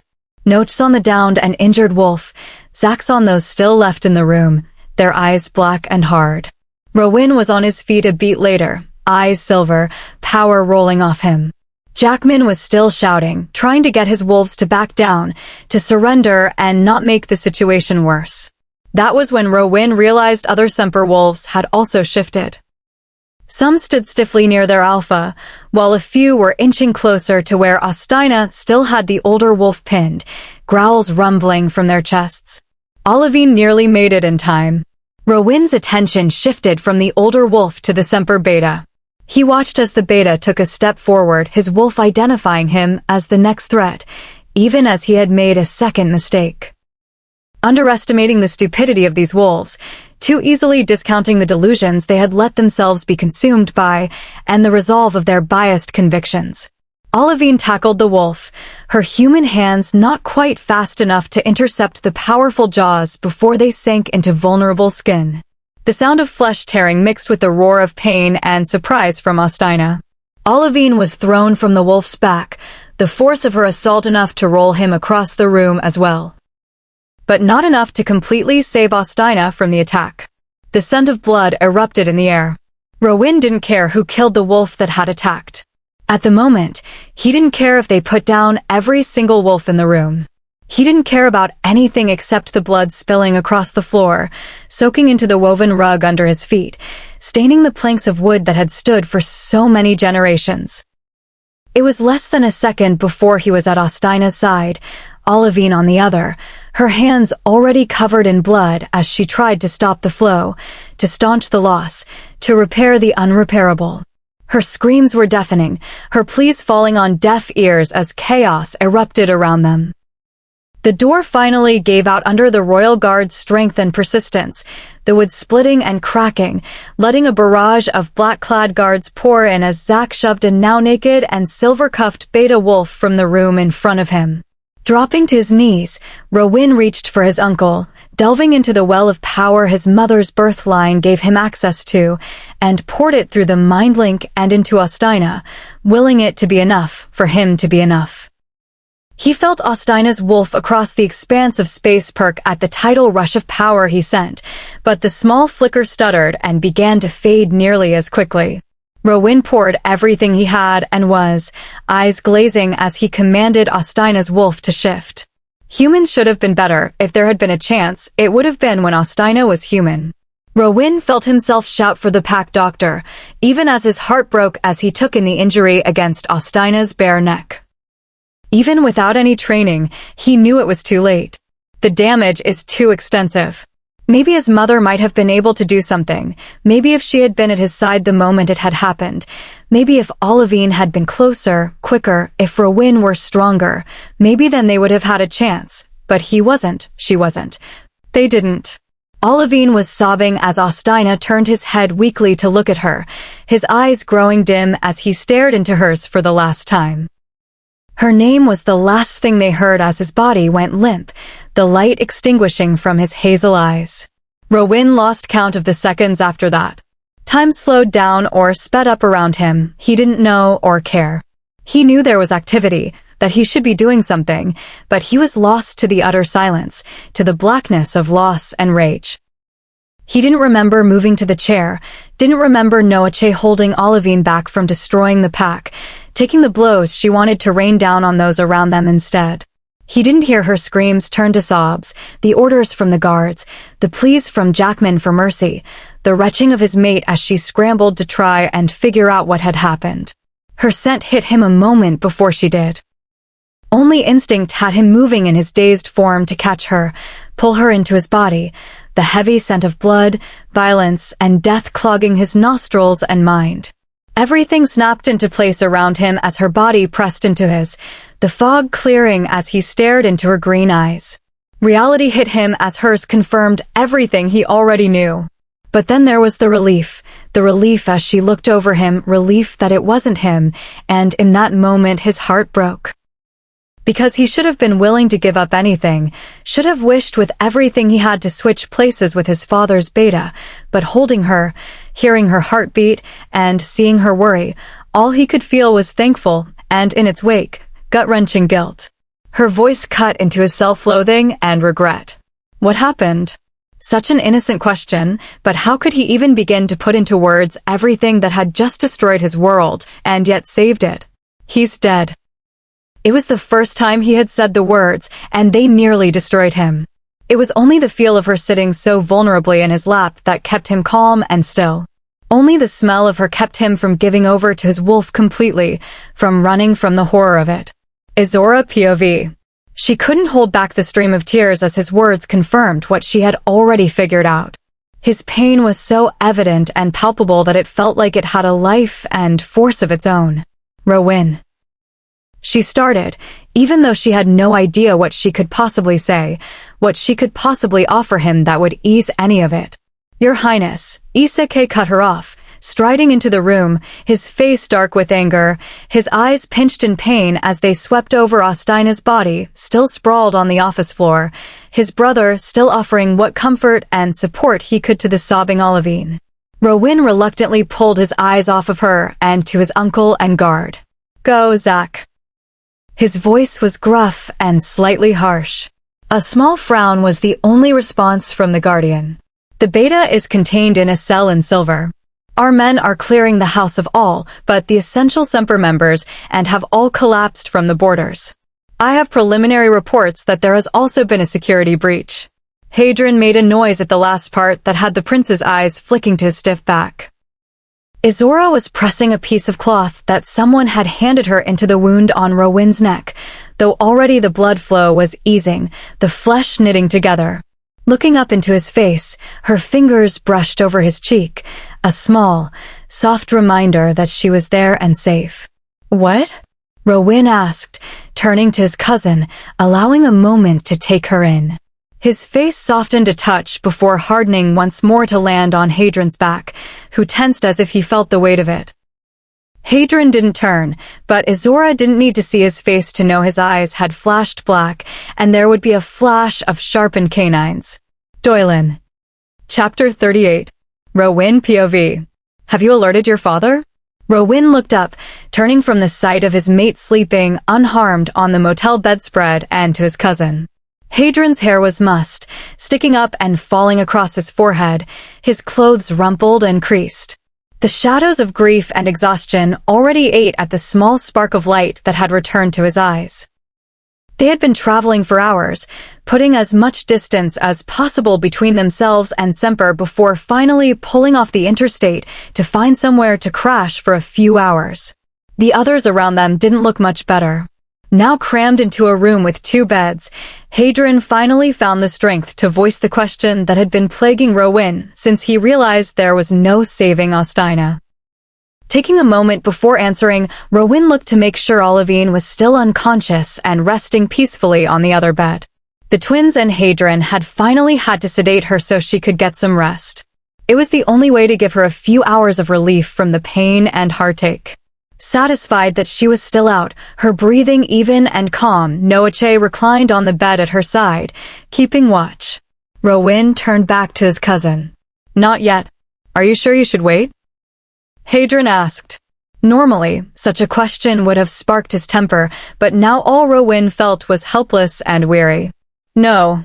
I know I need to call. They need to be warned, but how do I tell them?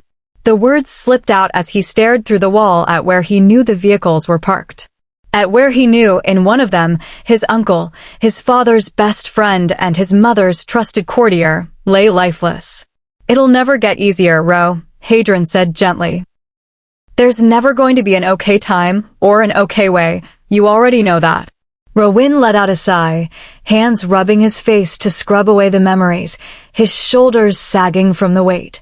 We also need to talk about what our next steps are, Izzorah added from where he stood by the door. He and Noache were the only two who seemed untouched by the hours of adrenaline and lack of sleep.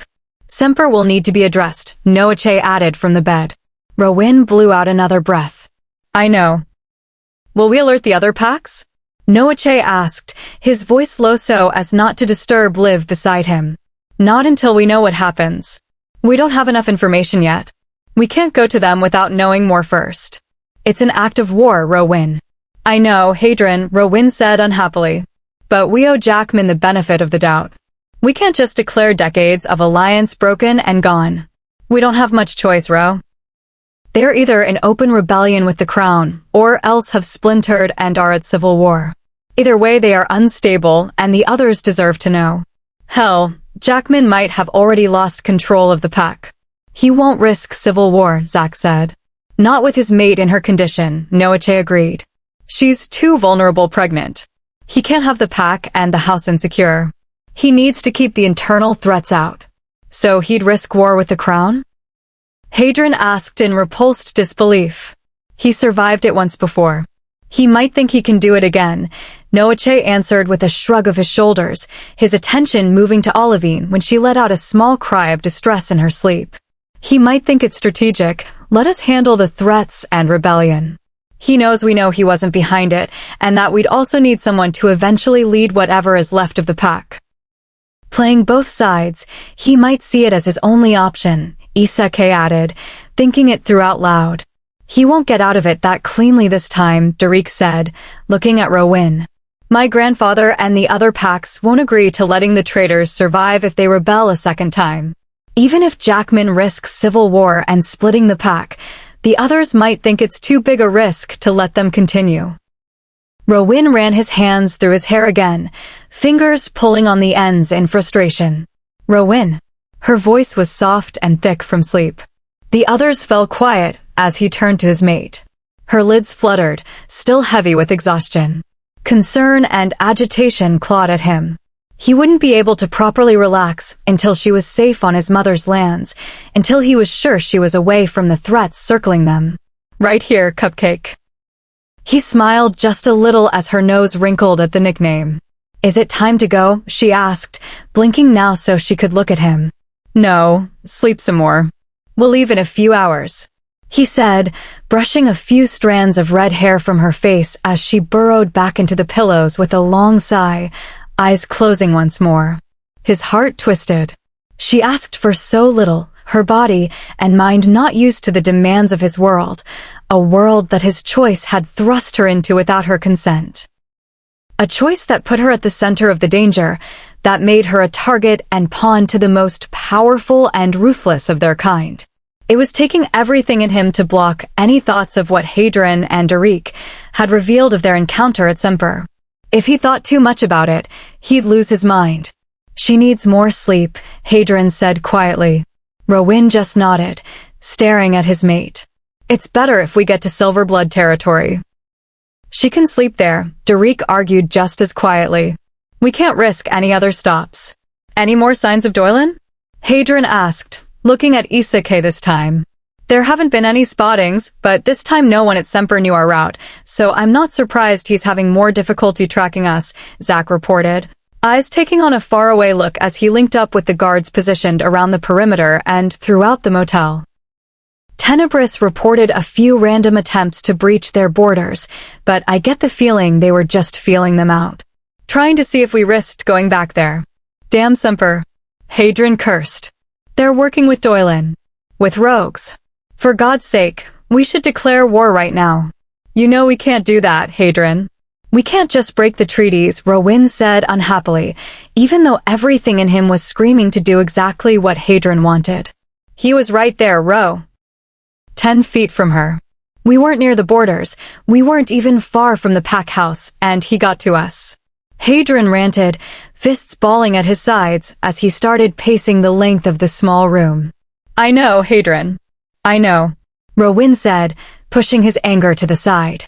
It would do nothing at the moment but upset Izzorah, who stirred at just the hint of emotion from him. Every day, the bond between them grew thicker and deeper, tying them together.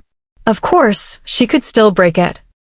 A single word from her, and it would disintegrate into nothing, fall away like sand on the wind, and she could walk away free of him forever. It wouldn't be the same for him, but she didn't need to know that. Didn't need to know that he probably wouldn't be able to survive the loss this time, that he didn't think he'd want to. He needed her to choose him because she wanted to, not because she felt guilty for whatever would happen if she walked away. A real smile broke out over his face for the first time in what felt like days as she started muttering in her sleep.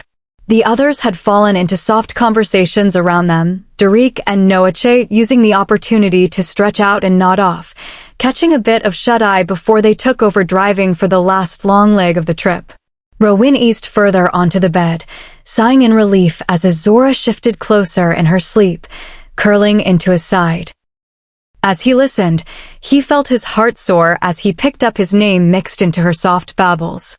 The first time he had heard her sleep-talking, another man's name on her lips, he'd nearly gone on a murderous rampage. Now, knowing the story behind the low cries didn't do much for his temper, but over the last few nights, they had become fewer, his and the others taking over center stage in her nighttime mumblings. Tonight, he wasn't surprised that it was Ostina's name that was nearly as constant as his own, her face scrunching in pain as she called out for him.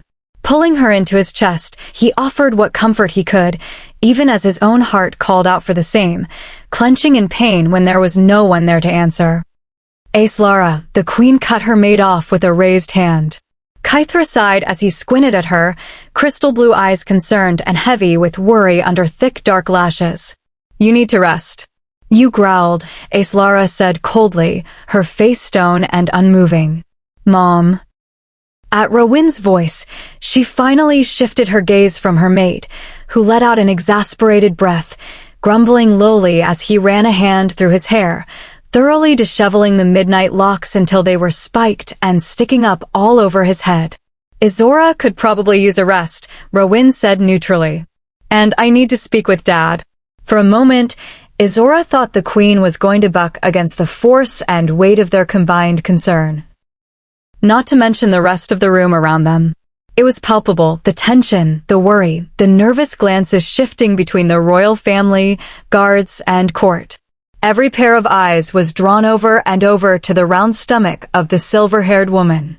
From the outside, it was heartwarming, their concern and love, but it wasn't that difficult for Izzorah to imagine how tight and constricting it could so easily turn. How effortlessly it could turn resentful and overwhelming. Fine. The pregnant woman will lie down. Are we all happy now? Izzorah asked sarcastically, turning from the two tense and nervous-looking guards who had blocked their way. The two let out twin exhales as she turned, relief blatant between them that she was relenting. Izzorah threw a glance over her shoulder at the sounds, her own growl rumbling as she stared. The two massive men gave audible gulps, eyes shifting nervously as the queen moved toward the winding staircase, Izzorah in tow. As "Stop terrorizing Emmett," Kythra chided gently from behind Izzorah. His eyes were sparkling as Izzorah looked over her shoulder at him. She met his smile with a small one of her own, relieved not to find a trace of anger or rage on his face. Rowyn was at his father's side and caught her gaze, winking at her and causing heat to creep into her cheeks. "I'll terrorize whoever I want, mate," the queen sniped back, not bothering to look at him. The king let out a sound of amusement mixed with pure exasperation. Even Izzorah didn't miss the few snickers from where the twins and Olivine still stood watching. Izzorah hadn't realized how tall Rowyn and his father were until they suddenly materialized at her sides just as the queen's foot touched the first step. Rowyn stayed close to her side, brushing against her hip as they climbed, while Izzorah moved to his mate's side, a hand on her lower back and the other on her hip, slowing his pace to match hers. Izzorah ignored the king, keeping her grip on the handrail and Izzorah, but let his hand stay. With Rowyn at her side, she felt confident to take her eyes from the stairs, instead choosing to go back to admiring the space, the stunning landscapes beyond the glass, and the trail of people and guards coming up behind them. A mix of happiness, grief, relief, and tension on their faces as they watched the royal couple climb. "No one outside the royal court knows," Rowyn said. Izzorah quirked an eyebrow at him, shifting from staring out the window at the barren, stark tundra. "About my mom's. If you say condition, Rowyn, I swear I will put you outside with the dogs," Izzorah snapped. "Don't mind her, she's."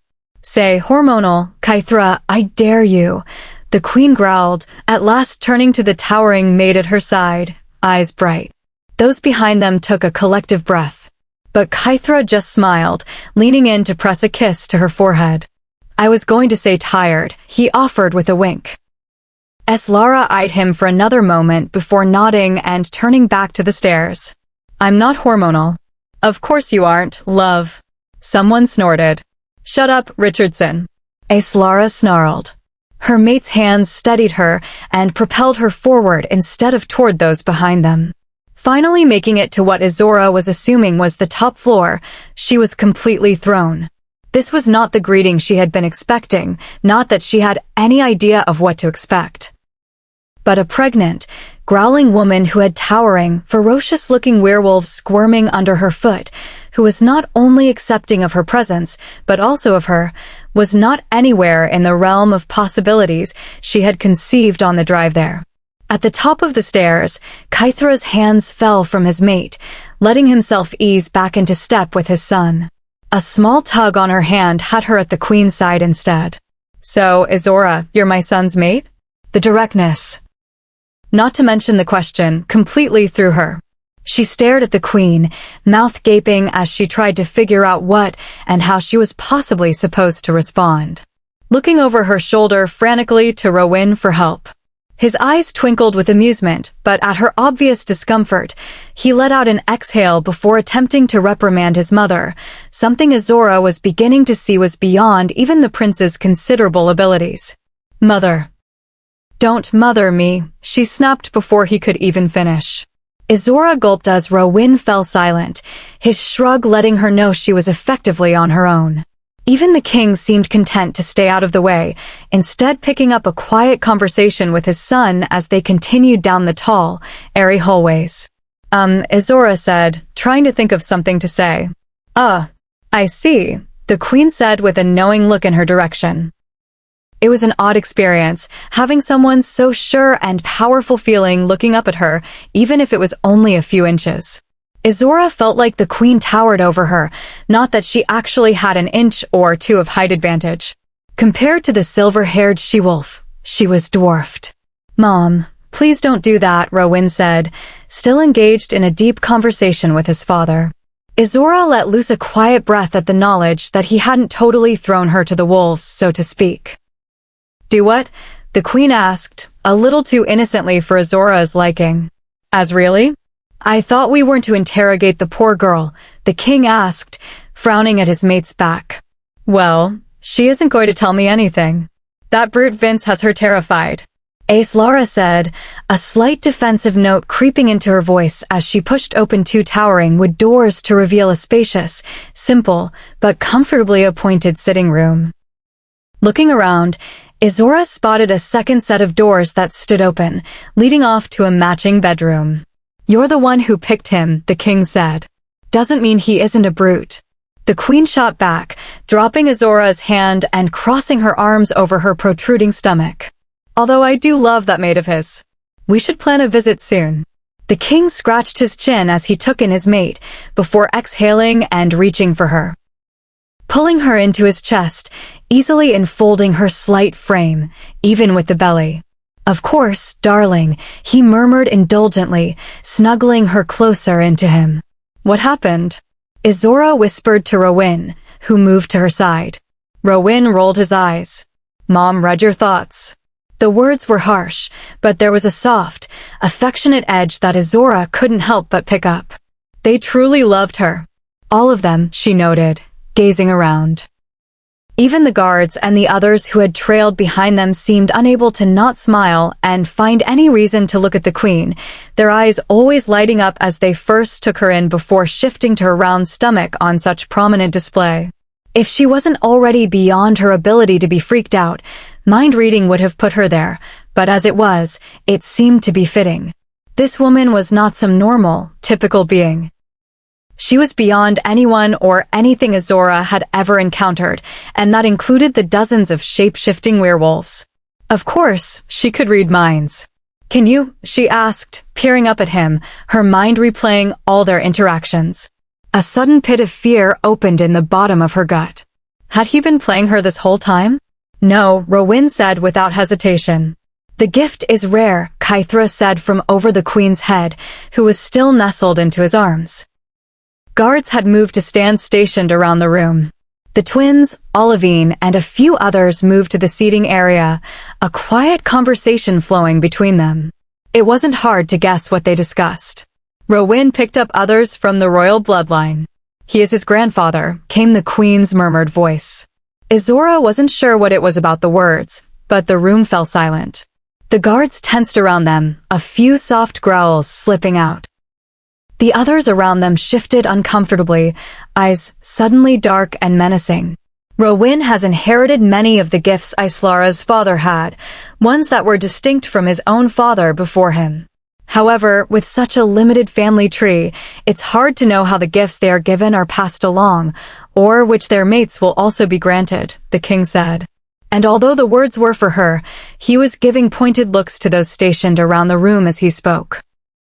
Slowly, the tension eased and low conversation resumed. Izzorah was left confused, but some deep instinct that she was learning to trust urged her to keep her questions unspoken for the time being. Chapter 39. Izzorah POV. Pulling up the drive, Izzorah felt her heart flip in her chest, her mouth going dry as she stared through the window. This is it. Rowan's home. The royals of the werewolf world. The words were still so bizarre, even after so many weeks with them. Even after everything she had seen and experienced, sometimes it still struck her how impossible this all was. She'd think about it, and suddenly have to rub her eyes, make sure she wasn't just dreaming. Caught in a fascinating nightmare that had somehow turned into something more. You're nervous, Rowan chuckled from beside her. She threw him a glare, but inside she was relieved to see the tension and weight easing from his shoulders the closer they drew to the sprawling glass and rock house that had appeared a few minutes ago in the distance. Although house was a bit of an understatement. It was modern, simple, elegant, sleek, and refined, but it was more than a house. It was a palace. Set against a backdrop of rolling tundra and stark plains that made thoughts of a werewolf royal pack and crown a little more believable. Don't be, he said as she turned back to the view, not wanting to miss a second of the scenery. It was beyond anything she had ever seen. It felt different. Made her feel different. Yes, of course. Why should I be worried? They're only your parents, you know, werewolves. And I'm human. Oh, and they're the freaking king and queen and I. His fingers were gentle as he caught her chin, forcing her to meet his gray stare. They're going to love you. She wasn't as sure about that, but forced herself to return his smile as he bent to press his lips lightly to hers. It was a feather-light touch, just a whisper of what it could be, but even that was enough to send her heart racing and her thoughts spinning.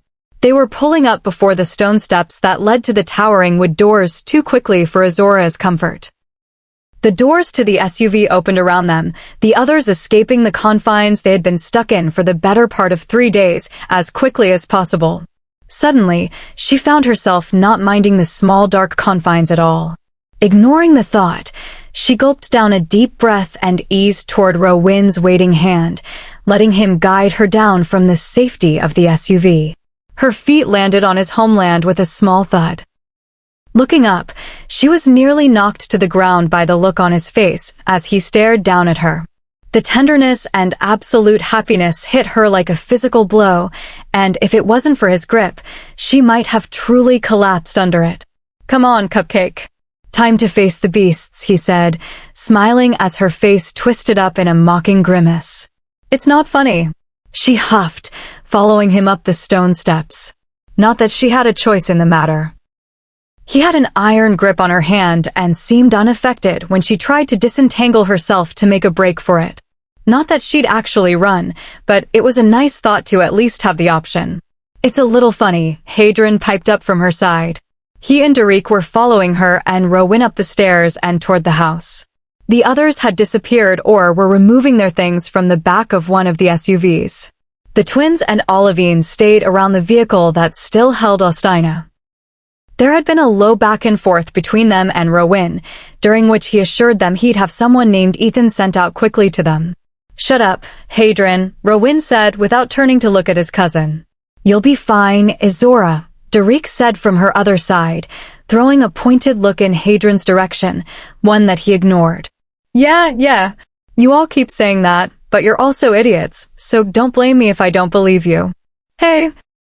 Derek and Hadron cried in protest, but before they could continue, Rowin was at the door. His hand landed against the dark surface, throwing them wide without any ceremony or pause. It was odd here at his home, he seemed even more.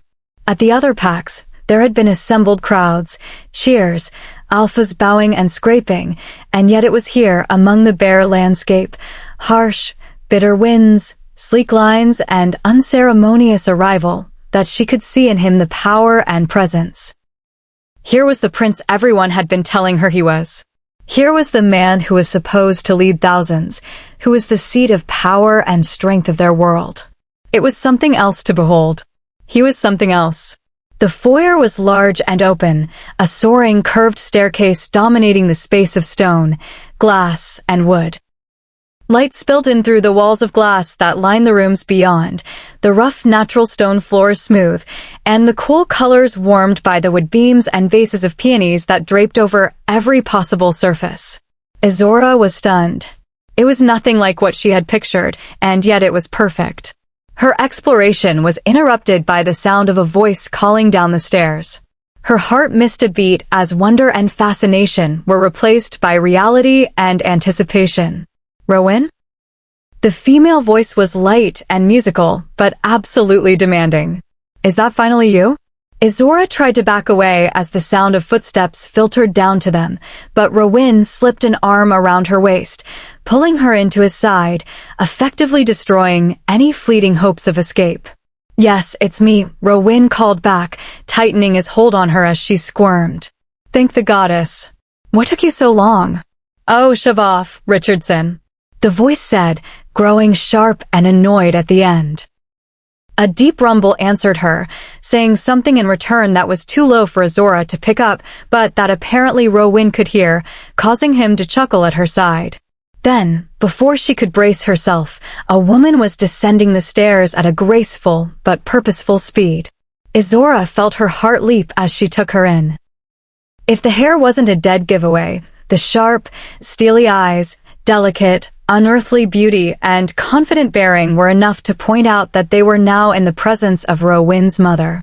Waist-length silver hair, a few shades lighter than Rowin's, but still just like ribbons of liquid metal hung around her shoulders, set off by the dark black dress that skimmed softly along her figure and ended just before it touched the steps under her bare feet.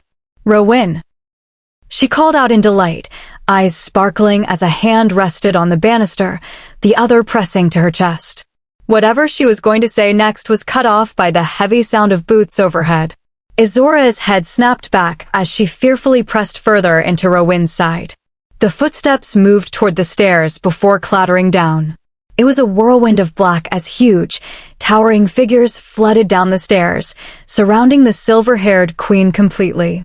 "Honestly, Richardson," came the exasperated voice from behind the wall of broad, overly muscled men. Not knowing what was happening, Izzorah leaned further into Rowyn's side. As if sensing her fear, his arm tightened around her, pulling her a little behind his own body even as he stayed relaxed. "My mother's guards," he said lowly in explanation.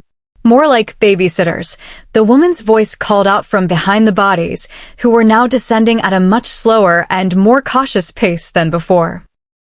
"I can go down the stairs, you oaf," the queen snapped from behind the men. Rowyn snickered as he watched his mother and her guard, his chest shaking against her side. "I heard that," came the feminine reply. Rowyn's quiet laughter cut off as the group made their way down the last few steps. It was only because of her familiarity with the twins and Rowyn's own guards that she was able to stand without shriveling or running under the unflinching scrutiny of the queen's men that encircled her and remained an unmoving wall of muscle between them. "Enough, Richardson. It's Rowyn, you idiots. I don't give a monkey's ass what Kythra said."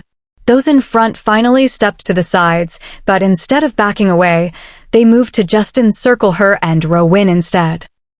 "Overbearing idiots," the queen huffed as Izzorah watched the guards close in around them. They didn't exactly make her feel any safer. "Mother, it's good to see you," Rowyn said, ignoring the guards around them as if they weren't of any importance or out of place at all. Only the small twitch of his lip indicated his amusement at the situation. Turning from the men's backs, Izzorah was finally able to take in the queen fully, and her mouth nearly fell open. "It's good to see you too, my dear. I've missed you. Leaving me here with these buffoons for months," she said. But the reprimand had no heat, the queen smiling in delight as she stepped toward them, throwing her arms around Rowyn. The arm not around Izzorah's waist encircled his mother, his cheek resting on her head as he leaned into her shorter, smaller frame. Izzorah had to look away from the sight of such a genuine, intimate moment, her eyes tearing up at the blatant love and warmth.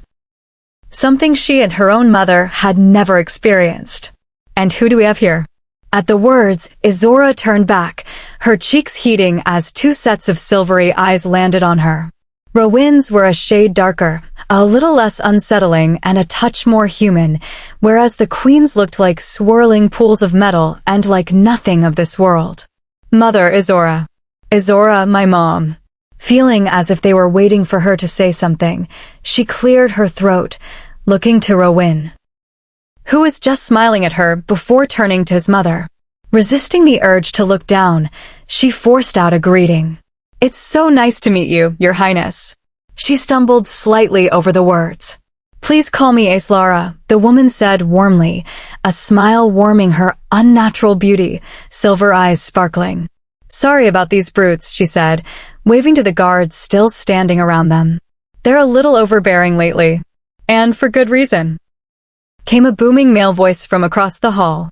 Rowyn grinned, turning to stare in the direction as the guards at last relaxed their positions, moving further out into the room. A towering and possibly the most imposing man Izzorah had ever encountered made his way toward them, a trail of others, including Olivine and the twins, at his back. "Father," Rowyn said, his arm dropping from around her as he closed the space between them. The two men embraced warmly with much backslapping.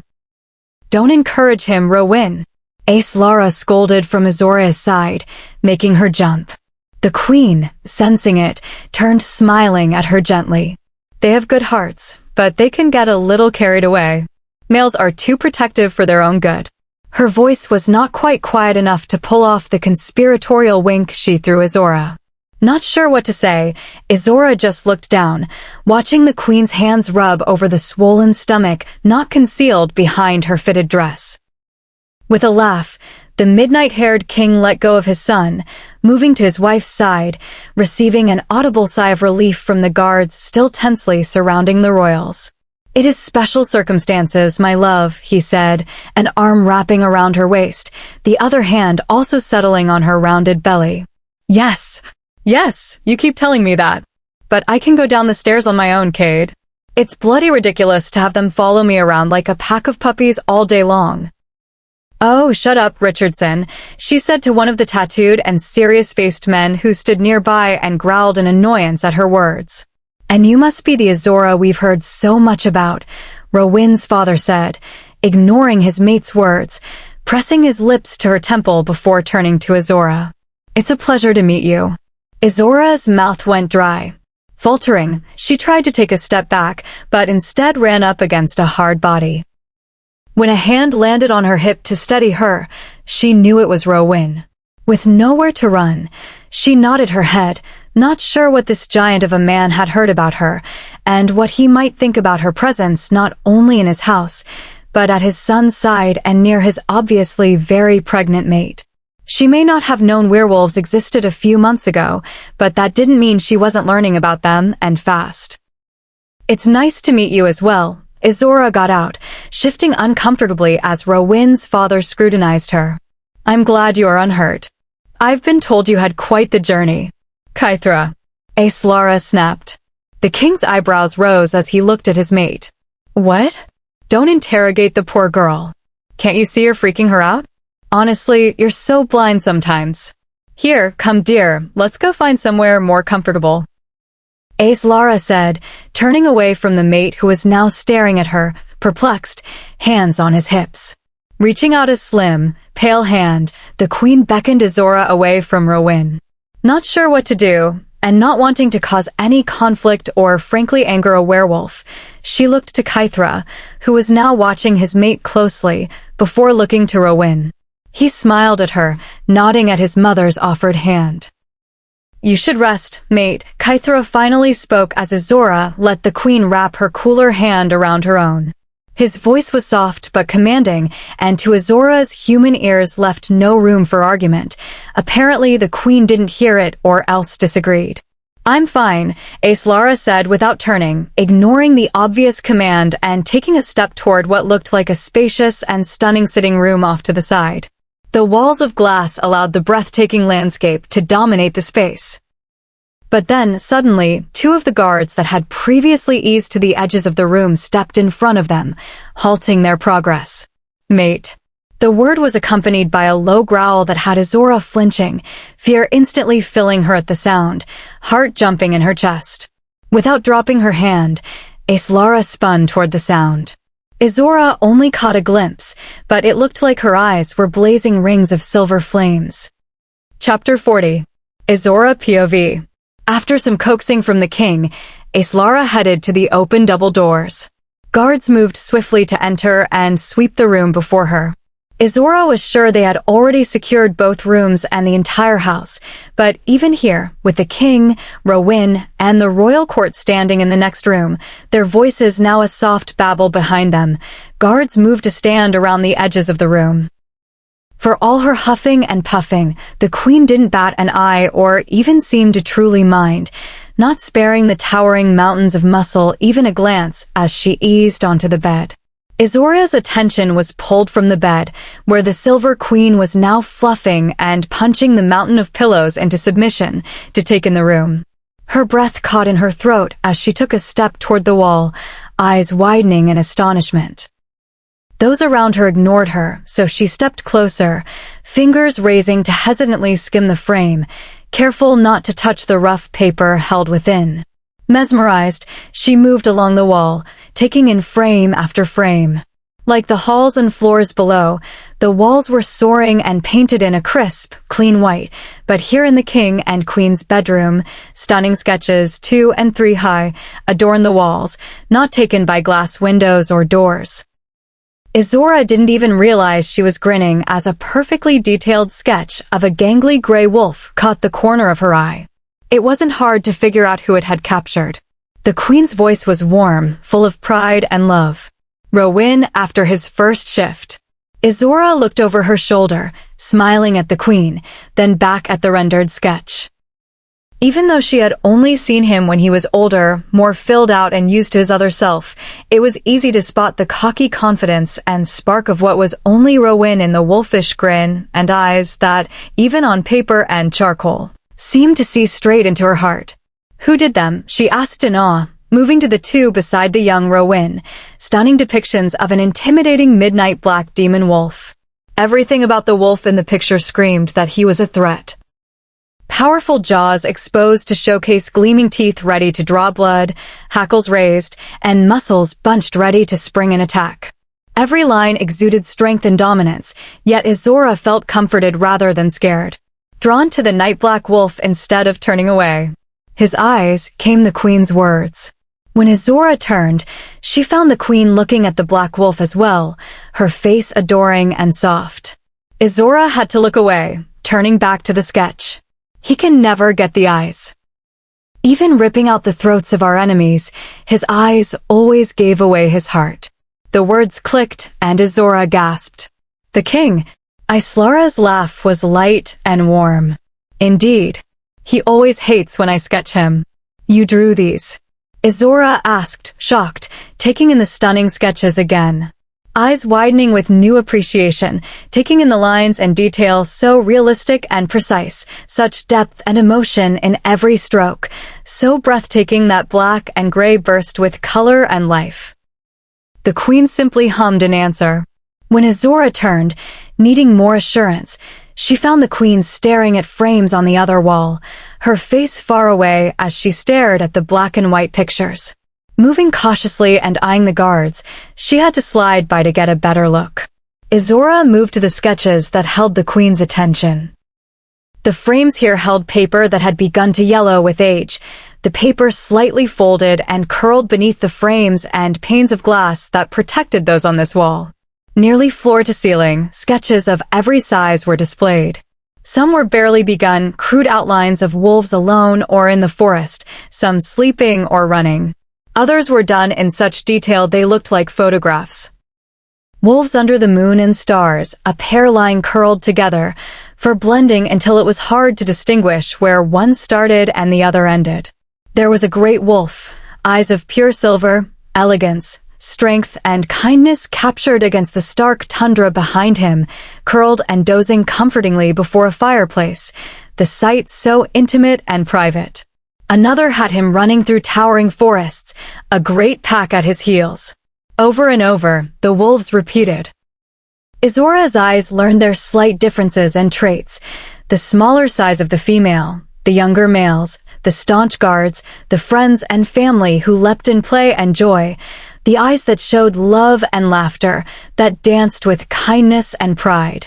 Her eyes prickled, a lump filling her throat because as her eyes skimmed the dozens and dozens of sketches, straying to those that were never completed, to those left abandoned, the effort to finish too hard.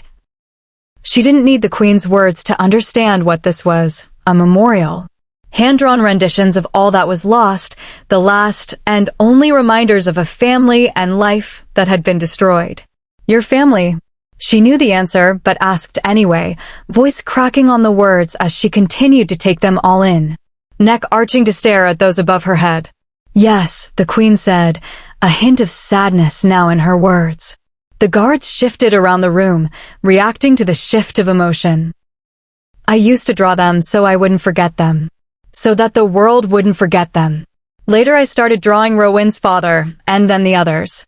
Confused, Izzorah pulled herself from the queen's work and moved to where she now rested. I never meant to draw the man, the queen said with a playful smile. He was rather insufferable when he first found me. At Izzorah's look, the queen laughed, the haunted grief in her eyes lifting as she patted the spot beside her. Yes, I'm sure you've had a similar experience. Rowan can be like his father. Mother. I heard that, came the twin replies from the next room before roaring laughter was cut off with an oomph and a curse from Hadron. Izzorah ignored the outbursts, continuing. But even at the beginning, when he was being an overbearing ass and trying to boss me around all the time, the bond wouldn't be ignored. Stupid mutt got into my head and somehow I couldn't stop drawing him. It's because I'm gorgeous. This kind of charm cannot be resisted, came the king's response from the other room. Izzorah nearly fell off the bed when the queen actually rolled her eyes in response. You can see why I didn't tell him that little bit of information right away. Who's that? Izzorah asked, looking at a wolf that had popped up in a lot of the pictures with Rowan and the king and even the court, but that Izzorah felt didn't quite belong. She couldn't exactly put her finger on what it was, but something about the figure stood out to her amongst the other werewolves. "Oh, that's Kiora," the queen said in answer, laughing at Izzorah's confused expression. "He should be back by now." "Richardson, who went out with Kiora this morning?" Richardson's eyes were unfocused as he answered. "Clay went out with him. Left little over an hour ago." "He wouldn't go with Smith?" the queen asked, her brows deepening in concern. "No." Bit his nose and then peed on Clay. Again, Richardson said, eyes still far away, though his mouth twitched at the corners with his words. "Oh, Kiora," the queen said, shaking her head. Clay tried to lock himself in the bathroom and Kiora just pissed on the door. Finally, Clay gave in and came out, another guard added, snickering. "Smoked the lazy oaf out." The queen shook her head again, but she was smiling this time. "They just got back," Richardson said, eyes snapping clear with laughter. Clay's spitting mad, he reported gleefully. "Izzorah," the king roared.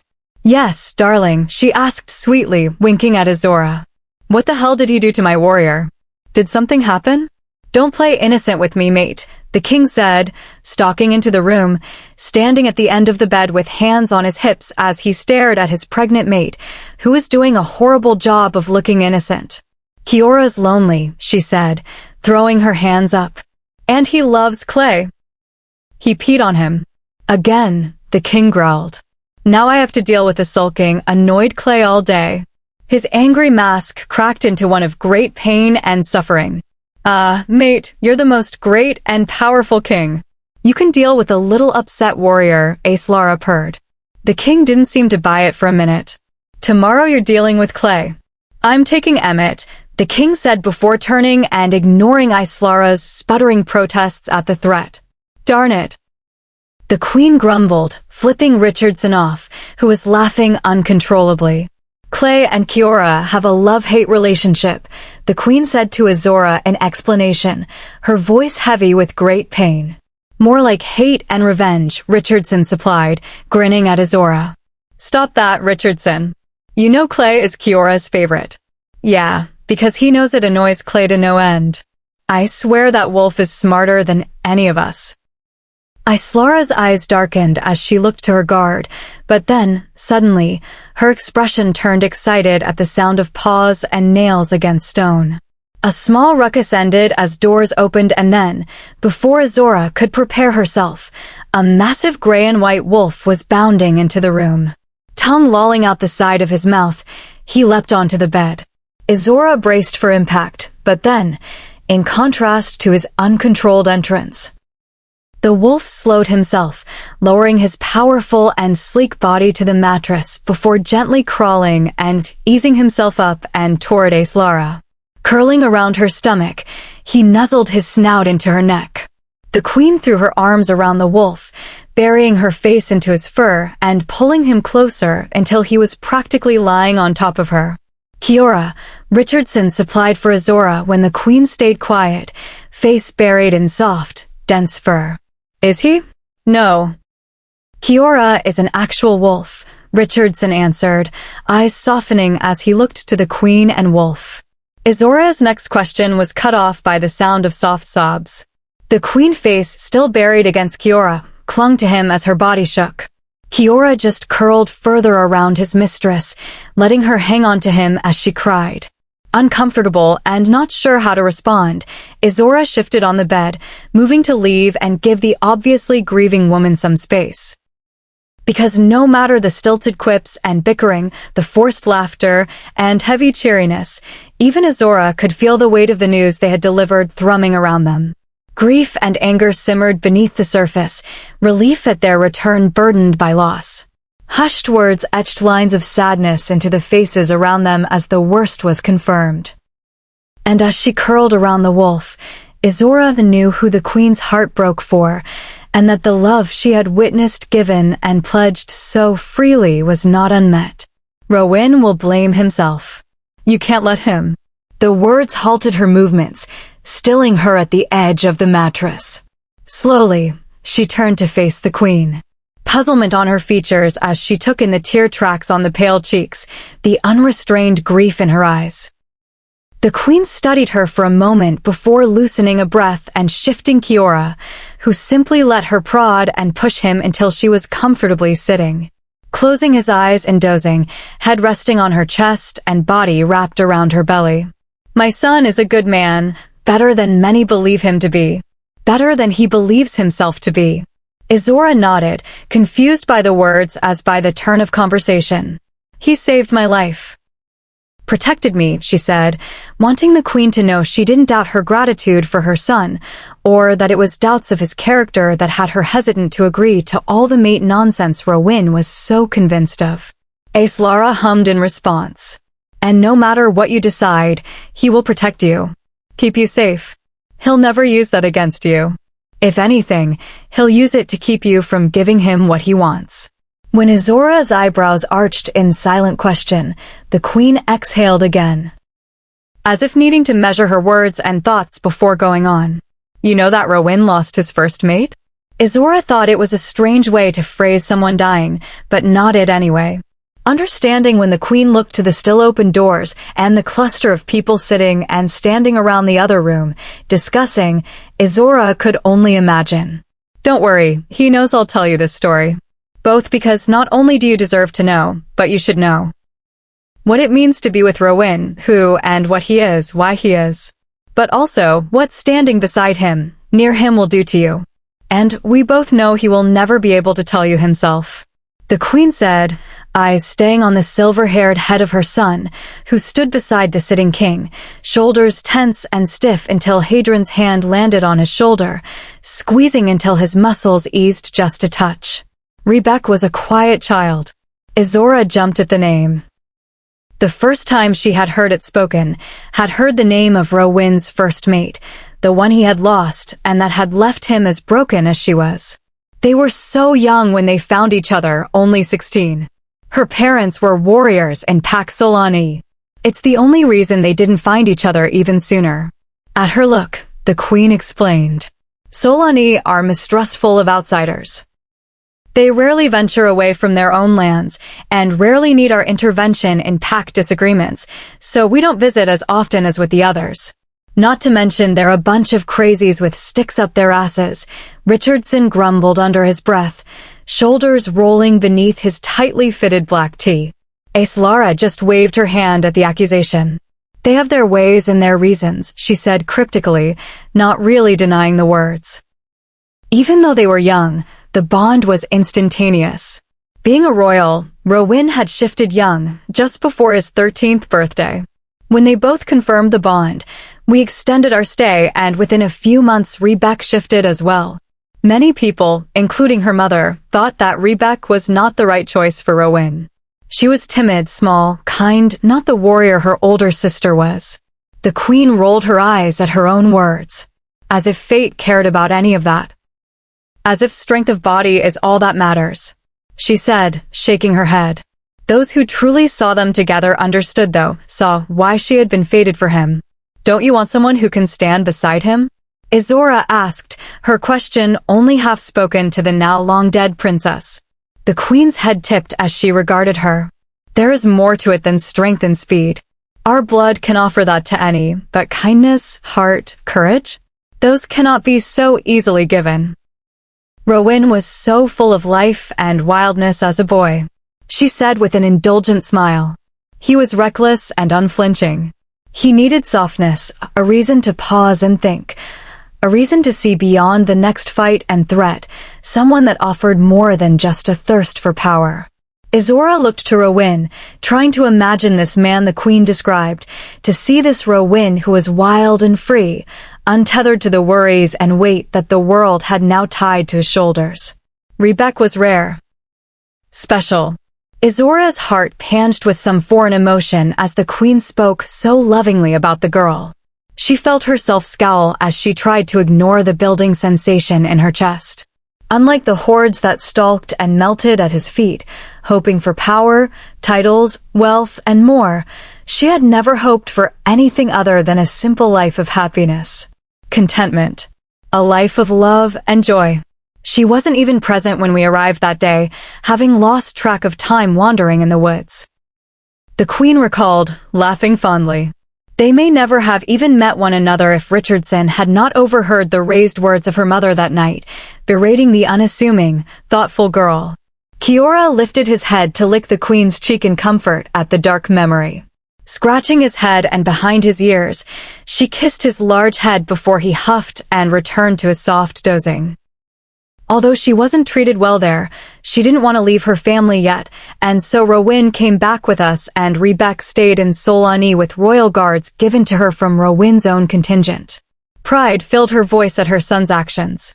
They stayed in contact and Rowyn was determined to convince her that she could not only be happy with him, but here in the pack. The next summer she came to stay with us. Islara's voice fell, and Izzorah's heart sped up as the queen's eyes became rolling pools of silver. She made him so happy. His world was suddenly more than duty, expectation, and thrill-seeking. She offered him a life, one so much fuller than he'd ever let himself dream of. Her eyes closed as the memories filled her, voice growing hollow on the words. And then Robert Doylan stole it all. Chapter 41. I don't know which was worse, losing Rebek or losing Willow in the end, despite everything the queen said, her eyes far away as her hand rubbed over her rounded stomach. 5 years earlier, Rebek POV.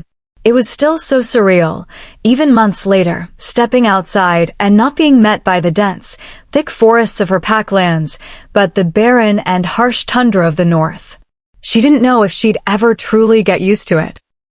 She had never before traveled from her homeland, and the day-long drive to Silverblood territory had been a nauseating mix of thrill and terror. She had nearly burst into tears at the sight of the royals waiting for her as they pulled up to the house, so elegant and sure of themselves, standing so confidently, unwavering beacons of power and strength. She had felt like a mouse, an imposter and a fraud as she stepped from the car. Her heart hammered against her ribs, hands shaking as she slid into a low bow. She knew they could scent the fear on her. She held her breath, head bent, waiting for them to finally realize who she was, what she was, and send her back. The whole trip, she had played the words classmates, packmates. Even her family had repeated to her over and over in her head. Her fear and embarrassment mounted with each mile they traveled, with each minute that brought her closer to the mate who could not possibly be hers. It's just a mistake. They'll realize, and I can go home. Here, away from the pack, they'll see how much I don't fit. Her face was blank as she tried to ready herself for the rejection. For the explanation they would offer to placate the wounds and pain, the excuses they would make to ease their own guilt at getting out of what was obviously a giant blunder. Holding her breath, not able to meet their eyes, she waited. But then the prince's grinning face was coming toward her, his eyes shining with nothing but happiness and relief. And then the queen was ushering her up the stairs and into the house, her eyes welcoming and warm. No hint of the disgust and disappointment she had faced the last long months. Even the king, imposing and intimidating, had greeted her in a warm and unflinching embrace, his eyes kind and filled with understanding as he let her scramble back to his son's side. If anything, it had put her more on edge. She barely slept or ate the first week she was there. Her mind and Wolf were on constant alert, waiting for the blow she knew had to be coming. But it never did, and week after week, nothing changed. She was never spoken to, looked at, or treated with anything but warmth and acceptance. Years of rigorous training had prepared her for the physicality of royal life. Watching her mate train, running with him and his court, it was so similar to the drills that had dominated her childhood. It didn't take the adjustment, the emotional shift took. Suddenly, here, she was someone. A person distinct and separate from her parents and even her sister. No longer merely the potential nameless warrior, the unseen face in the crowd. Here, she was offered opportunities, choices, and time. In the first few days, it had been overwhelming, nearly incapacitating. Sliding a glance to the queen, who stood a few feet away, gratitude swelled once more as she recalled how the queen had sensed her growing despair and anxiety. stepping in and offering the boundaries and guidance she so desperately needed to explore and embrace the freedoms she was finally being afforded. They shouldn't be long now, the queen said comfortingly, her own happiness and joy evident in her voice as she scanned the horizon eagerly. The prince and king had left 2 days before, running the borders of their land with guards and warriors, part of their never-ending drills and training. She smiled at the thought of telling the prince how she had cooked their dinner, with the help of the cooks, of course. But still, it was the first time she had helped to prepare something, to create and make, instead of destroy. She had been bouncing like a puppy all day. Shifting on her feet, she swung wildly between eagerness for his return and the constant fear that still nagged at her. No matter how nice or welcoming they were, no matter how the prince never looked at her with anything but love and happiness, she couldn't let go of her insecurities. She just didn't belong. Not here. It simply wasn't possible. Reaching up, she fidgeted with her hair, wishing for the millionth time that it was long and sweeping like the queens and other females she had met around the court. She had never really cared about the short warrior cut her mother had always insisted on before. It was an exact copy of the style her sister favored for the prudence of battle, something her mother thought she could use more of. More of everything her sister was, and she wasn't. It had only been a few days after her arrival that her worries had started to subtly shift from the prince rejecting her to hoping he would not only accept her, but approve. Suddenly, her clothes were too plain and unflattering on her small, curvy frame, her hair unflattering and boring. And for the first time, she wished she had fought harder against her mother's choices for her. The queen caught the motion, frowning. Rebecca smiled guiltily, letting go of the strand of short brown hair she had been knotting around her finger. "You can grow it out, honey," she said patiently, kindly. Rebecca frowned at the words, at the small hope they sparked. "Mother will just have me cut it off when I return." Rebecca. She cut the queen off with a smile, guilt overshadowing her own pity at upsetting the queen over something as silly as her hair. "It's fine. Really, Your Majesty. I don't mind. And perhaps when I'm older I will try to grow it longer, and find I don't like it anyway," she said, forcing nonchalance and a small laugh. The queen frowned again, but then her eyes lit up, her mouth opening as she gasped. "Oh, Rebecca, come. Come and feel. Willow is kicking," nearly yelling in delight as she ushered her over, hands going to her stomach, round and heavy with the child she carried. Rebecca took one step, hand outstretched when she heard the snarl. Her head whipped around. Her heart plummeted as she easily picked out the racing dark forms. They didn't even pause. The howls of warning from those behind them came too late. She stared in shock and horror, adrenaline and fear punching into her muscles as the snarling, bulky rogues leapt toward where the pregnant and very vulnerable queen stood alone. Time slowed around her. She watched in slow, dragging seconds, everything too fast and too slow all at once. The queen's body slowed and became sluggish, turning toward the threat, her hands useless against claws and teeth, wrapping around her stomach. True fear filled bright silver eyes. Rebecca felt as the queen's wolf pushed forward, desperately trying to force the shift, but pregnancy made it difficult. This late in her term, it was nearly impossible. The guards were too far away, their weapons useless with the two of them in the center of the fray. Their shouting and growls didn't penetrate the bubble her mind had thrown up as she stood watching the unthinkable unfold. The rogues didn't even bother with her, not a single one headed for her, and the few that had glanced her way dismissed her presence easily. Her small size and baggy clothes gave the impression of a non-threatening, childlike and innocent, nothing worthy of their limited time. Almost half a dozen had broken the southern border of the main property. Rebecca knew that if that many had made it this far and deep, then the attack had to have been massive and calculated.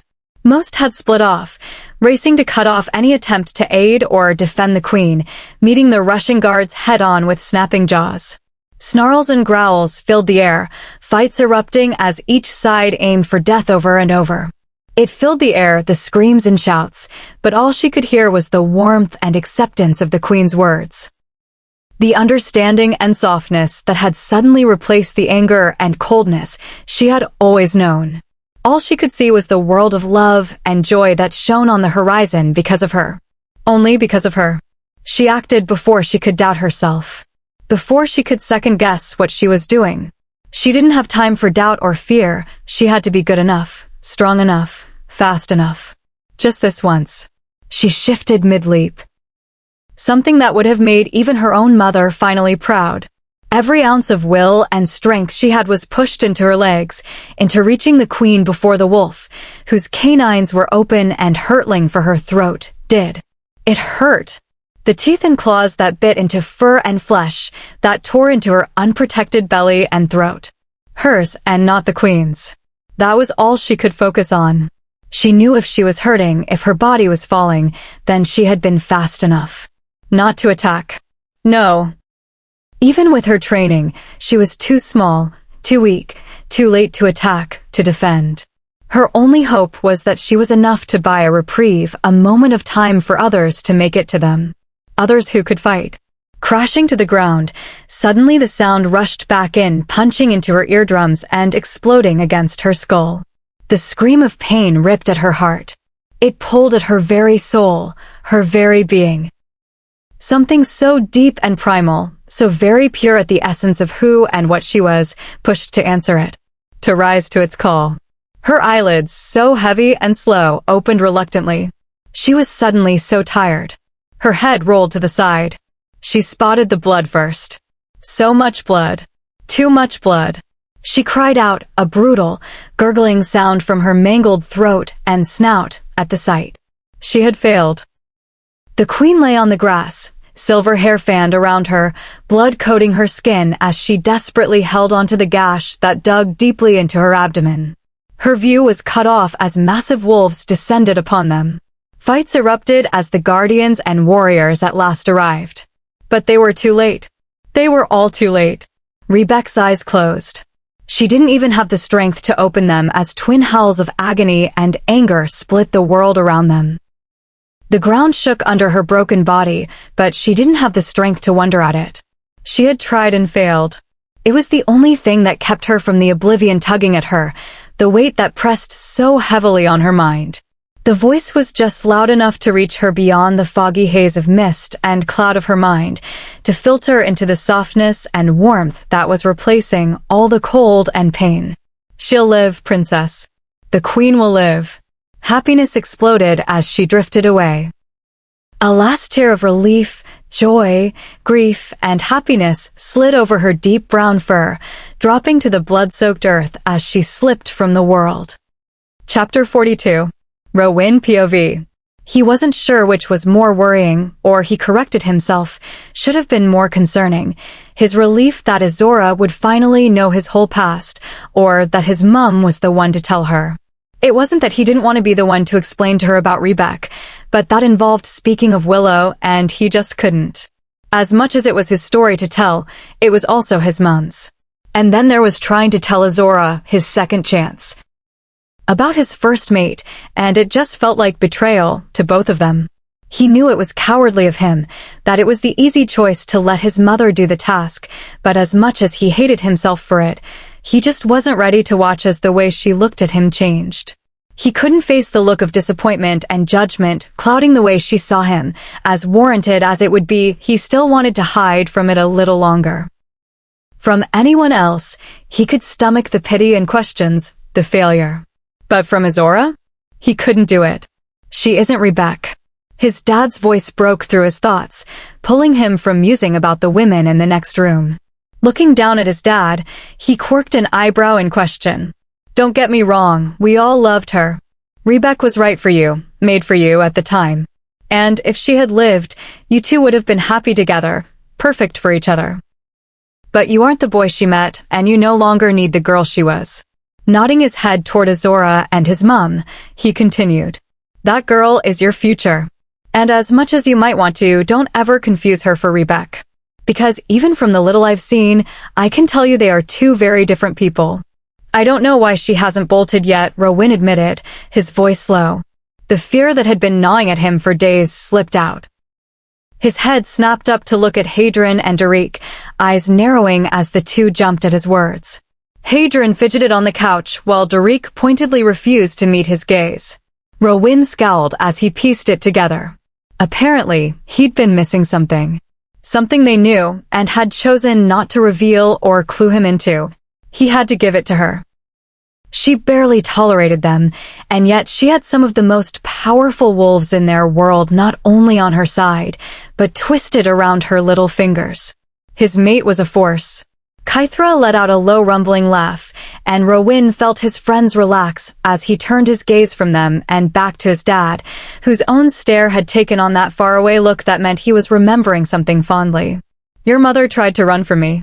A few times. Rowan was shocked at the words, not at all expecting his father's confession. His parents had always been inseparable, their bond unflinching and unmatched. But not for the reasons Rebecca once ran from you. And for a lot of the reasons Isabel will now not run. Patting the chair beside him, the king waited until Rowan was sitting before continuing. That one's a fighter. For everything that Rebecca was, and despite what her parents tried to force her to be, she never was one. It's not a bad thing, and at the time that isn't what you needed. But Isabel won't be sidelined, and she won't let you determine her life for her. And now we're offering her the biggest challenge yet, a world she doesn't belong to. Don't underestimate her, son. The words were gentle but strong, pride and concern in the king's voice as he smiled at his firstborn. The words settled around them, and Rowan took a deep breath before clearing his throat and changing the subject. We need to talk about Solani. He wasn't ignoring or dismissing his father's words, but rather needed time to digest them. To consider what his father was offering him. The possibility he was presenting, if it was true, gave him a hope and chance he'd barely ever let himself consider. Understanding shone in the king's knowing gaze, recognizing Rowan's need for time and space. Scratching at his chin in thought before speaking. I know why you didn't visit, and we all agreed it was for the best at the time. But now there's a threat. Rowan finished heavily, guilt weighing and pulling at him and his words at the thought that once again, they were threatened because of him and his past. It was always a threat, the king said, voice filled with conviction. Your mother warned us of the threat that Solani presented long before you were born. We've had over a 2-decade reprieve, but we all understood and acknowledged that this was always a possibility. We never liked to visit any more than you did, mate, Clay said gently. The head warrior looked up from his own conversation with Olivine. And you weren't the only one that was happy to skip that visit, Olivine added in, neither having missed a word of the conversations around them. It was their job. There were reasons, Rowan, and you weren't the one that made the decision. You carry enough responsibility, his father reprimanded gently. Don't shoulder what isn't yours. Nodding to them, he tried to shake off the guilt. From the looks, they weren't buying it. I can head out tomorrow as soon as the pyre is finished, he said instead, hoping they'd let it go, at least for now. At the moment, he really didn't want or need their compassion and support, their reasoning and excuses. He deserved to feel shitty, and he was determined not to let them try to make him feel better about it. Tomorrow night is soon enough. Spend some time with your aunt and the others. They'll want to see you. And you'll take Hadrian and Derek with you. The king said, frowning slightly at the obvious shift. I'll be fine without them. Besides, they're here to train, Rowan argued back, not wanting to steal any more time from his two friends. They had their own responsibilities and training to do before they could head back to their families and packs. Back to where they were supposed to be. Both were supposed to start taking over their roles in their packs in the next couple of years, but they couldn't do that until they finished training with their father, as well as Richardson and some of the other court. It'll wait. They'll travel with you to Solani. And take the twins. Olivine, are you up to go as well? He asked, ignoring Rowan, who opened his mouth to argue but stopped at the king's raised hand. Olivine smirked at Rowan, who was shaking his head at her, before turning to Izzorah and nodding. Satisfied, the king turned back to him, sighing at Rowan's dark look, as if he were being the difficult one. It's pack business, Rowan. Take her. We'll be fine here with Blair and Clay, They're perfectly capable. His dad's lips twitched at the corners as Olivine gave a snort at his reassurances, before frowning at Rowyn's set shoulders. We both know you need your mate with you, don't, Rowyn? He said, stopping him again with a raised hand. I know the instinct, but you can't cage her. She'll go with you. Richardson will supplement the twins with more guardians, but Hadron and Derek will act as Isabel's guards for now. Dad, I can't ask that of them, he protested even as he felt relief swell at his father's words, his wolf's agitation easing with the command. You aren't asking them. I am, the king said. They know her, and she trusts them. They'll continue to act as her personal guardians until Richardson can have others trained for her. And if you think they'd have it any other way, then you don't know them as well as I thought. Turning to the two, Rowyn was met with matching challenging stares from both males. Exhaling, he nodded, gratitude at his cousin and friend flowing over the link. He would have tried to hide it, but he wouldn't have been able to truly trust Izzorah's safety to anyone but those in this room, and they knew it as much as his dad did. So, to Mordor then, Hadron said darkly. They won't talk easily, especially to me, Rowyn said, ignoring his cousin, who began to hum the death march under his breath. You'll just have to make them, the king said almost regretfully. For what, though, Rowyn wasn't completely sure. Regret for what he was asking of him, what was going to come, or the path they were being forced down. Perhaps it was some combination of all three. We've let them continue on in their ways for all these years, but now it's time to take back what is rightfully ours. Their guard was only as good as their anonymity. But if Doylan knows of them now, then we can't take the chance. The rumors could be a ruse to get us to lead him to it, Blair said, piping up from his father's other side. It's a possibility, and we'll have to be prepared that it's a trap. But your mother isn't going to give in to his demands, even if I wanted her to. So an attack is coming either way, and we can't risk that happening with it falling into his hands. Better we confirm its existence than let him discover it on his own. The king's words were thoughtful and careful. The decision was anything but rash. Every step was weighed and considered fully. They had tried to find any other way, but in the end, it was the only choice they had. The best we can do is recover it and find a way to destroy it. If that's even possible, Richardson said thoughtfully. He had fallen silent after arguing Hadron out of a harebrained plan to try and confront the rogues head-on. We'll have to cross that bridge when we get to it, the king said with a sigh, turning to the guardian. Teach Rowyn everything you know of it and Solani, all the old prophecies and myths. He'll need them. When the guardian nodded, Kythra turned back to his son. Even in the darkness you can find light, my son. Rowyn just nodded, the words rattling in his head as he turned to stare at Izzorah, now curled on the bed beside his mother and Kiora, their eyes closed as they dozed softly. The three of them had a shimmering promise of light and hope in the dark. Chapter 43. Izzorah POV. With the Queen's revelations, Izzorah had been left reeling. Her mind kept circling back to what she had learned as she fought to keep up with easy, lighter conversation with the Queen and the others who filtered in and out of the bedroom. Only when Olivine hesitated in the doorway, her eyes hollow, the circles pronounced against her shallow pallor, did Izzorah make a move to leave. But the Queen's cool fingers held her in place as she beckoned the werewolf in. Olivine dissolved into tears as she was folded into the Queen's embrace. Kiora's whimpers echoed her sobs as the big wolf nuzzled and licked Olivine's face and neck in wolfish comfort. There weren't many words, or any that Izzorah could hear, but eventually Olivine quieted. Her body relaxed against the Queen's, her breathing evening out. They stayed like that for some time.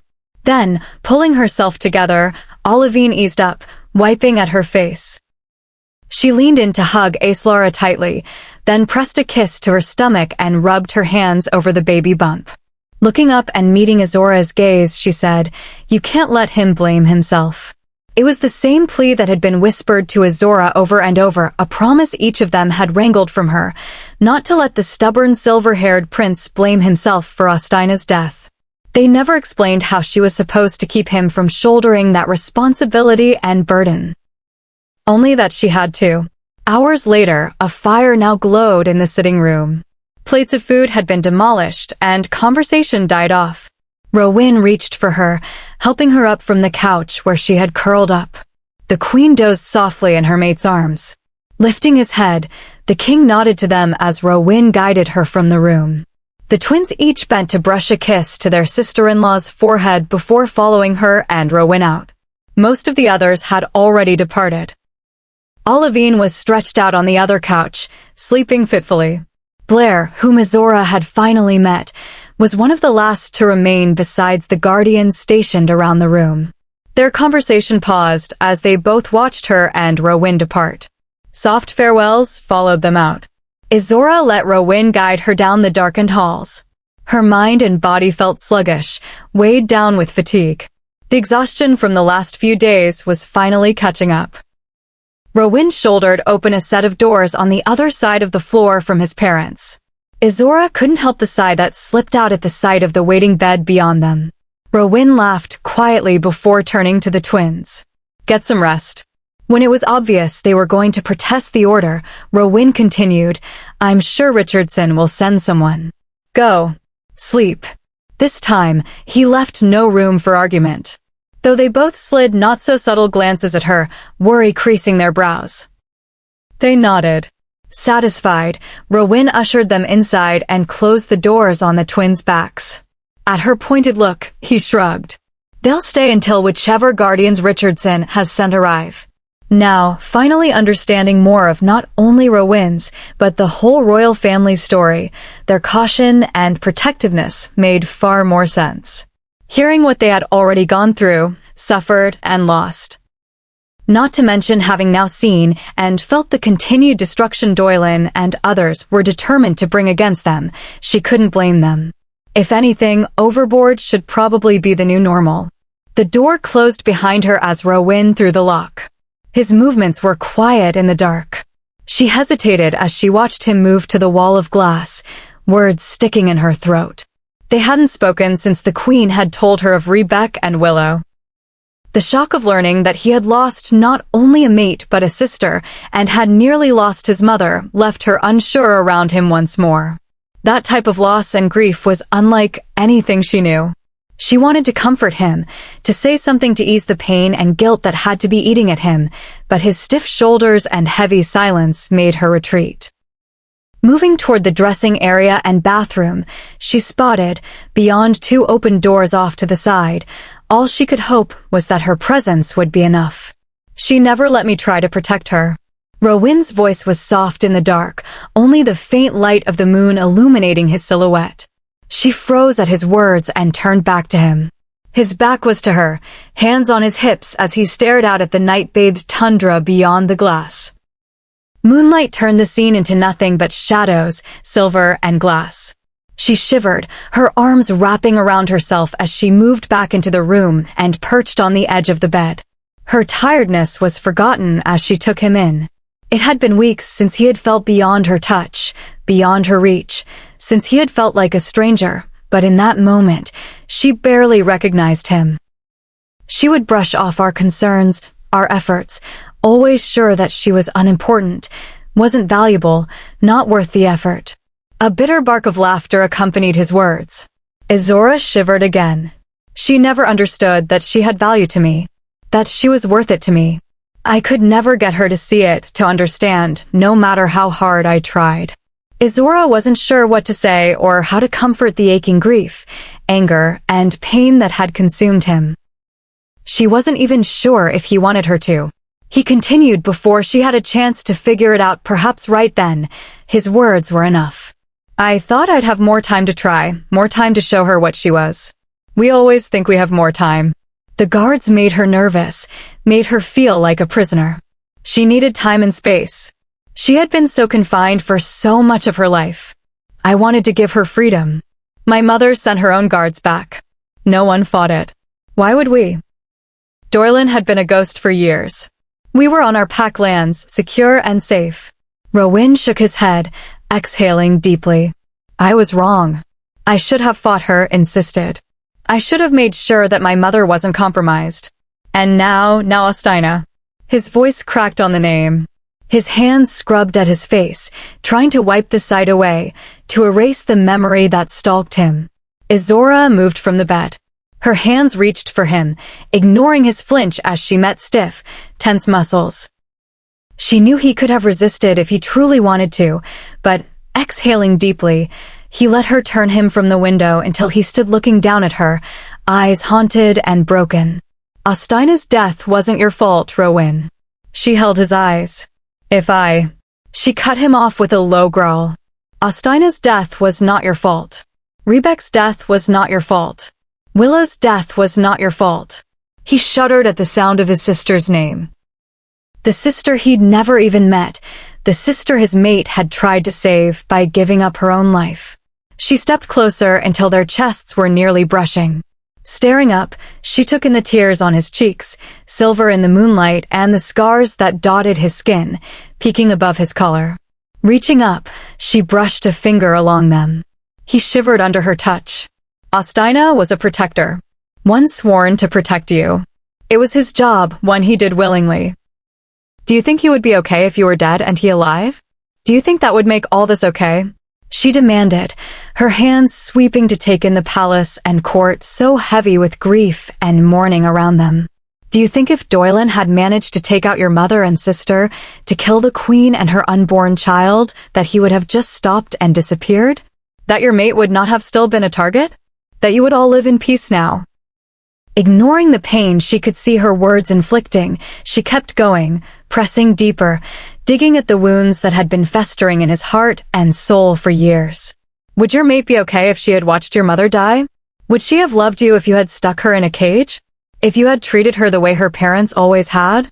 If you had taken away her every choice and will? Is that how you wish to love her?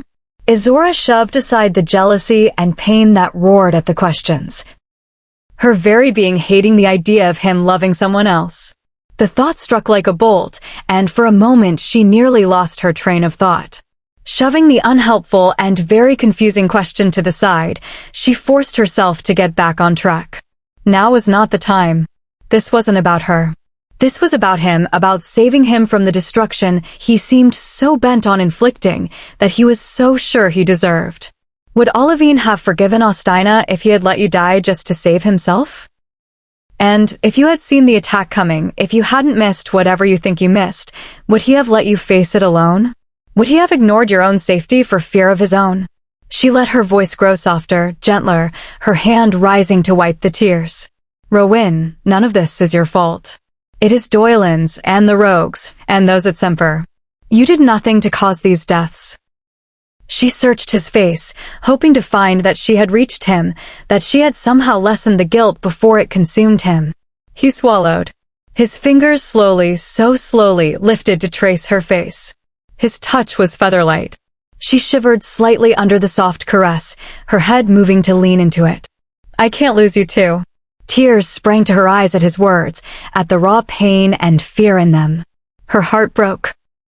For him, for Austina, his mother and father, Olivine, even Rebek and all the others who were paying so much for the madness and greed of a madman. You won't. She said it with absolute conviction. You can't. He spun from her, back to the window. She felt cold without his nearness, her warmth now so connected to him.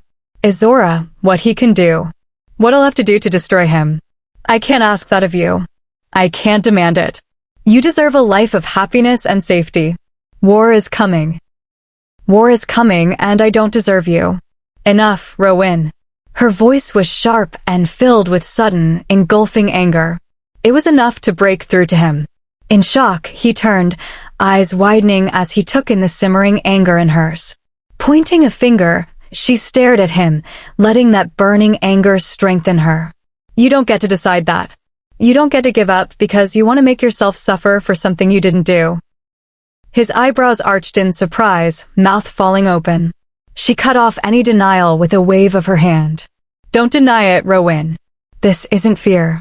You admitted it. If Rebek had let you, you could have kept her safe. I'm not an idiot. I'm human. I stand no chance in your world, and I don't want to die. I'll let you protect me. I'll let the twins or Richardson or anyone else you think can do the job do it. This isn't about that, so don't give me that excuse. This is because you feel guilty and you think you deserve to be punished. Well, tough. Find another way, because you aren't doing it with me. Think you're going to scare me off so you can sulk in pity and self-righteous martyrdom? Think again. She was huffing from the force of her anger, her voice rising until she was nearly shouting. Fists balled up, she took a step toward him, laughing sarcastically when he took one backwards and ran into the glass wall.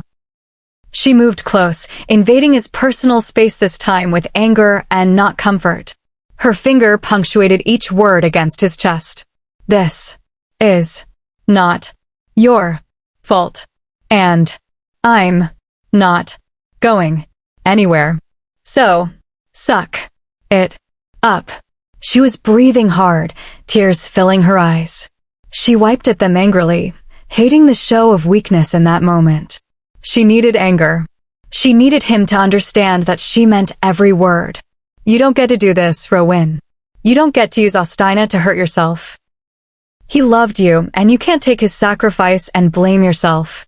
You don't get to toss me away just because you're hurting. Her voice softened, anger burning away to desperation to make him see, to make him understand. Izzorah. Again, she cut him off. She needed to finish, to get it all out. Rowan, I just met your mother, and if you gave me the choice right now, I would give my life for the chance at saving hers. She ignored the sound of horror and pain he let out at her words, shushing his anger. And it's not because of you. It isn't because of anything I owe you or feel for you. It's because of her. Do you think your first mate was any different?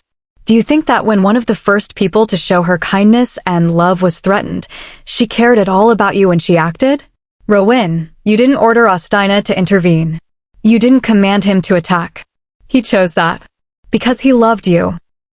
Because sometimes there are worse things than death. This time, she didn't stop him when he reached for her. The tears she had been fighting fell freely down her cheeks as he pulled her into his chest.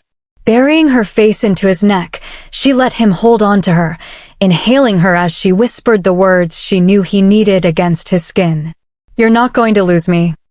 Chapter 44. Izzorah POV. They were quiet as they held each other, the night's silence filling the spaces where their words had broken through. Darkness and shadows eased the day's grief and pain, soothing the anguish and offering solace for a few moments.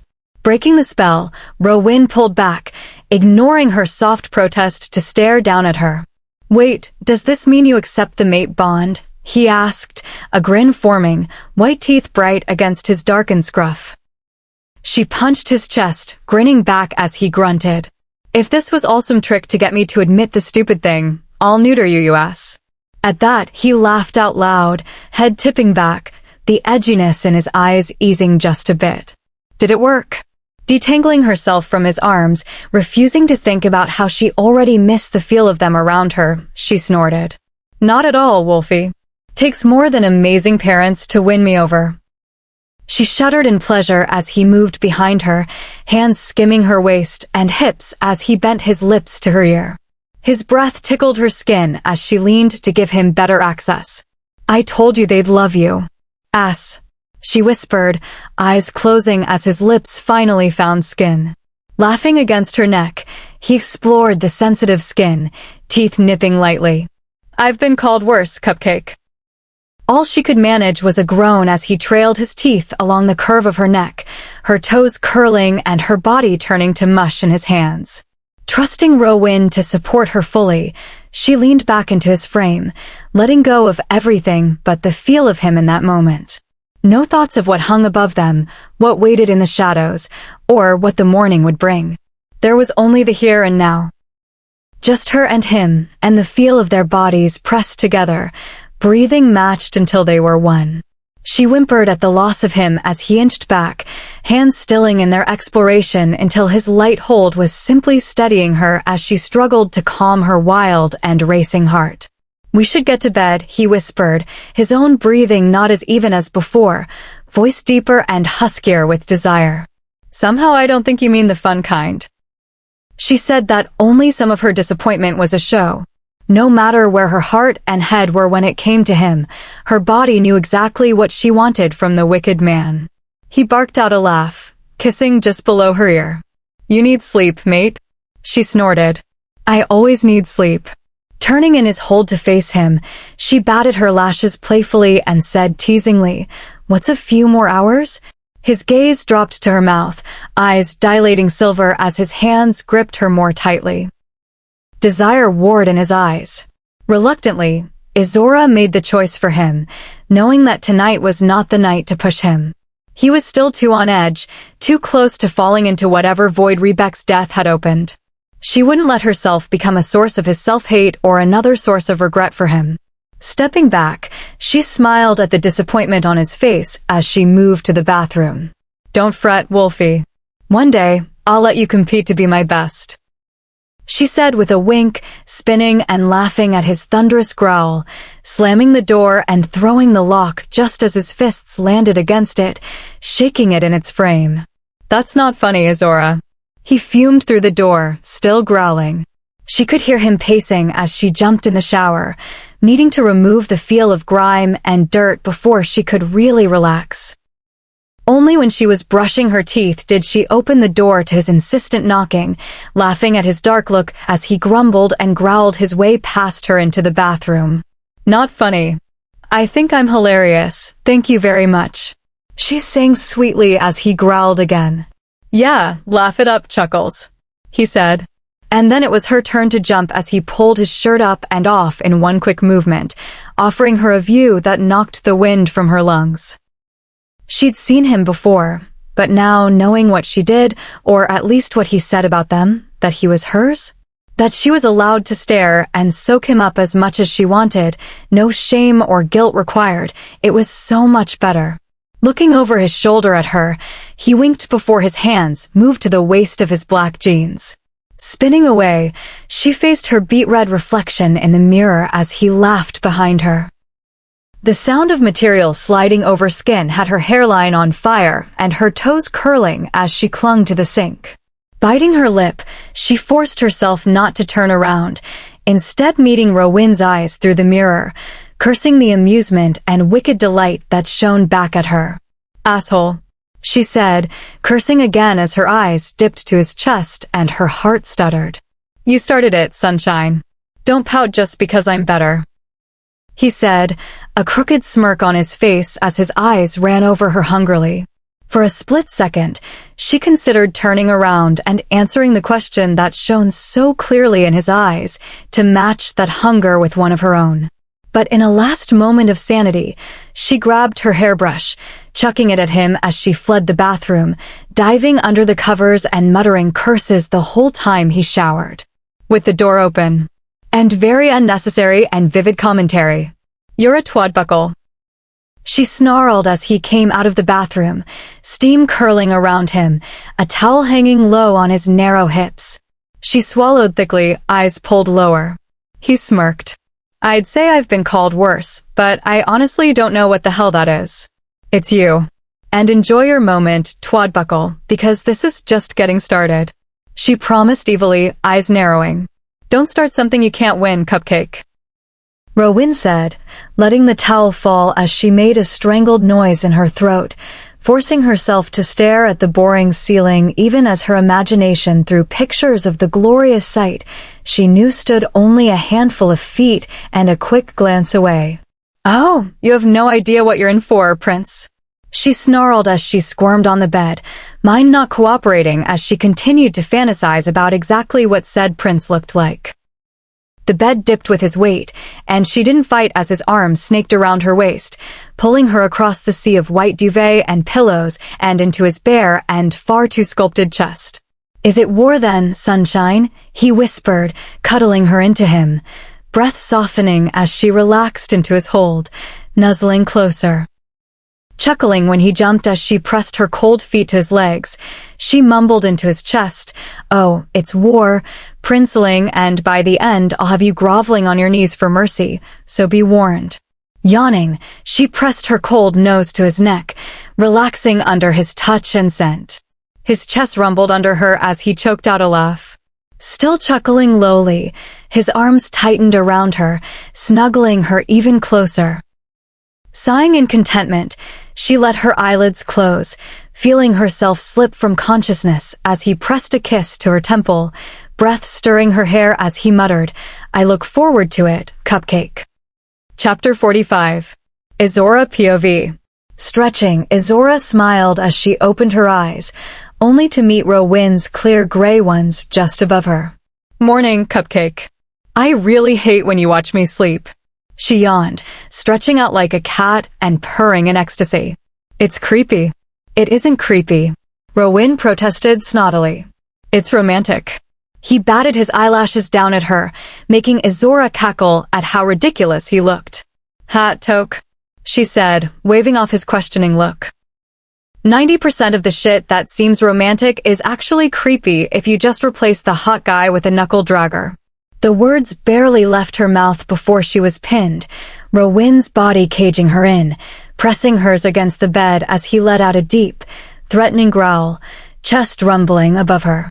"Oi, wolf boy, chill," she barked, whacking at his chest, both of which he ignored. "Of course." His eyes were molten silver. Realizing she was just going to have to ride out the wave, Izzorah slumped back against the sheets, letting Rowan scan the room before easing back from her. His body remained tenser than a minute ago, the hand that had moved under the thick duvet staying possessively on her hip. Rough fingers brushed softly over the bare slip of skin where her shirt had ridden up, raising goosebumps. "Well, thank you for that image." He muttered sarcastically down at her, eyes only partially settled back into their more normal gray. "And for ruining my golden mate moment, there, sunshine." Izzorah snorted. "You think Creepel is staring at me and watching me drool is a golden moment. I think taking in your majestic beauty while you slumber unaware, waiting to throw myself at any potential danger that should happen upon you, is not only romantic and golden, but also pretty hot." Rowan argued, scowling when she laughed at him. At his look of horror and offense, she rolled her eyes. "Oh, don't give me that. Puppy face doesn't work on me, Wolfie." His hurt expression instantly disappeared, replaced by a wolfish grin as he darted in to nip at the sensitive spot where her neck and shoulder met, making her yelp in surprise and pleasure. His arms restrained her from making an escape to the bathroom as he continued his assault. Only when she was gulping and hiccuping did she concede. He relented, hovering over her, hands on either side of her head as dark silver hair fell across his forehead. "You have something to say, sunshine?" He prodded innocently. Sticking out her tongue at him, she let out another squeal as his teeth grazed her earlobe. Okay. She huffed, trying to catch her breath as he stilled on top of her, still close enough that each breath tickled her skin, her heart ricocheting around her chest at each flutter of hair, her body mush as the tip of his tongue dragged along the curve of her ear. "Okay, what?" He hummed, pressing a kiss to her bare shoulder and sending her and her thoughts, hurtling off into space once again. "Okay, you win," she exclaimed, squirming under him. "You're romantic." She blew out, sighing in relief as he eased back just a touch. "And?" He prodded, eyes twinkling in wicked delight. "And golden." She huffed angrily. "And? Seriously, Rowan?" When he didn't relent, just holding himself above her expectantly, she rolled her eyes at him, exhaling when he simply quirked an eyebrow at her. "And hot," she mumbled unhappily. "There's my cupcake." He grinned, looking down at her with a goofy grin that she couldn't possibly resist, no matter how she tried. Her own cracked through despite her best efforts. And then she didn't care about anything because his lips were on hers, soft but insistent, gentle but demanding. And then she didn't exist anymore. Werewolves and wars and death, none of it existed. Nothing but him. Lowering himself just a touch, he met every inch of her body with one of his own, long and hard, pressing her into the mattress, solid and unbreakable above her as his lips kissed her into nothing. When he pulled back, she let out a small sound of protest, blinking to clear her vision, her body already missing the feel of him. Now that was hot. She managed to get out, voice rougher and huskier than before. Rowan let out a bark of laughter, kissing the tip of her nose. "Ready for breakfast?" "Ready for coffee," she replied, mind already replacing thoughts of him with the true good stuff. "All right, let's go then, Cupcake," he said, rolling off her in a single smooth, predatory motion. She bolted upright, mouth gaping as she stared at where he swaggered across the room, offering her a mouth-wateringly delicious view of his absolutely bare and jaw-dropping backside. Squealing, she chucked a pillow at his head. He didn't even bother to sidestep, instead letting it whack him in the back before falling to the floor as he chuckled. Unhurriedly, he disappeared into the bathroom, but not before turning to throw a wink over his shoulder at her and her growls of frustration. "Stupid, hot-assed teasing werewolf prince. Oh, it's on, Wolfie. This means war." Chapter 46. Izzorah POV. You're good for him. Izzorah looked up at the queen, not having heard her enter, easily returning the warm smile that met her. They were currently sitting around a long table loaded with trays of food and covered steaming dishes. Rowan was farther down the table, having been snagged by his cousin and Derek as they entered. After an encouraging smile in her direction, he'd pulled out a seat between the two soon-to-be alphas, letting them pull him into a deep back-and-forth. Glancing behind Rowan's mother, Izzorah wasn't surprised to see that the king had also joined them, along with his mate. He nodded to her, offering his own warm smile and greeting before joining his nephew and son. The twins, who had finally relented after being bullied by Olivine into taking the seats on either side of her, rose to help the queen into the chair at the head of the table. Both silently ignored her attempts to wave them off. When it was clear they would not relent, she sighed dramatically, but Izzorah didn't miss the genuine love and gratitude that flowed between not only the three of them, but all of them around the table. Family. True and tested, all of them. It brought tears prickling to her eyes, and she cursed her emotions, having had enough of crying the night before. They're good for each other. And that is something most of us will only ever dream of. Olivine added with a smile in her direction, the grief that had become a living thing having faded just a touch in her chocolate eyes. The queen reached for the she-wolf, her hand covering Lives and squeezing it in comfort. Olivine smiled at the queen, wiping at the tear that hung on her lashes. "I'm okay, Ace. You will be Liv," the queen promised, smiling in both sadness and understanding. "I see you've stolen my beta again," came the king's words from across the table, earning some good-natured laughs as they all looked between Izzorah and Olivine. Like a good beta, she knows who wears the pants. The queen said, eyes dancing with mischief and a touch of sadness as she looked up from Liv to the king, who sat across from her, his own pain staring out at them. It felt like no matter where they looked or stepped, there was some reminder of Ostina there to prod at them, to illuminate his loss, the emptiness and void he left. But rather than try to ignore it, they seemed to take every opportunity to acknowledge it, to speak of the friend and brother they had lost. Even Olivine laughed at the queen's words, eyes glistening as she let herself remember, falling into the memories that were always just a breath away. Realization struck, and Izzorah turned to stare at Olivine in amusement, mouth falling open. "You're the new beta?" she asked. It was the queen who answered, though. Olivine is a born beta. She was already filling most of the role with Ostina. She'll do our pack well. Clay will not be amused. Olivine said, her face lighter and brighter than Izzorah had seen in days. Clay's never amused. Blair said from beside her, the two sharing a conspiratorial look. Why would Clay care? Rowan asked, also having missed whatever had the others so amused. Hadrian and Derek wore matching expressions of confusion as they looked around at the others. Because Clay is a lazy ass. Liv becoming beta means he'll have to head the runners and her network of informants, as well as his other duties until they can find a replacement. He hates dealing with her spies. A new female voice answered from the doorway, dark humor turning her light voice wicked with glee. Cierne. Mom. The cries of excitement erupted from around the table as wolves rose and rushed to greet the newcomer. Izzorah watched, amused, as the queen moved with a speed and agility she didn't think she was capable of toward the small dark-haired woman who was laughing and smirking at their surprise. Blair and Derek managed to get to her first, but she sidestepped them with gentle touches to their shoulders, even ignoring Izzorah as the small woman moved to Olivine, who had remained sitting in her chair.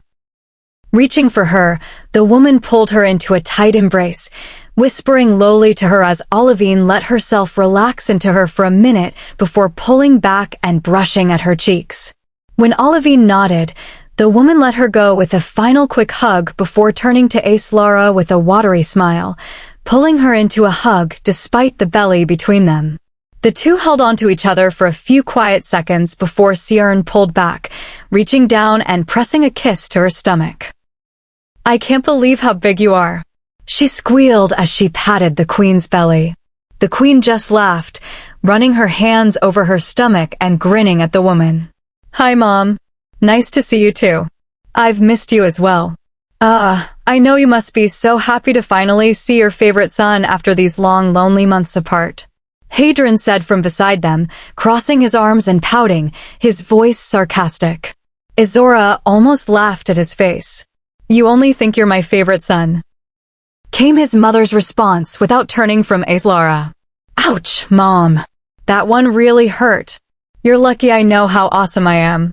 Also, I'm an only child," Hadron said, moving toward a man that Izzorah had missed coming in behind Siern, only noticing him as Hadron embraced the man. "What up, Dad?" he said to the man, who repaid it with an equally warm one. "Don't egg your mom on, Hadron, or she'll start talking about replacing you again." The man chuckled, his eyes cutting to his mate before he looked his son over proudly. Hadron laughed, unworried or affected by the advice. "You know you can't replace me. You guys hit it out of the park on the first shot, not like with my cousin here," he said, slapping Rowan's back as he moved to embrace his uncle next. "Hadron, did you break Alpha Speso's 200-year-old stained glass window with a chair?" Hadron blanched as his mother turned to finally look at him, her eyes sharp as knives, as her hands went to her hips. Izzorah had heard the others allude to the woman and her infamous temper, but hadn't realized they hadn't really been exaggerating until that moment. Watching as Hadron sputtered, eyes darting around, she decided they might have actually been downplaying it. He looked like a bunny about to take on a lion. A tiny, black-haired, blue-eyed lion who didn't look much older than Izzorah herself, but had Hadron shifting from foot to foot. Izzorah didn't recognize who they were talking about and assumed it must have been one of the packs they had visited before they found her at Malk's all those weeks ago. "Well, technically. Don't technically me, Hadron," Siern snapped, cutting off her son, who gulped nervously, looking to his cousin and Derek for help. Growling lightly as they both shrugged and retook their seats to watch the unfolding drama, leaving him to face his mother alone. "Do you think I like having alphas calling me in the middle of the night? Having to, hell. How do you even explain that?" she demanded, throwing her hands in the air as she stared at her son, eyes sharp as knives, cutting off another attempt to excuse what she obviously wasn't having. "See, come meet Izzorah, Rowan's mate," Izzorah said, emphasizing the word as she waved to her and retook her seat, winking to Hadron, who sighed in relief as his mother's attention shifted from him with the queen's words. Izzorah barked a surprised sound, her shoulders stiff as she was suddenly swept from her seat and into a hug, the shorter woman easily handling her, moving her back to look her up and down. Izzorah forced herself to relax when no one seemed alarmed or even surprised by the woman's manhandling. "Well, aren't you just gorgeous?" Siern finally declared, causing Izzorah's face to flush at the compliment. "You'll make a stunning wolf and even prettier pups," she continued. Seemingly satisfied with her inspection, she let Izzorah plop back into her seat. Izzorah was a little stunned by the interaction, but decided to just let it go and be happy to have been seemingly accepted by one more part of Rowan's family. He had always said he knew they'd like her, that they wouldn't care about her past or that she was human, but she hadn't been so sure. And seeing how close they all were, she found she wanted them to accept her. To like her. "Auntie," Rowan moaned, exasperated. "What?" The woman asked innocently, winking at Izzorah, who simply laughed and shrugged at her son's pained expression as she unceremoniously kicked Noache from his seat beside her. Something that had him and his twin grumbling under their breath and glaring at the little she-wolf who ignored them, instead taking the now-empty chair primly before reaching for the coffee. Something that definitely made Izzorah like the woman even more. The smell of the sweet black liquid eased any last worry about Rowyn's aunt as she poured a giant mug for herself before handing it over. The twins were still scowling at their sister, something Izzorah never thought she'd see from the two. But apparently, when it came to her, there were no rules. If she'd never seen the resemblance between Hadron and Rowyn's guards before, it was undeniable between them and his mother. Besides the towering height difference and their eye color, they were all replicas of each other, dark copies of Night Reborn. The perfect court for the silver-kissed queen who watched at their head in fond amusement. Siern's mate shook his head at her, smiling apologetically at the twins, who slid down farther along the table, letting him take the seat at her side. "Has my nephew not told you?" she asked, taking a sip of steaming coffee and looking at her expectantly. Izzorah paused in pouring her own mugful, looking around, confused. "Told her what?" "Mom." Hadron cut in, rolling his eyes at his mother. "Stop meddling." "I'm not meddling," she said, turning to Rowyn. "Ro, honey, am I meddling?" It was Richardson, sitting on Izzorah's other side, who answered, the guardian's face stormy as he watched the she-wolf as though she was a rabid bear in their midst, one who needed constant supervision and a healthy dose of fear and caution when handling. "Of course you are. You're always meddling," he snapped, waving his hands at her. "You can't stop meddling." "Shut up, Richardson." Siern answered sweetly, receiving a few laughs from around them. "Where's Clay?" she asked, switching topics suddenly, eyebrows furrowing together. "He's on his way." Kythra answered his sister with an indulgent smile in her direction. "He was just out with Kiora." Olivine leaned over to her, her voice low as she introduced the half a dozen or so wolves that had joined them along with Siern and her mate. Not loud enough to distract from the conversations over plans for Ostina's pyre, the reappearance of Doylin, and the threats of Semper that rose around them, but enough that at every name the wolf in question was able to turn and nod or smile at her. Olivine was just finishing up on a monster of a man who had taken up the side blare and bowed to her at Siern's introduction before another commotion at the door had them all turning once more. "And that," Olivine said, her voice dripping with weight and meaning as she grinned at the wolf that appeared behind a bouncing and muddy Kiora, his face a storm of emotions as he growled at Kythra, who just laughed back at the blonde-haired man, "is the infamous Clay. And his much lovelier mate." Izzorah turned to take in the woman, skimming over her face, shocked at the scars that marred her, but that somehow didn't detract from her natural beauty. She was eye-catching, stunning. The kind of beauty that, if it weren't for the scars she wore, should have been gracing the cover of magazines. Alone, it was enough to draw someone in, catch their attention, but paired with the relief and genuine eagerness in her smile as she reached a hand for her, there was no way Izzorah or anyone could resist the woman. "Hi," she chirped happily, her voice eager and bubbly as Izzorah stood to shake her offered hand. There was something about the woman, and it was beyond the simplicity of her beauty or her easy and ready friendliness, something more that wrapped around Izzorah's consciousness and nudged her toward the woman. That drew her in and made her want to sigh in relief, easing any lingering feelings of not belonging, and urged her to let down her guard. "I'm so glad to finally meet you. I'm Clayton's maid,